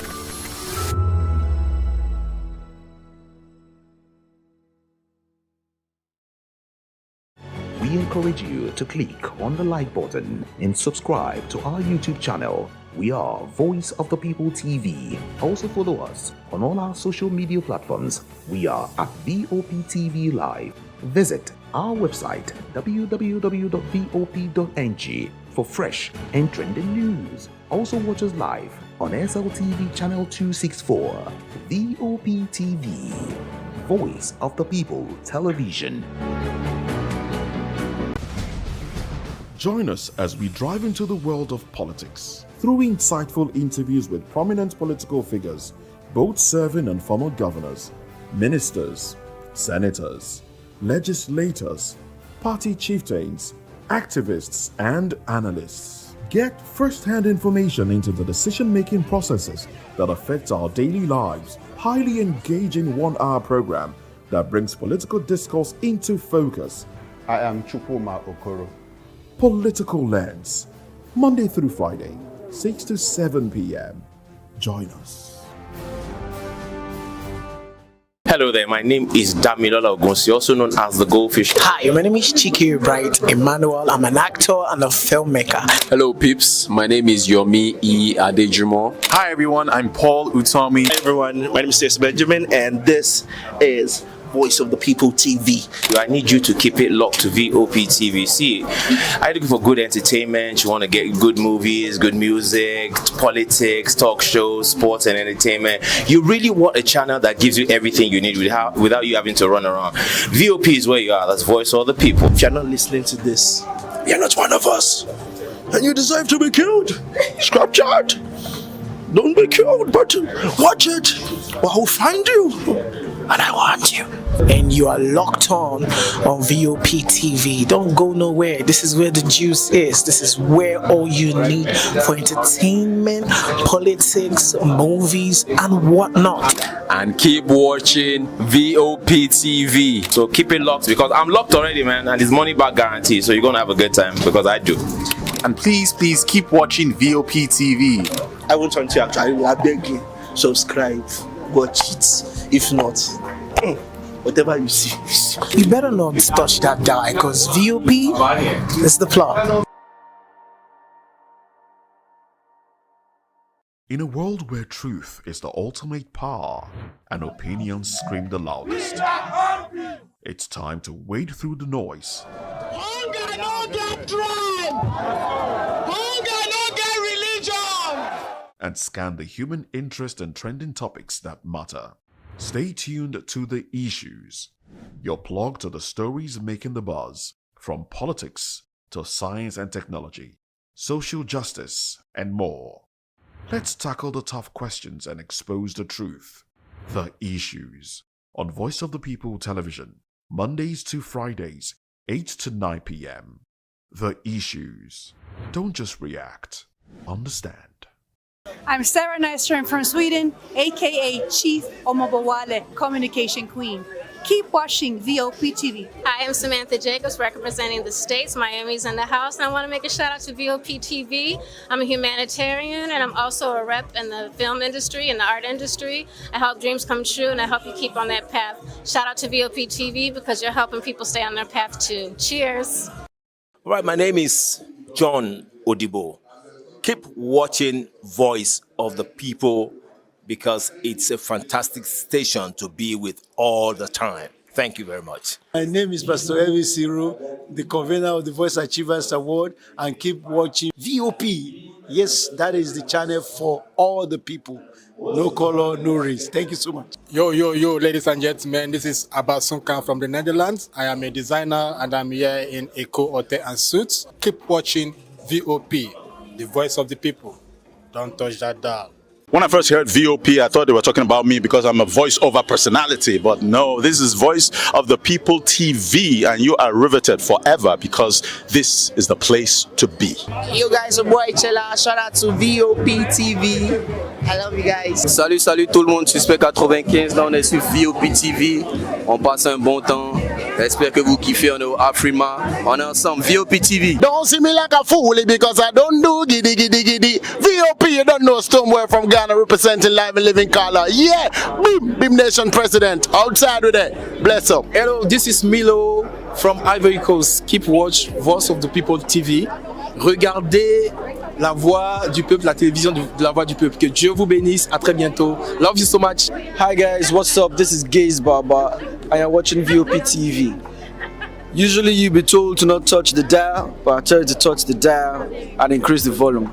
Like, keep it locked. It's Afro Gospel. Thank you. Hello, my name is Shego Arunze. You're watching VOP. Don't change the dial. My Joe, fine girl. My Joe, fine babe. Yes, don't touch the dial. This is me, Dr. Adiwala Iba. Keep watching VOPT.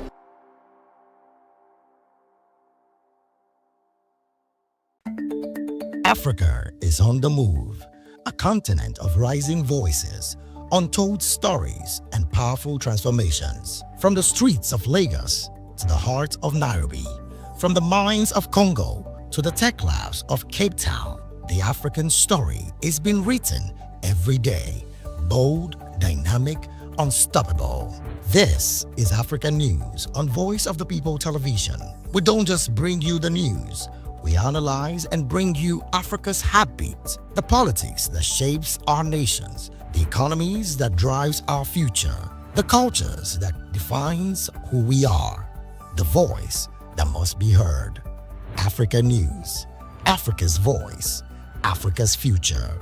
Where Africa speaks, the world listens.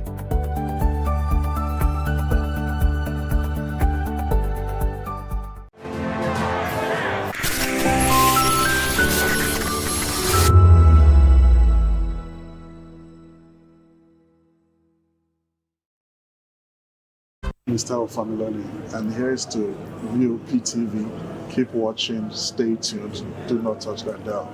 Arararara, my name is Made Kuti and you're watching BOP TV. Keep watching. Welcome, my name is Zika Davis. Distinguished ladies and gentlemen, boys, viewers, everybody, boys and girls. This is VOP TV. Do you know what that means? Voice of the People TV. You don't have a voice, don't come here. You better make sure your voice is heard. Are you ready for the extraordinary? Something big is happening on your screen. Introducing VOP TV. Now streaming on SLTV channel 264. From breaking news to captivating conversations, news analysis.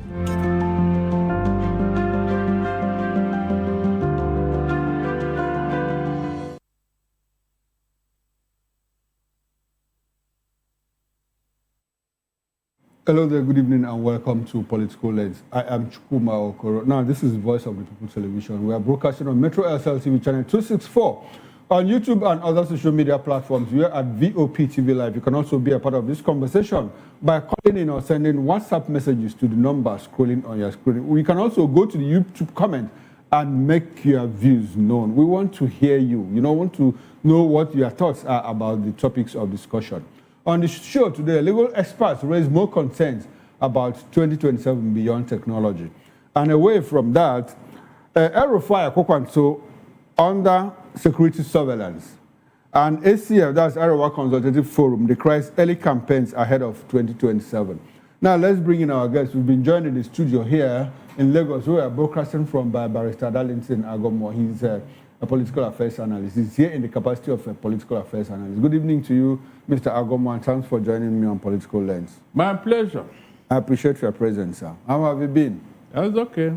Okay, beautiful. We'll also be joined in the course of the show by Barrister Asim Adam. He's a constitutional lawyer as well as a political affairs analyst. Now, let's get into it. Let's start with our first story. Legal experts have raised concerns about the future of Nigeria's electoral process ahead of the 2027 general elections, particularly regarding the controversy over mandatory electronic transmission of results. While senior advocate of Nigeria, Ebun Olu Adeburuwa, described resistance to electronic transmission as troubling, arguing that credibility issues in past elections often stem from manipulation during collation and transmission. He insisted that reducing human interference is key to safeguarding the sanctity of the ballot and urged lawmakers to amend the Electoral Act to make electronic transmission compulsory. While in the same vein, Chief Gode Owazirike framed the debate as one of political will rather than technological capacity. He questioned why electronic systems widely used in banking, education, and even political party administration cannot be fully adopted for elections. Well, according to him, claims of technical glitches are often man-made, stressing that results should be transmitted immediately and not left to the discretion of electoral officers. According to Dr. Adewale Kupoluyi, he noted that the Senate's decision to return the existing provisions of the Electoral Act leaves the mode of result transmission to INEC's discretion rather than making it legally mandatory. He suggested the move may shield the electoral body from potential litigation, but warned that electronic transmission alone cannot fix systemic weakness in the electoral framework. All three experts agreed that while technology is important, deeper structural reforms are also necessary. Issues such as credibility or credible voter register, vote buying, violence, infrastructure gaps, and institutional integrity must also be addressed. Well, they concluded that restoring public confidence in Nigeria's democracy before 2027 will require a combination of legal clarity, political will, and comprehensive electoral reforms. Barrister, these are your lawyer colleagues. Let's have your reaction to their position on what we've been going back and forth, the electoral reforms and all of that. People seem to concentrate on one aspect of it. What's your reaction to all of this? My reaction is that we're expecting too much because you cannot give what you don't have. It is when you have a credible leadership that you can expect credible election, free and fair election. And so when you have seen the leadership and the way they have been going about their administration, what are you expecting from them? It's like waiting to bring water out of stone. It can never happen. Seriously, it can never happen. Since 2023, we have been on this matter, raising hell about the leadership of the country and how they are going about it. People just pretend. In fact, they were calling us names, especially me. But I knew that where we are going, it will not all go well. So all this thing about electronic, whatever. If we have sorted out the initial issues, which is good, or which are good. All those things that has happened in our polity, in our democracy that nobody paid attention to. Barrister, things like what? When look, Okay. Mr. Okoro, I'm coming. Okay, sir. Good. It was in this country that somebody changed our national anthem within 24 hours. Nobody said anything. It was in this country that a state of emergency was declared, where there should be none. And nobody said anything. So this man was testing his powers to see whether anybody can challenge him. And since he was getting away with all those things, that was why he went further to be doing this thing he's doing with Wike in River State. And still, nobody paid attention. Nobody said anything. Not even a protest. You can go on and on and on and see so many things that has happened. Mr. Okoro, under the watch of this administration, we lost 210 trillion naira at an NPC, where somebody is the minister of petroleum. And nobody have asked questions. Nobody said that. It's as if nothing happened. 210 trillion naira. And it's as if nothing has happened. Nobody is being asking, let us know where this money went to, who took it and all that. So when you have allowed all those ones, which will you not allow? Barrister, you have raised 3 points. Now, the first one you raised was the issue of changing our national anthem. The second one was the declaration of state of emergency in River State, and the third one is the missing 210 trillion naira. Now, the first two issues, when you frame them around more like executive recklessness, it becomes worrisome. It becomes worrisome because the president didn't do that through executive fiat. He went to the National Assembly and they changed. Barrister, excuse me, sir. Didn't he go to the National Assembly? He did it before he went to them. That is even the more reason why you should have shut it down. Barrister, let's take them one after the other. He took that decision. Barrister, let's take them one after the other. National Barrister, let's take them one after the other. First, the changing of the national anthem. Was it the president that said, I've changed the national anthem? It was the National Assembly. Why didn't they say no? When you talk about the state of emergency declaration, there's a constitutional provision that says you can't do that, but you need to get approval from the Senate within 48 hours. And which the president did. No, he did. Hold on. Mr. Okoro, the question is, when you and I know that this thing ought not to be, what did we do? Nothing. Barrister, you and I, how? Yes. How? I've just told you that the president didn't change the National Assembly. But through executive fiat, he went to the National Assembly, the national anthem, rather. What was the basis? Because why didn't the National Assembly reject it? No, it is you and I. Why didn't we reject it? No, we sent people there to go and represent us. Why didn't they? It is you and I. We are the people. Look, the power resides in us, Mr. Ogoro. Okay. We have not been exercising our rights.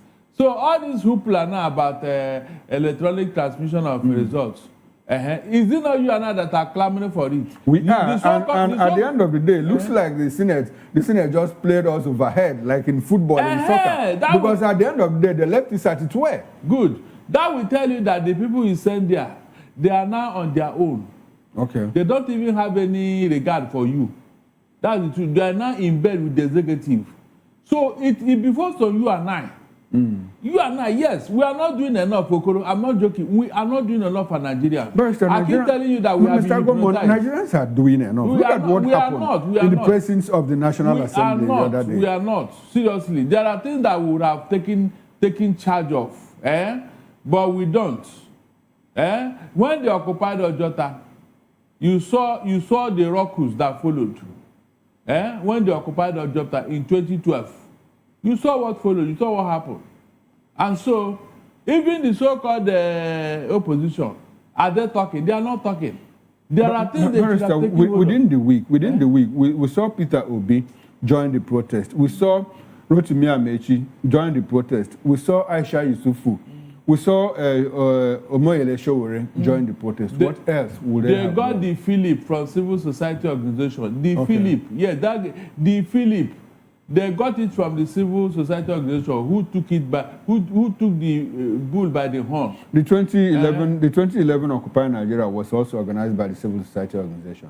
So what are you saying? Is it the opposition? No, I should be asking you. Is it the opposition? No, but did the opposition organize it in 2011? But they did. I said the opposition has not been doing enough because this APC, they come into office through what?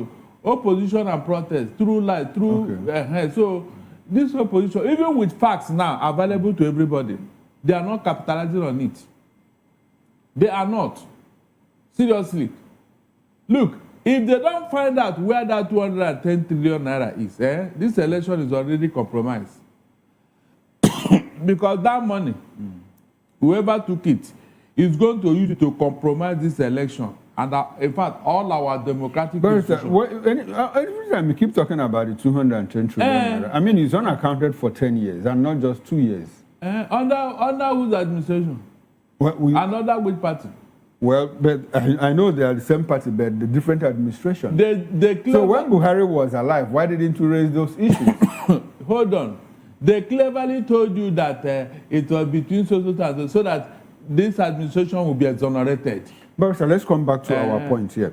Now, beyond the tech issues, lawyers have also identified other problems like voter registration exercise. We understand what is going on now in political parties also doing their own registration. Vote buying, election violence, infrastructure gap. Why is it that people are only concentrating on the electronic transmission of votes? Because that is what they want you to do. You know, they have psychologically conditioned your mind. When they want, look, what they did now is where they were going all along. What who did? This thing that Agbabio did is where they wanted you to. They know that you are going to protest, and then when you now protest, they will now put it neither here nor there, electronic and manual. That was what they wanted to do ab initio. That's where you are going. Unfortunately, Nigeria didn't see it. But it has always been like that. It has not always been, Mr. Okoro. It has not always been, because we know in this country, a president had to subpedal. In fact, he had to surrender to protest when he wanted to remove fuel subsidy. No, but because of Mr. Agoma, when I say it has always been like that, the 2022 Electoral Act that was signed into law and everybody held it had this hybrid provision: use electronic transmission when it is convenient and possible for you, and use manual when it is not convenient for you to use electronic. So it's hybrid. It's always been there. Look, it has always been there, and there have been problems that came with them. That is our issue here. Yes, it has been. You have been doing one thing the same way for several years, and you are not getting results. Why do you continue? Why do you continue on that trajectory? No, the point is that Nigerians want a change. And they are saying, no, this is not what we want. And what went down in the Senate on Tuesday, it's more like, taking us back to where we are coming from. Now, in all of this, do you think that Nigerians will go back? They are yet to do the harmonization between the House of Representatives proposals and that of the Senate. Now, are Nigerians going to insist that, look, we want electronics or nothing? In fact, that would have been my own idea of the whole thing. Okay. Because the House of Rep has already concurred. It's just for the Senate to come on the same page with them. But for one reason or the other, they refuse. They want to prove that they are wiser than the House of Rep. Is that not what they are trying to do here? Because I don't see why we cannot transmit electronically. I don't see how. Okay. Because in 2023, you had Mahmoud telling us that, look, they can transmit electronically everywhere in Nigeria. That even the blind spots, they are taking care of those. And all of a sudden, 3 years later, we are saying we cannot. We cannot. Mr. Okoro, we cannot. Can you just see? And everybody just surrendered. Barrister, people didn't just surrender. People went to Senate. Nigerians should have come out, not just those people that are in Abuja. I said Nigerians. Mr. Okoro, Nigerians, there should have been locked down in Nigeria. Locked down. I'm not joking. There should have been locked down. Not those people that went to Abuja. There are very few as far as I'm concerned. Out of 200 million people. What are you saying? I was expecting at least 3 million people there. 3 million. Let me see how they are going to even So now, that is the point. Are they leading us by the tail, according to you? That is the debate they want us to get involved in. And we are not talking about voter registration, infrastructure gap, and all of that. Shouldn't we concentrate? Because this electronic transmission looks like a cure-all drug for our elections. Let us start from somewhere. Mr. Okoro, let us start from somewhere. Since we have identified it, that was the major issue in the last election. Okay. We want to solve it. So, would that take care of issues like vote buying, underage registration? When we sort out this one, then we go into the next one. That's all I'm saying. Okay. You cannot solve all the problem at the same time. It is when we have gotten this one right, we said, okay, now who are those people buying votes? And who is paying the money? Where is the money coming from? We now ask our mom, you said you are going to invite EFCC. You are going to invite God to arrest those people doing it. It is not enough. Sanction that party that is behind it. Yes, sanction that party. That's what I'm saying here. Because that money they are wasting, I don't think it's somebody's money, hard-earned money. No, INEC says it is the responsibility of security agencies, to sanction people that were caught in vote buying and all of that. So if you don't say so, how will they know what they are doing, whether it's part of the electoral system or not? You can see now, all of them trying to assume their responsibility. Is it not INEC that will raise the alarm and even speak about it? Is it not INEC? At least sanction the party, especially this party that are gone ahead to start campaign ahead of time. It is you, INEC, that will say, no, this is not the rule of the game. Have they spoken? The answer is no. The answer is no. So is it the DSS or police that will come and tell you it is not yet time for campaign? It is INEC. Because that's their responsibility. You have to set the standard. You have to set the parameters. And somebody is violating your own game. That is the game you are supposed to be the umpire. Somebody is violating it and you are keeping quiet. How will the DSS and police come into the matter if you don't raise the alarm? Has he offered any press conference on this matter, Mr. Guru? Have you seen the chairman of INEC? At least you must have done your own due diligence, your own undercover investigation to know the particular party that is behind it. Yes. There is no way you wouldn't have done by now. And then you come out with a press release and frown at it and call out the people behind it. But he will never do that. Mr. Okoro, this INEC is in bed with the ruling party. He will never do that. Well, Barrister, I'm not sure that you have facts to prove that. Why is he not talking? Why is he not talking? Well, that doesn't necessarily mean that it's in bed with the ruling party. It means. Yes, okay. It means. Okay, that's your position. That's your opinion. Let them tell me that it's Labour Party or ADC that is doing all these things. Okay, we'll talk about your position in a bit. Now that we are talking about INEC, INEC says it will use the FCTA, the local government elections coming up, sometime in February 21, and the Ekiti elections to test 2027. That was exactly the same thing we were told during the Anambra elections. So if we are told in last year that we will use Anambra election, and now we are told that they will use Ekiti and FCTA elections, probably, Barrister, do you think that in 2027, they might just tell us that they are going to use 2027 to test 2031 elections? We have tested enough. Okay. Mr. Okoro, we have tested enough. It's like somebody who went to go and buy market. You want to go and buy suya. You tell the man, cut small for me, let me test it. After eating that one, you say, cut again, I want to test it.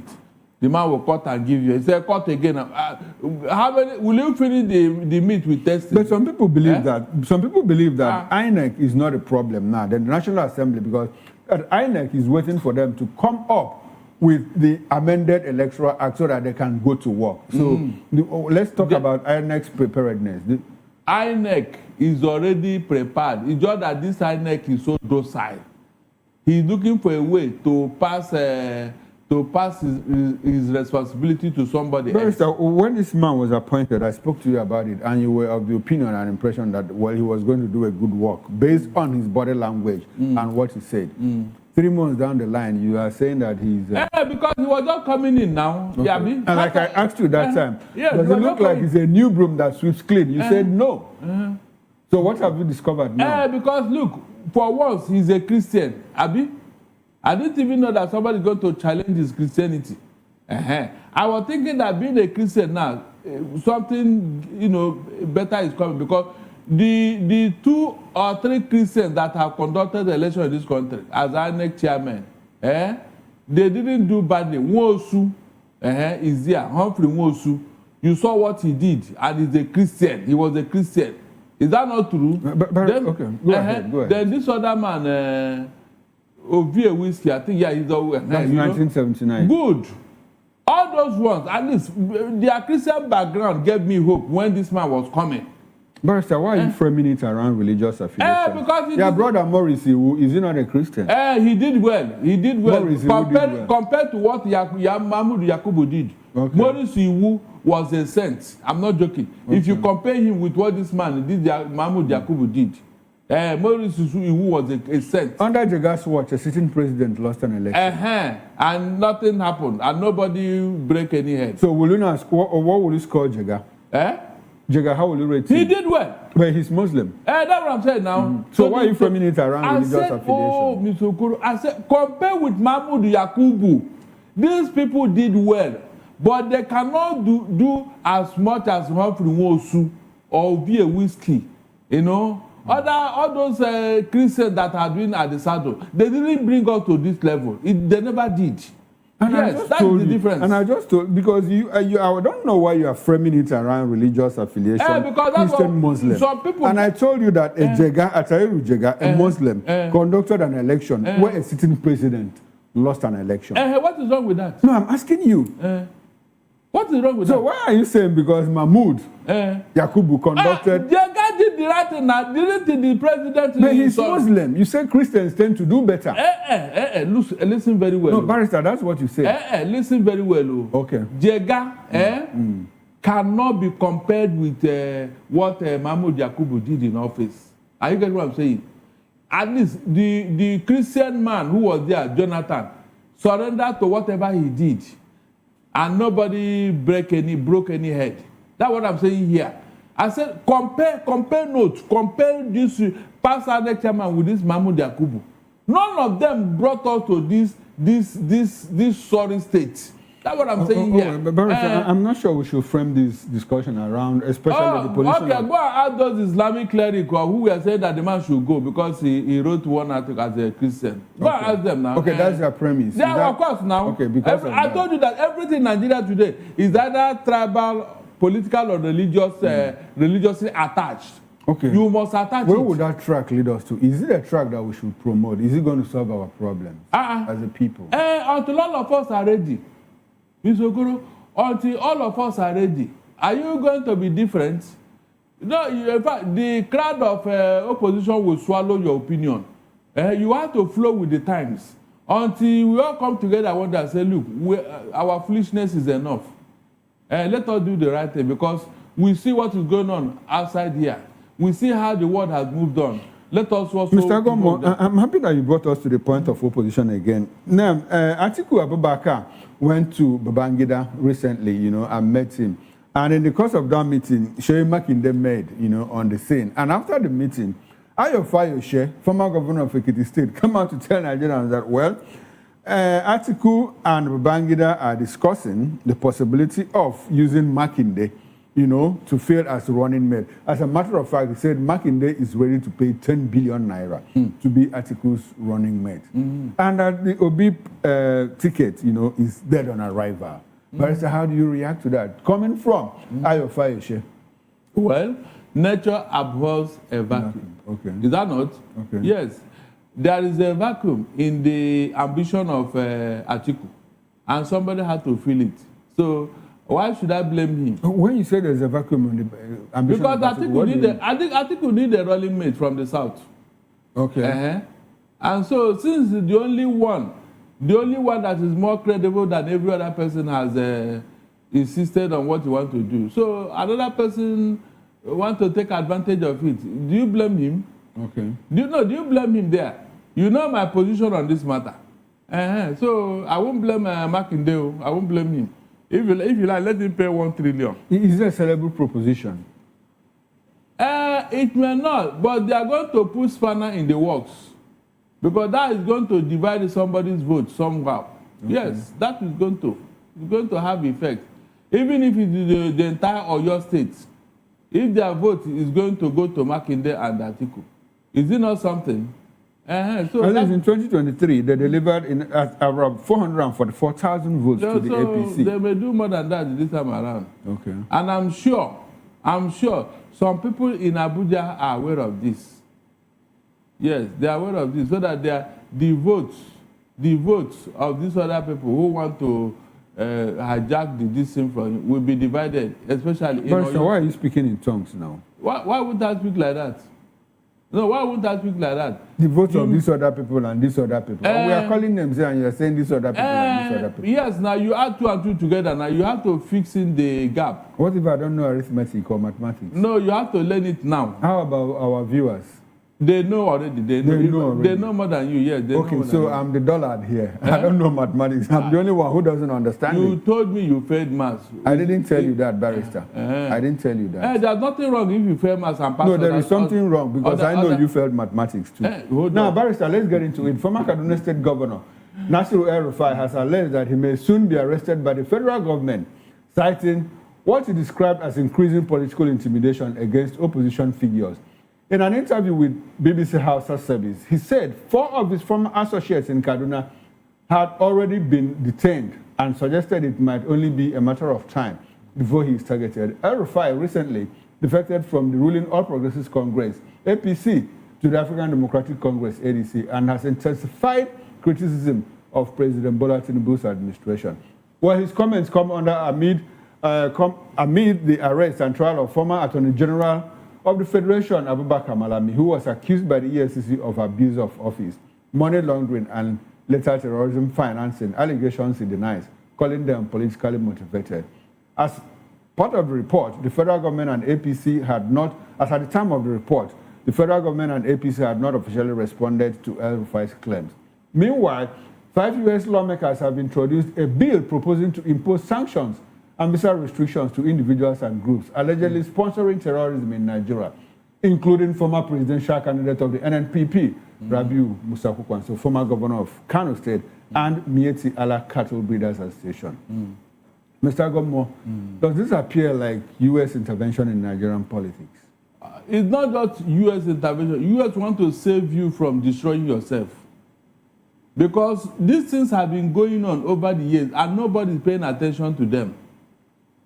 All the activities of these people over the years, is it not what has caused us the insecurity we are having today?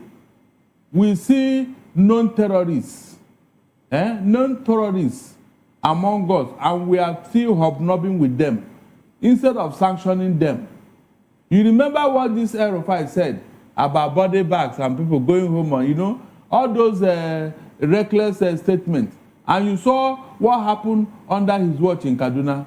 How Christians were killed en masse, and he never bothered. All the things he have said about Christians, with his own mouth. So what are you saying? So why did he introduce Sharia in Kano? What was the reason for that?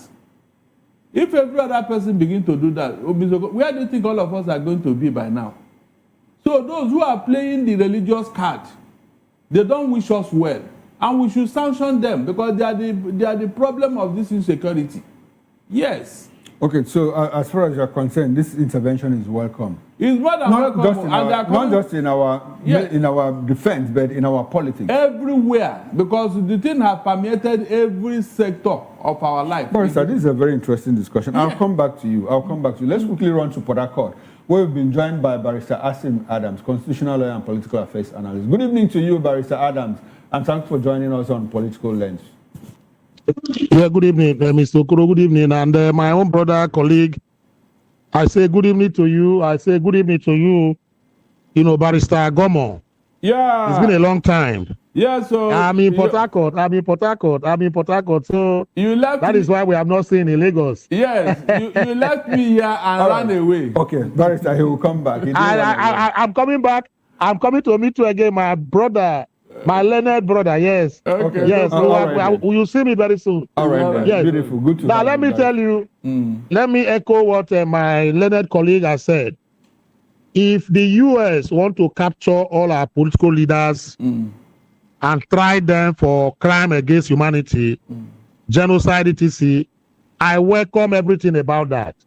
Nnpp should not be scared if he knows that he's not complicit in terrorism, Islamic, jihadist, or whatever as the case may be. He shouldn't be scared of arrest.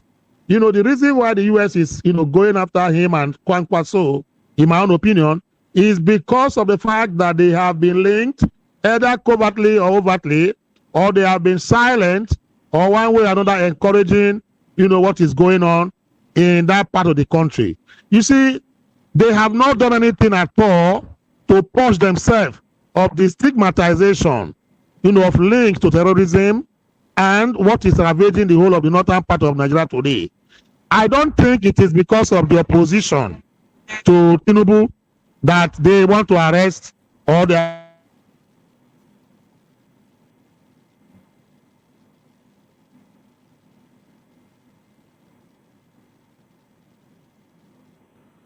Oh, unfortunately, we are having a network connection problems with Barrister Adams. The tech team is trying to fix that, so we'll go back to him in a bit. So let's stay here in Lagos with Barrister Alex and Agoma. Yes. Now, Barrister, the issue of Kwankwaso and the Mieti Allah and El-Rufai. Now, a few people, whether it is a pushback or what, are framing it around witch hunt. They say that when Nigeria was designated as a country of particular concern, by Donald Trump, that there was an comment by Rabbi Kwankwaso between him, more like an altercation between him and Riley Moore, and they disagreed. And so that instead of looking at the facts of the matter, that Riley Moore is now targeting him personally, that it's away from the facts of the matter. Do you agree to all of that? No, the thing is that, when somebody wants to run away from his responsibility, he will look for somebody to blame. The question is, what the U.S. is accusing Kwankwaso of, is it a fact? Because did he not introduce the, what is it called now? Sharia in Kano? Did he do that or not? Is that what he's supposed to do? Nigeria is a secular state, for God's sake. Why are they starting with Kwankwaso? Because what are you telling me? He's the one that started all these things. No, now. He wasn't. It was Yerima is no longer in office. Shetima is Kwankwaso in office. Good. Yerima is no longer and is not prominent in this political dispensation. Okay. So they want to tell you that this man that wants to become just like Kwankwaso is no longer prominent. He's just an aspirant. Hold on, Mr. Okoro. I like what the US have done. You see, over there, whenever you are coming up for political office, they go to your root. Okay. They go to your root. They start from your childhood. They are telling Nigerians that you see this man that is coming, he has a very bad antecedent. And they brought it up. So somebody who introduced Sharia when he was the governor, please, if he becomes the president, what will he introduce? Is it not jihad? No, just look at it from that angle. The US is trying to alert us on who this man. Many people don't even know that Kwankwaso has such a background. They didn't know that he introduced the Sharia while he was in office. Apart from this other thing he did when Jonathan was in office, that he told Jonathan, remove Festus or the Megu, the man who wanted to give us a scientific census to know how many we are. He said that Jonathan should remove this man if he wants a second term. And at the end of the day, Jonathan removed the man, and they never gave him second term. So Kwankwaso has a very bad antecedent, and the US is trying to point at it so that we don't make another mistake. A man who introduced Sharia, when he become the president, he will introduce the jihad. That's just the simple truth. Is it not obvious? From what they have said and what they have done so far, is it not obvious that these guys, their own intention of getting power is to introduce what? Jihad. You can see it in their utterances, in their behavior, in their body language. Mr. Gomo, a lot of Nigerians, many Nigerians, you know, see it as troubling, and it's concerning to them that, I mean, America is going beyond its brief. You know, that I think they understand that there's a bilateral agreement on with United States in terms of military cooperation, but they don't see that in politics. Why are they wading into Nigeria's politics? Nigerians are asking. Because you did not do that. You have not taken charge of your affairs. That's why somebody wants to do it for you. So are we asking America to come and take over Nigeria? Or if the leadership of this country did not want it, they would have said something about it. Yeah, the leadership of this country is tacitly in cahoot with the Americans. But you remember we copied this democracy from America, and they don't want to see you mess it up. It is their baby. Yes, it is the presidential democracy is the baby of America. They molded it, they nurtured it, they introduced it, they invented it. And so they wouldn't want you to mess it up, Mr. Okoro. Yeah, it's their baby. They want to tell you that this is how these things are done. Yes. What is wrong with that? No, tell me, what is wrong with that? You collected my product and I gave you the manual on how to use it. When I see you misusing it another, won't I be worried? I will be worried now. That is the truth. So America wants to tell you how democracy is done, how it is practiced. After all, they have Muslims in America. And this type of nonsense is never had. It's never had. Why would some particular ethnic group or religious group want everybody to kowtow to them? But okay, now, Mr. Gomo, how much of this proposed legislation is going to affect Kwankwaso'S chances? I think he's dead on arrival, though. Really? He's dead on arrival. He can't even go forward now. I'm not joking. Okay. Because knowing fully well that America will not support him. Can we interrogate the antecedents of the current vice president, Kashim Shettima, when he was governor of Borno State? No, before that time, America have not taken interest in Nigeria. Okay. And now that the man has been chosen and things are going this way, you can see that they don't want him again.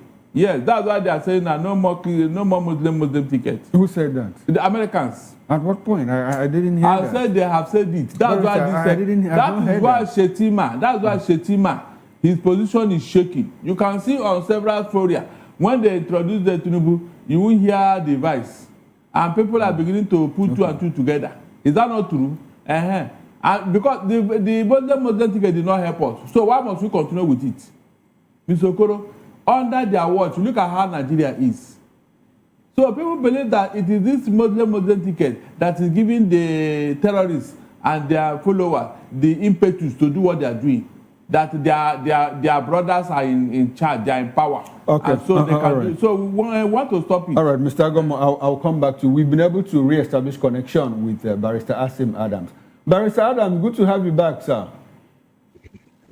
Yes, thank you very much, Mr. Okoro. Okay, good. As you land on your thought, I'd like for you to, look at what happened to us. Internet connectivity, only 3 of us are holding a discussion, a conversation, and we cannot do, it's very floppy, glitches back and forth here and there. Now, the issue of electronic transmission of electronic transmission of results, a lot of people and lawyers are saying, your lawyer colleagues are saying, why are we just concentrating on the tech issues like electronic transmission? There are also other issues like voter registration, infrastructure gap, human error, and all of that. But we seem to put the spotlight on the e-transmission of results, making it look like a cure-all drug. When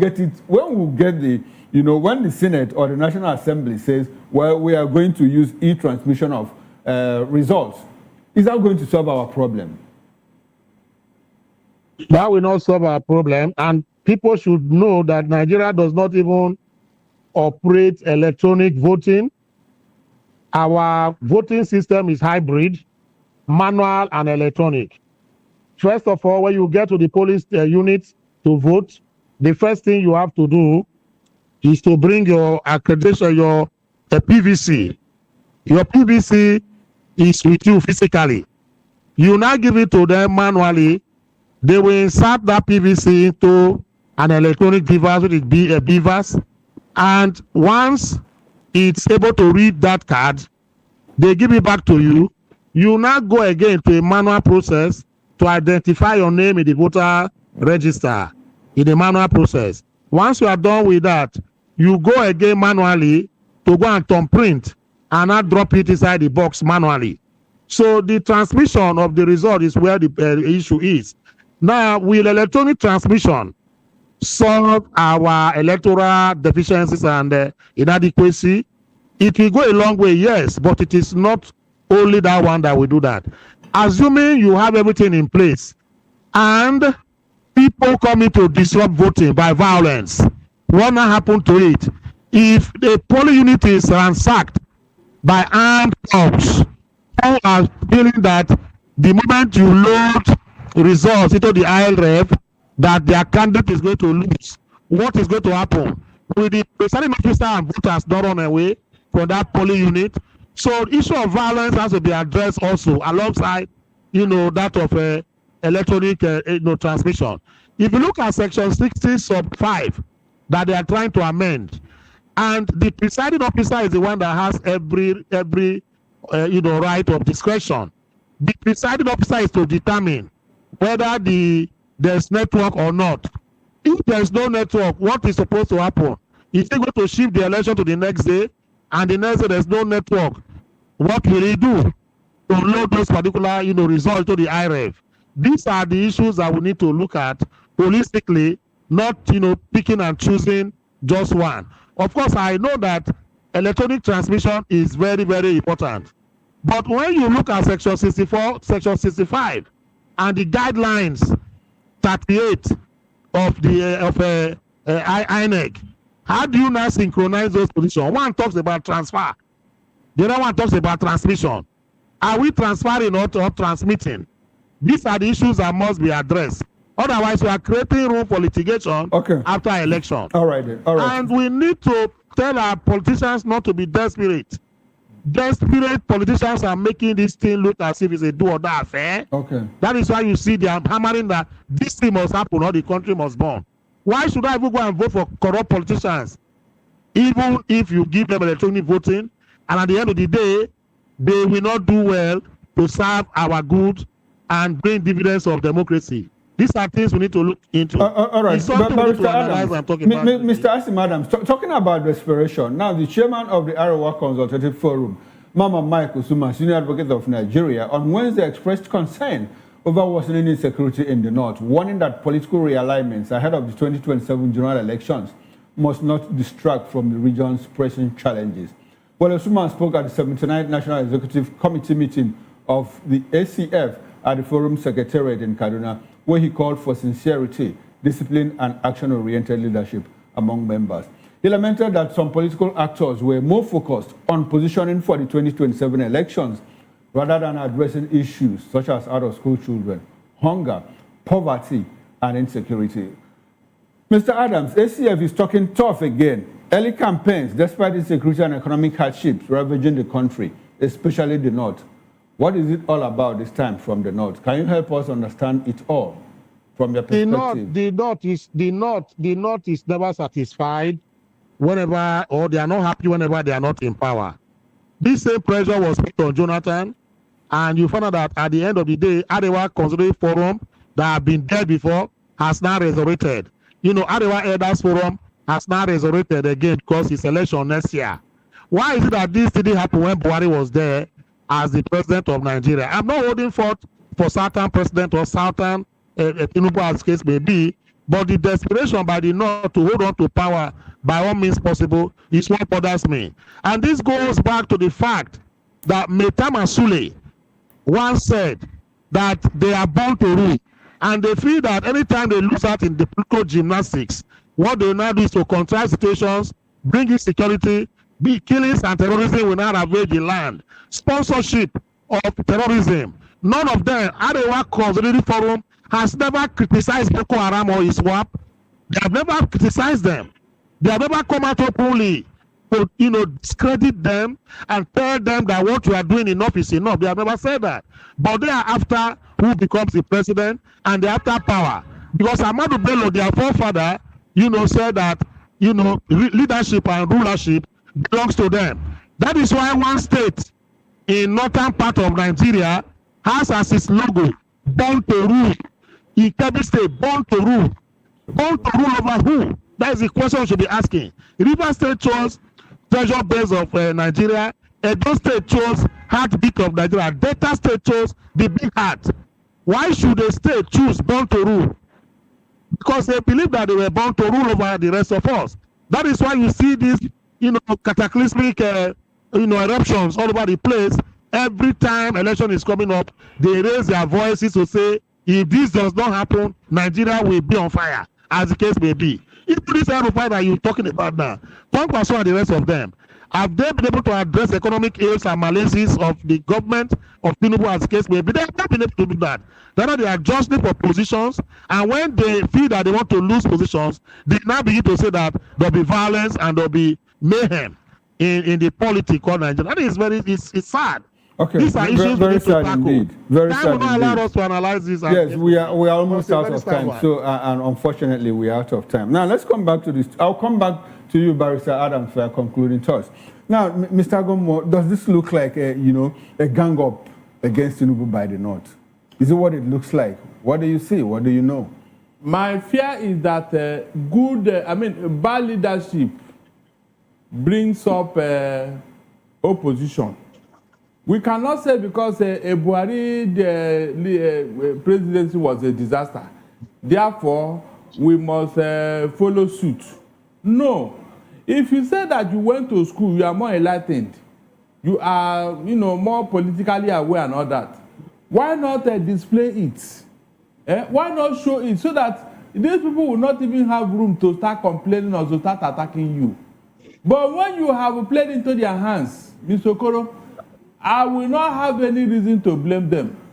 No matter who is in office, whether from the north or from the south, if you have introduced bad leadership, if you have introduced things that are not unknown to us as leadership, everybody will raise an eyebrow now. Everybody will raise an eyebrow. So if you claim that you are more politically aware, you know democracy, you know administration more than God, why not display it? Okay. Yes, people, look, if they have, the whole of the South will support Tinubu. Okay, and not give people opportunities to gang up against. We'll be asking the North, where did this man go wrong that you are challenging him? What has he done wrong? But we cannot do that. Okay, all right. But Mr. Gomo, can I take that as your concluding thought? Yes, it's my concluding thought. That I don't know whether it will come back to me. Let me say this. Okay. Whatever happens, Mr. Okoro, whatever happens, except we remove religion, tribalism, and ethnicity from our political ambition, we are not going anywhere. Whether Tinubu or anybody is in power, the moment you do not remove these three things, we are wasting our time. Okay. America is going to do more. Okay, America is going to correct do more. To reset our brain, because our brain, we don't know how to reset it. They are going to reset it for us. Okay, now Mr. Gomo here is asking Nigerians to be patriotic and not lend themselves to tribalism, religion, and ethnicity. Mr. Asim Adams, can we get your concluding thoughts, like in 30 seconds, if you can? We are out of time. And those who want to rule us to go and read Chinua Achebe's The Trouble with Nigeria. Let them go and read it. It's a 1983 novel book that was written by him. He analyzed what the problem with Nigeria is. He talks about the problem with Nigeria and how to solve it. So let our leaders go and read it. Even all of us, Nigerians, should go back and read that particular thing, The Trouble with Nigeria also, by Chinua Achebe. You understand? The other question I want to ask, just in response to what my colleague said there, was Jonathan's government a bad government? Goodluck Jonathan, was his government a bad government? I think we are now seeing today that it was not a bad government, it was better. When Jonathan was there, a bag of rice, we knew how much it was selling for. Okay. But today, we know how much it's selling for. When Jonathan was there, we know that 2-bedroom apartment, we knew how much to rent it. But we took him out because he not being a southerner. And we now brought in Buhari. So it's the same thing. Tinubu might not be the best of leaders, but for me, to an extent, he's better than Buhari government. Okay. In my own opinion. It's not because he's from the south. All right. But I believe that the northerners just believe that power belongs to them. That is why they are trying to orchestrate and choreograph, this instability in the polity. And they should go and sit down and try and do some other these things. Many northern politicians do not have any business they are doing apart from and fighting to rule Nigeria. It's sad one, please. Very sad one indeed. Well, this would be a good place to draw the anchor on this program. And I must say a very big thank you to you, gentlemen. Barrister Asim Adams, who joined us virtually from Port Harcourt, constitutional lawyer and political affairs analyst. Thank you very much. I appreciate your presence on Political Lens. And I hope that we can do this some other time. You're welcome, sir. And to you, Mr. Darlington Agomo, lawyer and political affairs analyst, I appreciate your presence. Thank you very much. My pleasure. All right. On behalf of the backroom staff, the technical director, the bus manager, sound engineer, and the ingest manager, I am Chukwuma Okoro. Up next is Issues with Nena and Ndimdo. Stay with us, 7 o'clock on top of the hour. For me, I'll see you tomorrow, 8 o'clock on the morning show. Enjoy the rest of your evening, and bye for now.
We encourage you to click on the like button and subscribe to our YouTube channel. We are Voice of the People TV. Also follow us on all our social media platforms. We are at VOP TV Live. Visit our website www.vop.ng for fresh and trending news. Also watch us live on SLTV channel 264.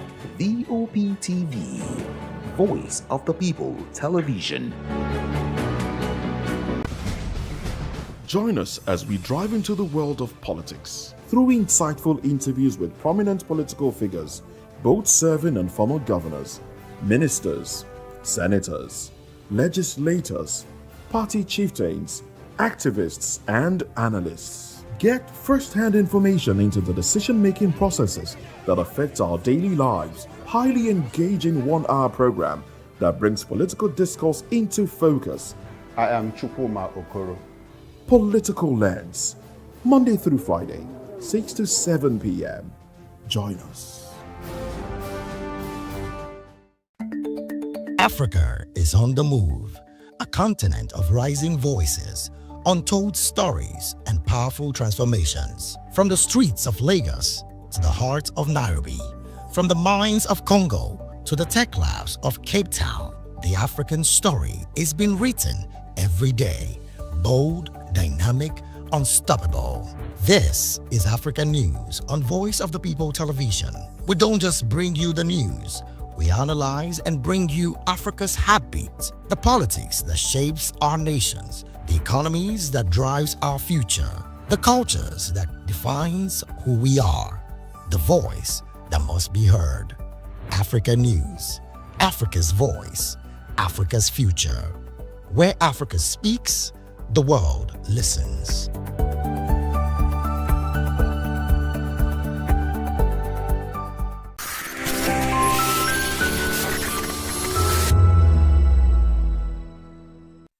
At a press briefing in Alausa Ikeja, Lagos state officials defended the recent demolitions in Makoko, stressing that the exercise was strictly for public safety. Many of the affected wooden structures were built directly under high-tension power lines, posing serious risk to residents. Was even drawing attention to Venice. As you look at a city like Venice, that Venice is a boots on water. And I thank him for drawing my attention to that. I told him that a few months ago I was in Venice, that I've been to Venice a couple of times, one of the cities that I love visiting. And that's what you have in Venice, can you compare to what you have in Mexico? In Venice, the local authorities say they don't want something, the people will not go and do it. I said, Makoko has been there. I can understand it's like an oil block for some people. It's thriving one, a flourishing oil block.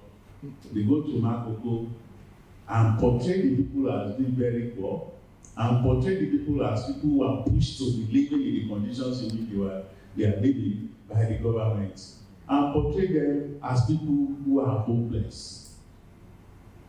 But they do not know that that is one side of Makoko that they have seen. But then, we all know what is behind all of this. They send such pictures overseas and tell the world that there have been a lot of things in Nigeria. Some will even go to Makoko on their birthdays and begin to share drinks and all of that. I see the people are beggars.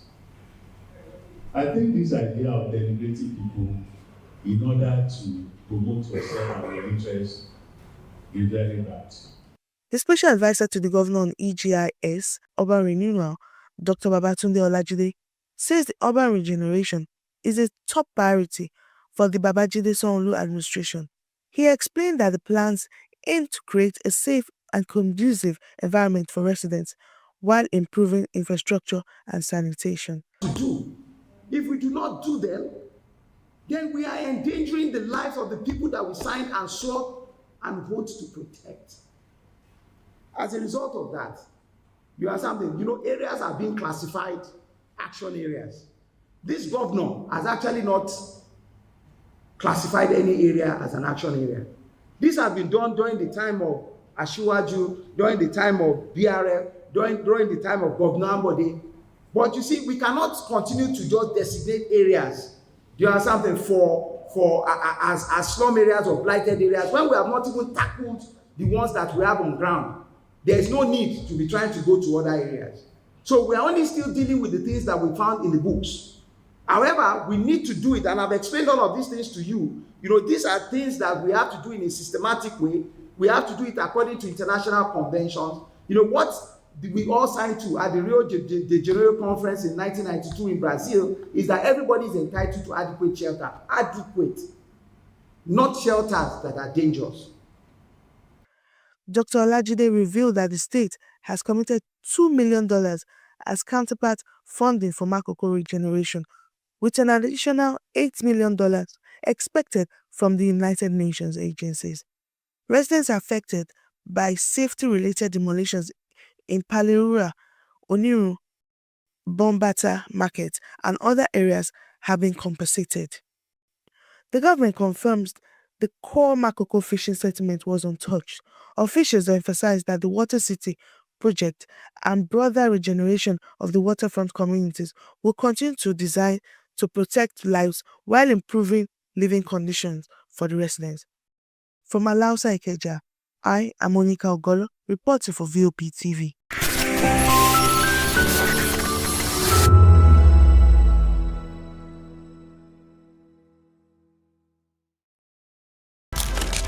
In a world where power shifts with every headline. In a nation full of questions.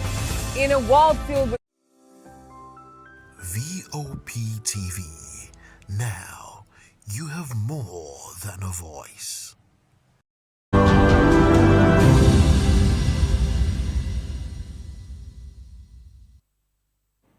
A very good evening to you and welcome to another exciting episode of the Issues and Voice of the People television. I will bring you the most important and pressing issues shaping our nation today. I am your host, Nnenna Ndomdioto. Today on the issues, we're examining the complexities of Nigeria's politics and governance, from Buba Galadima warning Senate over Electoral Act amendment, to Kwankwaso'S movement demanding removal of Kwankwaso'S from U.S. bill. Also, judge withdraws from EFCC cases against Malami. And finally, NAFDAC insists on sachet alcohol ban as workers protest. Join us as we break down the fact and provide context to help you stay informed. We'll take a short break, and when we return, we'll dig deeper into these topics. Don't go away.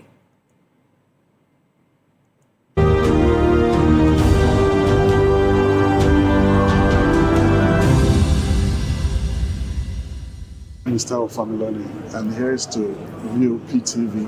Keep watching, stay tuned, do not touch that dial. My name is Made Kuti, and you're watching BOP TV. Keep watching. Welcome, my name is Nnpp Davis. Distinguished ladies and gentlemen, boys, viewers, everybody, boys and girls. This is VOP TV. Do you know what that means? Voice of the People TV. You don't have a voice, don't come here. You better make sure your voice is heard. Are you ready for the extraordinary? Something big is happening on your screen. Introducing VOP TV. Now streaming on SLTV channel 264. From breaking news to captivating conversations, news analysis, giving you all sides to the story. We break in-depth discussions on the issues that matter, from politics to sports, entertainment, and lifestyle. VOP TV on SLTV channel 264. Join us as we redefine what television means to you. Voice of the People Television, VOP TV. Now you have more than a voice.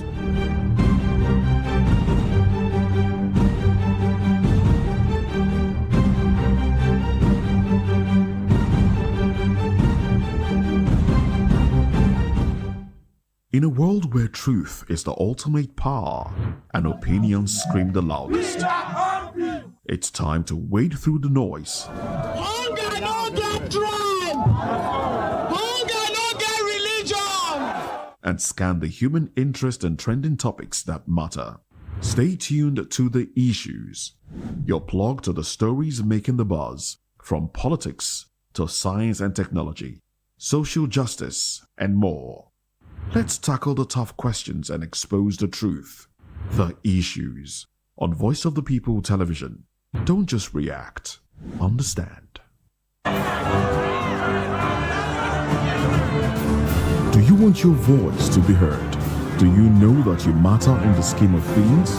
The People's Voice, the show where ordinary citizens take center stage as we discuss the biggest stories that affect you and I. With you in mind, we facilitate lively discussions, debates, and interviews on the topics that matter most to you and I, from social justice to economic empowerment, education to healthcare, governance, and more, tackling tough topics and amplifying your voice. Join the conversation and make your voice count. The People's Voice. Make your voice count. Awards, the razzmatazz, music, fashion, interviews, and more. Spotlight on Voice of the People Television. Let's feed you with all the juicy stories in the global entertainment space, bringing you the glitz and glamour as it is hot. Stay tuned to Spotlight, 1 p.m. Monday to Friday. Spotlight on VOP TV. Entertainment like never before.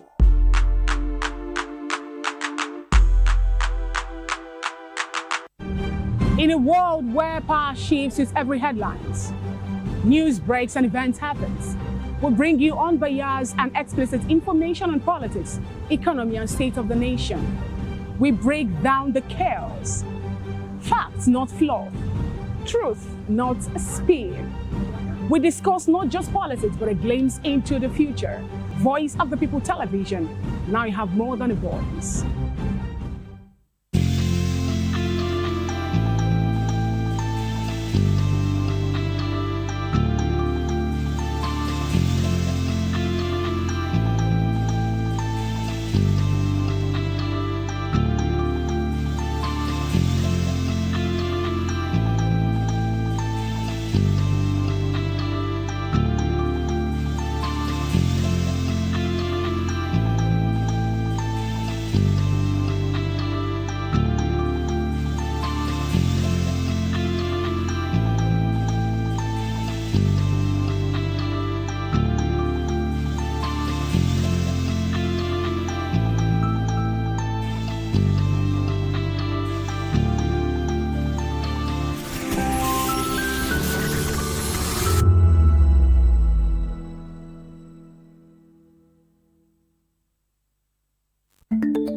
Africa is on the move, a continent of rising voices, untold stories, and powerful transformations. From the streets of Lagos to the heart of Nairobi, from the mines of Congo to the tech labs of Cape Town, the African story is being written every day. Bold, dynamic, unstoppable. This is African News on Voice of the People Television. We don't just bring you the news. We analyze and bring you Africa's heartbeat, the politics that shapes our nations, the economies that drives our future, the cultures that defines who we are, the voice that must be heard. Africa News, Africa's voice, Africa's future. Where Africa speaks, the world listens.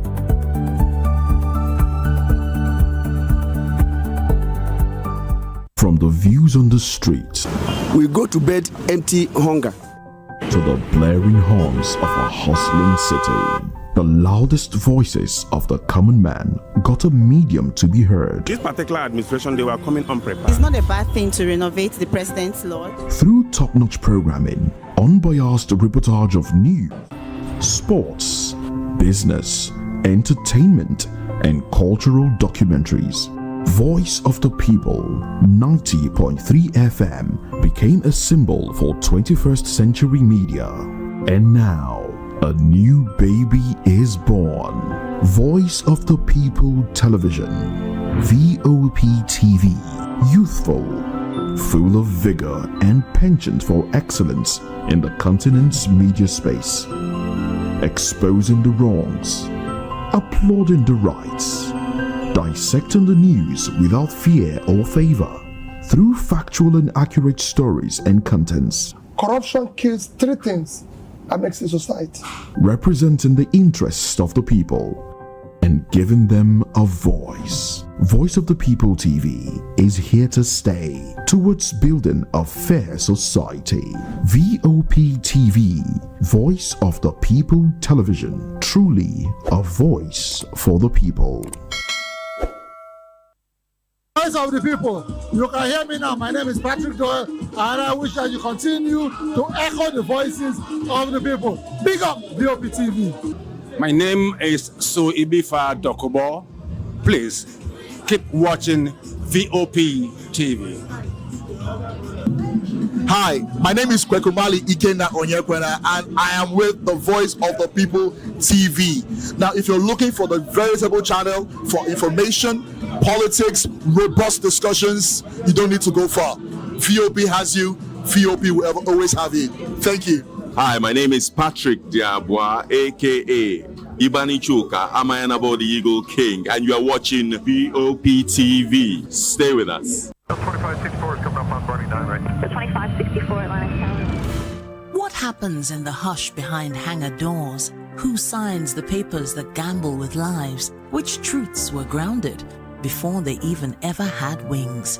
If you've ever buckled a seatbelt at 30,000 feet, if you've ever stared out of that tiny window and wondered who's really in control of the skies, it isn't just flight, it's power, it's politics, it's pressure sealed in steel.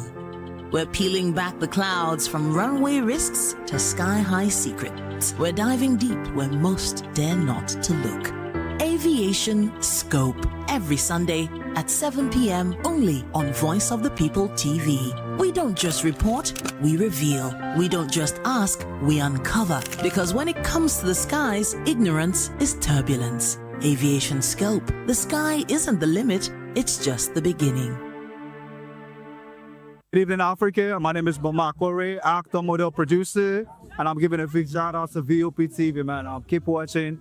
Don't change the dial. Thank you and God bless you. My name is AY, and of course, I represent the voice of the people, and that's why I'm on VOP. AY say so. Hi everyone, it's your girl Miriam Tima from The Real Housewives of Lagos and The Real Housewives Ultimate Girls Trip Africa.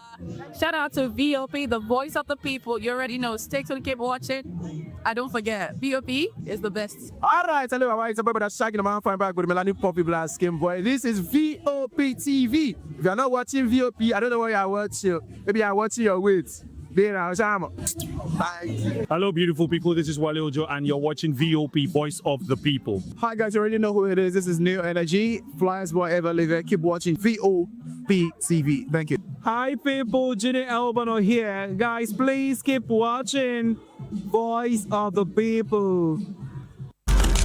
In a world where power shifts with every headline. In a nation full of questions. In a world filled with noise, the truth needs a voice. The policies that shapes our world and the economy that determines our future.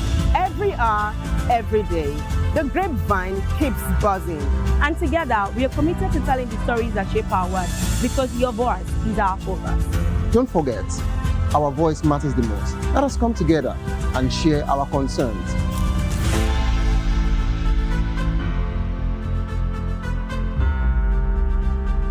Mr. Ofamiloni, and here's to VOP TV. Keep watching, stay tuned, do not touch that dial. Arara, my name is Made Kuti, and you're watching BOP TV. Keep watching. Welcome, my name is Zika Davis. Distinguished ladies and gentlemen, boys, viewers, everybody, boys and girls. This is VOP TV. Do you know what that means? Voice of the People TV. You don't have a voice, don't come here. You better make sure your voice is heard. Are you ready for the extraordinary? Something big is happening on your screen. Introducing VOP TV. Now streaming on SLTV channel 264. From breaking news to captivating conversations, news analysis, giving you all sides to the story. We break in-depth discussions on the issues that matter, from politics to sports, entertainment, and lifestyle. VOP TV on SLTV channel 264. Join us as we redefine what television means to you. Voice of the People Television, VOP TV. Now you have more than a voice.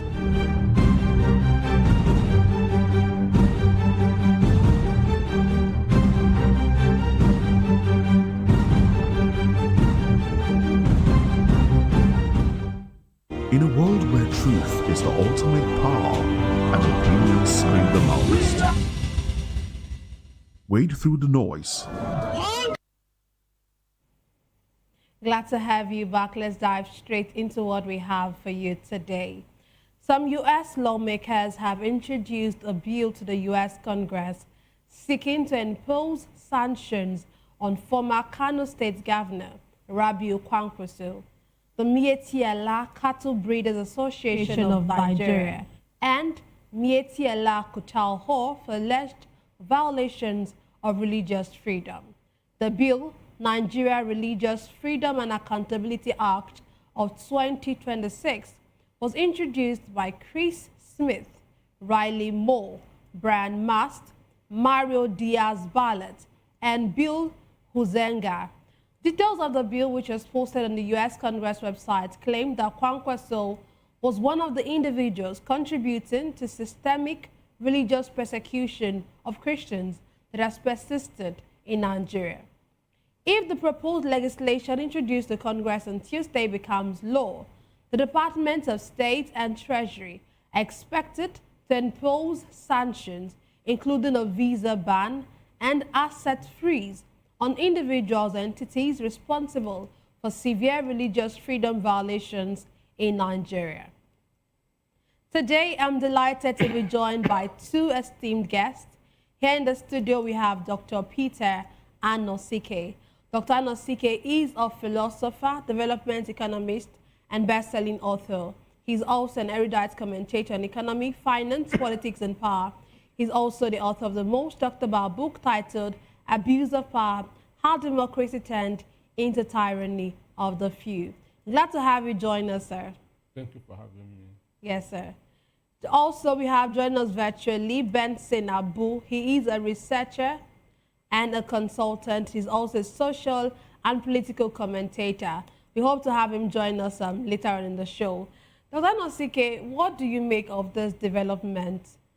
Rabiu Kwankwaso, Mietiala, this bill that has been introduced by the U.S. lawmakers to sanction them. What do you make of it? Well, for me, I agree with the Mietiala Understand me? But the issue of Kwankwaso, that's is very suspicious for me, to me. Understand me?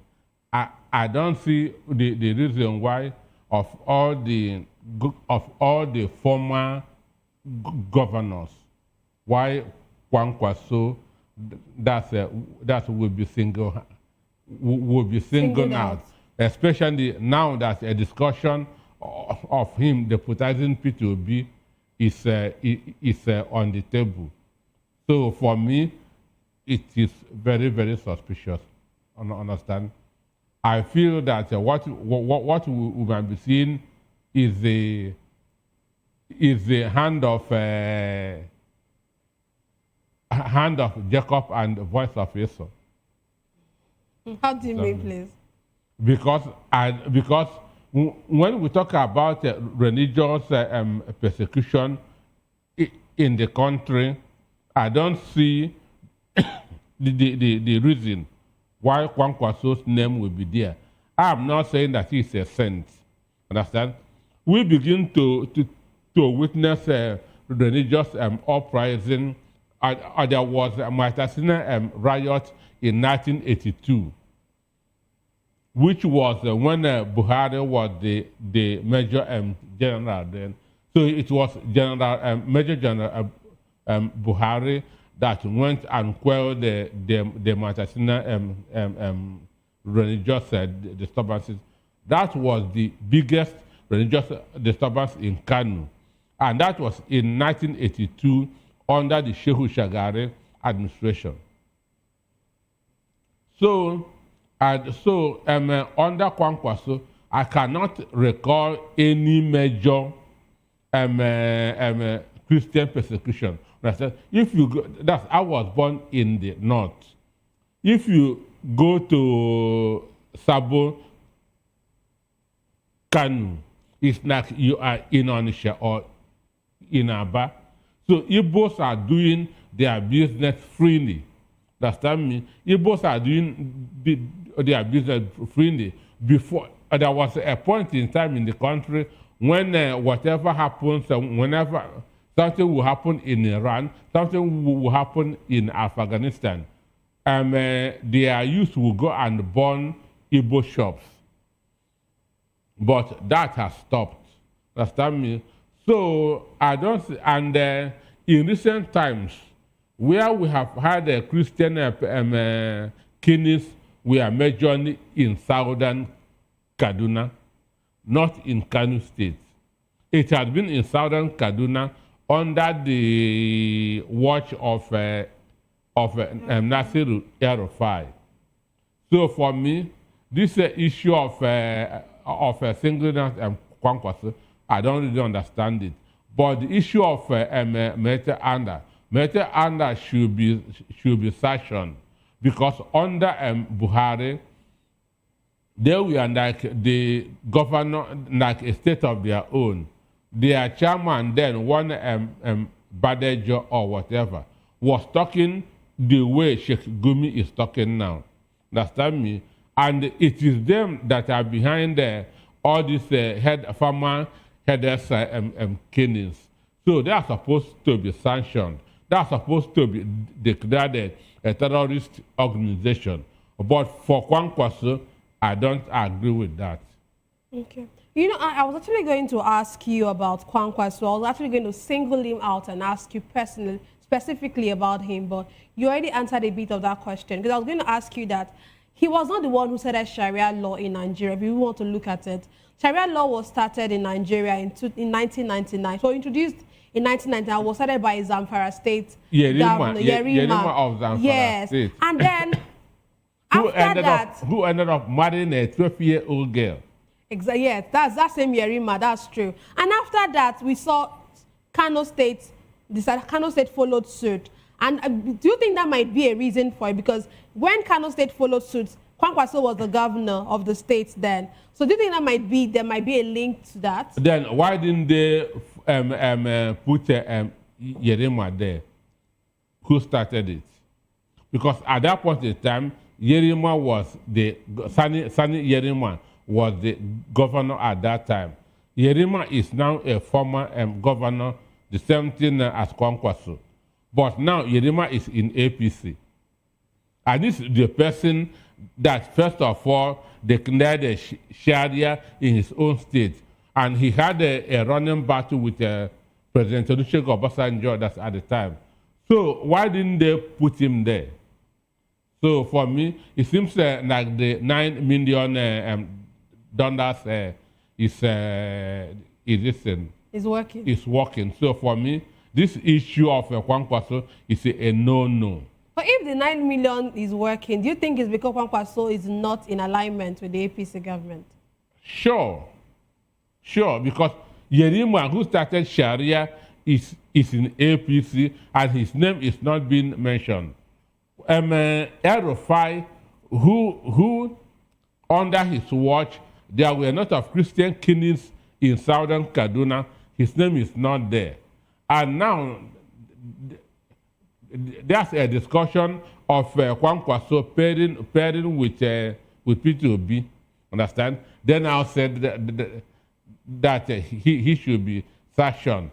With this thing now, do you think that he can come out again and run? But from the antecedents that we have seen from Riley Moore and his fellow lawmakers, would you see them actually being bought over by the Nigerian government? They are human beings, that's to start with. They are not angels. Understand me? They are human beings, they are not angels. So, assuming in this kind of a thing, you don't even single out that's an individual. You can say, one, Mighty Anda is an association. Why didn't they mention the chamber of the Mighty Anda? Understand me? Because it has a chairman. If they have said and some former governors in the north, why were they specific on Rabiu Kwankwaso? Why were they specific on Rabiu Kwankwaso? So that's where I'm smelling a rat. That's where I'm feeling that APC must be behind this.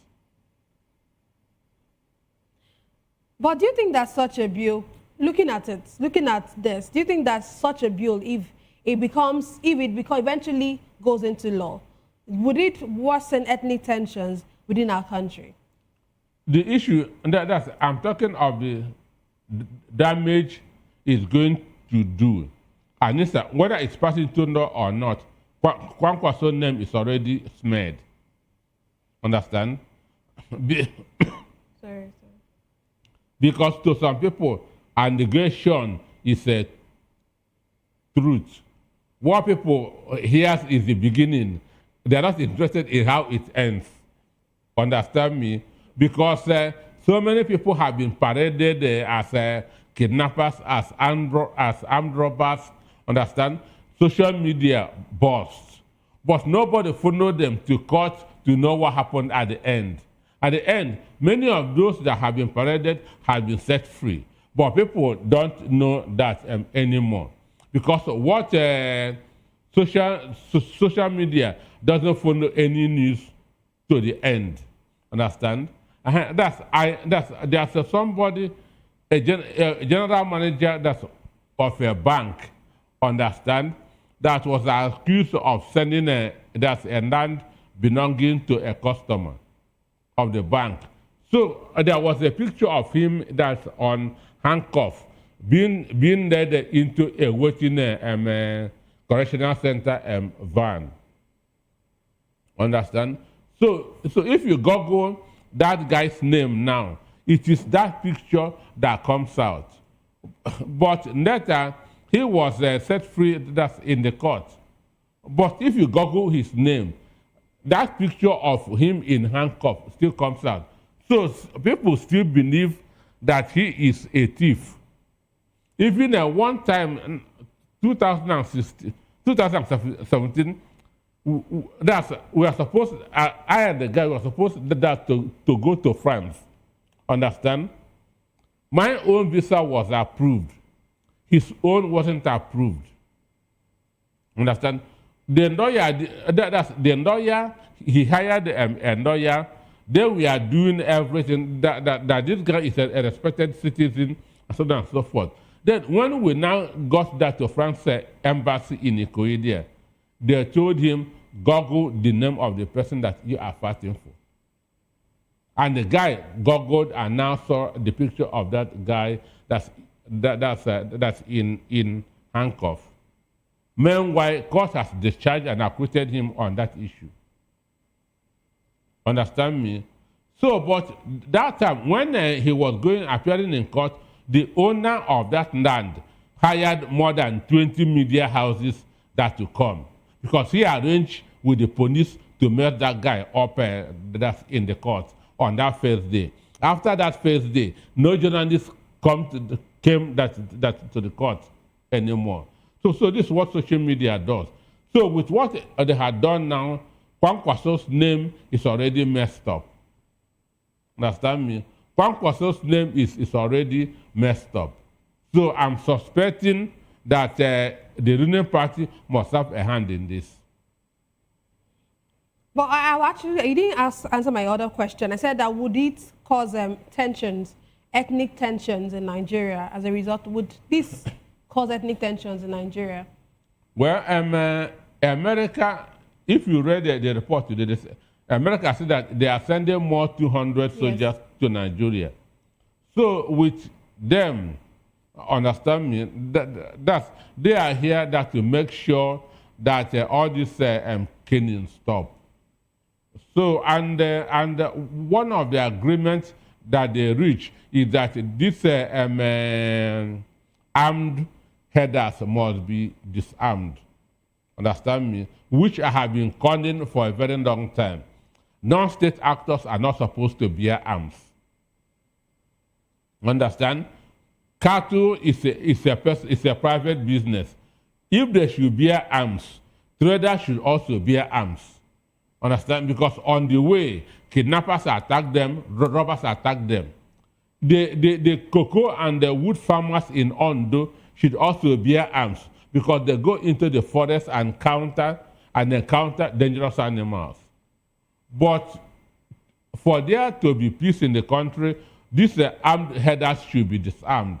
And once they are disarmed, there will be 50% peace in the country. Because they are behind most of the killings in the forest. So I don't see it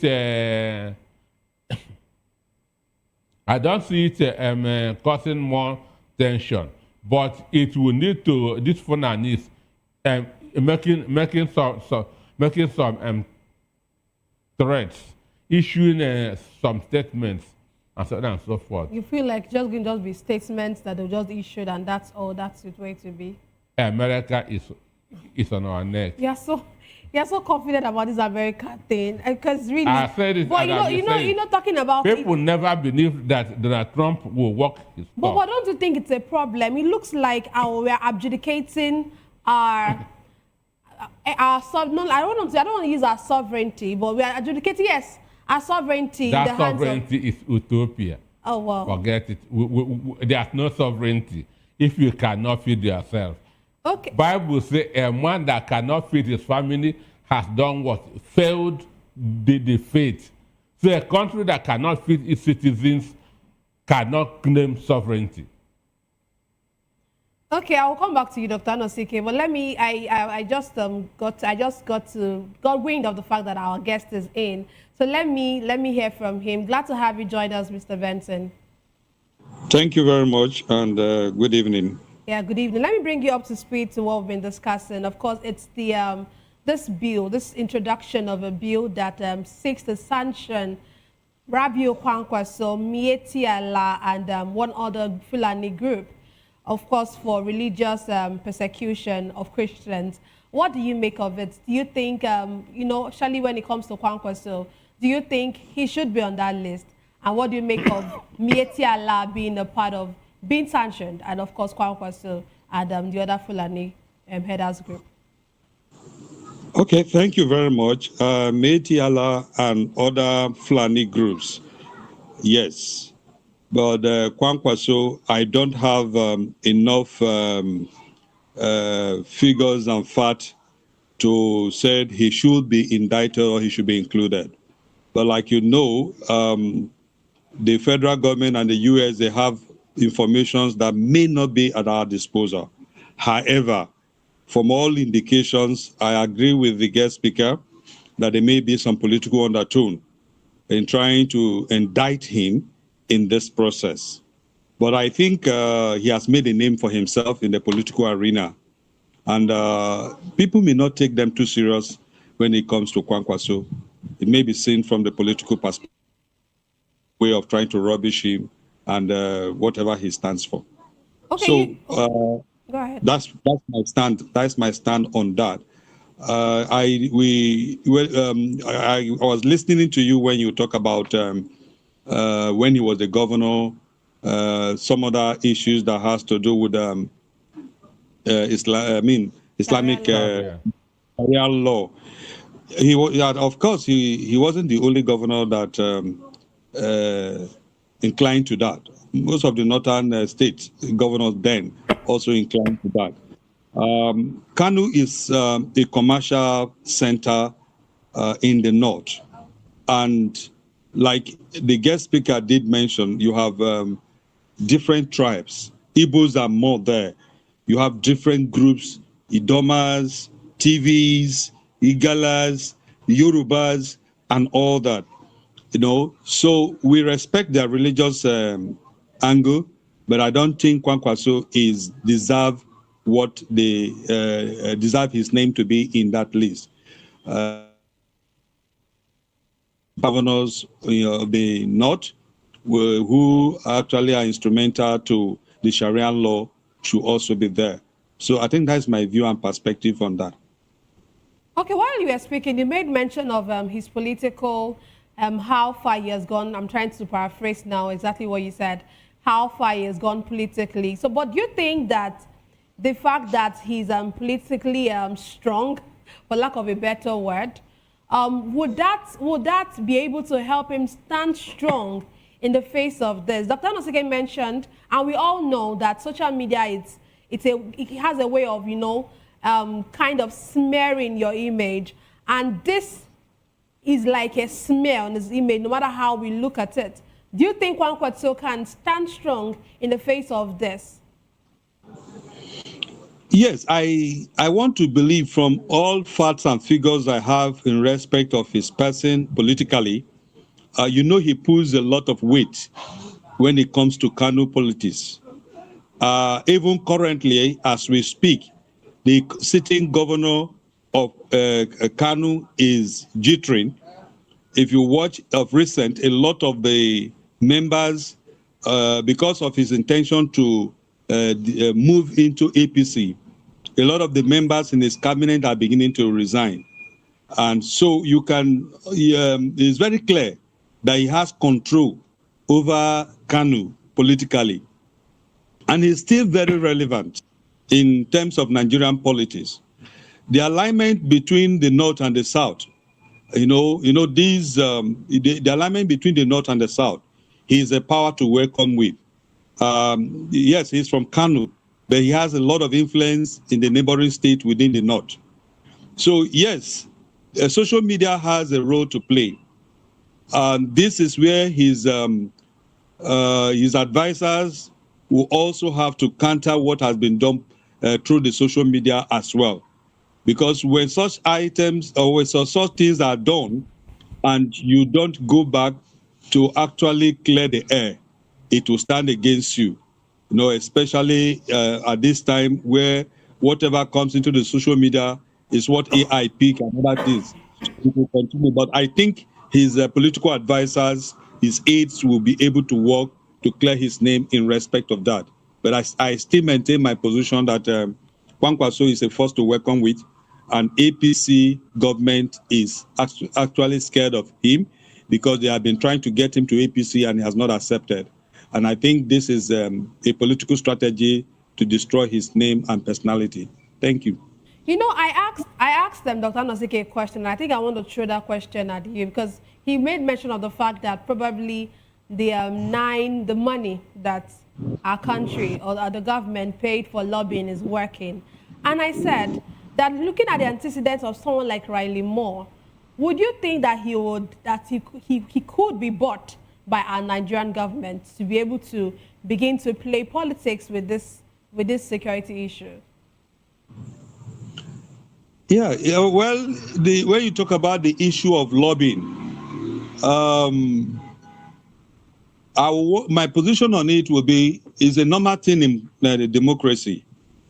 Anywhere in the world, even US, people lobby, especially when you think it's not going in your favor.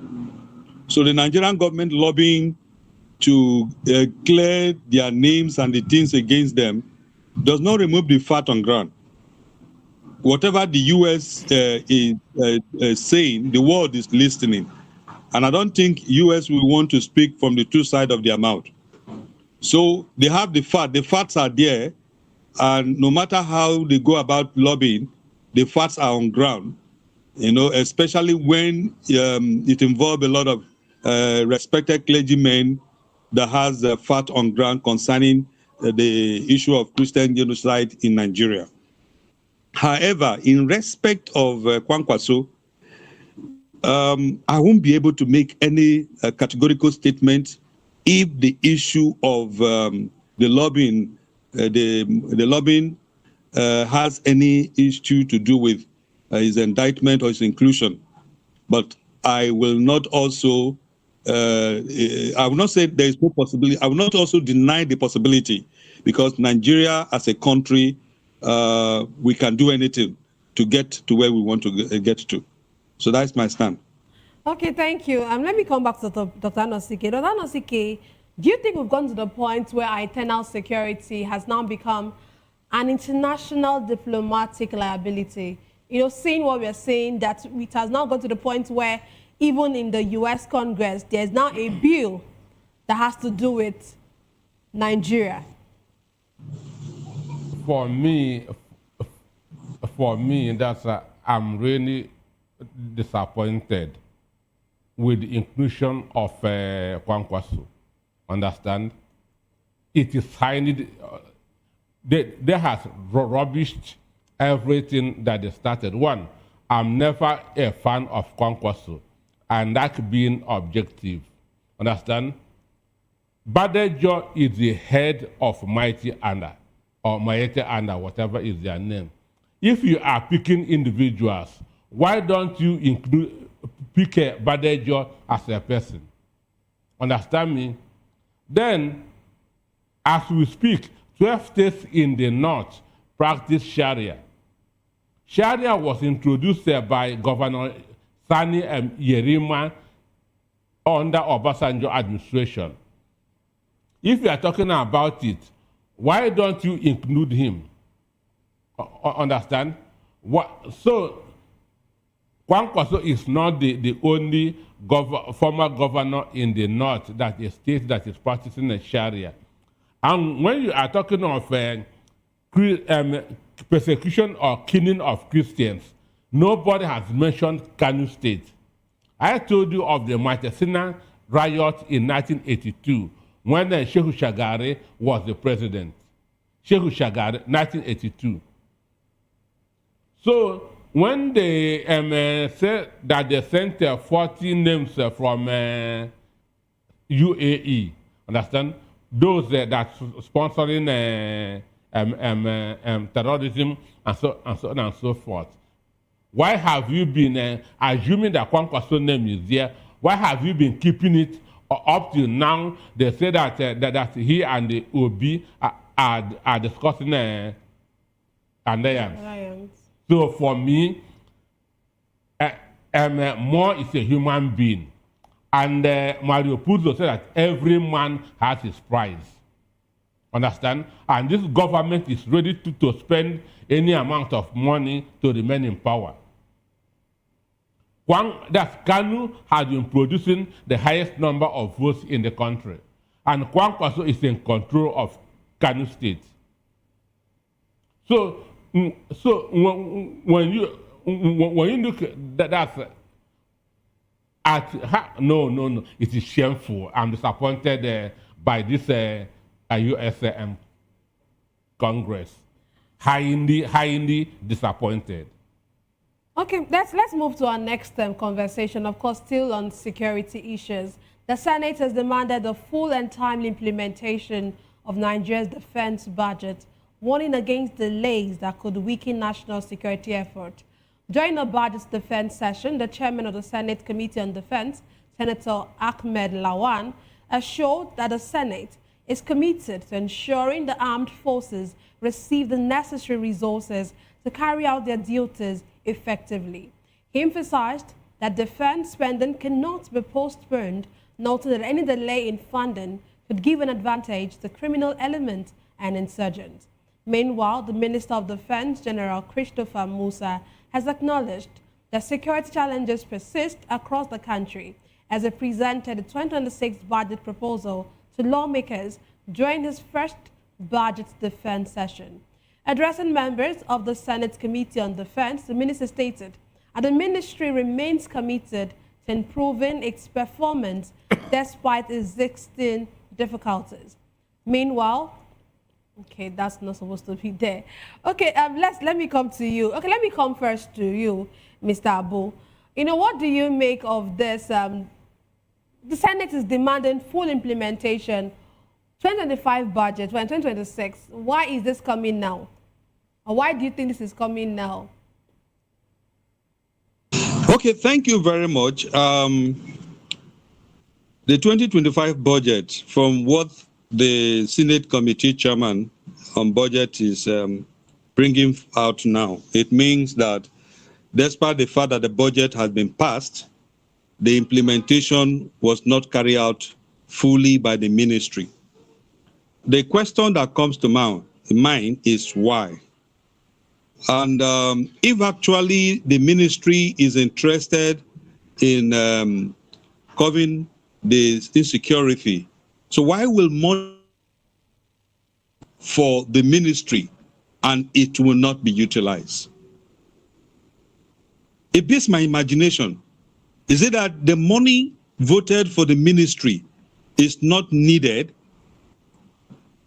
Is it that somebody is sitting because knowing very well is utilized, they will be able to achieve a milestone in terms of covering this insecurity? So for me, somebody need to give us an answer. The former minister need to talk to us. Why is the budget for 2025 not utilized? So because right now, the current minister was not there, and so it will be difficult for him to answer for whoever was sitting down there as the minister. But if you ask me, I want to say most of the reason behind the removal of the minister is important for us to know. Because as long as I'm concerned, I do not see why a budget amount of money is allotted for a particular thing and it's not implemented. And for me, from that point of view, it means that such person does not have the interests of this country at heart. With all the people who are being killed, with insecurity in Nigeria, and budgetary allocation is made, and such person is not utilizing it, then there is something to it more than what we can just see or hear. So I think there is need for the Senate to invite the former Minister for Defense to come and explain why the budget for. And I think rightly also that the 2026 budget should be fully utilized. Equipment, personnel, the soldiers need to be paid. Their families, those who are victims of the war, their families need to be taken care of. Their welfare need to be looked into. I think the budget also, administration, logistics, equipment, all these things, they need it in order to be able to stand the test of time with the insecurity affair in Nigeria at large. So there are a lot of things that we need to know that the Minister for Defense need to bring forth to Nigerians. Why and the reason why budget is allotted and he could not actually utilize it. For me, it's important for us to dig deep into this and understand the politics behind it. I want to rest my case by saying that the current minister should ensure that the 2025 budget and the current budget should be fully utilized. And I stand with the chairman committee for budget, Senator Lawa, on his position. I think that is my stake. Thank you. Okay, but you know, you mentioned that there's a need for the former Minister of Defense to be called to the House and asked questions, but we've seen so many things that has to do with funding in Nigeria, and then they're just being swept under the carpet, and nobody raises it up anymore. Do you really see this happening, that they'll actually call the Minister of Budget or former Minister of Budget to come and give explanations on the reason, on the slow pace of the budget spending for 2025? Well, meanwhile, while you answer that, you know, you mentioned, while you're talking about funding, you made mention of the fact that there's a need for infrastructure, for the soldiers to be equipped, their families and all. Do you think our insecurity is more of a funding problem, or is it a strategy and accountability problem? Yeah, the insecurity problem goes beyond funding. We need the fund to get the equipment and all that is needed. It will be very wrong for Nigerian army or the police, the battlefield, not to have the required equipment to carry out this battle. When I talked about the budget, the Minister for Budget, the Minister for Finance is inclusive, the Minister for Defense is also inclusive. All those concerned should be able to explain to Nigerians why the 2025 budget is not fully utilized. When the soldiers don't have all it takes to stand at the battlefield. So we need to know.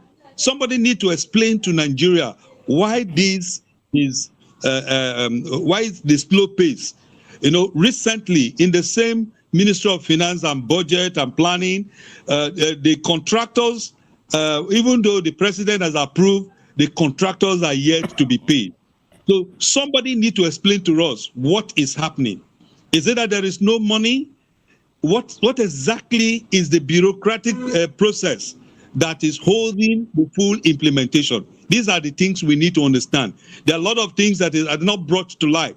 If not for the Senate, we will know that some of these things are just hidden and are kept under the carpet. So for me, it's not just only the Minister for Defense, the Minister for Finance, the Minister for Budget and Planning. All these ministers need to explain to Nigeria why our budget for defense is not fully utilized. And the money not made available when there are needs for the equipment, when there are needs for soldiers to be well paid, when there are need for their family to be taking care of, those who are the casualties at the battlefield, and so on and so forth. So I still maintain my position that all the coordinating ministers involved in this should give an explanation to Nigeria why the budget for 2025 was not fully utilized. Thank you. Okay, thank you very much. Let me I want to comment. Yes. No need running around in circles. The people that owe Nigeria explanation is the Senate. Okay. The guilty party here is the Senate. Why should they pass 2026 budget without knowing the state of performance of 2025? Understand me? When you give somebody money, understand, and he comes again, you ask him, the one that I give to you, how did you spend it? So the people that are guilty here is that Senate. Those are the people that deceiving Nigerians. They are the people that owe explanation to Nigerians. But it is the same Senate that is telling you now of what has happened in 2025 in the process of the 2026 budget. So if the Senate is actually not sincere, they will keep quiet. Okay. The issue is this. Before, as before a budget is approved, presentation is done. And when they come for presentation, questions are being asked. 2025 budget, to what extent was the implementation? The last budget, to what extent was the implementation? Today, we don't know to what extent 2025 budget was implemented. Not just in the defense, in all the sectors, both in education, in health, everywhere. I'm sure what is happening in the defense is happening in the other ministries.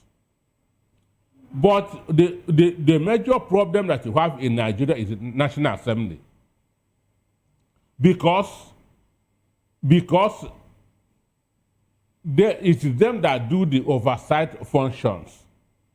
It is them that are the suppliers, the contractors, the employers in the MDAs. Understand? And because of that, they cover a lot of things. It's only when they don't get what they want that they will expose either or the ministry, the department, or the agency. Understand? Maybe somebody is proving stubborn in defense, and they decided to bring it up. What is happening in defense is happening in education, it's happening in health, it's happening in the other sectors. We were not told the percentage implementation of any ministry under 2025 budget, and you approved the 2026. So they are the people that owe Nigerians explanation. Okay, let's move on to our next conversation. We are almost getting towards the end of the program. The Senate, still on the Senate, and this is a matter that has been on for some days now. The Senate has reversed its earlier stance and approved electronic transmission of election results while retaining manual collation as a backup in areas with technical challenges. A 12-member committee has also been constituted to harmonize differences between the Senate and the House of Representatives on the Electoral Amendments Bill. Meanwhile, former Bayelsa State Governor Seriake Dixon has argued that Nigeria may not yet be ready for full real-time voting transmission, citing concerns about infrastructure and transparency safeguards. Let me come to you first, Mr. Bo. You know, it's just been a back and forth. We know how it was. You know how the Senate at first removed did not put the e-transmission, and they said they left it at the discretion of INEC, and the Nigerians came out to protest, and then they decided to make the electronic transmission, put it in the bill or in the law, but with a caveat sort of. They're saying there has to be a backup, a manual collation backup, and Nigerians are still saying, you know, Nigerians are not still happy about this. But let me ask you, do you think that the Senate has actually bowed to pressure by reversing their previous stance? Thank you very much. Definitely, the pressure group is making a lot of impact. For the fact that they have shifted their position implies that the pressure group is making impact. However, we have not gotten to where we want. I don't think we need a caveat in terms of the real transmission, electronic transmission. We do not want manual collation, because that gives room for manipulation and election rigging. And if we do not fight it now, the next election will be rigged. And that is why the Senate are reluctant. It's a shameful thing, actually. And that's why they are reluctant in doing the right thing. Though not all of them, but those who are actually doing this, what do they have in mind in order to give room for rigging and manipulations of election results? Is for Senator Dixon of Bayelsa saying we are not matured? Who said so? What is the criteria for maturity? If I can stay in my village and transfer money, if I can make calls from the interior areas, so why can't the result be transmitted?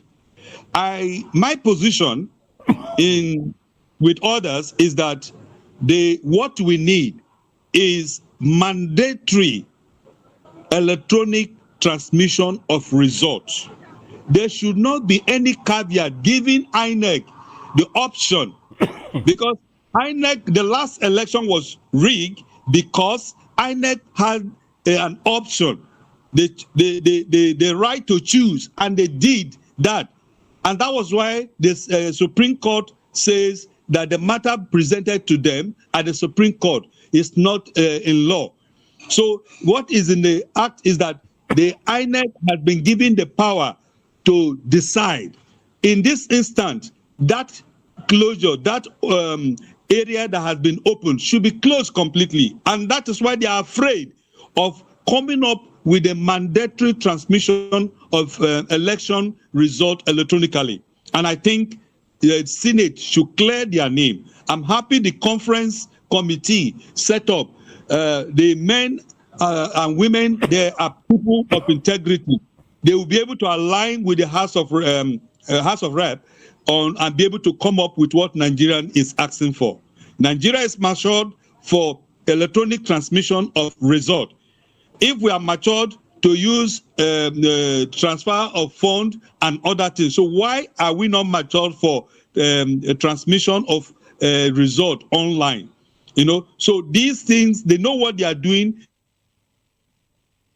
have an intention to ensure that the next election is compromised. And that's why Nigerians are out demanding for a mandatory electronic transmission of result. I stand with all Nigerians in this position. Thank you. Thank you very much. I will come to you for your concluding talk, but let me hear Dr. Nnpp's take. Dr. Nnpp, the harmonization, it looks like, of course, even the protest has stopped.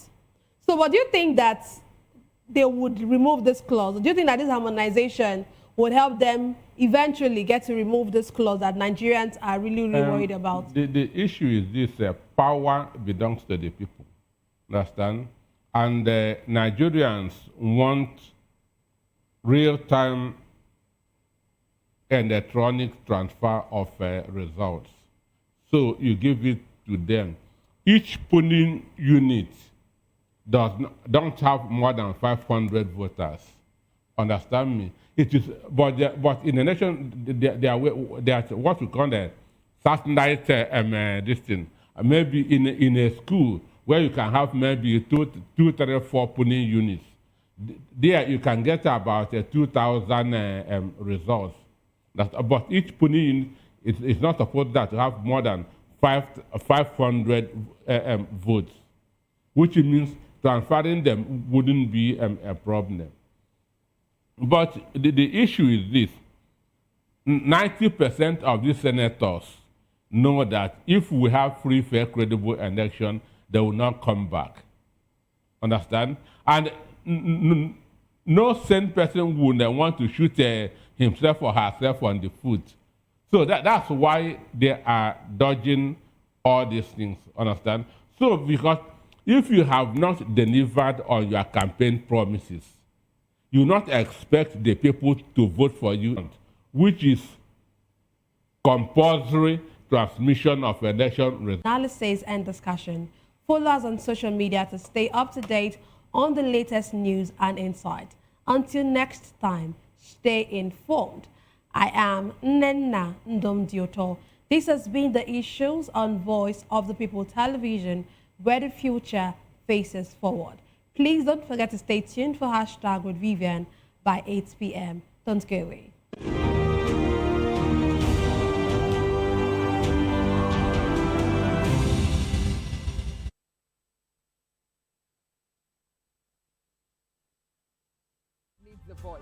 The policies that shapes our world and the economy that determines our future. Every hour, every day, the grapevine keeps buzzing. And together, we are committed to telling the stories that shape our world because your voice is our focus. Don't forget, our voice matters the most. Let us come together and share our concerns.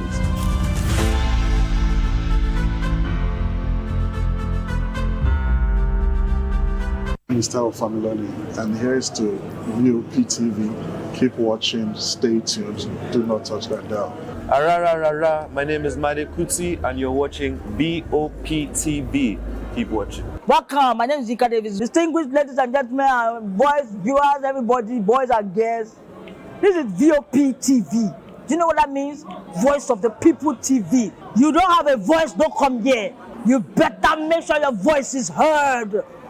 Are you ready for the extraordinary?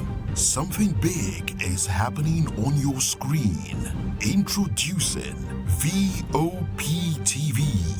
Now streaming on SLTV channel 264. From breaking news to captivating conversations, news analysis, giving you all sides to the story. We break in-depth discussions on the issues that matter, from politics to sports, entertainment, and lifestyle. VOP TV on SLTV channel 264. Join us as we redefine what television means to you. Voice of the People Television, VOP TV. Now you have more than a voice.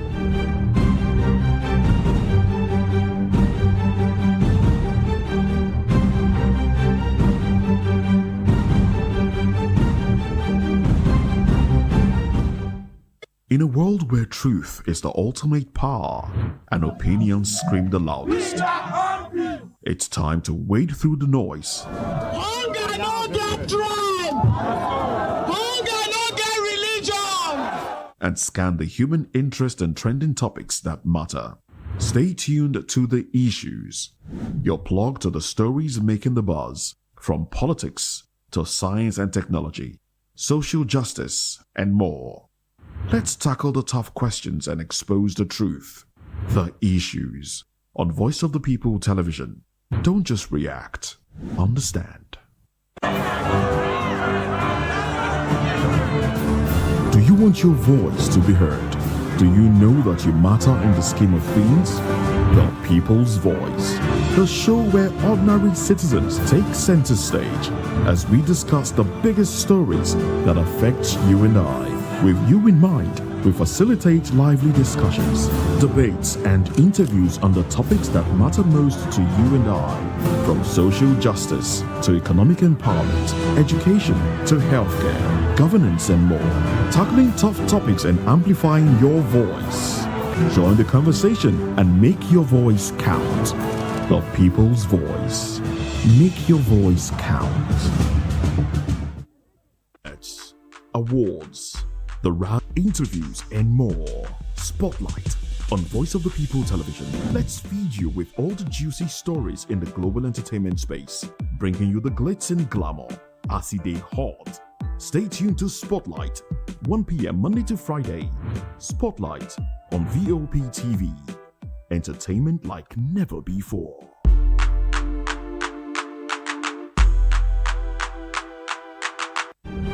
In a world where power shifts its every headlines, news breaks and events happens, we bring you unbiased and explicit information on politics, economy, and state of the nation. We break down the chaos. Facts, not fluff. Truth, not spin. We discuss not just politics, but a glimpse into the future. Voice of the People Television. Now you have more than a voice.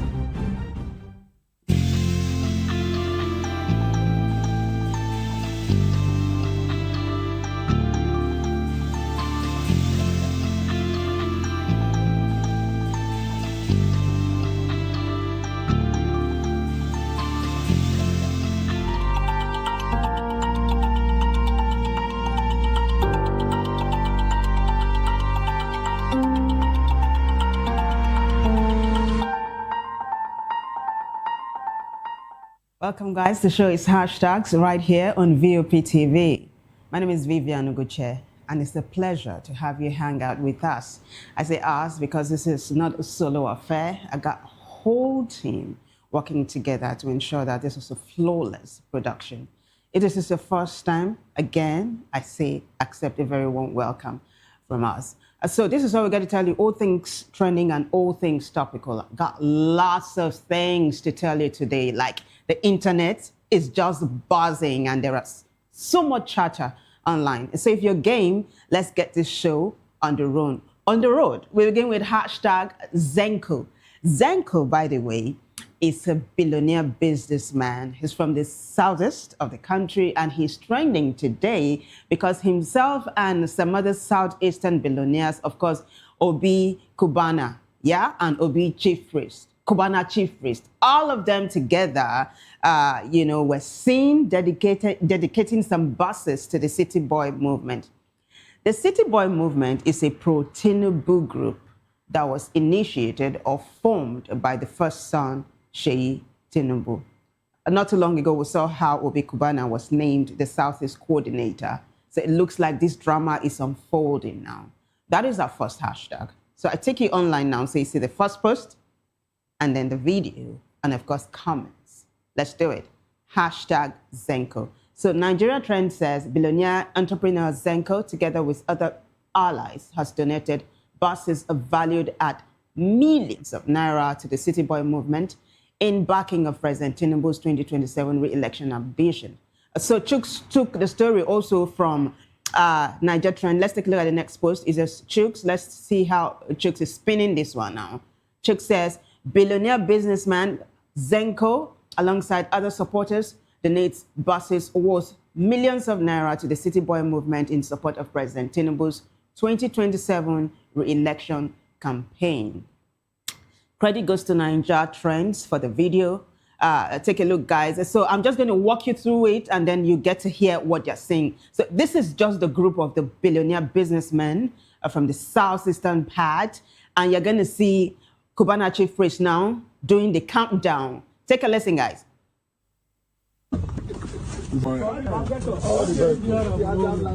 Zenko. One. Zenko. Zenko. Zenko two. What about Zenko two? Zenko. Three. The greatest to ever do. Silver energy. One. C energy. It's number one. Have to support the movement. C energy. Two. No, we have to support the movement. Yes. It's unstoppable. Yes. Yes. Okay. Yeah, we have to support the movement. C energy. The time has come for us to be part of we manage and we can negotiate from logistics. That's the logistics. And the cost. I'm more with God. I'm more with God. On my own. My younger brother. What? Company. Divine. So we have 5 states in Southeast. Imo. Anambra. Abia, Enugu, and they are all represented. I'm much coming. I'm not going to video. Movement my movement is like a movement that I go for. Here I know City Boy movement. So movement. So if you're a City Boy, if you're going on the City Boy movement, you're going fresh. Brand new 2026 buses. How many pieces? 100 pieces. How many pieces? This is what we call starter. When we go for dinner, starter. Our lifestyle kind of politics, not your kind of politics. Premium City Boy movement. Not in our car only. Well, this is the greatest support that has come from any other zone. And what it means that now, 100%. Jagaba, I have one. So it looks like they're having fun, right? This is amid the huge backlash. Some people are saying this is betrayal. But some are also saying, look, this is just common sense that these are businessmen protecting their empires. But also some are saying, hey, it's politics. Everybody is entitled to make their own choice. But we've got lots of reactions or responses, if you will. So let me take you back to X now so you see how netizens are responding. So Masterpiece says, when I tell people that Obi Kubana and Chief Priest remains the most successful and influential people in the Southeast, they all thought I was joking. Obi Kubana commands 50 to 70% influence to young successful people in the Southeast, starting from Zenko Communications, Enviable, Anyechuk's, E-Money, Joey Zaza, and so many of them, Southeastern successful people. Then Obina Darlington says, these guys are just businessmen who want their share of the national cake, but they carry no real weight in the Southeast to convince us who to vote for. More reactions? So, Aproko Senator says, Aproko Senator, I know Aproko Doctor. This is a new one. But then, Aproko Senator says it is not unusual for billionaires to support the incumbent. Incumbents have a higher chance of returning to power, especially in the absence of free and fair elections. These businessmen know that refusal to pledge loyalty could mean their businesses being targeted. Others might simply be angling for government deals, and this is their down payment. But it goes on to say the rascality and misuse of power in our country make compliance the only rational choice for those seeking to protect their interests. With an S, interests. Like I have always said, the battle for good governance is ultimately between the rich and the poor. So who's going to win in 2027? It's the billion-dollar question. Gozier Vibe says, when you really think about it, why does it seem like it's mostly these social media billionaires from the Southeast who are so easily swayed? The established old money figures in the region, those with clear, legitimate roots in production and manufacturing, do not appear nearly as easy to influence. In the end, though, I believe many people might be in for a disappointment before December. More reactions? So IB Farouk says, I guess Tinubu is now going to win some of the Southeast states with the way the City Boy movement is going viral there. We all seem not to like APC on X alone, but outside X, most Nigerians actually support the APC. Why? Billion-dollar question. Foundational Peter Obi supporter says, that is why I think the opposition is not serious. Look at Tinubu doing the work, but our opposition is busy fighting who will be their flag bearer. It's only a candidate that can pull a tsunami like that, or like the kind of support, or with that kind of support, I think that's what he's trying to say, that can defeat this work by Tinubu. Let them keep playing. They all know what they're doing. All right. So this is TTKG who says, Nnamdi Kanu fought for nothing. Are these part of the people he was protecting? And then Titi says, so bad. So Airborne says they're actually evolving. This set of modern-day Southeasterners have seen what their elders suffered. They have learned and evolved. Politics of alignment with purpose has been practiced in Nigeria. It's nothing new. They have their own interests and they understand the current government. So they are aligning for their own gains. Politics is also a game of influence and gain. Nigeria's political atmosphere is mirroring the US politics. Lobbyists and business tycoons, political donors are coming out in full. We are transitioning from traditional politics to a transactional one. Many things will evolve in this campaign period. The only set of Nigerians that are yet to evolve are the poor masses. And then King Dave says, a billionaire donating buses is just tax-deductible sycophancy. If Zenko really cared about the Igbos, he would donate those buses to the public school system, not a political fan club. Isaac Fayoshi won, Southeast billionaire. So why did he mention Isaac Fayoshi? Isaac Fayoshi, by the way, is a younger brother to former Ekiti State Governor Fayoshi. Yesterday, there was a feud online between Isaac Fayoshi and Kubana Chief Priest because he mentioned him by name and also pointed accusing fingers at Southeasterners, the politicians and the bigwigs, because he said they do not support their own. It's why that netizen is mentioning Isaac Fayoshi. So this is how it's going online. You see the number of responses we brought to you. There are more. You see, Loki says slavery was successful because of the greed of the black man. If you think this isn't on the same level, then I am sorry for you. If you think this isn't on the same level, then I'm sorry for you. So Lucky is actually putting this on the same parallel as slavery. Oh my gosh. So Babava says, I am glad things like this happen. So we can all understand that human beings are desperately selfish and self-centered. Tribe or religion does not remove one's selfish attitudes. No tribe is greedier than the other. No tribe is more self-centered than the other. It is a character trait that is found. People, not tribes. And we could go on and on and on because this is actually breaking the net right now. But I think it's safe for us to move on to the next hashtag. You get the message, right? You get the gist. As this particular hashtag unfolds, we'll keep you posted. By the way, Chooks, one of the publications that put that up, has gotten, as at 6 p.m. today, had gotten over 1.3 million views with so much comments. So this is a big deal. Now, like I said, we'll keep you posted. Next hashtag is hashtag Abuja Airport. It's trending. Actually, this is a Hydra-headed hashtag. And, you know, it has more than one head.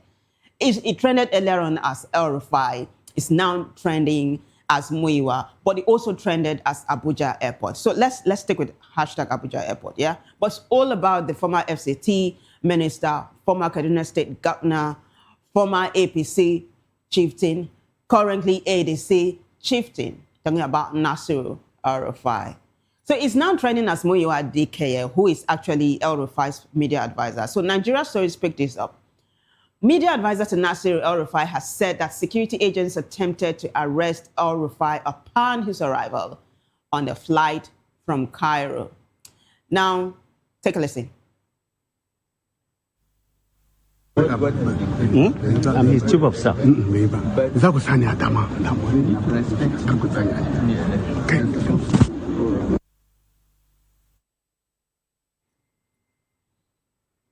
Did you see how one of the officers was doing his hand like this? I think he was trying to avoid coverage or something.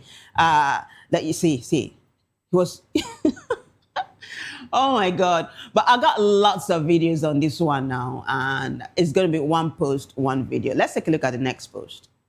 So, Chuk says, Nasiru El-Rufai's media aide says security agents tried to arrest him at the airport and took his passport after he refused to go without a formal invitation. This is another spin to the tale. Take a look.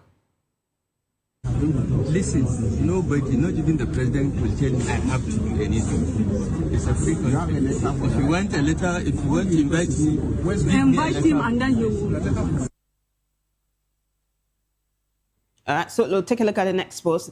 I told you this is juicy story, post by post, video by video. Linda Ikeji is on this again. It says, if you want to invite me, write a letter. El-Rufai tells airport security. His media aide claims operatives attempted to arrest him and seized his passport after he declined to follow them without written notice. That's the video you just watched. Let's take a look at the next post.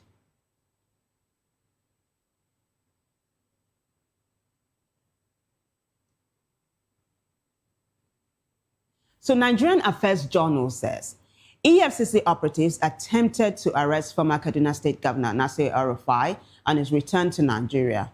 But the commission operatives got stiff resistance from El-Rufai, who declined to follow the agents without a formal invitation. Now, why I'm bringing this to you, Nigerian Affairs Journal, let's keep this on the screen, is because only the Nigerian Affairs Journal is putting a name to the security operatives. They're saying that it is the EFCC that tried to arrest the former Kaduna State Governor. But other platforms are saying security operatives. But then Nigerian Affairs Journal goes on to say El-Rufai's passport has, however, been seized by the EFCC operatives. Let's take a look at the next post, shall we? So these are netizens reacting to this particular one. Masterpiece says it's not even been days now that Malam El-Rufai said on air that he's going to be arrested, and today they're already making the attempt. That's supposed to be a punctuation mark there. I'm going to say that means he knows very well that he's guilty of something that makes him feel they are going to arrest him. Whatever is the reason they're seeking to arrest him should be well handled according to law, so there'll be justice and equity. Masterpiece again says, let there be protocol, okay, to his arrest if he's guilty or charged for any crime in the country. And then he says the public deserves to know the reason why they're trying to arrest Malam El-Rufai, who is one of our major elder statesmen in the country. More reactions? So ERA says El-Rufai uses these same tactics against his victims. In fact, even more than this. But Honorable Nuhu Sada says, standing firm with courage, Malam El-Rufai shows strength in the face of intimidation. Nigerians stand with you. Tunde says it's important that this issue is managed responsibly, dear officers. And Tedu says it's the cart he fed so much that has turned into a lion, now trying to eat him. Let's take a look at the next post. So this is Chooks again, who says, Chooks is taking us back to the airport, when this thing happened. This happened, by the way, in Abuja, Nnamdi Azikiwe International Airport in Abuja. So Chooks says some Nigerians resisted security operatives when they attempted to arrest Nasir El-Rufai at Abuja Airport upon his arrival from Cairo. I've got two videos to this effect, supporters protecting Malam Nasir El-Rufai. Guys, take a look. But one day, he's our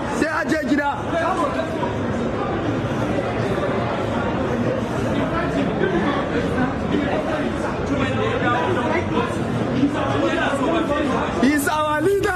Nothing will happen.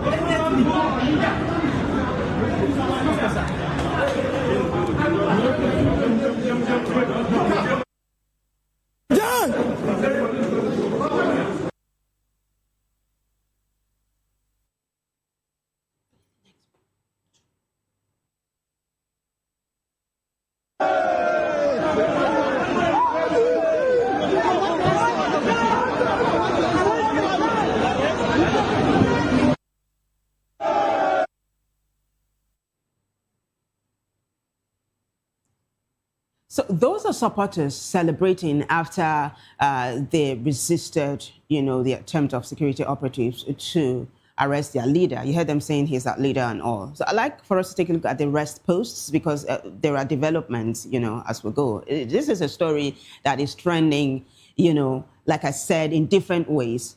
This is Nigerian Affairs Journal says, breaking El-Rufai's media aide, Muyiwa Adeleke, addresses the press over the attempted arrest of the former governor of Kaduna State, says the EFCC operatives had no warrant and they seized El-Rufai's passport while they attempted to. El-Rufai is safely at home. I think we have a video to that effect where we see him, being catered to and he's attending to guests. If we have that video, let's play it. We also have this video of his media advisor.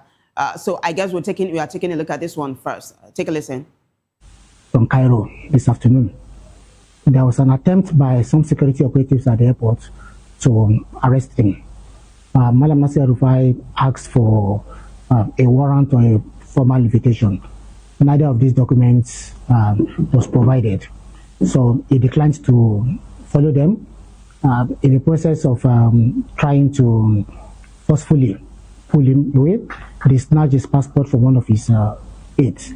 Barrister Ubo Gakman, Malam Nasir El-Rufai's lawyer, has already issued a formal statement on the events of today, and I will be giving you a copy. Yeah, at this point, there is nothing to add to the statement issued by Barrister Ubo Gakman. Thank you very much.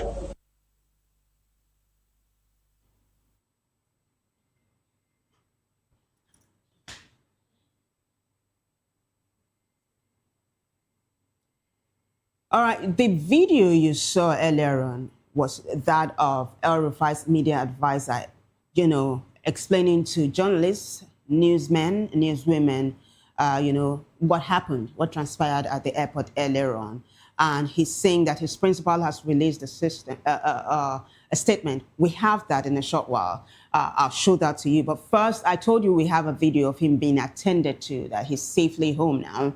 We have it. Take a look.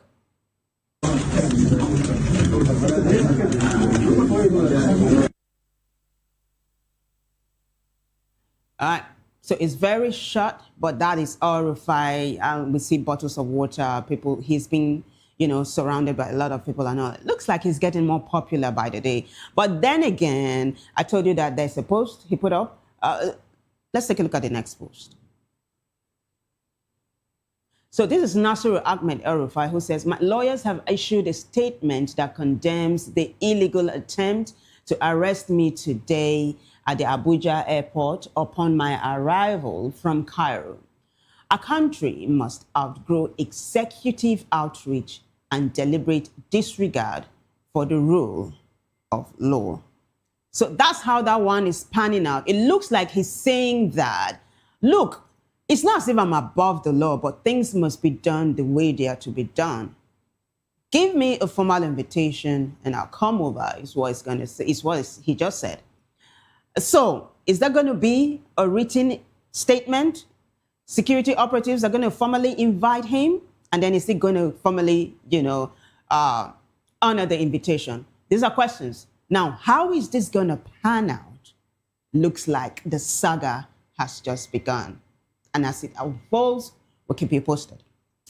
Another ADC chieftain put up a post today, and this time he is campaigning for a member of the party ahead the municipal election in Abuja this month. So I'm talking about former Vice President Atiku Abubakar. He put up this post. I'll take you straight to X now. So you take a look at the post Atiku put up. There's a video attached. But hey, Atiku Abubakar says, this morning, I gladly joined the campaign trail of Dr. Moses Paul, Dr. Mo, J.R. Mo Paul, Dr. Mo Paul, the ADC AMAC chairmanship candidate in the February 21 FCT local council elections. Our first port of call was Apo Wasa. Dr. Mo is the kind of Nigerian that young people in Abuja can relate to and trust with the future of the municipal council. I encourage FCT voters, including those in AMAC, to vote for all ADC candidates in these elections. This will be the first step towards ousting the failed APC government. And then he says ADC is undoubtedly the party that will salvage Nigeria, and the surest bet is to start with Dr. Mo and AMAC. And then he signed AA. He put up a video. I'm just going to walk you through it, and then I'll let you listen to the former vice president himself. Let's take a look at the video. That's him arriving the scene, lots of supporters welcoming him, dancers. This kind of dancing and all is the kind of fanfare we didn't see when Obi visited, though, because we saw Obi campaigning with Dr. Mo as well. But hey, we also see a number of security operatives working with the former vice president. A huge crowd here, all came out to, welcome the former vice president, who is currently an ADC chieftain. That is the former vice president talking with the AMAC candidate, Dr. Mo.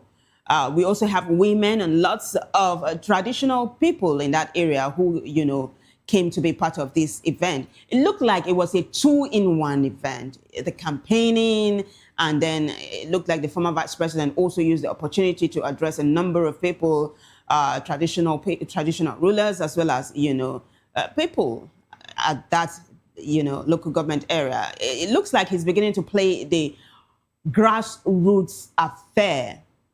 Take a listen, guys.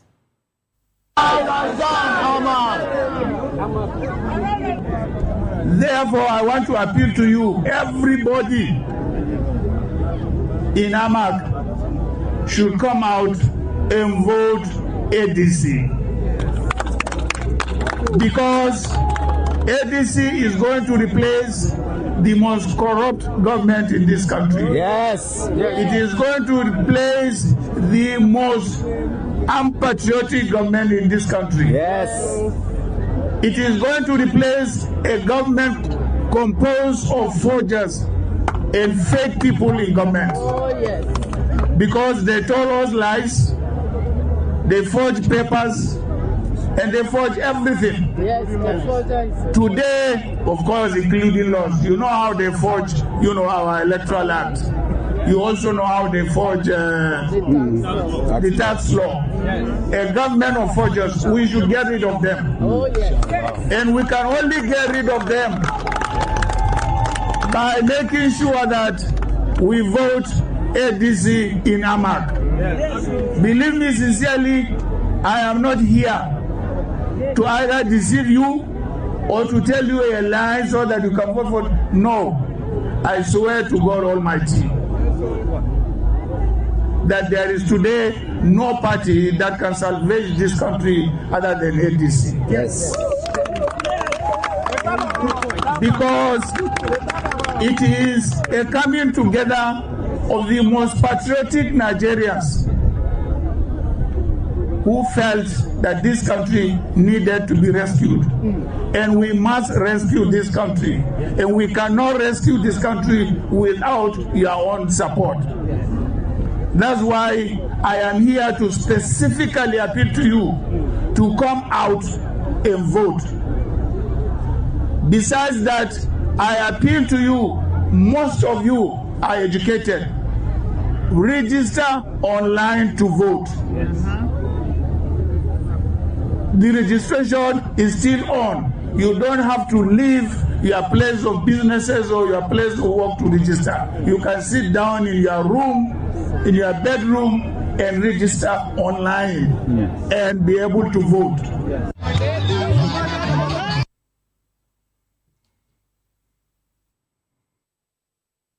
There you go. You just listened to former Vice President Atiku Abubakar, ADC, shifting, campaigning with Dr. Mo ahead the municipal polls in Abuja come February 21. Now, netizens are responding to this post he put up and the video, of course.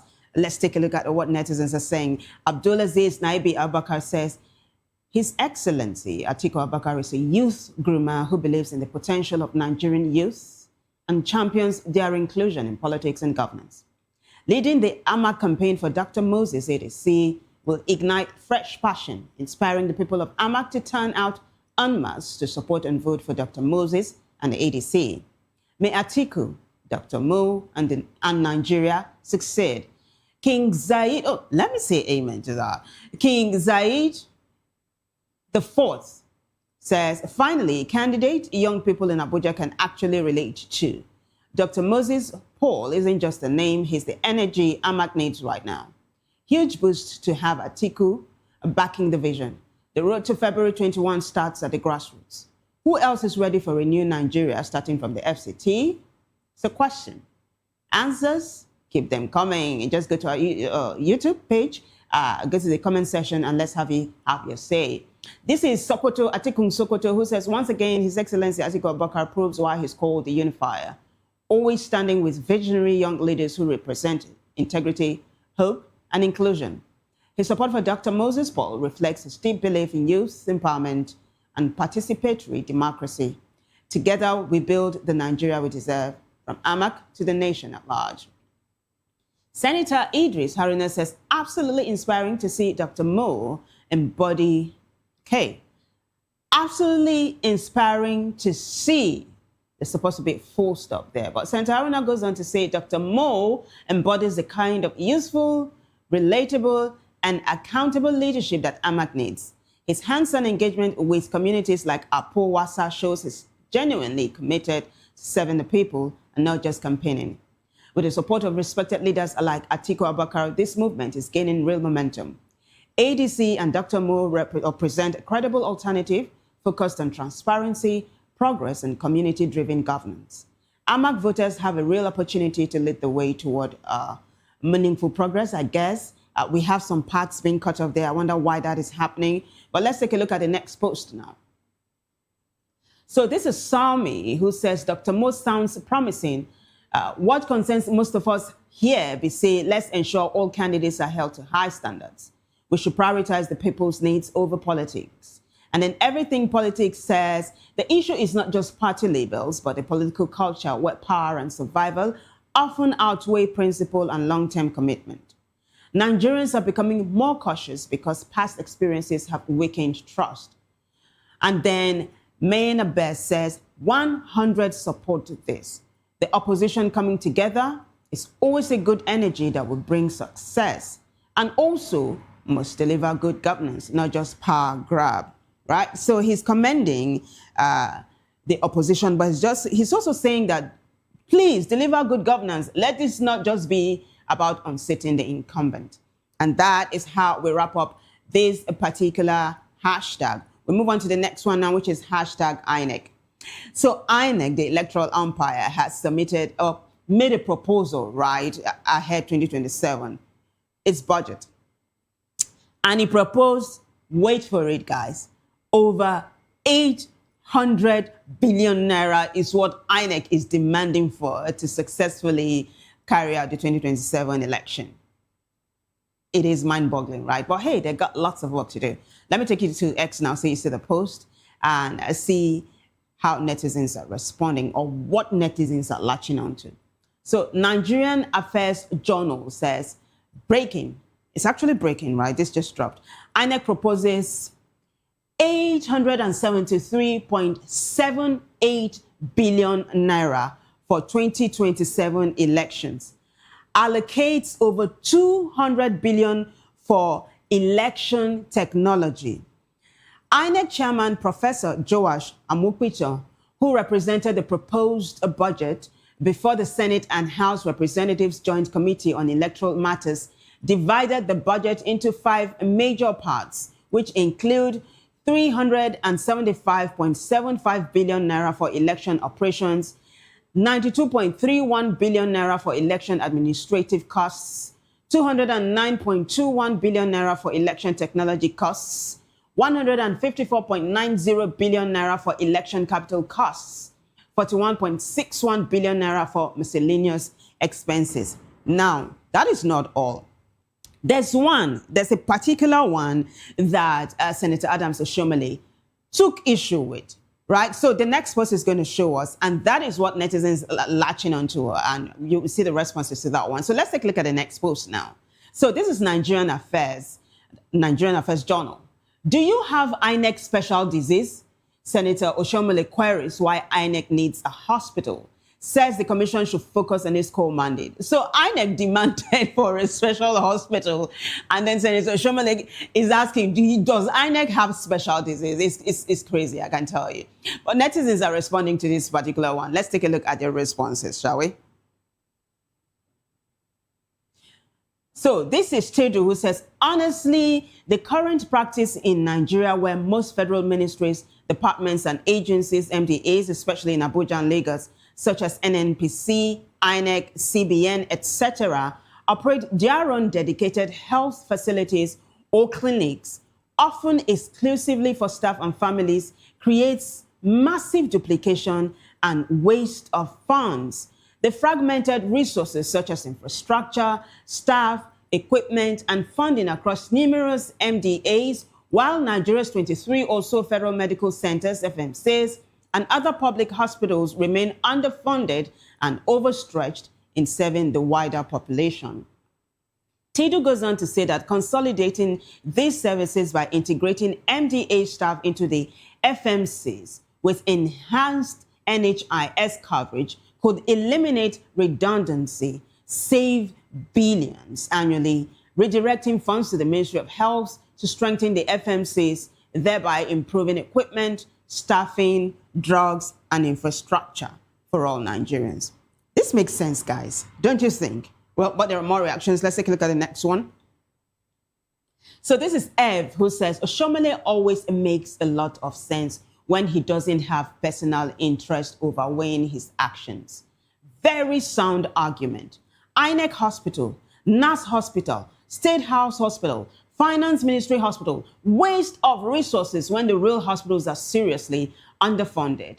And then Olusegun Mayowa says, that is valid, or that is a valid question. They just can't waste taxpayers' money as they like. Why does INEC need, hospital? Yemi says, that's enough reason to sack whoever in INEC thought that was a good idea. Finally, Aid says, you don't need to like him, but Osho always makes sense. Well, this is a good one for the senator who was actually in the news last week for dubious reasons.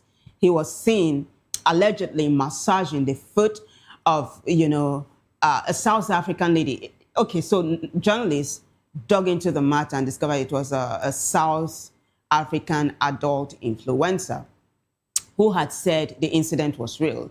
But Senator Adams Oshomole had said it was AI, artificial intelligence. So, hey, it looks like that matter has been put to bed, and the senator is trending for positive reasons at the moment. But, you know, in the same vein, we'll take a look at the next hashtag, which is hashtag SUV.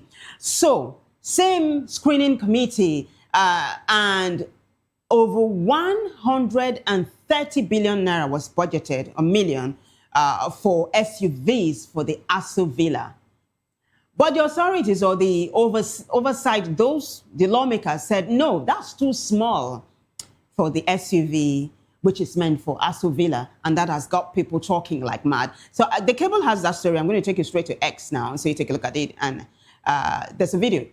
So the cable says, trending video, a can't buy bulletproof Tokumba car. Senate Committee on Senate Duties rejects 127 million naira, yeah, million, not billion, 127 million naira budget for SUV in presidential villa. Guys, take a look.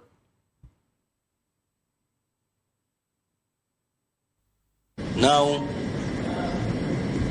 we also want to thank you for appearing before the committee timeously. If the State House would appear before this committee as at when due, we see no reason why other ministries, departments or agencies will not come. So you have led by example and keep it up. The renewed hope agenda of Mr. President is alive. We are happy that even the villa is being treated equally with other ministries. That is leadership by example. Convey our deep appreciation to Mr. President. We are going to do justice to the budget before us. But I will join my colleague Aminu in also rejecting 127 million naira for SUV car and the villa. It cannot buy even a bulletproof Tokumbo. So let us note all these things so that we project the image of Nigeria positively in the Committee of Nations. That is totally unacceptable.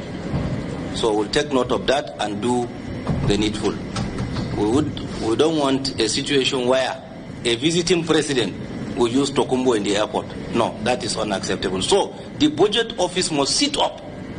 When you now send your proposal, they have to do justice to your request, not by reducing it to a paltry amount that would end up buying a Tokumbo. No, it is totally unacceptable. Give us your actual proposal that you sent before it was slashed, and then we'll meet with the Appropriations Committee to do justice to your request. On this note, in the absence of any other thing, I wish to most sincerely thank you and your team for attending or for coming to this budget defense. We wish you well. You are hereby discharged. Thank you, sir. For that video, and I'm not going to pass judgment here. You heard it. It is black and white, but netizens actually are responding to that particular one, and they're saying, let's know the names of these people that are doing this thing to us. But hey, responses, shall we? Let's do it. So this is Anthony A.O. who says, Health Ministry got less than 40 million for capital budget in 2025. But this person right here, thanking them for showing up to defend budget, had promised to jack up the budgeted amount. It won't be well, and then he goes on to say it's ranting, really. Anthony is vexing right now. Pardon my grammar, but he is ranting. The next one, let's take a look at the next one. Well, it looks like we'll go on now with it. We have the next one. West says, can we start placing their names in front of the microphone? And then Ben Osai says the Senate should make adequate arrangements to sell Nigeria to the highest bidder. This is sarcasm of the highest order, I can tell you. But Ben goes on to say, use the money to buy anything they wish to buy for the president and themselves. And then Fortis says the sycophancy is too much. So if you take a look at this thread, it is wailing. Nigerians are just wailing and saying, why me, Lord? Why me? But hey, that's how that one is panning out at the moment. We'll take a look at the very last hashtag for today because time has been fast spent, and it is hashtag Two-Face. So Two-Face and his lawmaker wife, Natasha, today dedicated their baby in church, and it's making headlines. So we take a look at the very first post that's going to give us meat to this story, and then there's a video. Let's quickly do it. Hashtag Two-Face. There's a post.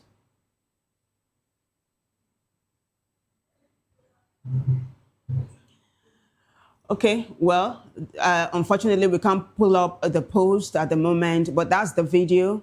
Take a look at it.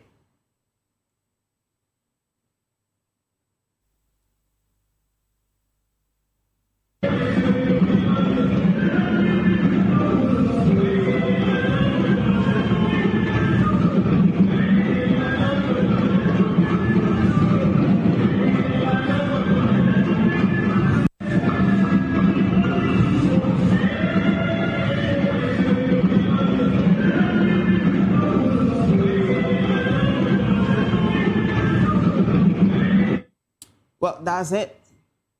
Two-Face and his wife, Natasha. You do know that Natasha currently is serving her people in Edo State. She's actually a lawmaker in the Edo State House of Assembly. Two-Face is a very happy man at the moment. And he said recently, when asked about his other children and, and his antecedents, that he is a lover boy and not a womanizer. So the lover boy is very in love at the moment, like it seems. We're happy that there is no longer death threats and all, because you do know that once upon a time, Two-Face's fans were threatening to, end it, talking about his wife and all, because they felt she was maltreating him. But it looks like all is well in paradise and at the moment, and we say congratulations, I beg your pardon, I'm getting carried away now. Congratulations to Two-Face and his wife. On that note, we wrap it up on hashtags today. Thanks to everyone who contributed to making the show a success. But the bigger thanks goes to you guys for watching. If you liked it, keep a date with us again for another edition of Hashtags. Until then, I am Vivian Oguche, and bye for now.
Mr. Ofamiloni, and here is to VOP TV.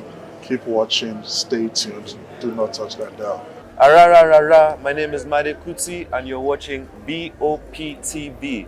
Keep watching. Welcome, my name is Zika Davis. Distinguished ladies and gentlemen, boys, viewers, everybody, boys and girls.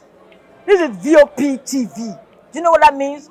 Voice of the People TV. You don't have a voice, don't come here. You better make sure your voice is heard.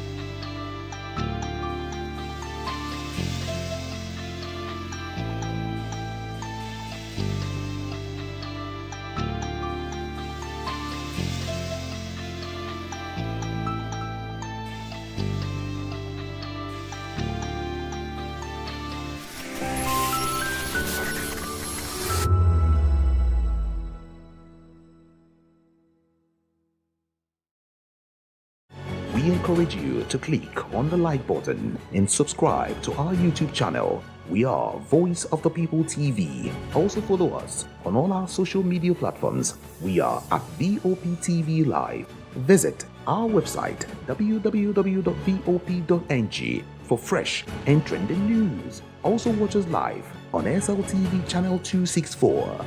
VOP TV, Voice of the People Television. Join us as we drive into the world of politics through insightful interviews with prominent political figures, both serving and former governors, ministers, senators, legislators, party chieftains, activists, and analysts. Get first-hand information into the decision-making processes that affect our daily lives. Highly engaging one-hour program that brings political discourse into focus. I am Chukwuma Okoro. Political Lens, Monday through Friday, 6 to 7 p.m. Join us. Hello there, my name is Damilola Ogunsi, also known as the Goldfish. Hi, my name is Chiki Bright Emmanuel. I'm an actor and a filmmaker. Hello peeps, my name is Yomi E. Adejimo. Hi everyone, I'm Paul Utomi. Hi everyone, my name is Stacey Benjamin and this is Voice of the People TV. I need you to keep it locked to VOP TV. See, I'm looking for good entertainment. You want to get good movies, good music, politics, talk shows, sports and entertainment. You really want a channel that gives you everything you need without you having to run around. VOP is where you are. That's Voice of the People. If you're not listening to this, you're not one of us. And you deserve to be killed. Scrap chat. Don't be killed, but watch it. Or I'll find you. And I want you. And you are locked on VOP TV. Don't go nowhere. This is where the juice is. This is where all you need for entertainment, politics, movies, and whatnot. And keep watching VOP TV. So keep it locked because I'm locked already, man. And it's money back guarantee. So you're going to have a good time because I do. And please keep watching VOP TV. I won't want to actually, I beg you, subscribe, watch it. If not, whatever you see. You better not touch that die because VOP is the plot. In a world where truth is the ultimate power and opinions scream the loudest, it's time to wade through the noise. Hunger no get tribe. Hunger no get religion. And scan the human interest and trending topics that matter. Stay tuned to The Issues, your plug to the stories making the buzz, from politics to science and technology, social justice, and more. Let's tackle the tough questions and expose the truth. The Issues, on Voice of the People Television, Mondays to Fridays, 8 to 9 p.m. The Issues. Don't just react, understand. I'm Sarah Nyström from Sweden, aka Chief Omobawale, Communication Queen. Keep watching VOP TV. Hi, I'm Samantha Jacobs, representing the states. Miami's in the house, and I want to make a shout out to VOP TV. I'm a humanitarian, and I'm also a rep in the film industry and the art industry. I help dreams come true, and I help you keep on that path. Shout out to VOP TV because you're helping people stay on their path too. Cheers. All right, my name is John Odibo. Keep watching Voice of the People because it's a fantastic station to be with all the time. Thank you very much. My name is Pastor Elvis Ciro, the convener of the Voice Achievers Award, and keep watching VOP. Yes, that is the channel for all the people. No color, no race. Thank you so much. Yo, ladies and gentlemen, this is Abbas Sunkan from the Netherlands. I am a designer and I'm here in Eco Hotel and Suits. Keep watching VOP, the voice of the people. Don't touch that dial. When I first heard VOP, I thought they were talking about me because I'm a voiceover personality. But no, this is Voice of the People TV, and you are riveted forever because this is the place to be. Yo guys, your boy Chella. Shout out to VOP TV. I love you guys. Salut tout le monde, Suspect 95, là on est sur VOP TV. On passe un bon temps. J'espère que vous kiffez, on est au Afrima. On est ensemble, VOP TV. Don't see me like a fool because I don't do giddy giddy giddy. VOP, you don't know Stoneware from Ghana representing live and living color. Yeah, Beam Nation President. Outside with it. Bless up. Hello, this is Milo from Ivory Coast. Keep watch Voice of the People TV. Regardez la voix du peuple, la télévision de la voix du peuple. Que Dieu vous bénisse. À très bientôt. Love you so much. Hi guys, what's up? This is Gaze Bob.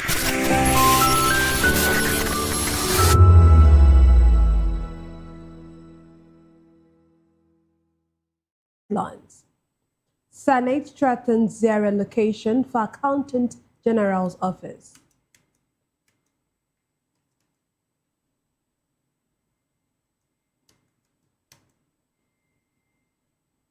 INEC seeks 873 billion naira for 2027 elections, 171 billion for 2026 budget. El-Rufai speaks out after alleged airport arrest attempt. Vice President Shettima leaves for Ethiopia to represent Tinubu at AU Summit. ADC starts nationwide registration and vows fairness. Kwankwaso'S wants Kwankwaso removed from U.S. bill. On the foreign scene, Trump revokes key greenhouse gas ruling. In business, Nnpp remits 14.7 trillion naira to federal government and posts 5.76 trillion naira profit.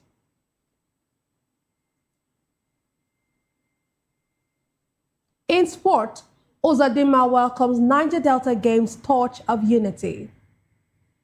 And in the world of entertainment, Dole slams entertainers who campaign for politicians.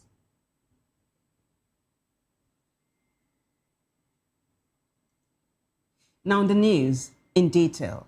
The Senate has threatened to withhold approval of the 2026 budget for the Office of the Accountant General over poor fund releases to MDAs and unpaid contractors. The warning came from the Senate Committee on Finance during a budget defense session with Accountant General Shamsuddin Ogunjimi. Chairman Senator Sani Musa said the committee will not consider the 2026 proposal, citing complaints about inadequate 2025 budget releases and outstanding 2024 liabilities.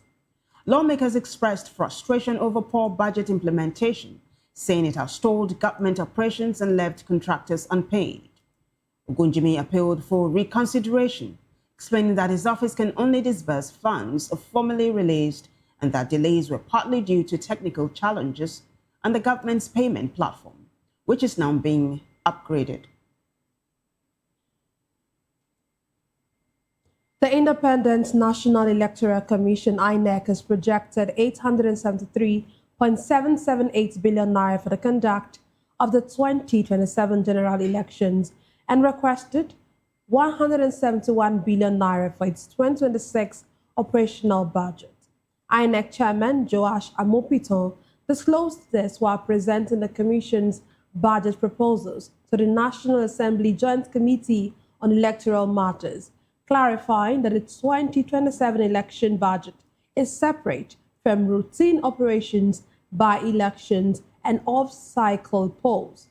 The 2027 budget is divided into 5 components: 379.748 billion naira for operational expenses, 92.317 billion naira for administration, 209.206 billion naira for technology, 154.905 billion naira for capital expenditure, and 42.608 billion naira for miscellaneous items.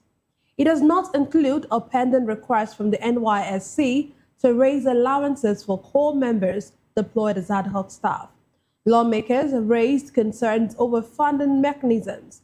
Senator Adams Oshomole called for an end to the envelope system, while Representative Billy Osawaru urged that INEC's budget be placed on first-line charge to ensure timely releases.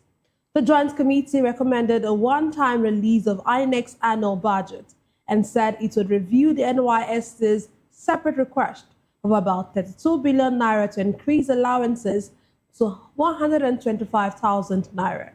Bayo Balogun cautioned INEC against making promises it may struggle to fulfill, citing past controversies over the INEC result viewing portal.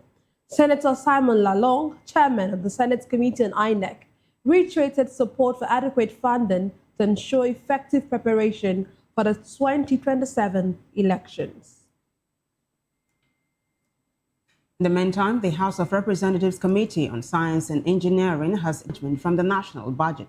The committee also recommended the sack of the agency's Director General Olushola Odusonya for refusing to appear to defend the budget and submit required documents. During the 2026 budget defense in Abuja, the committee further decided to step down consideration of the agency's budget. Committee Chairman Inua Garba said that if President Bola Tinubu could appear before the National Assembly to present the national budget, no appointee should be too important to appear. He added that the committee would not tolerate disrespect for the Constitution, the legislature, or democracy, and the ruling world serve as a deterrent to other government appointees. Former Kaduna State Governor Malam Nasir El-Rufai has spoken out after security operatives allegedly attempted to arrest him at Nnamdi Azikiwe International Airport, Abuja. In a statement, El-Rufai's lawyers, led by Obong Akpan, described the incident as an unlawful attempt to detain the former governor, violating his constitutional rights and amounting to an abuse of state power.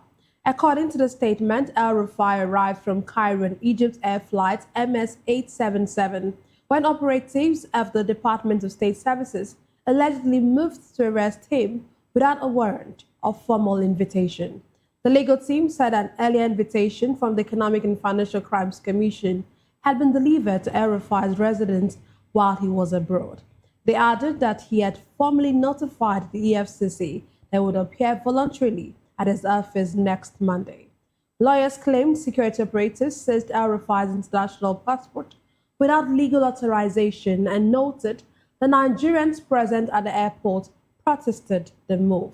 They demanded an immediate end to the alleged unlawful attempt, the return of his passport, a formal apology, and said they would pursue legal action against anyone responsible. Well, turning to other stories now, Vice President Kashim Shettima has left Abuja for Addis Ababa, Ethiopia, to represent President Bola Tinubu at the 2026 African Union Summit. The trip was confirmed in a statement by Stanley Okocha, Senior Special Assistant to the President on Media and Communications, Office of the Vice President. The summit themed assuring sustainable water availability and safe sanitation systems to achieve the goals of Agenda 2063.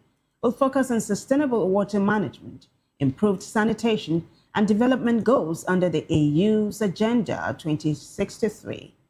Vice President Shettima will join African leaders at the 39th Ordinary Session of the Assembly of AU Heads of State and Government and the 30th General Assembly on February 14 and 15. On the sidelines, he is expected to attend high-level events and hold bilateral meetings to strengthen Nigeria's diplomatic, economic, and strategic partnerships. And now to politics. The African Democratic Congress, ADC, has officially launched its nationwide membership mobilization and registration exercise. At the flag-off, National Chairman David Mark announced the membership cards will be issued immediately after registration, ensuring prompt confirmation for every member. He also assured that the process will be transparent, inclusive, and free from discrimination across all states and wards. Mark reaffirmed the party's commitment to openness, fairness, accountability, and disciplined growth as it expands its structures ahead of 2027. Committee Chairman Kashim Imam said online and manual registration would run concurrently to ensure broad participation, noting that the party's website is designed to handle heavy traffic. He added that 50,000 membership cards would initially be distributed to states